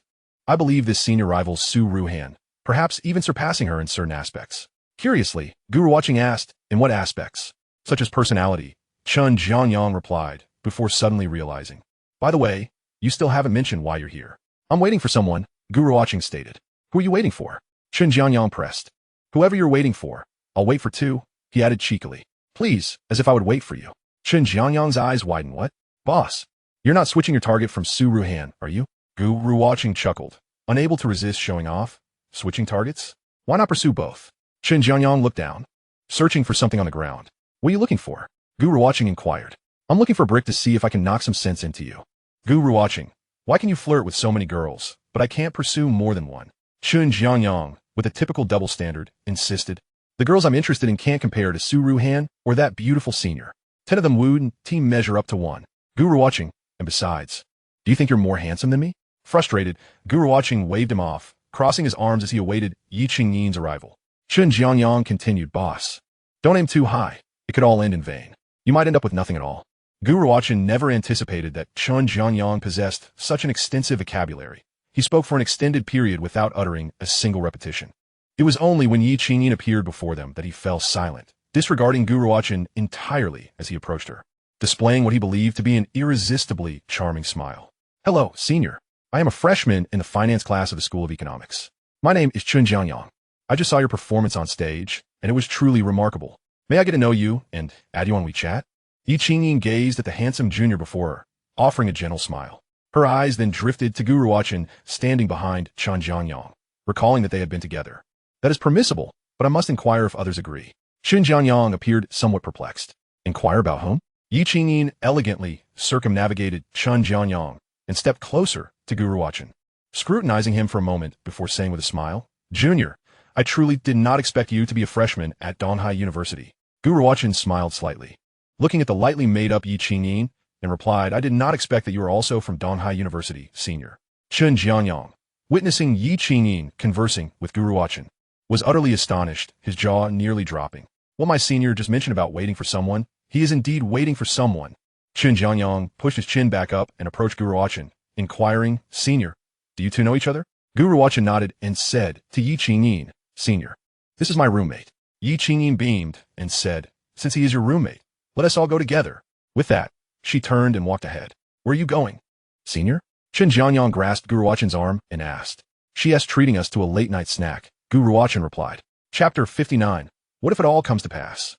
The bustling street of snacks outside Donghai University was alive with activity. Here, food stalls and small eateries were abundant, offering a more vibrant atmosphere than that of shopping malls. With a superior cost-performance ratio, many students often grouped together with their roommates, classmates, or partners to enjoy a meal in the evening. Yi Qingyin led the two juniors to a barbecue restaurant. Once seated, they immediately attracted the attention of many nearby patrons. A beauty is always the center of attention, especially one of Yi Qingyin's undeniable caliber. "You two juniors, please order," she said. Chun Jiangyang looked to Gu Ruochen for guidance, who handed him the menu and then asked Yi Qingyin, "Senior, why are you treating us today? Did you obtain your driver's license?" Yi Qingyin made a mildly embarrassed expression and reproached him. "You shouldn't bring that up. I found your message rather intriguing and thought it would be nice to treat you to a late-night snack," she explained. "I see." Ruochen chuckled. "Then next time, when you get your license, I can mooch off you again." "Let us not dwell on that. Let us order quickly," Chun Jiangyang interjected, his curiosity about how the two had become acquainted simmering just below the surface, awaiting the opportunity to inquire further later. "Senior, you looked incredibly cool when you played the violin. Are you from the School of Music?" Yi Qingyin shook her head with a smile. "I am from the School of Foreign Languages." "Is it Japanese, then?" Chun Jiangyang blurted out. Gu Ruochen corrected him. "No, it's French." After Yi Qingyin answered, she asked, "You both are from the finance department, correct?" "Yes, indeed. We are from the finance department of the School of Economics. My senior and I are roommates." Chun Jiangyang quickly replied. Yi Qingyin grinned and glanced at Gu Ruochen, saying, "Junior, your roommate is quite handsome." Chun Jiangyang felt a rare flush of embarrassment. Strategically sipping his water, Gu Ruochen half-jokingly asked, "Senior, do you have a boyfriend? If not, I could introduce you to him." Chun Jiangyang was nearly moved to tears, contemplating that if Yi Qingyin could be his girlfriend, he would willingly relinquish everything. Yi Qingyin giggled. "I prefer not to date someone too handsome. It makes me feel insecure." Chun Jiangyang's expression fell, realizing that Yi Qingyin was indirectly declining, albeit in a manner that spared his feelings. "Senior, I want a drink," Chun Jiangyang suddenly declared. "What?" Gu Ruochen responded. Upon hearing this, Yi Qingyin took the initiative to wave at the owner, exclaiming loudly, "Boss, bring us a few bottles of beer." Once the drinks and grilled food arrived, the trio began to feast. Yi Qingyin consumed just 2 grilled buns and a skewer of lamb before stopping. "Senior, are you only eating that little? I can't eat much at night. I might gain weight," Yi Qingyin replied. Gu Ruochen understood that many girls are quite conscious of their figures, though some manage to control their appetites better than others. Yi Qingyin rested her chin on her hand, watching Gu Ruochen eat. She never expected their paths would cross again as senior and junior at Donghai University. Noticing Yi Qingyin gazing at Gu Ruochen like a lovesick girl, Chun Jiangyang couldn't help but feel a pang of envy. Regardless of his feelings, he could only drown his sorrows in another drink. "By the way, Junior, didn't you forget to return something to me?" Yi Qingyin extended her hand toward Gu Ruochen, her palm facing upward. Gu Ruochen glanced at her soft, fair hand and fibbed. "I didn't bring it with me." "All right, just remember to give it to me next time," she said. "Sure," Gu Ruochen nodded, knowing it was unlikely to happen. He would just drag it out. After Gu Ruochen and Chun Jiangyang polished off several bottles of beer, The skewers on the table were nearly finished as well. Seeing that they had eaten enough, Yi Qingyin stood up to settle the bill. Are you done eating? Let us head out, she said after completing the payment. The two followed Yi Qingyin as they made their way back to the campus. The trio walked quietly along the concrete path of the campus, serenaded by the chirping cicadas. Yi Qingyin's dormitory was located in the western district of the university, not in the same direction as Gu Ruochen and Chun Jianyang's. However, it was late, and they were determined to ensure Yi Qingyin reached her dorm safely. Yi Qingyin did not suggest that they need not accompany her. Upon reaching the girls' dormitory in the western district, Yi Qingyin finally spoke. Thank you, both of you. You should hurry back now. Chun Jianyang replied. We should be thanking you for the late-night snack, senior. No need for thanks. Yi Qingyin glanced at Gu Ruochen and added, Goodbye. Gu Ruochen smiled and echoed goodbye, senior. Yi Qingyin turned and entered the girls' dormitory. Gu Ruochen and Chun Jianyang continued toward the eastern district dormitory. Midway, Chun Jianyang, who had been silent, suddenly asked, Senior, what is that girl's name? Yi Vingyin. I believe your chances of winning her over are far greater than with Gu Ruochen. Chun Jianyang asserted, I sense that she has some interest in you during dinner. Gu Ruochen laughed, inquiring, Is that true? Chun Jianyang confidently replied, Absolutely. The way she looked at you conveyed an indescribable feeling. Gu Ruochen asked, What kind of feeling is that? It's the kind of gaze that suggests romantic interest. Chun Jianyang remarked, So, you're just going to abandon Gu Ruochen? Wasn't all your previous effort in vain? Gu Ruochen questioned. I'm speaking in terms of probability. Gu Ruochen hesitated even to agree to a dormitory gathering, while Senior Yi directly invited you to late-night snacks. You tell me, which has a greater likelihood? Gu Ruochen pondered and nodded thoughtfully. What you say does indicate a higher possibility with the senior. Exactly. Chun Jianyang patted Gu Ruochen's shoulder, secretly thinking that a girl like Yi Qingyin would be much more suitable as a girlfriend, unlike Gu Ruochen, who always seemed cold, making it difficult to penetrate her heart. Boss, Sister Yi is no less than Gu Ruochen. Why didn't you pursue her sooner, since you knew her earlier? Gu Ruochen remarked. Chun Jianyang interjected. That's settled then. I won't chase Gu Ruochen anymore. Sister Yi is far superior. Gu Ruochen reflected for a moment and said, But I feel that there is an inexplicable meaning in Gu Ruochen's gaze towards me. Chun Jianyang was taken aback and asked, Boss, what are you trying to convey? Gu Ruochen replied, Could it be possible for me to try both? What if it works out with either? Upon hearing this, Chun Jianyang turned on his phone's flashlight and suddenly bent down to search for something on the ground. What are you looking for? I'm looking for a stone. Gu Ruochen replied. Chapter 60. The proactive Zhang, Qianying, Gu Ruochen, and Chun Jianyang returned to the dormitory together. Summer Yu had just seen off a group of students who came to buy things and asked upon seeing them, Boss, third brother, did you run into each other at the door? No, we met at the sports field and had a late-night snack together. Shui Yang exclaimed, You two fools. Why didn't you call us for the late-night snack? Chun Jianyang explained, It was someone else's treat. It wouldn't be polite to invite you. Who was it? Asked the boss. Chun Jianyang replied, plopping down into a chair with a sigh, feeling somewhat defeated by the events of the evening. He had thought of himself as a king, only to realize that Gu Ruochen was the hidden powerhouse. Feeling somewhat hurt, he asked, Boss, who was it? Gu Ruochen casually replied, Just a friend. What kind of friend?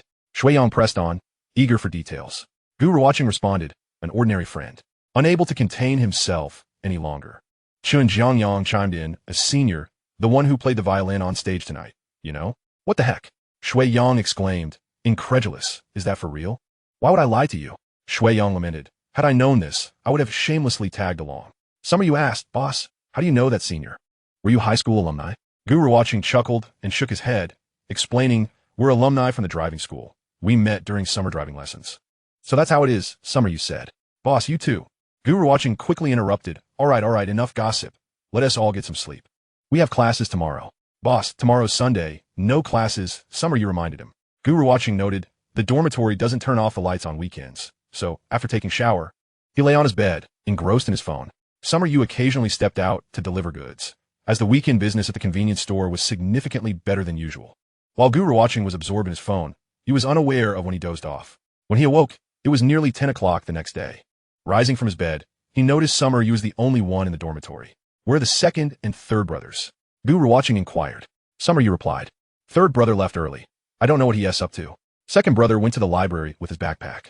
Gu Ruochen nodded and asked fourth, Can you manage on your own? For now, it's fine. I'm managing well.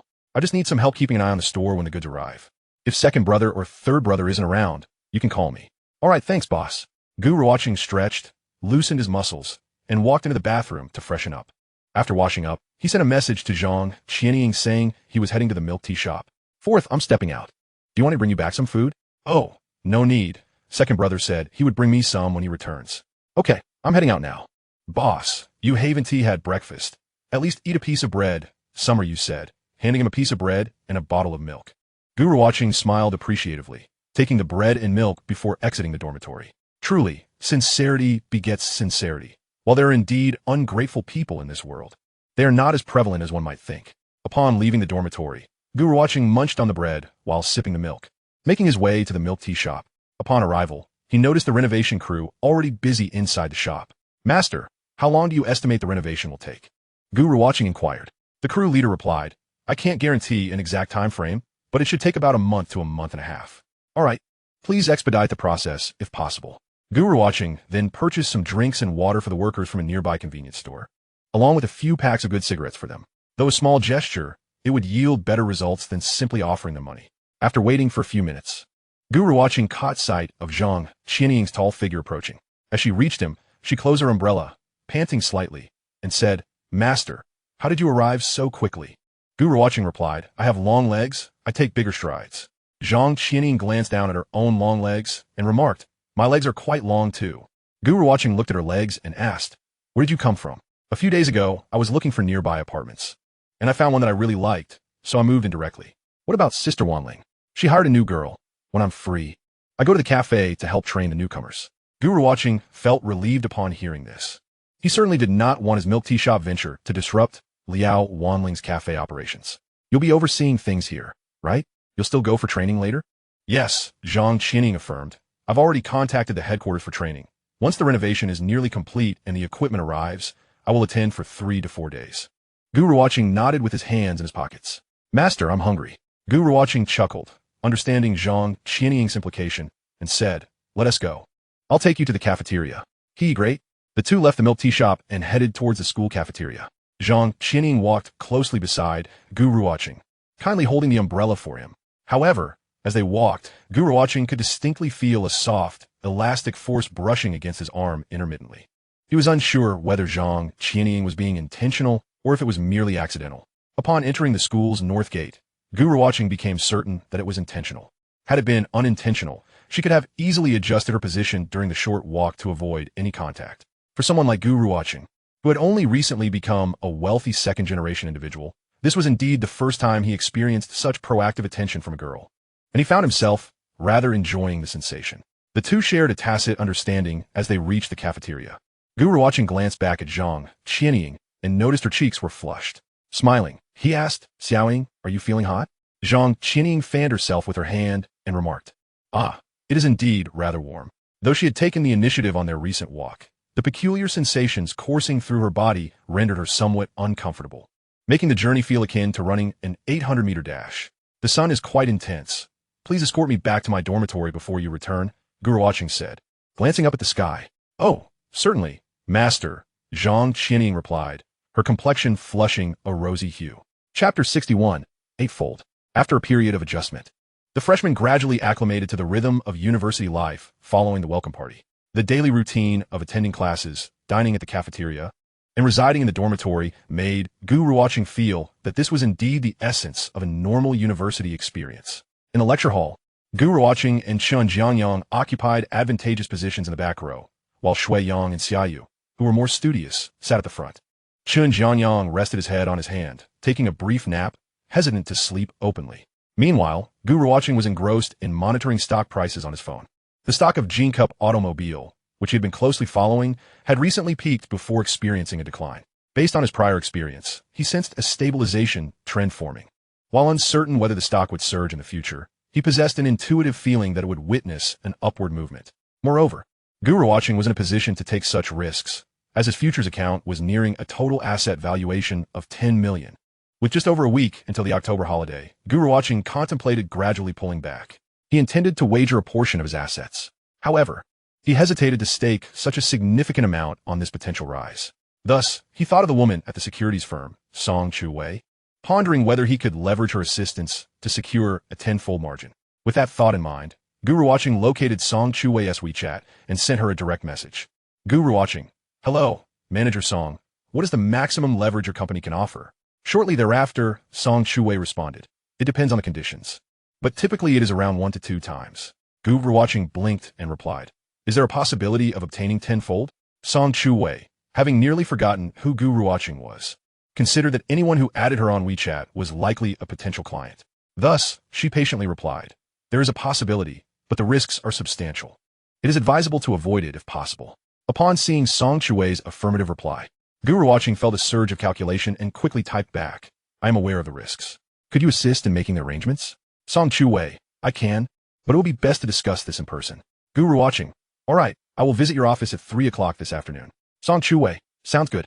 After concluding his conversation with Song Shui, Gu Ruochen wrote 1,000,000 on a piece of paper. Once his morning classes concluded, he transferred 1 million from his futures account to his bank card, leaving approximately 9 million remaining. In a couple of days, he planned to begin closing positions, ultimately retaining around 5 to 1 million to engage in the subsequent trends of soybean meal futures. After his 2 afternoon classes, Gu Ruochen took a taxi directly to see Song Shui. Upon arriving at the office, she led him to her workspace. Manager Song, you mentioned you could help me secure tenfold leverage. I appreciate your assistance and will offer you a token of gratitude, Gu Ruochen stated directly. As Song Shui recalled their initial meeting, she had perceived him as a wealthy heir, prompting her to engage in conversation. However, seeing him now seeking tenfold leverage made her question her initial impression. He appeared more like a desperate gambler. Mr. Gu, I can assist you with off-market financing, but may I inquire about your principal amount? 1 million. Gu Ruochen replied nonchalantly. Oh, you possess some capital, Song Shui mused, uncertain of Gu Ruochen's true identity. All right, I will make a call to inquire. Fine, I will step outside for a bit. Call me when you're ready, Gu Ruochen replied as he exited her office. Song Shui found this young man to be quite perceptive. 10 minutes later, she informed Gu Ruochen that she had managed to secure him 8-fold off-market financing. With the maturation of internet technology, numerous financing companies had emerged, capable of offering clients leverage of 4, 5, or even 8 to 10 times. Naturally, should any uncontrollable risks arise, these companies would forcibly liquidate positions to protect their interests. 8-fold is acceptable. I can live with that. Will my funds be secure? Gu Ruochen inquired, as this was one of the reasons for seeking out Song Shui. He feared encountering fraud should he pursue it independently. Certainly, Song Shui assured him. Will I be able to utilize it? Gu Ruochen pressed. Song Shui replied, very soon. You can start tomorrow. Good. Please provide me with your bank card information, and I will send you a token of appreciation. Gu Ruochen stood up, exhibiting no hesitation. Song Shui shook her head in refusal. Mr. Gu, that is unnecessary. I prefer that you conduct your trading investments through our company's account. Business is business. My intention in seeking you out is to ensure the security of my funds. Gu Ruochen stated firmly. Reluctantly, Song Shui nodded, curious to see how much gratitude Gu Ruochen would express. After escorting him to the door, she watched him hail a taxi and drive away, her brow slightly furrowing at the thought of someone with 1 million who could not afford a car. Surely, this sum is not sourced from high-interest loans? After pondering for a moment, Song Shui returned to her office, clad in her black high heels, swaying her hips enticingly. Once seated, she crossed her legs and began to sway her foot, the high heel creating an alluring rhythm.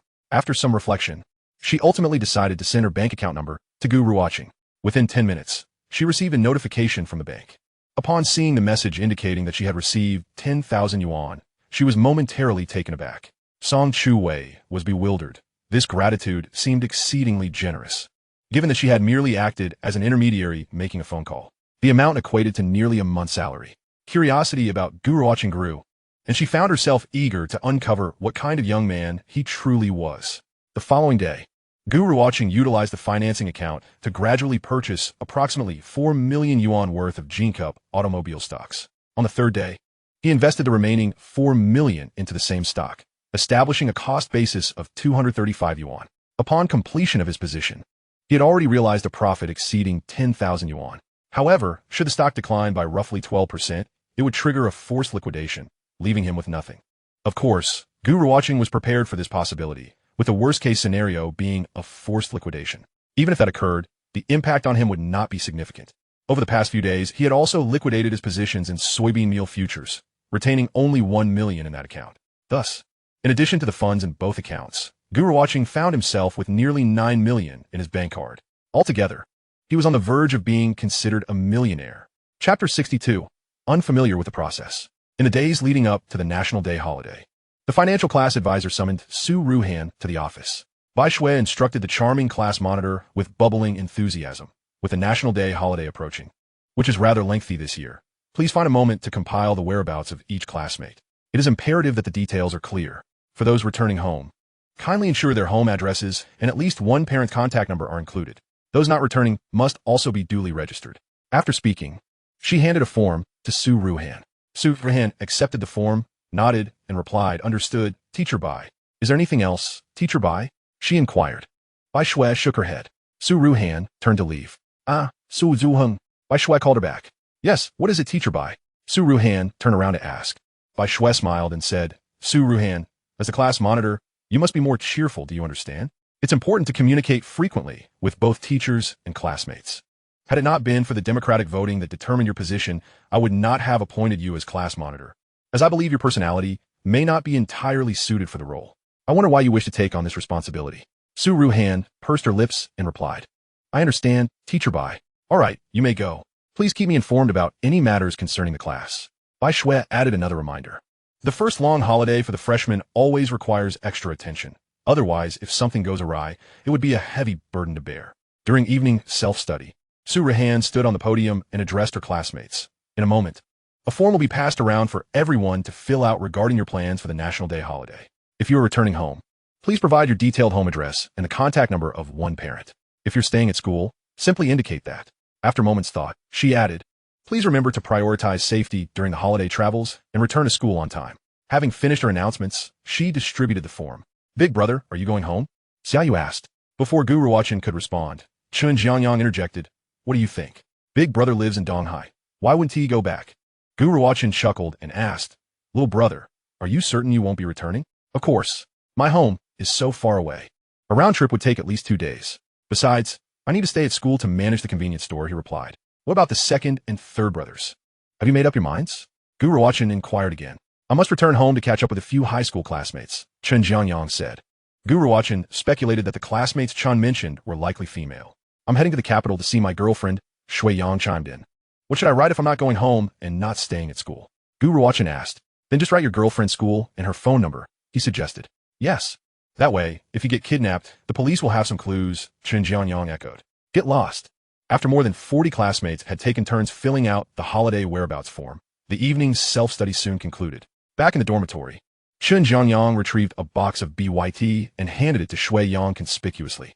"Second brother, you should become the second man in our dormitory to use this. Go for it." Shui Yang felt a twinge of desire to take it, but feigned disinterest, saying, "No." Xiaoyu leaned over and asked, "What is it?" Chun Jiangyang playfully covered Xiaoyu's face and said, "Little kid, mind your own business." Xiaoyu, still curious, turned to Gu Ruochen and asked, "Big brother, what is the third brother talking about? Haven't you used it either?" Gu Ruochen replied, "Well, he felt a sense of inadequacy, hoping he wouldn't become the last man in dorm 305 to use that item. It's for protection during intimate encounters between men and women," Chun Jiangyang explained. Xiaoyu's eyes widened in realization, and he dismissively remarked, "What is the big deal? I've already sold 2 boxes and made $10. Gu Ruochen remained silent. Chun Jiangyang laughed heartily. "Not bad, fourth brother. Earning $10 is far better than causing a tragedy." He turned to Shui Yang again and asked, "Second brother, are you sure you don't want to keep one handy? If you end up needing it, I think you should reconsider that trip to the capital." Shui Yang swallowed hard, still feeling embarrassed, and reached out to accept it. After all, he had yet to experience that stage, so he felt somewhat hesitant. Once he became more experienced, he would likely view such things as commonplace. "How do you know Big Brother hasn't used it?" Shui Yang quickly shifted the focus back to Gu Ruochen to alleviate his own awkwardness. Gu Ruochen replied, "I suppose I haven't been mistaken?" Chun Jiangyang asked with a grin. Both Shui Yang and Xiaoyu turned their attention to Gu Ruochen. Xiaoyu felt a bit anxious. If Big Brother had used it and his second brother did too, then he would be the only one in dorm 305 who had tea. He would surely be teased relentlessly by the third brother. Gu Ruochen awkwardly smiled and nodded. "Indeed, I have not used it. However, I am certain I will this year." In the girls' dormitory, Gu Ruochen returned to her room and double-checked the holiday whereabouts registration form.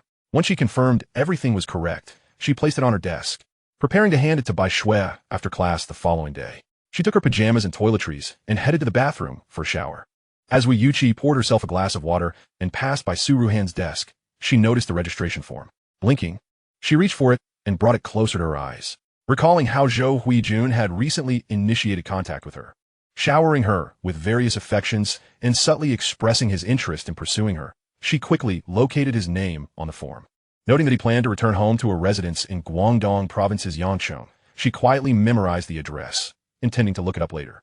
After glancing at the addresses of other boys returning home, she came across Gu Ruochen's name, which listed his address as Four Seasons Rose Garden, Old Town, Donghai City. For some inexplicable reason, her eyelids fluttered, and after jotting down the address, she hurriedly returned the form to its original place. Once back at her seat, she opened her computer and first searched for Yangcheng, Kaixin New Town. Kaixin New Town is considered one of the high-end developments in Yangcheng, with transaction prices ranging between 60,000 to 70,000 per square meter, primarily featuring 3 to 5 bedroom units sized from 170 to 350 square meters. Wu Yuqi calculated that even the smallest 170 square meter unit would be valued at over 10 million. It seemed Zhou Huijun wasn't exaggerating. Under such circumstances, she could indeed consider pursuing a conversation with him. Wu Yuqi was fully aware that Zhou Huijun was undoubtedly interested in Su Ruochen, but after facing repeated rejections, he had chosen to approach her instead. Nevertheless, she didn't mind this aspect. Subsequently, she typed Four Seasons Rose Garden, Old Town, Donghai City into her browser. The search results displayed images of luxurious villas, causing her breath to hitch slightly as she scrutinized the information online. The average price soared to 180,000 per square meter, with properties being scarce. Billionaires in Donghai had purchased properties in Four Seasons Rose Garden, and only one second-hand transaction had occurred this year, with a selling price of 60 million. These words struck at Wu Yuqi's fragile nerves. Chapter 63. The low-key rich second generation of the finance class. Wu Yuqi gazed at the opulent villa photos on the webpage, unable to regain her composure for a long time. She never anticipated that her class concealed such a wealthy second-generation heir. The primary reason was that Gu Ruochen appeared so exceptionally low-key in everyday life. Some comparisons can be daunting. Prior to knowing Gu Ruochen, she had thought Zhou Huijun was quite impressive, with his family already being affluent. However, in comparison to Gu Ruochen, Zhou Huijun appears to be nothing more than a comical figure. By the way, at present, it seems that no one in the class is aware that Gu Ruochen is a hidden scion of wealth. Most believe that Zhou Huijun is the richest among the finance students. Wu Yuqi pondered. If she were to take the initiative to pursue Gu Ruochen, could this understated rich heir potentially become her boyfriend? She was quite confident in her own beauty, although she could not rival Su Ruochen. She believed that with a touch of exquisite attire and a few alluring tricks, most men would find it hard to resist her charm. Hey, Jiejia! Wu Yuqi suddenly called out to Li Jiejia. Huh? What's up? Wu Yuqi inquired. Isn't Gu Ruochen, Shui Yang, and Xiaoyu still at Chen Jianyang's dormitory? Yes. Li Jiejia nodded, feeling somewhat perplexed, unsure why Wu Yuqi had suddenly brought this up. Weren't you the one who mentioned that their dormitory wanted to socialize with ours? Why don't we gather before the holiday? Wu Yuqi suggested. Li Jiejia was even more puzzled, not understanding why Wu Yuqi was suddenly so proactive about the socializing idea when she had previously seemed indifferent. What about Ruochen? Let's ask her later. Wu Yuqi made a unilateral decision. No need to ask her, since they're little class business lately. If the three of us go, she will definitely join. Li Jiejia azitata. It's fine. I'll explain it to her later. You just talk to Chen Jianyang and have them choose a day before the holiday. Pick a place, Wu Yuqi urged. Li Jiejia still felt uneasy and said, how about we wait until Ruochen is done with her shower, and then ask her? Wu Yuqi replied, just get in touch with Chen Jianyang. If Ruochen absolutely refuses to go, then it'll just be the three of us. Under Wu Yuqi's insistence, Li Jiejia eventually nodded and pulled out her phone to send a WeChat message to Chen Jianyang. Seeing this, Wu Yuqi smiled slightly, thinking to herself that it would be even better if Su Ruochen didn't go. Then she would be the most beautiful girl at the gathering, thus increasing her chances. After Su Ruochen finished her shower, Li Jiejia immediately asked, Ruochen, are you going to the dormitory gathering with Chen Jianyang? Su Ruochen paused for a moment and asked, when is it? Just now. Yuqi suggested we gather with their dormitory before the holiday. The three of us are fine with it, and now we just need your confirmation. In truth, Su Ruochen was not particularly eager to go, but recalling what Bai Shui had said to her earlier in the day, she thought it might be worth a try. It would not only help strengthen their camaraderie, but also offer her a chance to become a bit more outgoing. Most importantly, she harbored a slight fondness for Gu Ruochen from dorm 305, at least not disliking him as she did with other boys. All right, I have no objections. Su Ruochen smiled while drying her damp hair. Great. I'll let Chen Jianyang know that we're all going, Li Jiejia said happily. Wu Yuqi, overhearing Su Ruohen's agreement, felt a tinge of disappointment. With her presence, it would be difficult for her to be the center of attention. It seemed that she would have to make an extra effort with her outfit. In dorm 305, upon receiving lead judge's confirmation, Chun Jianyang immediately informed the other 3 members of the dormitory. Shui Yang remarked, "Wasn't Su Ruochen rather ambiguous before? Why are they suddenly keen on this dormitory socializing?" Chun Jianyang shrugged. "Why do you care so much, heir? Even the most perceptive men can't always decipher a woman's thoughts. As long as they're willing to socialize, it's a good thing." Shui Yang replied, "Boss, isn't this a rather unexpected delight?" Chun Jianyang asked Gu Ruochen with a grin. "It is unexpected, but not necessarily a delight." Gu Ruochen replied nonchalantly. "You really know how to act cool." Chun Jianyang remarked. "Now, have you guys decided which day to go and where?" "I have a flight the night before the holiday. Any day except that works for me," Shui Yang stated, as evening flights were cheaper, prompting him to choose an overnight trip to the capital. Though his family was well off, his living expenses were still limited. "How about the day after tomorrow?" Chun Jianyang proposed. "I'm fine with that. I'll just tag along for a meal," Xiaoyu said, fully aware of his role. Initially, he had some thoughts about Wu Yiqi, but after Chun Jianyang's remarks, he felt his chances were slim. "All right," Gu Ruochen nodded. "Then where should we go?" Chun Jianyang asked again. Gu Ruochen looked up and said, "Heir, you can choose the place. I'll take care of the bill." Having recently earned a considerable amount, Gu Ruochen felt more confident in his words. For him, this meal was a trivial expense. He maintained a low profile in class, but never concealed his affluence within the dormitory. Impressive. Chun Jianyang gave Gu Ruochen a thumbs up. Shui Yang added, "Boss, for this dormitory gathering, we should cover the costs. It's not right to always have you treat us." "Indeed, it should cost too much for us to pitch in," Chun Jianyang agreed. "I'm indifferent. I can treat you all as well," Gu Ruochen smiled. "After all, this gathering was initiated because of me, so let me handle it this time. Next time, you can decide how to manage it." With Gu Ruochen's insistence, Shui Yang had no objections, feeling it was inappropriate to continuously take advantage of others. "Heir, do you have a place in mind? An ordinary restaurant should suffice, right?" Chun Jianyang contemplated. "Let us not discuss the price, but the ambience must be pleasant, preferably with a KTV nearby." Gu Ruochen thought to himself that this guy clearly had no intention of merely dining. He wanted to indulge in some KTV fun as well. Yet, he understood that since they had made the effort to go out, it would be a pity to limit it to just a meal. Shui Yang, upon hearing this, immediately ceased his inquiries, conceding, "Fine, you guys decide. I'm just here for the meal." Gu Ruochen climbed onto his bed and remarked, "Heir, I'll cover the expenses. The rest is up to you. Just make sure we have a good time." Chun Jianyang responded, "You can rest assured. Leave it to me." Chapter 64. I can no longer drink. As the countdown to the National Day holiday began, there remained just one day of classes. Today marked the dormitory gathering between Gu Ruochen's and Su Ruohen's dormitories. The dining venue was a restaurant off campus, chosen by Chun Jianyang, who claimed that the ambience was delightful and the food delectable, with a KTV located less than 50 meters away. When Gu Ruochen arrived at the restaurant, he discovered that Chun Jianyang had left out one detail. The proprietress was quite beautiful. At 5 in the evening, in dorm 305, the guys dressed in what they deemed their finest attire for the dinner with the girls. Xiaoyu had pulled out his most treasured outfit, though it had become somewhat wrinkled from being stored away for too long. "Please don't be mute during dinner. Otherwise, I'll be the only one trying to create an atmosphere, which is exhausting," Chun Jianyang reminded while applying hair wax. Xiaoyu responded, "Sange, don't count on me. I'll just focus on eating." "What a useless fellow," Chun Jianyang retorted. Shui Yang added, "You two shouldn't expect much from me either. I already have a girlfriend." Chun Jianyang looked at Gu Ruochen in silence. Gu Ruochen chuckled and said, "I can't ignore Su Ruochen for the sake of engaging with other girls, can I?" The 4 of them finished getting ready and headed outside the campus. Before leaving the dormitory, Xiaoyu sent a notification in the group chat announcing that the dormitory convenience store would be closed from 5 to 10 o'clock tonight. This way, it would spare some individuals the disappointment of arriving only to find it closed. As for the evening study session, the 8 students from the 2 dormitories would certainly not be attending. Given that many students are engaged in various club activities, it suffices for them to inform the class representative, Shui Yang, to excuse them from the study session. Upon reaching the south gate of the school, the 4 residents of dorm 305 stood by the roadside waiting for the girls from Su Ruohen's dormitory. A few minutes later, the 4 girls approached them. Along their path, they attracted the attention of numerous boys, yet none dared to approach them.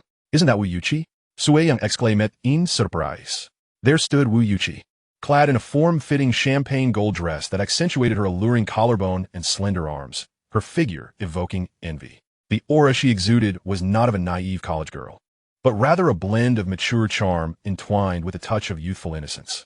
Chen Jianyang nodded at Wu Yuqi and remarked, Wu Yuqi possesses such awareness at a young age. The future is indeed promising. Gu Ruochen, however, felt that while Wu Yuqi's attire was undeniably enticing, Su Ruochen, adorned in a flowing white dress, radiated a more ethereal allure.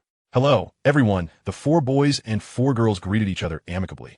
Following a brief exchange of pleasantries, Chen Jianyang took the lead, guiding the group to the restaurant. Gu Ruochen brought up the rear, observing the diverse silhouettes of the 7 individuals, akin to witnessing the myriad of life. After approximately 5 or 6 minutes, the group arrived at the restaurant. Upon entering, Chen Jianyang called out to the proprietress at the cash register, Boss, I've reserved a private room for 8. The proprietress, smiling, replied, Room 555 on the 2nd floor. I've already turned on the air conditioning for you. Thank you, boss, Gu Ruochen thought to himself. Noting the charm of the proprietress and contemplating how Chen Jianyang seemed to appeal to all ages. Once in the private room, the 8 of them took their seats, with the 4 girls sitting together. The waiter brought out the tableware and poured each person a glass of cool tea. Boss, you go ahead and order first, Chen Jianyang urged, placing the menu before Gu Ruochen. Without hesitation, Gu Ruochen inquired of the 4 girls, Are there any dietary restrictions? Li Jieja and Yu Hong both replied in the negative, while Su Ruochen shook her head slightly. Wu Yuqi smiled at Gu Ruochen and said, I can't eat spicy food. Gu Ruochen nodded, furrowing his brow slightly as he glanced at the menu. Su Ruochen, hailing from Star City in Hunan Province, was known for her love of spicy food. While Wu Yuqi's aversion to it raised questions, was she genuinely unable to handle spice, or was it a subtle jab at Su Ruochen? Regardless, Gu Ruochen decided to order a few dishes that Chen Jianyang had mentioned Su Ruochen enjoyed, along with 7 or 8 additional main courses. I've ordered quite a bit. You all can see if there's anything else you'd like, he stated, handing the menu to the girls. They each chose a couple of items before returning the menu to Gu Ruochen. He then asked Chen Jianyang and the others, What about you? Chen Jianyang responded, We'll eat whatever. Let's start with this and add more if needed. After the orders were placed, Chen Jianyang, the liaison for their dormitory gathering, took the initiative and suggested, Since it's rare for us to have a meal together, we should drink a bit. Su Ruochen gently replied, I'm sorry, but I don't drink. Chen Jianyang's expression faltered. The absence of the female Li drinking would diminish the atmosphere significantly. Class representative, do you simply not drink, or are you unable to? Su Zuheng Geladi. I'm never at alcohol, so I prefer not to. Come on, just a little for my sake, Chen Jianyang insisted. I promise to let you drink as much as you can handle. I won't force you. Su Ruochen continued to shake her head, recalling her mother's admonishments about drinking before attending college. Chen Jianyang turned his gaze to Gu Ruochen, who interjected, If she doesn't want to drink, then she shouldn't have to. I don't drink either. Really? Not even a little? Nope. You all enjoy yourselves. Thus, Gu Ruochen accompanied Su Ruochen with soft drinks while the remaining 6 indulged in beer. When the dishes arrived, the 4 boys and 4 girls raised their glasses for a toast.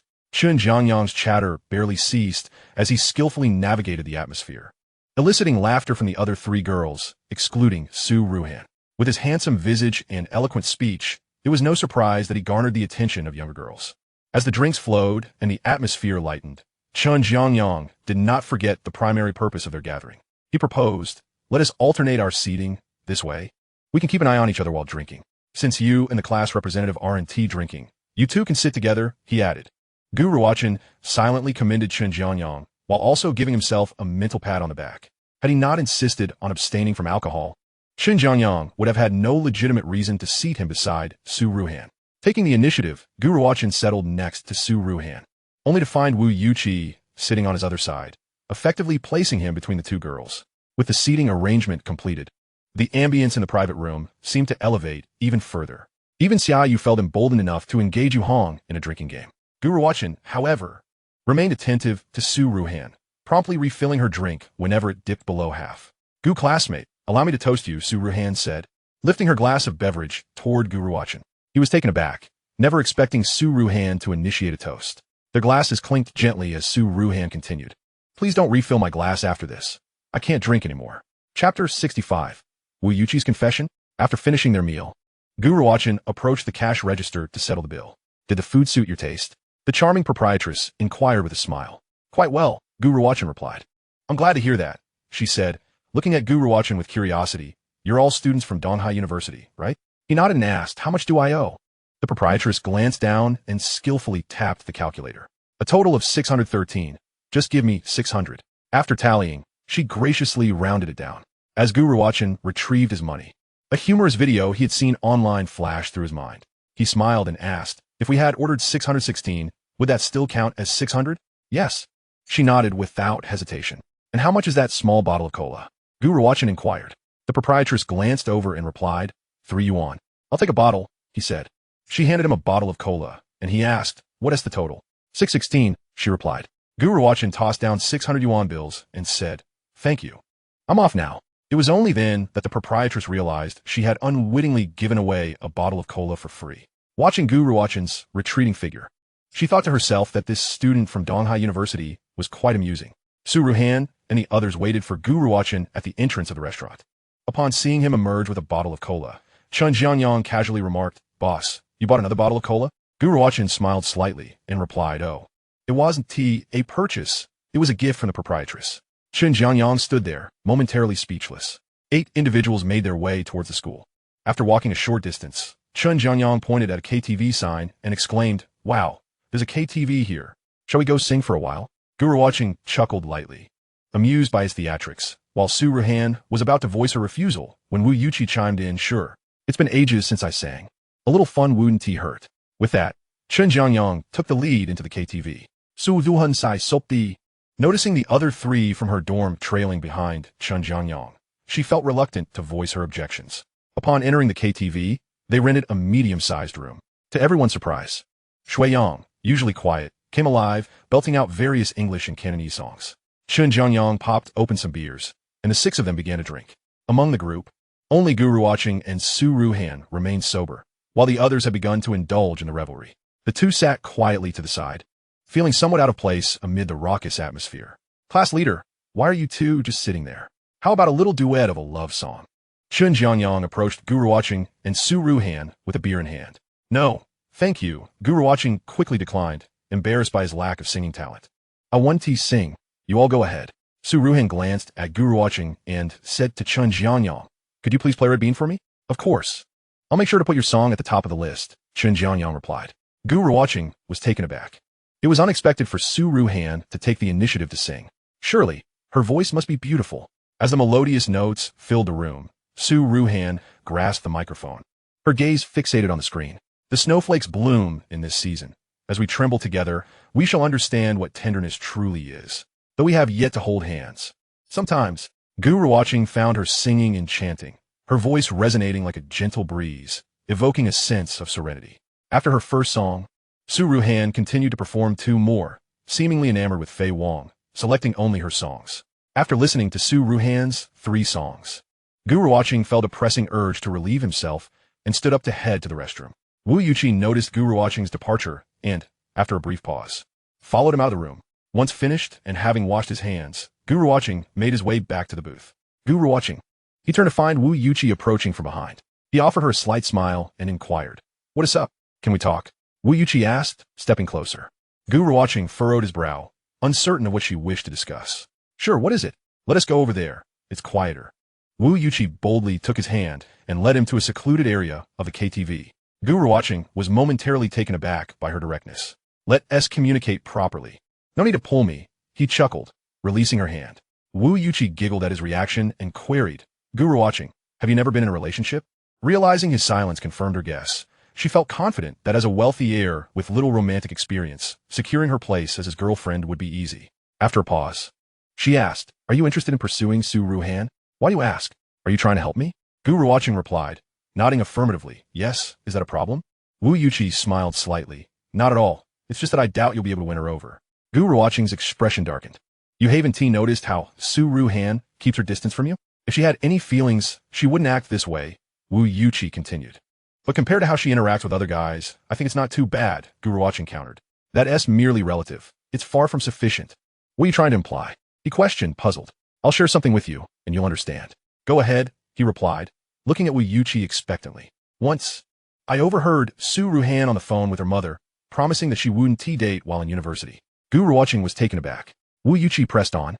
I just think you shouldn't waste your time and energy on Su Ruhan. Actually, I liked you the moment I first saw you. Gu Ruochen was speechless, caught off guard by this unexpected confession. There was no prelude. He had no time to prepare himself. reflecting on their earlier encounters. He found nothing particularly special in her demeanor toward him. Wu Yuqi, are you drunk?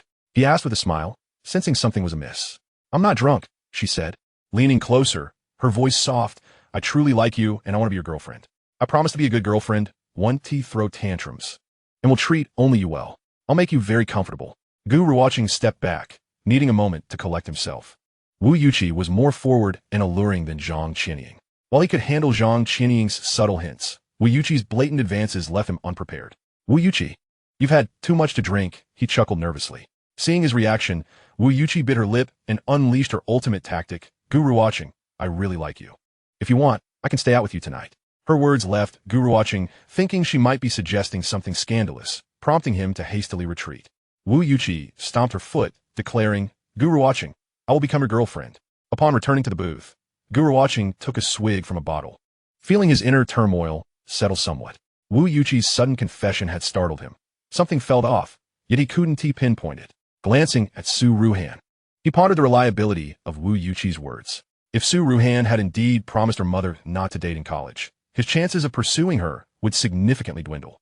Once such a notion took root, she would instinctively reject anyone attempting to court her. Gu Ruochen took another sip of his drink, resolving to do his part and leave the rest to fate. By around 10 o'clock that evening, the group returned to school. Xiaoyu rushed to the restroom upon entering their dormitory to vomit. Gu Ruochen inquired, why do you drink so much? Shui Yang remarked, the fourth one is too naive. Yu Hong and Li Jieja only had to say a couple of things, and he surrendered. Gu Ruochen shook his head. Chen Jianyang added, it's all right. After a few more experiences and a few more rounds of vomiting, he'll learn how to handle it. After Xiaoyu finished throwing up, the three of them struggled to get him onto the upper bunk. Chen Jianyang, hands on his hips, exclaimed, damn, this little chubby guy is really heavy. Sui Yang Sugestet. Hurry up and wash up, we still have classes tomorrow.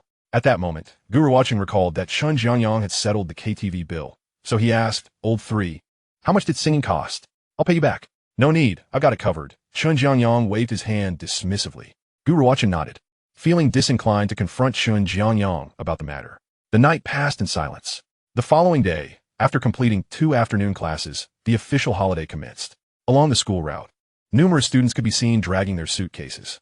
After Shui Yang returned to the dormitory to pack his bag, he prepared to head to the airport ahead of time. Chen Jianyang had purchased a train ticket for the next day, hence he was not in a hurry. Gu Ruochen, on the other hand, casually hailed a taxi to return home in time for dinner. Xiaoyu remained at the dormitory, overseeing his small convenience store. Brothers, I'm off, Shui Yang announced. Shouldering his bag, Chen Jianyang lazily leaned back in his chair and waved his hand. Goodbye, may you win over the second sister-in-law. Shui Yang. Gu Ruochen interjected, second brother. Send a message in the group when you reach the capital. Okay, boss, Sui Yang replied. Xiaoyu handed 2 bottles of drinks to Shui Yang, second brother. Take these for the road. Shui Yang declined with a wry smile. No need, they won't allow water inside the airport. Xiaoyu smiled awkwardly. I'm leaving now. Bye. After Shui Yang departed, Gu Ruochen lingered in the dormitory for a while before deciding to head home as well. Third and fourth brothers, I'm heading back. If you have anything to discuss, just message in the group. All right, see you after the holiday. Goodbye, boss. Gu Ruochen left the dormitory empty-handed. Upon exiting the dormitory building, he did not rush home, but instead decided to visit the milk tea shop first, as the decoration there should be nearing completion. Upon arriving at the milk tea shop, Gu Ruochen was surprised to find Zhang Qianying present. Xiaoying, what brings you here today? Gu Ruochen inquired as he entered the shop. Master, you're here, Zhang Qianying exclaimed, her eyes lighting up. I came in to tidy up a bit. The equipment will arrive in a couple of days. Gu Ruochen glanced around and asked, is there anything left to install?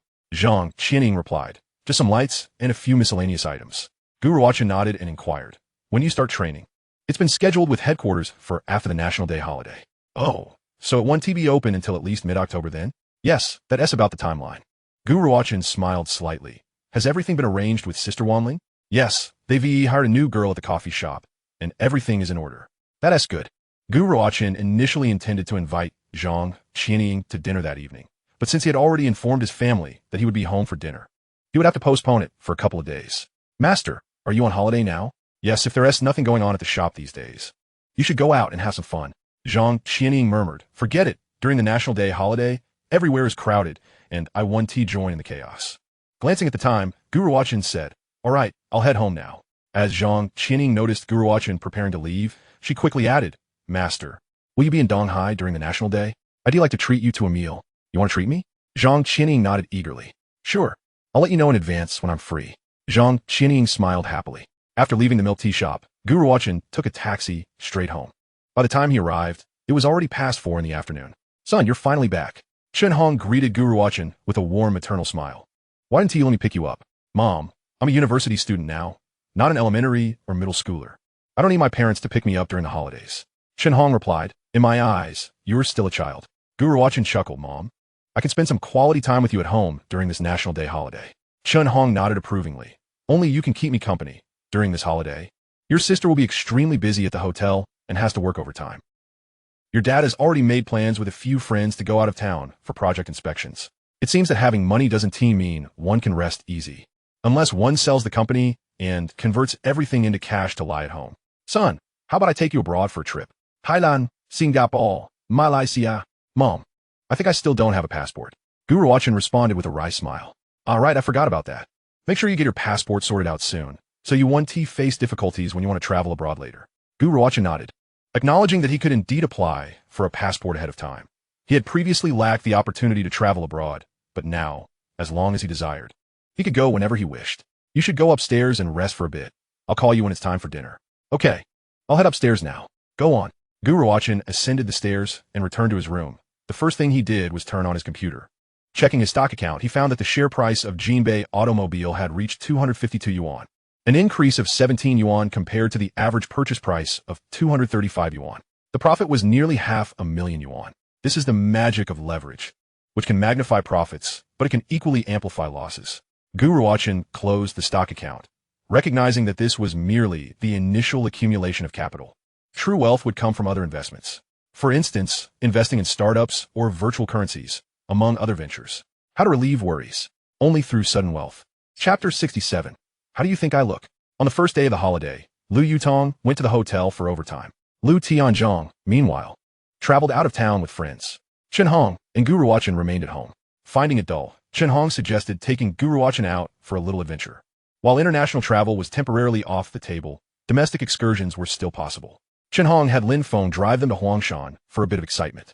After spending a night there, the trio returned to Donghai. On the third day of the holiday, a sales representative from the Audi dealership contacted Gu Ruochen, informing him that his car had arrived and was ready for pickup. Thus, Chen Hong accompanied Gu Ruochen to the dealership to collect the vehicle. After retrieving the car, Gu Ruochen suddenly remembered that Zhang Qianying had mentioned treating him to a meal, so he sent her a text informing her of his availability that day. Before long, Zhang Qianying replied, confirming that she would treat him to dinner. Gu Ruochen requested her address and then drove to pick her up. Zhang Qianying's residence was not far from Donghai University, situated in a relatively new neighborhood. Upon arriving at the entrance of the community, Gu Ruochen sent a message to Zhang Qianying and patiently waited for her to come out, gently caressing the steering wheel. Gu Ruochen never imagined he would one day easily own a luxury car. After a few minutes, he spotted Zhang Qianying exiting the community gate. She wore a mid-length t-shirt paired with shorts, creating a visual effect that made it appear as though she was clad in only one piece of clothing. Her exposed long, fair legs were striking and captivating. Gu Ruochen honked the horn, prompting Zhang Qianying to slowly approach the car. Upon getting closer and recognizing Gu Ruochen inside, she beamed and promptly opened the passenger door to take a seat. Gu Ruochen reminded her, buckle up. Zhang Qianying obediently fastened her seatbelt and, glancing at the car's interior, asked, Master, is this a new car? Yes, I just picked it up from the dealership. Gu Ruochen confirmed with a nod. Zhang Qianying gazed at Gu Ruochen and remarked, Master, I really envy you for being so young and driving such a nice car. Gu Ruochen smiled slightly and shook his head, asking, Xiaoying, do you have a driver's license? Not yet, Zhang Qianying replied. Gu Ruochen encouraged her. If you don't have one, hurry and get it. It won't take long before you can buy a car. Zhang Qianying, perceiving Gu Ruochen's nonchalant demeanor, nodded and said, Master, I shall heed your words. Upon hearing this, a wave of exhilaration surged within Gu Ruochen's soul, prompting him to ponder whether this reaction stemmed from the depths of his subconscious to Zhang Qianying's declaration of compliance. It was then that Gu Ruochen truly comprehended the sense of accomplishment that arises when a woman is utterly obedient to a man. Where shall we dine? Gu Ruochen shifted gears, pressing the accelerator as they advanced. Zhang Qianying, with a hint of embarrassment, chuckled softly and replied, Master, to be honest, I'm uncertain about where to eat. Perhaps you could choose the venue? After a moment of contemplation, Gu Ruochen suggested, how about we explore a shopping mall? We can eat whatever catches our fancy. Zhang Qianying's eyes sparkled, and she enthusiastically nodded. The prospect of wandering through a mall with Gu Ruochen delighted her immensely. Upon arriving at a mall and parking the car, they ascended from the underground garage to the first floor. During the National Day holiday, the mall was teeming with people, nearly reaching a state of overcrowding. Gu Ruochen silently lamented his oversight, having not anticipated such a crowd. Should we consider an alternative location? He inquired of Zhang Qianying, who was closely following him. No need, let us stay here, she firmly shook her head. All right, then let us meander about and discover some delectable treats, Gu Ruochen declared, stuffing his hands into his pockets as he strode forward. Zhang Qianying hurried to keep pace, casting glances at Gu Ruochen's arm, yearning to intertwine her hand with his. Yet, she hesitated, fearful that such boldness might startle him and inadvertently create distance between them. Thus, she resolved to proceed cautiously, testing the waters gradually. After perusing the first floor, they prepared to ascend to the second. As they boarded the escalator, Zhang Qianying unexpectedly lost her footing and nearly stumbled. Fortunately, Gu Ruochen's quick reflexes allowed him to grasp her arm, steadying her. Startled, Zhang Qianying's complexion paled slightly as she clutched his arm tightly, murmuring, "Thank you, master." Gu Ruochen inquired, "Littling, were you lost in thought? You seemed a bit distracted." Zhang Qianying glanced at him, contemplating how to grow closer to him, which had caused her to lose focus on the escalator. "Master, I was wondering if we could watch a movie together after dinner," she cleverly replied, intrigued by her suggestion. Gu Ruochen admitted, "I haven't been to the cinema since my rebirth. Are there any compelling films currently screening?" Zhang Qianying eagerly responded, "Recently, there was Men in Black 3, The Hunger Games, and Painted Skin 2. It seems like they're Tai Chi and Dangerous Relations for the National Day release." Gu Ruochen smiled slightly. "You've done your homework. Haven't you?" Zhang Qianying's cheeks flushed as she confessed, "I've always wanted to watch a movie, but I had no one to accompany me." "Then let us watch whatever you wish. I have no objections," Gu Ruochen encouraged, eliciting an excited nod from her. They reached the second floor. "All right, we have arrived," Gu Ruochen announced, releasing his hold. Reluctantly, Zhang Qianying let go yet stayed close behind him as they continued forward, meandering through the third and fourth floors. They finally settled on a northeastern restaurant. "Littling, why don't you order? After all, you're from the Northeast and surely know what's delicious," Gu Ruochen suggested. Zhang Qianying nodded and swiftly selected several dishes. Seeing her order, Gu Ruochen thought to himself, "This girl is quite generous," and chuckled ruefully. "We want to be able to finish such a spread." Zhang Qianying reassured him, "It's all right, master. If we can't finish, I can take leftovers home." Gu Ruochen countered, "Do you intend to carry takeout while watching a movie?" Upon hearing this, Zhang Qianying stuck out her tongue. Gu Ruochen decided to reduce the order by a couple of dishes to save her some money. After placing their order, Gu Ruochen occupied himself with his phone while Zhang Qianying poured him a cup of tea, stealing glances at his face. "Is there something on my face?" Gu Ruochen chuckled. Startled, Zhang Qianying blushed and quickly looked down, stammering, "And no, master." Gu Ruochen absent-mindedly touched his face before asking, "Littling, how do you perceive my appearance?" This was the first time Gu Ruochen broached such a question, aware that he could not compare to Chun Jiangyang's handsome visage. Yet he still possessed some charm and was eager to know how he appeared in a woman's eyes. Taken aback, Zhang Qianying lifted her gaze to meet his and replied, "You're quite handsome. I genuinely believe you are." The compliment filled Gu Ruochen with delight, especially as he noted the sincerity in her expression. "Ah, then I shall treat you to the movie," he proclaimed with a smile. Zhang Qianying blinked, covering her mouth with a playful giggle. "All right, master." After their meal, the two exited the restaurant. The throngs outside remained unrelenting as Gu Ruochen and Zhang Qianying made their way to the cinema. Zhang Qianying chose to watch a domestic film titled The Copper Sparrow Tower, featuring stars like Chow Yun-fat and Louis Fei. A film that boasted decent box office performance yet lacked critical acclaim. They queued to purchase tickets and afterward indulged in popcorn and cola. With all the waiting area seats occupied, they stood by, awaiting ticket validation. To onlookers, Gu Ruochen and Zhang Qianying appeared as a young couple. "Master, do you like Louis Fei?" Zhang Qianying inquired, clutching the popcorn. Gu Ruochen smiled slightly. "What do you mean by like?" Caught off guard, Zhang Qianying struggled to articulate her thoughts. Pondering for quite some time before responding, "I'm not one to follow celebrities, regardless of gender." "Fair enough. And what about you? Why are you interested in this film?" Gu Ruochen asked, as he had previously watched it alone and was curious to share this experience with a girl. "I quite admire Louis Fei," Zhang Qianying confessed. Gu Ruochen smiled knowingly. It was entirely reasonable to support a beloved star's film. After nearly 20 minutes of waiting, they were finally permitted to enter the screening room. As the film commenced, the theater plunged into darkness. Gu Ruochen savored his popcorn and drank his cola with intent focus. Zhang Qining glanced at him, noting how intently he was watching the screen, and thus redirected her attention to the film. As time passed, the movie escalated into a crescendo, revealing increasingly explicit scenes. Zhang Qining was taken aback by the film's bold narrative, wondering if Gu Ruochen might mistakenly think she had chosen it deliberately. However, she genuinely had no prior knowledge of its content. While Zhang Qining fidgeted in her seat, Gu Ruochen remained engrossed, occasionally reaching for popcorn. Since the popcorn bucket rested on Zhang Qianing's lap, her slight movement inadvertently caused Gu Ruochen's hand to brush against her smooth, delicate thigh. The sensation was unmistakably different from that of popcorn. Zhang Qining glanced down to find Gu Ruochen's hand on her leg, her heart fluttering as she turned to face him. Gu Ruochen quickly withdrew his hand, murmuring, "I apologize. I mistakenly reached for the popcorn." Zhang Qining bit her lip, shaking her head as she offered him the popcorn bucket. "Master, I'm not eating anymore. It's all yours."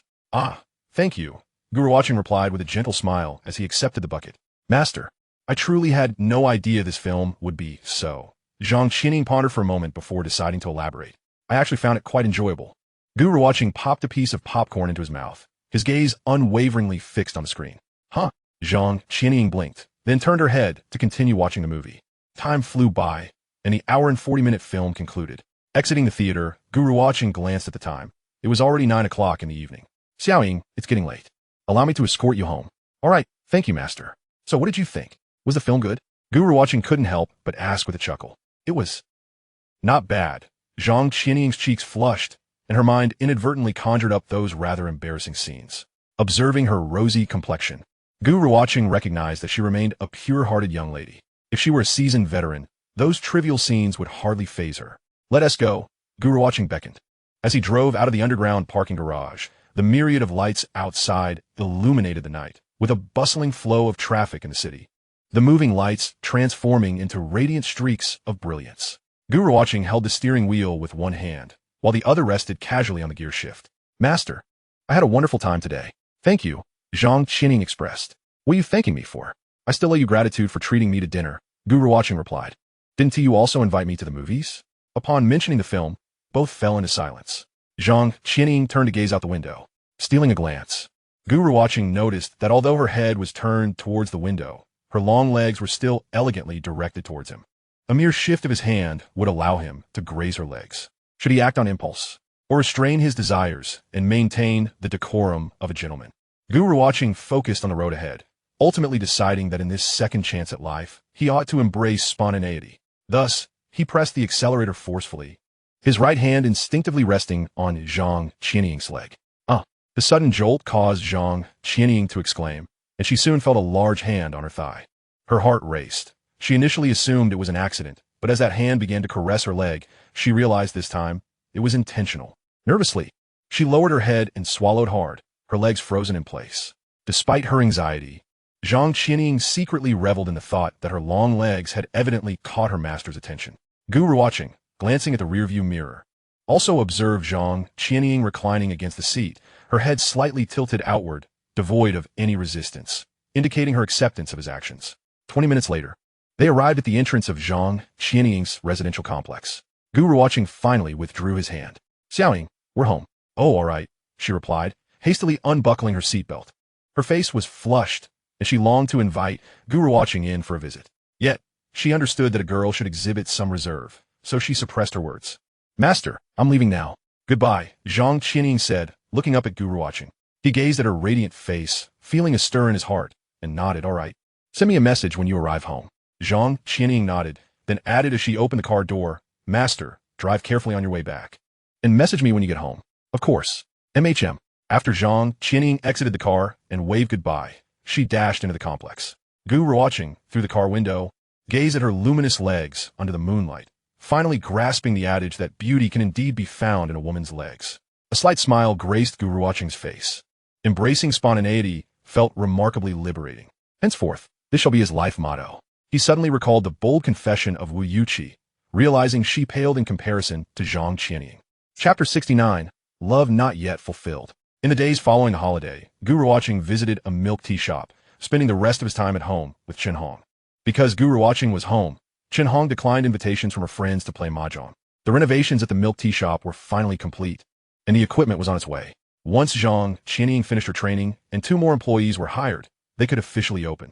On the last day of the holiday, Gu Ruocheng's family of 4 finally gathered for a dinner at home. During the meal, Chen Hong suggested, when Xiaoqing has his next holiday, let's plan a family trip together. Lu Yutong was the first to agree. Say, Mom, that sounds great. We should definitely go out together. Lu Tianzhong feigned disinterest, saying, we'll see. It might be tough to find time. Chen Hong was displeased and gently asked Gu Ruocheng, what do you think, son? Gu Ruocheng replied, Mom, I'll go along with whatever you decide. Chen Hong smiled slightly and turned to Lu Tianzhong, declaring loudly, Lu Tianzhong, I'm not asking you. I'm informing you. You need to arrange your work accordingly. Lu Tianzhong hurriedly replied, all right, I'll do my best to make it happen. Unless something unexpected arises, I'll definitely go. That's more like it. As Gu Ruocheng was enjoying his meal, his phone buzzed repeatedly. He pulled it out to see messages from the 305 dormitory group chat. Shuiyang, hey brothers, where are you? I'm back, let's drink. Xun Jiangyang, just got back to the dorm this afternoon. I have class tomorrow, so I won't drink. Xiaoyu, second brother, why haven't you returned to Donghai yet? Shuiyang, feeling down, I need a drink. Xun Jiangyang, send the address. Shuiyang, at the east gate of the school, Dekaoyu. Shuiyang, boss, are you coming? Xiaoyu, the boss hasn't returned to school yet. Xun Jiangyang, boss, if you're free, you should come over. Gu Ruocheng glanced at the messages, deducing that Shui Yang's invitation to drink stemmed from relationship troubles. He typed a reply. You all go ahead. I'll arrive in an hour. After sending the message, Gu Ruocheng set his phone down and said, Mom and Dad, I'll head back to school after dinner. Chen Hong asked, didn't you say you were going back tomorrow? Gu Ruocheng explained, but my roommates invited me out for drinks. Lu Tianzhong nodded, acknowledging the importance of maintaining friendships, especially with roommates, as true friends become scarce after entering the workforce. Gu Ruocheng smiled slightly, fully aware of this sentiment, though he had very few friends during his previous life at school.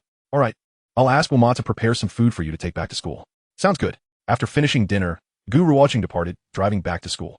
Near the south gate of the school, he found a parking lot and parked his car before walking to the Donghai Kaoyu restaurant.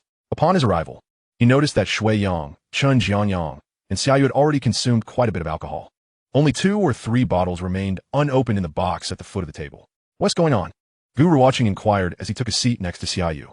Shuiyang looked up and called out, boss, before lowering his head to drink, appearing quite dejected. Shen Jianyang shot Gu Ruocheng a knowing glance. Gu Ruocheng smiled faintly, realizing his assumptions were likely correct. Xiaoyu gently whispered into Gu Ruocheng's ear, boss. It seems that heir Gu is on the verge of heartbreak. Xiaoyu chose his words carefully, for he could only glean this meaning from Shui Yang's recent utterances. Gu Ruocheng replied, come, let us drink. He poured himself a glass of liquor as he spoke. Chen Jianyang chimed in, yes. Let us drink until we forget these troubling matters. Xiaoyu cautioned, Sengu, perhaps it would be wise not to get too drunk. We have classes early tomorrow.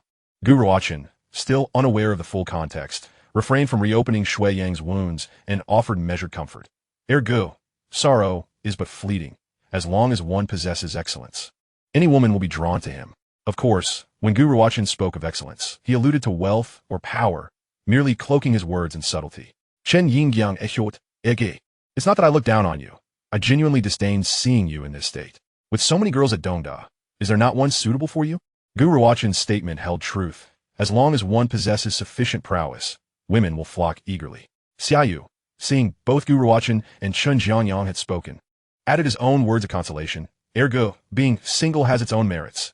You can eat whatever you desire and do as you please. You intend to splurge on gifts for a girlfriend or skimp on instant noodles? Gu Ruochen glanced at Xiaoyu, thinking to himself that it was fortunate this lad was not in a relationship. Otherwise, with such a mindset, he would undoubtedly be a devoted follower. True love requires mutual pursuit, not one-sided sacrifice. If a woman allows a man to behave in such a way, it is clear she does not love him.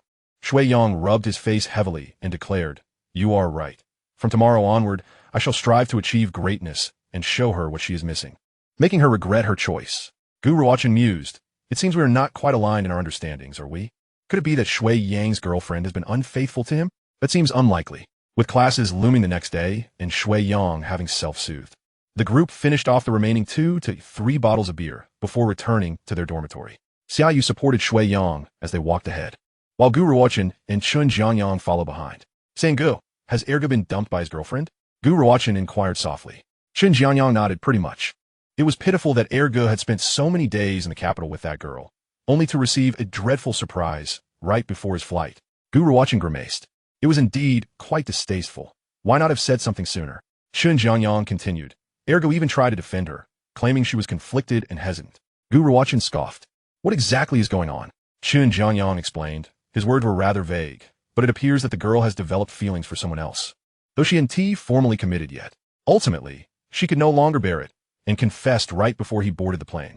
I told you, long-distance relationships are unreliable, especially since they hadn't tea. Gu Ruochen sighed. Ergo must have returned on the winds of heartbreak. Chun Jiangyang remarked, Boss, you're quite the poet. Gu Ruochen chuckled. Well, it seems we 4 single men are now united in our solitude. Chun Jiangyang immediately retorted, Hey, I'm not single. I prefer to say I'm insufficiently single, love, unfulfilled. Gu Ruochen replied, Chapter 70, a more thrilling experience. The National Day holiday has come to a close. During this break, some have gained, while others have lost. Gu Ruochen acquired a car and a burgeoning romantic tension with Zhang Qianying. Xiaoyu profited over 300 yuan. Shui Yang lost his first love, but gained a heart more resolute in ambition. As for Chun Jiangyang, his fate remains uncertain. On Monday morning at 7, the alarm clock rang. Typically, Gu Ruochen would be the first to rise, but today, Shui Yang was the first to awaken. After completing his morning routine, he roused the others before sitting at the desk to study. Chun Jiangyang, rubbing his eyes, exclaimed, Am I still dreaming? Xiaoyu climbed out of bed and said to Shui Yang, Ergo, your diligence is putting immense pressure on us. Sui Yang replied, I have a fire in my heart. If I don't channel my energy into something productive, I'll spiral into dark thoughts. Gu Ruochen strolled slowly to the bathroom, pondering how long Shui Yang could maintain this state. The 4 gathered their textbooks and exited the dormitory, hastily consuming breakfast in the cafeteria before heading to their designated classroom. After about a month, they had become quite familiar with the classroom's location. Arriving at the classroom, they settled into their seats. With approximately 7 to 8 minutes before class began, some students who had missed breakfast hastily brought their meals into the classroom. Gu Ruochen flipped through his book, engaging in a bit of pre-study. Just then, he noticed someone standing beside him, positioned at the aisle. He looked up to find Wu Yuqi smiling at him with her hands clasped behind her back, dressed in a chic black French dress with immaculate makeup. She caused his heart to skip a beat. What does she possibly want? Gu Ruochen, I brought you breakfast. Remember to eat it, Wu Yuqi said, placing a bag of breakfast on the desk before him. From now on, if there is SM morning class, I will bring you breakfast daily. Before Gu Ruochen could decline, she turned and walked away. This class was small, consisting only of finance students, and when others witnessed Wu Yuqi delivering breakfast to Gu Ruochen, they began to tease. Oh, it seems our class's first couple is about to emerge. Someone quipped, thank goodness it's not the class monitor. Wu Yuqi isn't too shabby herself. She is the second most beautiful in our class after the monitor. Su Ruhan, witnessing this scene, bit her lips slightly and returned to her book, her thoughts concealed from all. Zhou Huijun, initially oblivious to the situation, became infuriated upon learning the details. He had settled for pursuing Wu Yuqi, believing that after a few good conversations over the holiday, he would have a chance. To his shock, this morning, Wu Yuqi had pulled this stunt. Although she had not made any promises to him, Zhou Huijun felt a green haze settling over his head. He cast a fierce glare at Wu Yuqi before turning to Gu Ruochen, vowing to exact revenge on this couple. What the hell? Chun Jiangyang, sitting beside Gu Ruochen, nudged him with his elbow and asked, Boss, what is going on here? Gu Ruochen forced a bitter smile. He hadn't shared the KTV incident with the others, leaving them all bewildered. Shui Yang clutched his chest, the familiar pang of heartache resurfacing as he scribbled for words in his notebook. Strive for greatness. Xiaoyu blinked. Is it possible that Wu Yuqi delivered breakfast to the wrong person? Perhaps she meant to give it to Sangge? Chun Jiangyang retorted, Are you an idiot? She called him by name. Xiaoyu fell silent, glancing at the intensely focused Shui Yang, realizing that a man who has suffered in love is incredibly resilient. Nothing seemed to affect him. Boss, you must explain. What is happening? Chun Jiangyang urged. The narrative seemed skewed. Gu Ruochen had intended to pursue Su Ruhan, yet now, Wu Yuqi, who shared a dormitory with Su Ruhan, was openly expressing her affections for Gu Ruochen. How should one respond afterward? Gu Ruochen was about to provide a brief explanation when the teacher entered, leaving him to say, I'll talk to you later. Chun Jiangyang, suppressing his curiosity, endured an entire class. Gu Ruochen gazed at the breakfast on the table, unable to eat or discard it, leaving it untouched.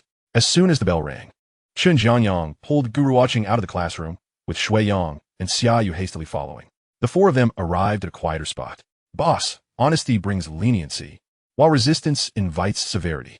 Gu Ruochen candidly confessed, Actually, the day before the holiday, when we went karaoke, Wu Yuqi suddenly told me she liked me. Chun Jianyang asked, "Is that true?" "Indeed. I had never noticed anything special about her feelings for you." Xiaoyu exclaimed. "Boss, you haven't been chatting privately with Wu Yuqi, have you?" Gu Ruochen replied, "No, not at all. I don't even think I added her on WeChat." "So how did she suddenly confess to you?" Gu Ruochen shrugged. "I'm not quite sure. At the time, I thought she was just joking, but this morning she surprised me with this." Chun Jianyang glanced at Gu Ruochen and suddenly asked, "Boss, do you have some unique quality that Wu Yuqi has discovered?" Gu Ruochen gave Chun Jianyang a contemplative look. He had considered that possibility. Yet he had always maintained a low profile in class, only being somewhat more noticeable in the dormitory. Xiaoyu, puzzled, asked, "What unique quality?" "Boss, what is it?" Chun Jianyang scornfully replied, "Why do you need to know everything?" Xiaoyu meekly responded, "I'm just curious." Chun Jianyang laughed. "You'll understand when you have money." Gu Ruochen smiled slightly and asked Chun Jianyang, "What do you think we should do?" He added, "Wu Yuqi mentioned that she overheard Su Ruhan telling her mother on the phone that she promised not to date in college." Chun Jianyang was taken aback, asking, "Is that true?" "That's what she said. I can't verify its authenticity." Gu Ruochen shook his head. Chun Jianyang pondered. "I'll discreetly ask Li Jejia and the others if they know anything about this." Gu Ruochen chuckled. "What if it is true?" Chun Jianyang teased, "If it is, then just give up on Su Ruhan. Wu Yuqi is practically offering herself to you, so you might as well accept it. Or perhaps you should pursue that beautiful senior who studies French." Gu Ruochen remained silent. Chun Jianyang burst into laughter, slightly lifting onto his toes to rest a hand on Gu Ruochen's shoulder. "Boss, if it's real, don't you think it's more thrilling to date Su Ruhan while keeping it a secret from her mother?" Gu Ruochen merely smiled. Chapter 71, From Pretend to Reality. After 2 classes in the morning, the students from the finance class began to make their way to the next classroom. During this time, many classmates exchanged ambiguous glances between Gu Ruochen and Wu Yuqi. That evening, the topic of conversation in all the dormitories within the finance class would undoubtedly revolve around this incident. Su Ruhan and her 3 roommates walked ahead, with the 4 from dorm 305 trailing not far behind. Su Ruhan walked upright at the center of the group, while Li Jejia, walking beside her, was perplexed. She never imagined that Wu Yuqi's morning declaration of bringing breakfast for someone was meant for Gu Ruochen. She believed that all 4 in the dormitory were aware of Gu Ruochen's feelings for Su Ruhan. However, Wu Yuqi's sudden declaration had subtly shifted the dynamics within the dormitory. "Boss, Wu Yuqi looks pretty good from behind in that short skirt. You might as well just accept her and get it over with," Chun Jianyang teased. Gu Ruochen chuckled and shook his head. He wasn't about to pick up a sesame seed and lose a watermelon. If you were to truly date Wu Yuqi, it would mean Su Ruhan would have no chance at all. "Never mind. I'm not interested," Gu Ruochen replied. "If I really want to get into a relationship, Zhang Xianing is a far better catch than Wu Yuqi. Fourth, let's move quickly. Those 2 only talk about women, and we shouldn't follow their example," Shui Yang urged, pulling Xiaoyu's arm as they accelerated ahead. Gu Ruochen and Chun Jianyang exchanged amused glances and hurried to catch up. Upon reaching the classroom, Shui Yang seated Xiaoyu in the front row. Gu Ruochen and Chun Jianyang shared a resigned smile and found a spot in the back row to sit down. As soon as they sat, Chun Jianyang leaned down, saying, "Boss, wake me when class starts. I'm going to take a nap." "All right, sleep away," Gu Ruochen replied, taking out his phone to check stock prices. At that moment, Jinbei Automobile was fluctuating around the price of 26 yuan. After watching for a while, Gu Ruochen lost interest. Opening WeChat, he noticed a friend request. Upon checking, it was a verification message from Wu Yuqi. After a moment's hesitation, he clicked to approve. Once they became friends, Wu Yuqi promptly sent a message. "Gu Ruochen, if you have class in the morning, don't go eat breakfast alone. I'll bring it for you." Gu Ruochen replied, "Wu Yuqi, I'll go eat with my roommates, and besides, I don't like the breakfast you bring." Wu Yuqi responded, "Then you can tell me what you want to eat, and I'll buy it for you." Gu Ruochen asked why. Wu Yuqi answered, "I told you. It's because I like you, so I'm willing to do these things." Gu Ruochen coldly replied, "But I don't like you." Upon reading this message, Wu Yuqi felt an even stronger desire to win Gu Ruochen over and replied, "I'll make you like me." Gu Ruochen chuckled at this message and nudged Chun Jianyang. "Huh, the teacher is here?" "No, just take a look at this." Gu Ruochen handed his phone to Chun Jianyang. After glancing at it for a moment, Chun Jianyang exclaimed, "They say a good woman fears a clingy man. If a man encounters a woman like this, it's quite a challenge to resist." Gu Ruochen remained silent. "How can I reply to dissuade her?" Gu Ruochen inquired. Chun Jianyang, contemplating while holding Gu Ruochen's phone, said, "Let me think." "All right, think it over. I'll go to the restroom." After Gu Ruochen left, Chun Jianyang bit his nails, considering the matter before feeling a slight impulse, and replied on Gu Ruochen's behalf, "You say you like me. Show me some real actions." Wu Yuqi responded, "What kind of actions do you want from me?" After a few seconds of thought, Chen Jianyang typed back, "Tonight, I'll send you the hotel and room number." Wu Yuqi replied, "Okay." Chen Jianyang initially thought his message would effectively silence Wu Yuqi, but to his surprise, she readily agreed. What the hell? Chen Jianyang quickly put the phone down and lay on the desk, as if nothing had happened. When Gu Ruochen returned from the restroom, he saw Chen Jianyang lying there and assumed he had managed to resolve the situation. "Third, how did you reply?" "Third?" Gu Ruochen was at a loss for words as he picked up his phone to check. Upon seeing the messages, he nearly spat blood.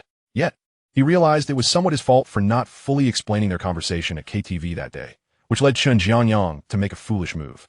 However, such matters were not easy to discuss with others.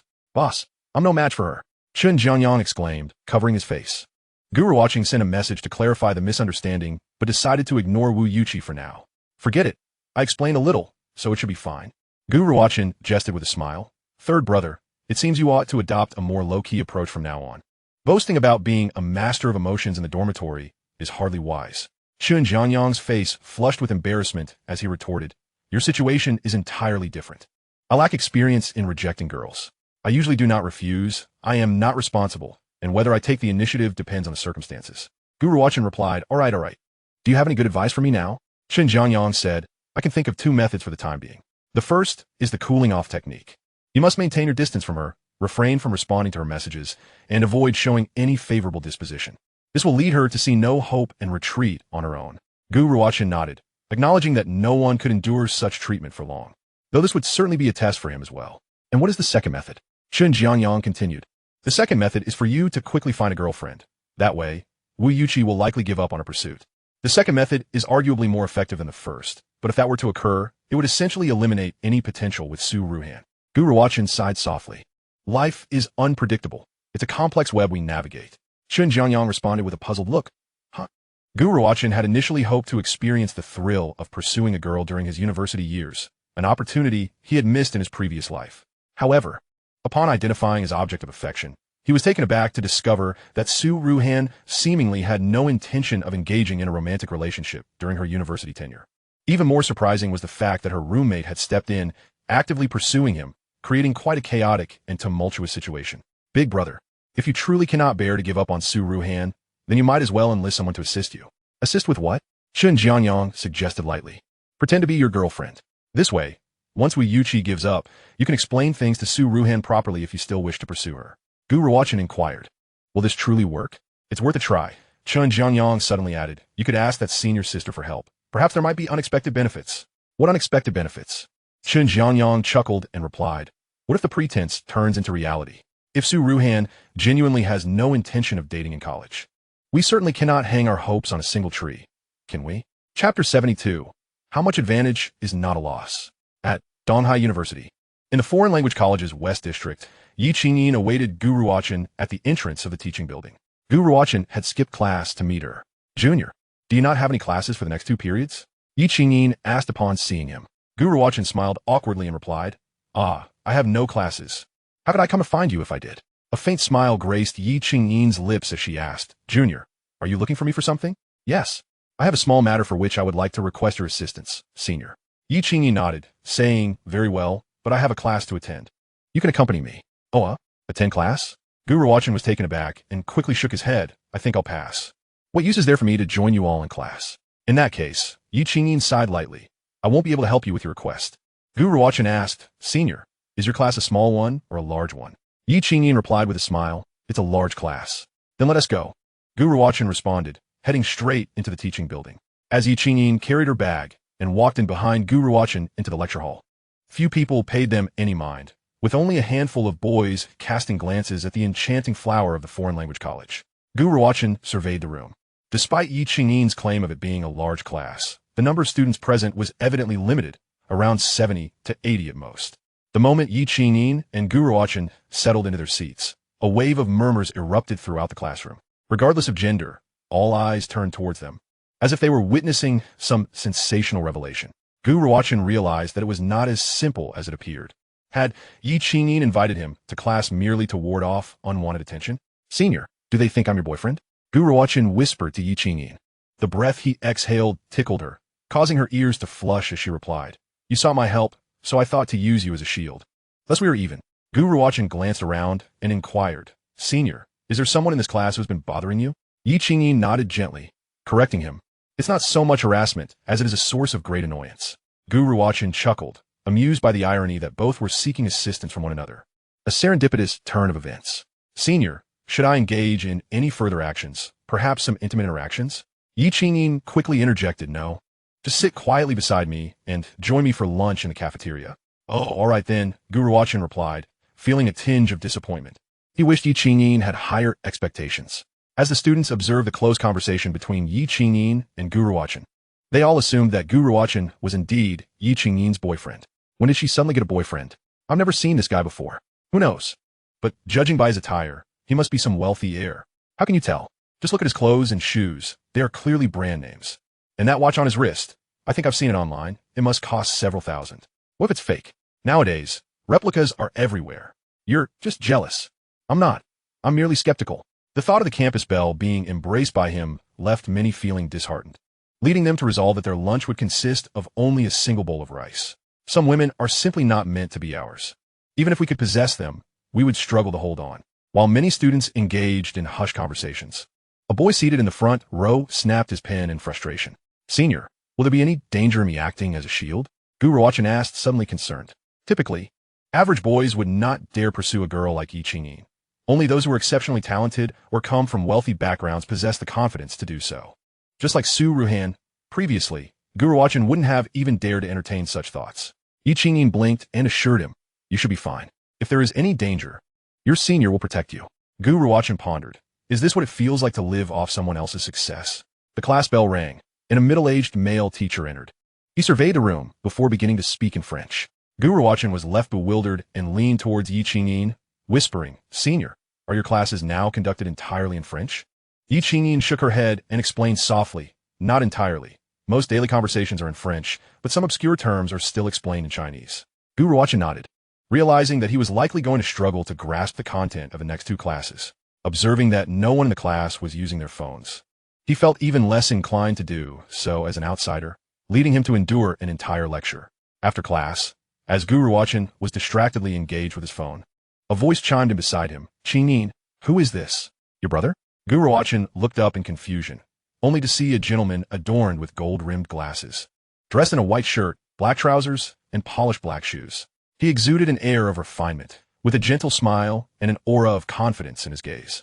Before Yi Qingyin could respond, Gu Ruochen naturally extended his hand to her waist and declared, I am the boyfriend of my senior sister. Who might you be? Yi Qingyin's body stiffened at Gu Ruochen's sudden gesture. Senior sister, The bespectacled gentleman, Gu Ruochen, remained silent, yet smiled as he turned to Yi Qingyin and said, Qingyin, if you have enlisted him as a shield to reject me, I believe it is entirely unnecessary. He cast a glance at Gu Ruochen and added, why allow another man to take advantage of you? Gu Ruochen, Yi Vingyin replied, Xin Ruiquan, you have truly misjudged this time. He is indeed my boyfriend. She boldly linked her arm with Gu Ruochen's and continued, we met at the driving school, and I was the one who pursued him. Gu Ruochen felt his spirit lift as he experienced the softness of her arm and listened to her words. Gu Ruochen observed Yi Qingyin's public display of affection with a flicker of jealousy and envy in his eyes, and he smiled, saying, all right, this time I will take your word for it. I shall refrain from disturbing you for the time being. Gu Ruochen scrutinized Gu Ruochen, thinking to himself that this young man was rather astute.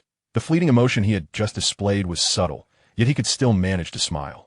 After Gu Ruochen departed, Yi Qingyin did not release her hold. Gu Ruochen leaned closer and gently inquired, Senior sister, what does Gu Ruochen's family do? Yi Qingyin looked at him and simply replied, his family can be considered a diplomatic lineage. Gu Ruochen, he pondered how much advantage this could yield. How much interest would he have to accrue to not suffer a loss? Chapter 73. The assistance is all the same. Gu Ruochen decided it was time to collect some interest. Thus, he deliberately withdrew his hand, inadvertently brushing against Yi Qingyin in an inappropriate manner. Yi Qingyin turned to face him, her eyes flashing with a mix of embarrassment and anger. Senior brother, I did not mean to. I was merely pulling my hand back. Gu Ruochen quickly explained. Yi Qingyin suddenly remembered that she had been holding onto Gu Ruochen, and she said, Senior brother, do not overthink it. Gu Ruochen thought to himself, I'm not overthinking. I'm merely taking action. After enduring the torment of another class, lunchtime arrived following the second period. Gu Ruochen accompanied Yi Qingyin to the cafeteria in the West District. Senior sister, are you treating me to lunch today? Yi Qingyin chuckled and nodded, of course. I'm treating. Gu Ruochen smiled and asked, Senior sister, is the food in the West District cafeteria soft? Why? Do you wish to eat soft meals? Ye Vingyin tisit pidai. Gu Ruochen corrected her. I wanted the food to be a bit softer. Yi Qingyin rolled her eyes and led Gu Ruochen to the food station. They opted for small bowls of dishes. Yi Qingyin was quite courteous, purchasing 5 dishes and 2 bowls of rice. After finding a seat, they began to eat. Gu Ruochen, having endured 2 classes, was already ravenous and devoured his food with gusto. In contrast, Yi Qingyin displayed impeccable table manners. Senior brother, did you skip breakfast? She asked. I did, but following you to class was exhausting and there was no opportunity to play on my phone. Ye Vingyin simidet genti. That simply indicates we have a good academic atmosphere in our department. Gu Ruochen thought of Gu Ruochen and asked, Senior sister, can graduates from your major enter the foreign affairs department? Yes, but it is quite challenging. Challenging compared to the average person, I suppose. Senior sister, what do you wish to pursue after graduation? Gu Ruochen queried, curious about the aspirations of a girl like Yi Qingyin. She pondered and replied, I hope to work in some news organizations or remain at the university. Gu Ruochen nodded. Her ambitions indeed aligned with a stable career path for women. As they chatted casually, Yi Qingyin recalled that Gu Ruochen had sought her help, so she inquired, Senior brother, may we now discuss what assistance you require? Gu Ruochen chuckled and said, Senior sister, it seems we fortuitously crossed paths. The help we both need is the same. Huh? You mean you want me to? Gu Ruochen nodded and explained, there's a girl in my class who has confessed her feelings for me, which I find rather abnormal. However, she is exceedingly enthusiastic. So I requested your presence to deter her. Yi Qingyin pouted slightly. Senior brother, I didn't realize you possessed such charm. Gu Ruochen shook his head. I've mentioned it feels abnormal. I suspect she might think I'm wealthy. Are you wealthy? Yi Qingyin asked, looking at him. Gu Ruochen honestly nodded, cupping his hand in a crescent shape near his mouth and whispering, Senior sister, I am actually a second-generation rich kid. Yi Qingyin was amused by his gesture and nearly spat out her food in laughter, fortunate that she had swallowed it all beforehand. Senior brother, are you truly a second-generation rich kid? Gu Ruochen affirmed, Indeed, but I am striving to surpass my father. Soon, I shall become a first-generation rich. Yi Qingyin covered her mouth, bursting into giggles, finding his words quite entertaining at times. Senior brother, I can certainly assist with this. Yi Qingyin declared generously. Gu Ruochen gave her a thumbs up and stated, Senior sister, then I shall treat you to the East District cafeteria. Hey, you're a second-generation rich kid. And you're only treating me to the cafeteria? Well, then you choose. Yi Qingyin huffed lightly. That's more like it. Senior sister, when I need assistance later, I will message you. You should come to our college, Gu Ruochen said as he took another bite of rice. All right, Yi Qingyin agreed. Suddenly recalling that her bus card was still with Gu Ruochen, she extended her hand and said, Senior brother, have you forgotten that you still owe me something? I forgot to bring it. I'll return it next time, Gu Ruochen responded, knowing full well that the card was in his wallet. Yet he had no intention of returning it. TSK, you, a second-generation rich kid, wouldn't take advantage of my single bus card, would you? Absolutely not. How could that be? Gu Ruochen vehemently denied. After finishing their meal, Gu Ruochen escorted Yi Qingyin to the girls' dormitory. Senior brother, thank you for today, goodbye. Gu Ruochen replied, No need for thanks. We are merely helping each other. Yi Qingyin smiled softly and nodded. Just as she turned to leave, Gu Ruochen called out to her, Senior sister, should we embrace or kiss to conclude this little performance perfectly? Yi Qingyin shot him a glare, Senior brother, do not overreach. Waving goodbye, she turned and entered the dormitory. Gu Ruochen watched her retreating figure until she vanished from view before he turned to leave. The pretense of being a couple might become cliched in a few years, but for now, it still felt refreshingly genuine. Gu Ruochen returned to dormitory 305, where his 3 roommates were present. Bro, how did it go? Chun Jianyang inquired. Gu Ruochen made an okay gesture. Chun Jianyang excitedly clapped Gu Ruochen on the shoulder. Awesome. I increasingly believe that you two might actually turn this act into reality. Gu Ruochen. By the way, I heard from Li Jiejia that Su Ruhan genuinely does not intend to date anyone in college. Did she say that herself? Gu Ruochen asked. Chen Jianyang nodded yes. Wu Yuqi directly confronted her in their dorm, stating that she liked you and wanted to pursue you. Su Ruhan said this in response. Gu Ruochen did not expect that after finally deciding to give a normal pursuit a girl a try, he would encounter such a setback. Let us first see if we can become friends. Chen Jianyang said with an ambiguous smile, Boss, you certainly are quite the flirt. At that moment, Shui Yang interjected, Boss, you skipped class this morning. I know. Sui Young replied. Boss, you really shouldn't skip classes. It's not good. Gu Ruochen responded nonchalantly. I'll do my best. Once things pile up, skipping class will inevitably become a regular occurrence. Chun Jiangyang dismissed it, saying, Second brother, as long as the teacher doesn't take attendance. You could just pretend you didn't see. That one T do. If this continues, the boss will surely fail at the end of the term. As the class representative for studies, I cannot allow that, Shui Yang said seriously. Gu Ruochen paused, glancing at Chun Jiangyang, pondering how the second brother had transformed after heartbreak.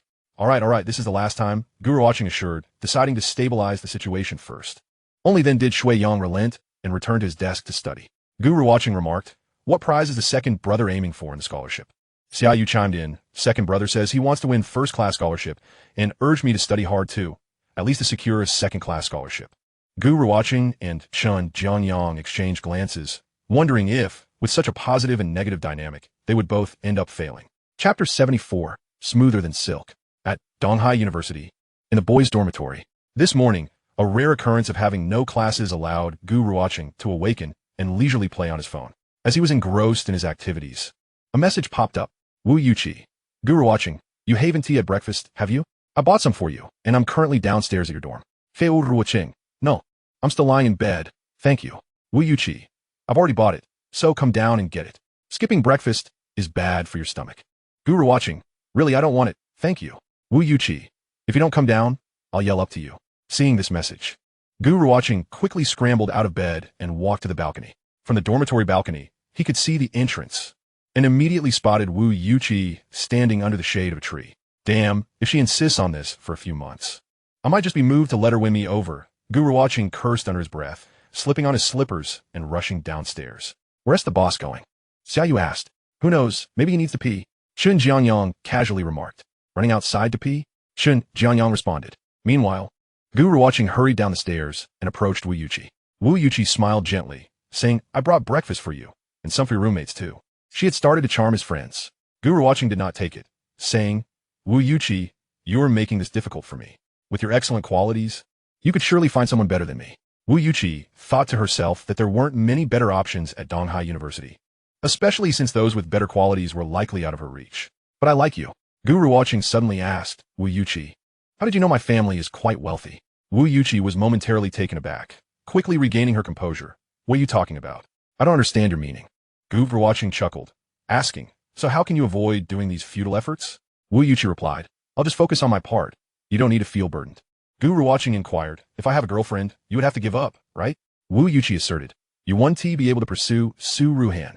Gu Ruochen smiled proudly. Who says I must pursue her? Huh? Wu Yuqi was momentarily caught off guard. Since you say I can't pursue her, then I'll pursue someone else. There are so many girls at Donghai. Wu Yuqi bit her lip tightly, regretting not being pretty enough. If she had Su Ruhan's looks, Gu Ruochen would surely be smitten. But she wasn't lacking, so why couldn't Gu Ruochen give her a chance? Gu Ruochen, I've been so humble in front of you. Why won't you give me a chance? Wu Yuqi's voice trembled. How about we try dating for a month? If you're not satisfied, we can break up. She firmly believed that feelings between men and women could be cultivated, especially after they became intimate. Gu Ruochen remained silent. The more Wu Yuqi pressed, the more he felt resistant. If she clung to him, who knew what complications might arise in the future? Is that all right? Gu Ruochen resolutely shook his head, saying, I'll accept the breakfast today, but please don't bring it anymore.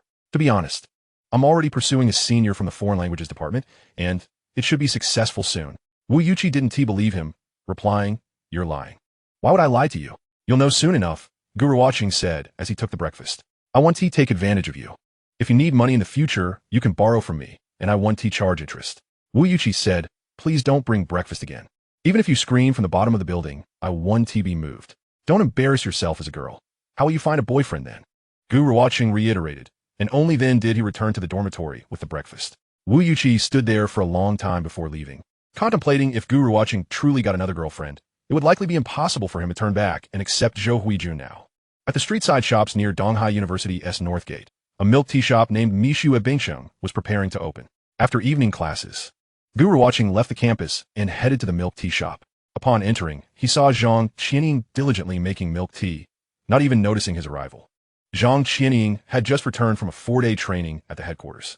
Ahem, Gu Ruochen cleared his throat.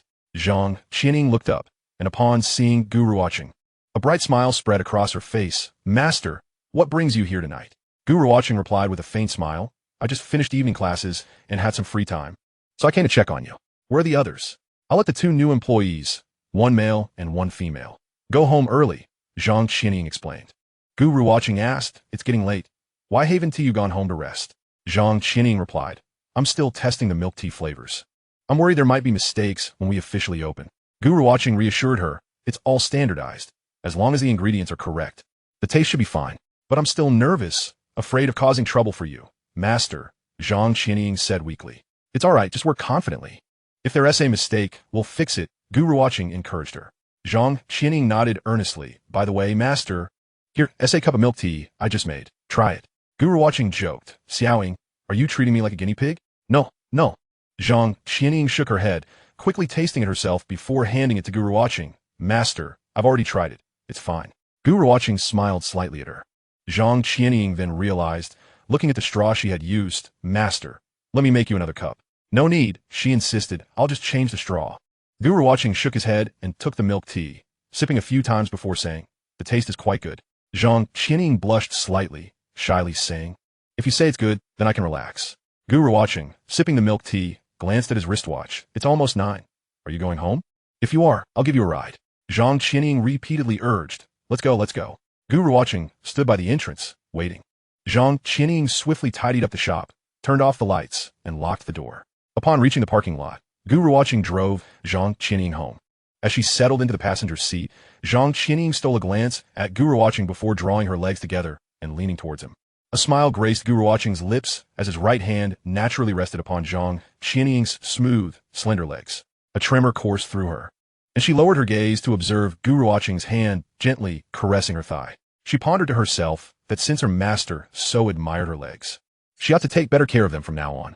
Meanwhile, Gu Ruochen, focused on the road ahead, mused that once the weather turned cooler, the sensation of Zhang Qianing's legs clad in stockings would undoubtedly feel even silkier to him. Chapter 75, The Warehouse. On October 10th, Gu Ruochen accessed his stock trading account, and, to his astonishment, Jinbei's stock suddenly hit its limit. He felt assured in his instincts and chose to hold onto his shares.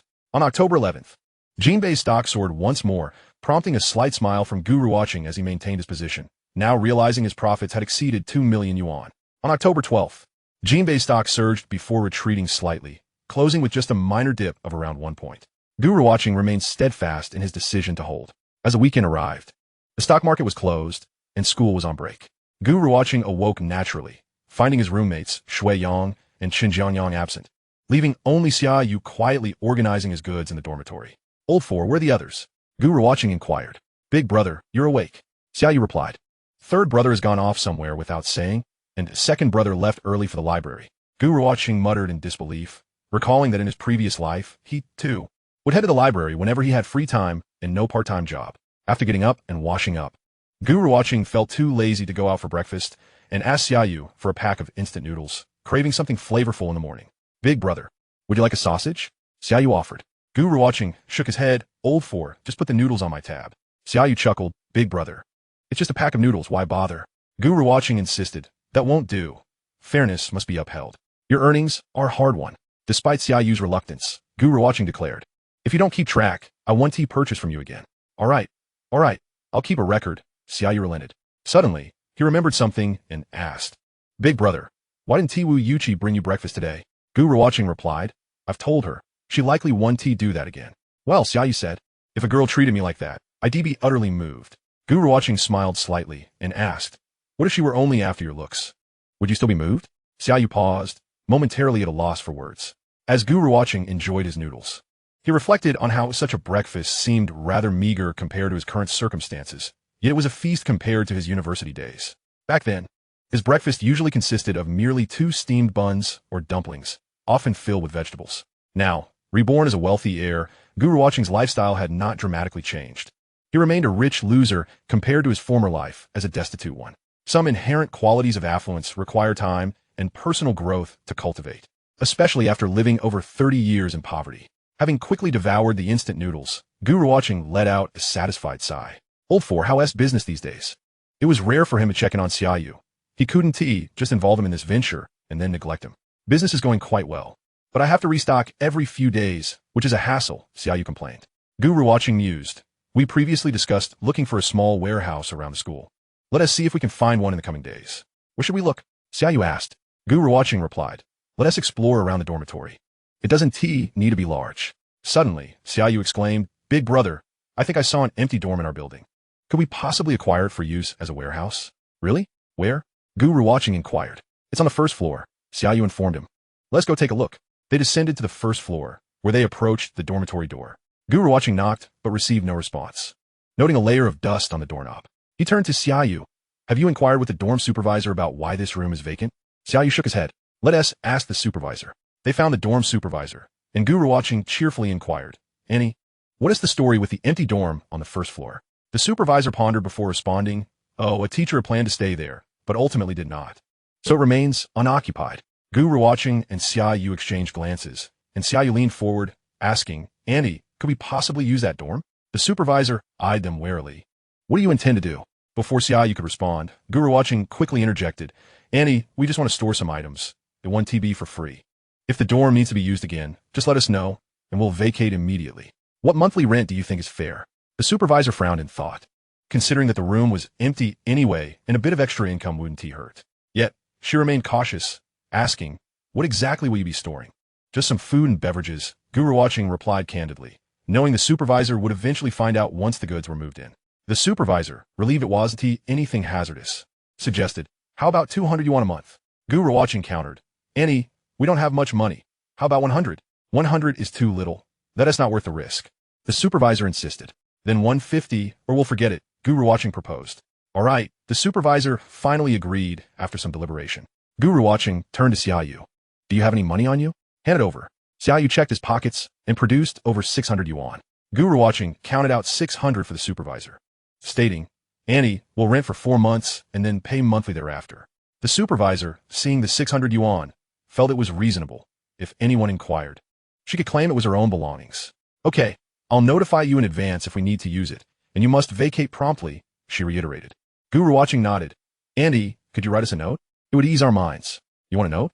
She asked, slightly surprised. Yes.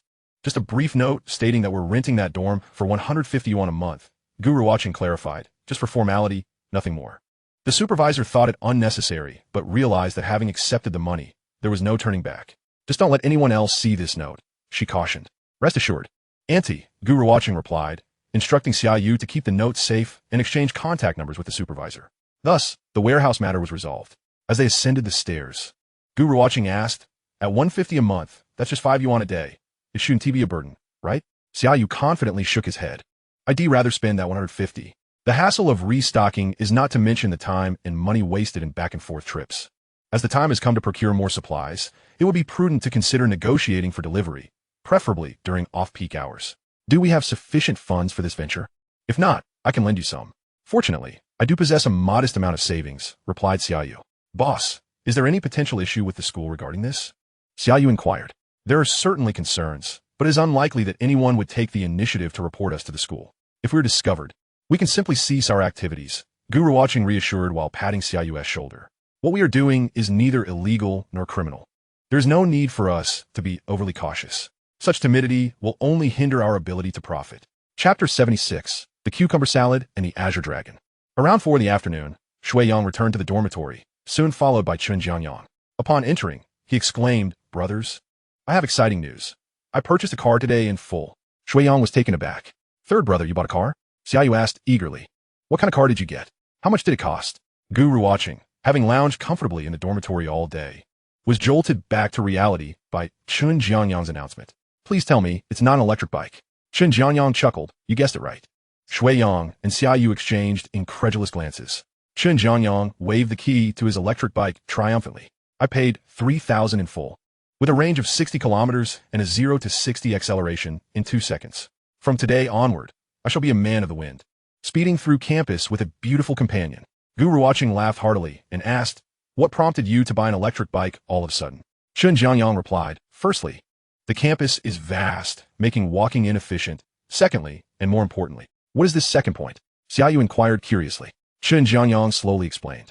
Imagine riding ahead with a girl perched behind you. When you suddenly brake, she inevitably collides into your back. The more you brake, the more she bumps into you.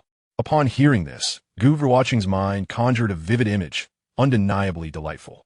However, the realization struck that such a scenario would necessitate the presence of a female companion.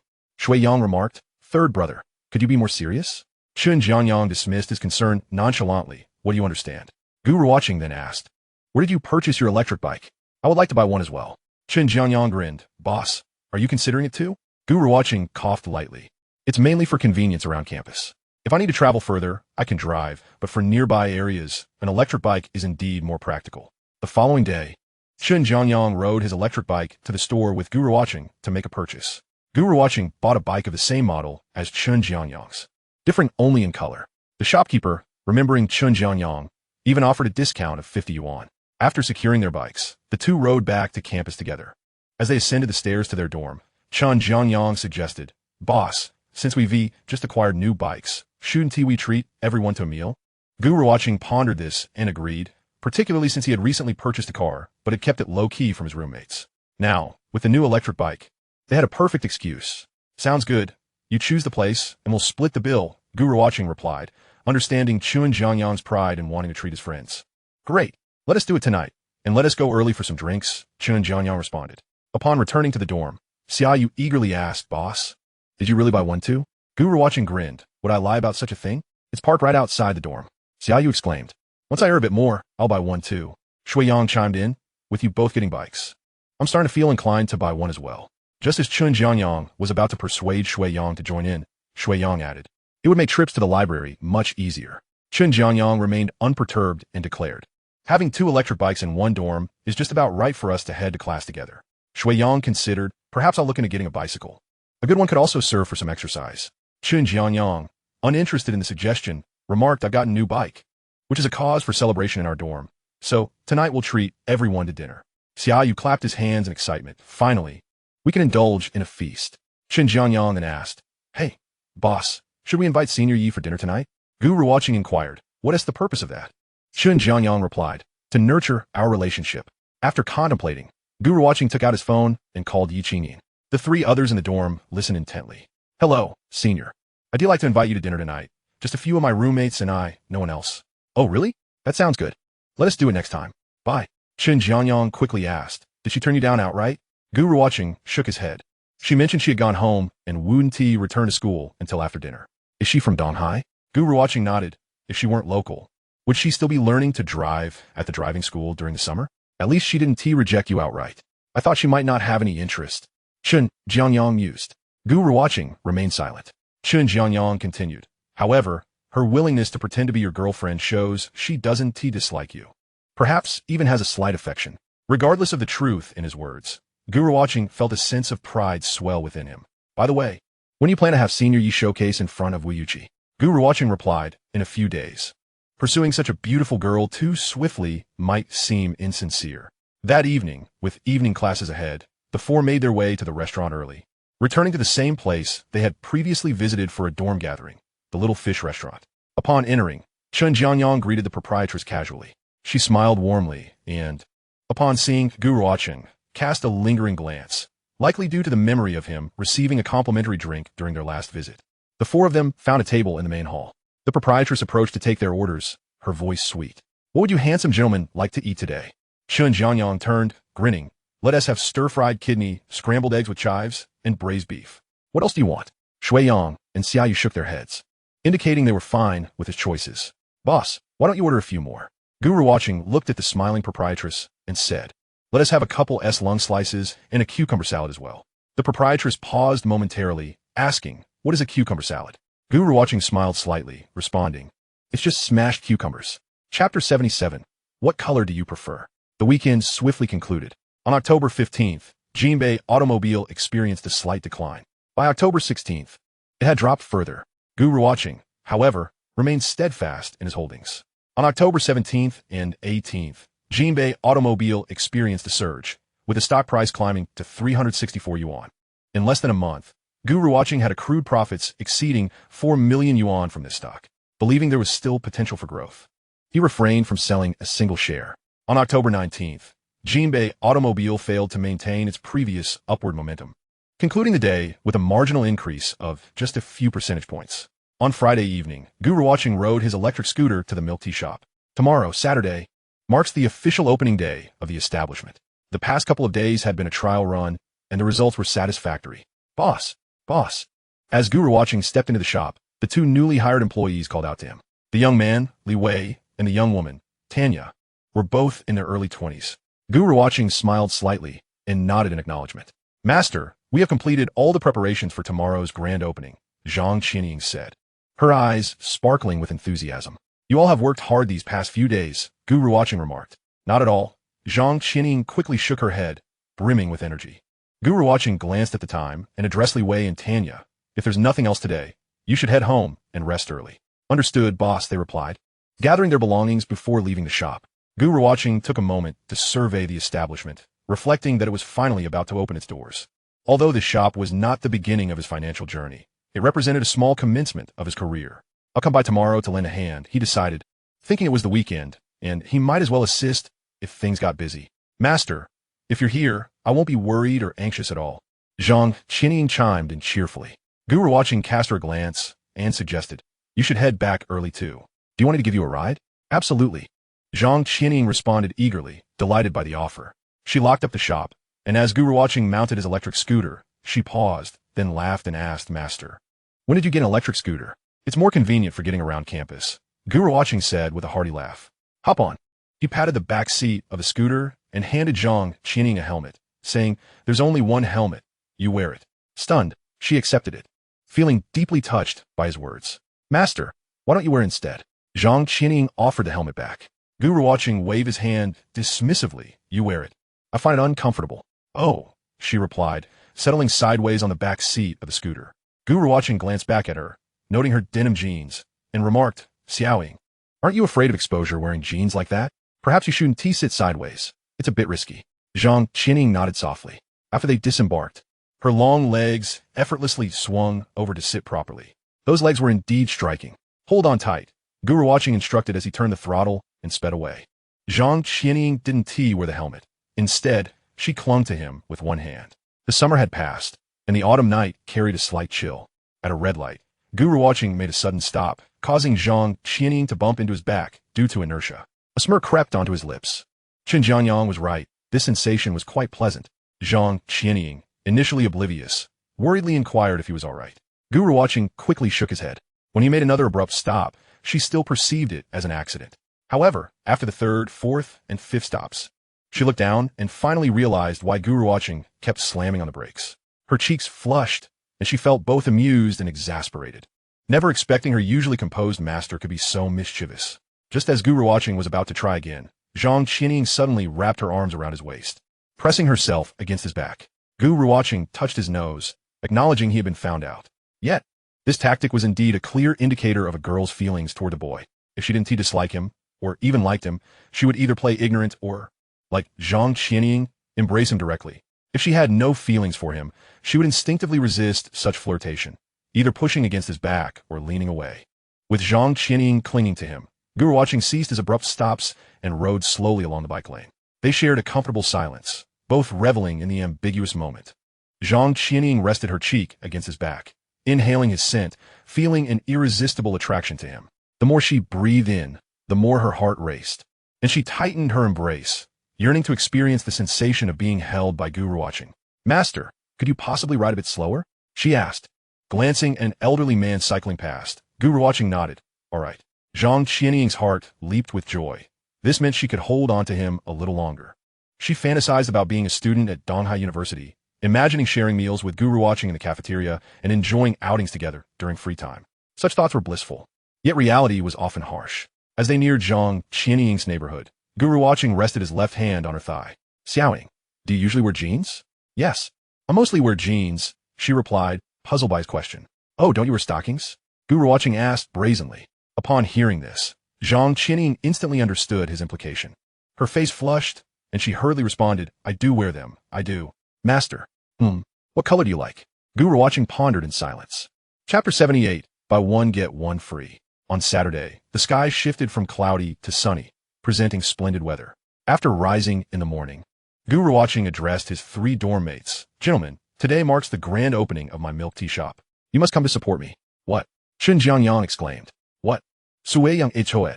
It's the Mishui Ice City at the north gate of the school. I own it, and from now on, if you want milk tea, that's the only place you can buy it.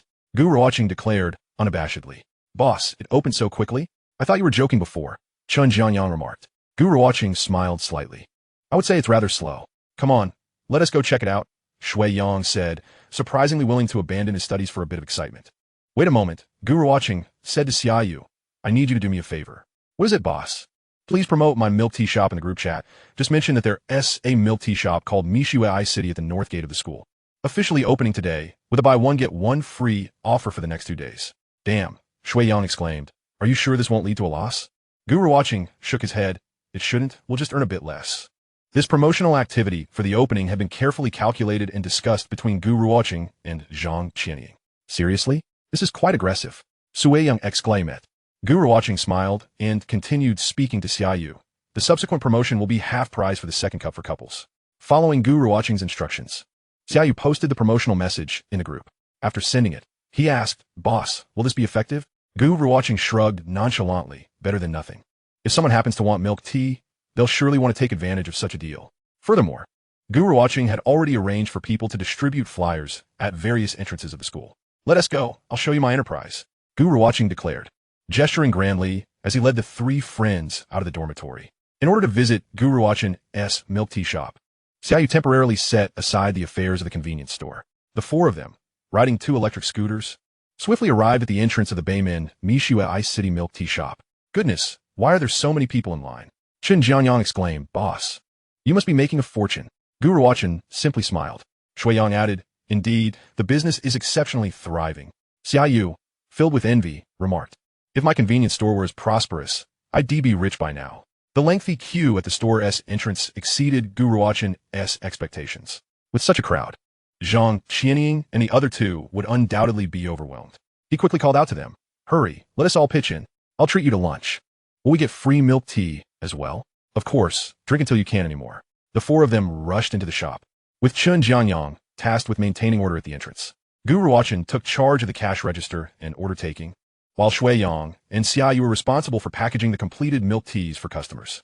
This allowed Zhang Qianying and her team to focus entirely on preparing the beverages. Master, are they your roommates? Zhang Qianying inquired during a brief respite. Gu Ruochen glanced at the beads of sweat on her forehead and replied with a smile, Yes. I brought them along for a visit, and it turns out to be fortuitous. Indeed, I never anticipated the business would be this good, Zhang Qianying said, her face beaming despite her fatigue. Without your help, the 3 of us would truly be overwhelmed. Gu Ruochen reminded them, though there are many orders, we must not sacrifice quality for speed. The taste must be ensured. Understood, Master, they replied in unison. By noon, the line began to dwindle.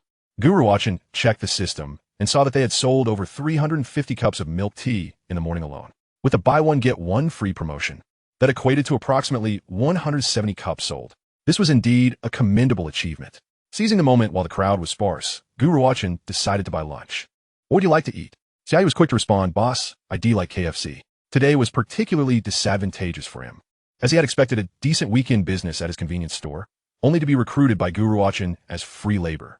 All right, let us go with KFC. How's that sound? Sounds perfect. I've been craving fried chicken. Chen Jiangyang nodded in agreement.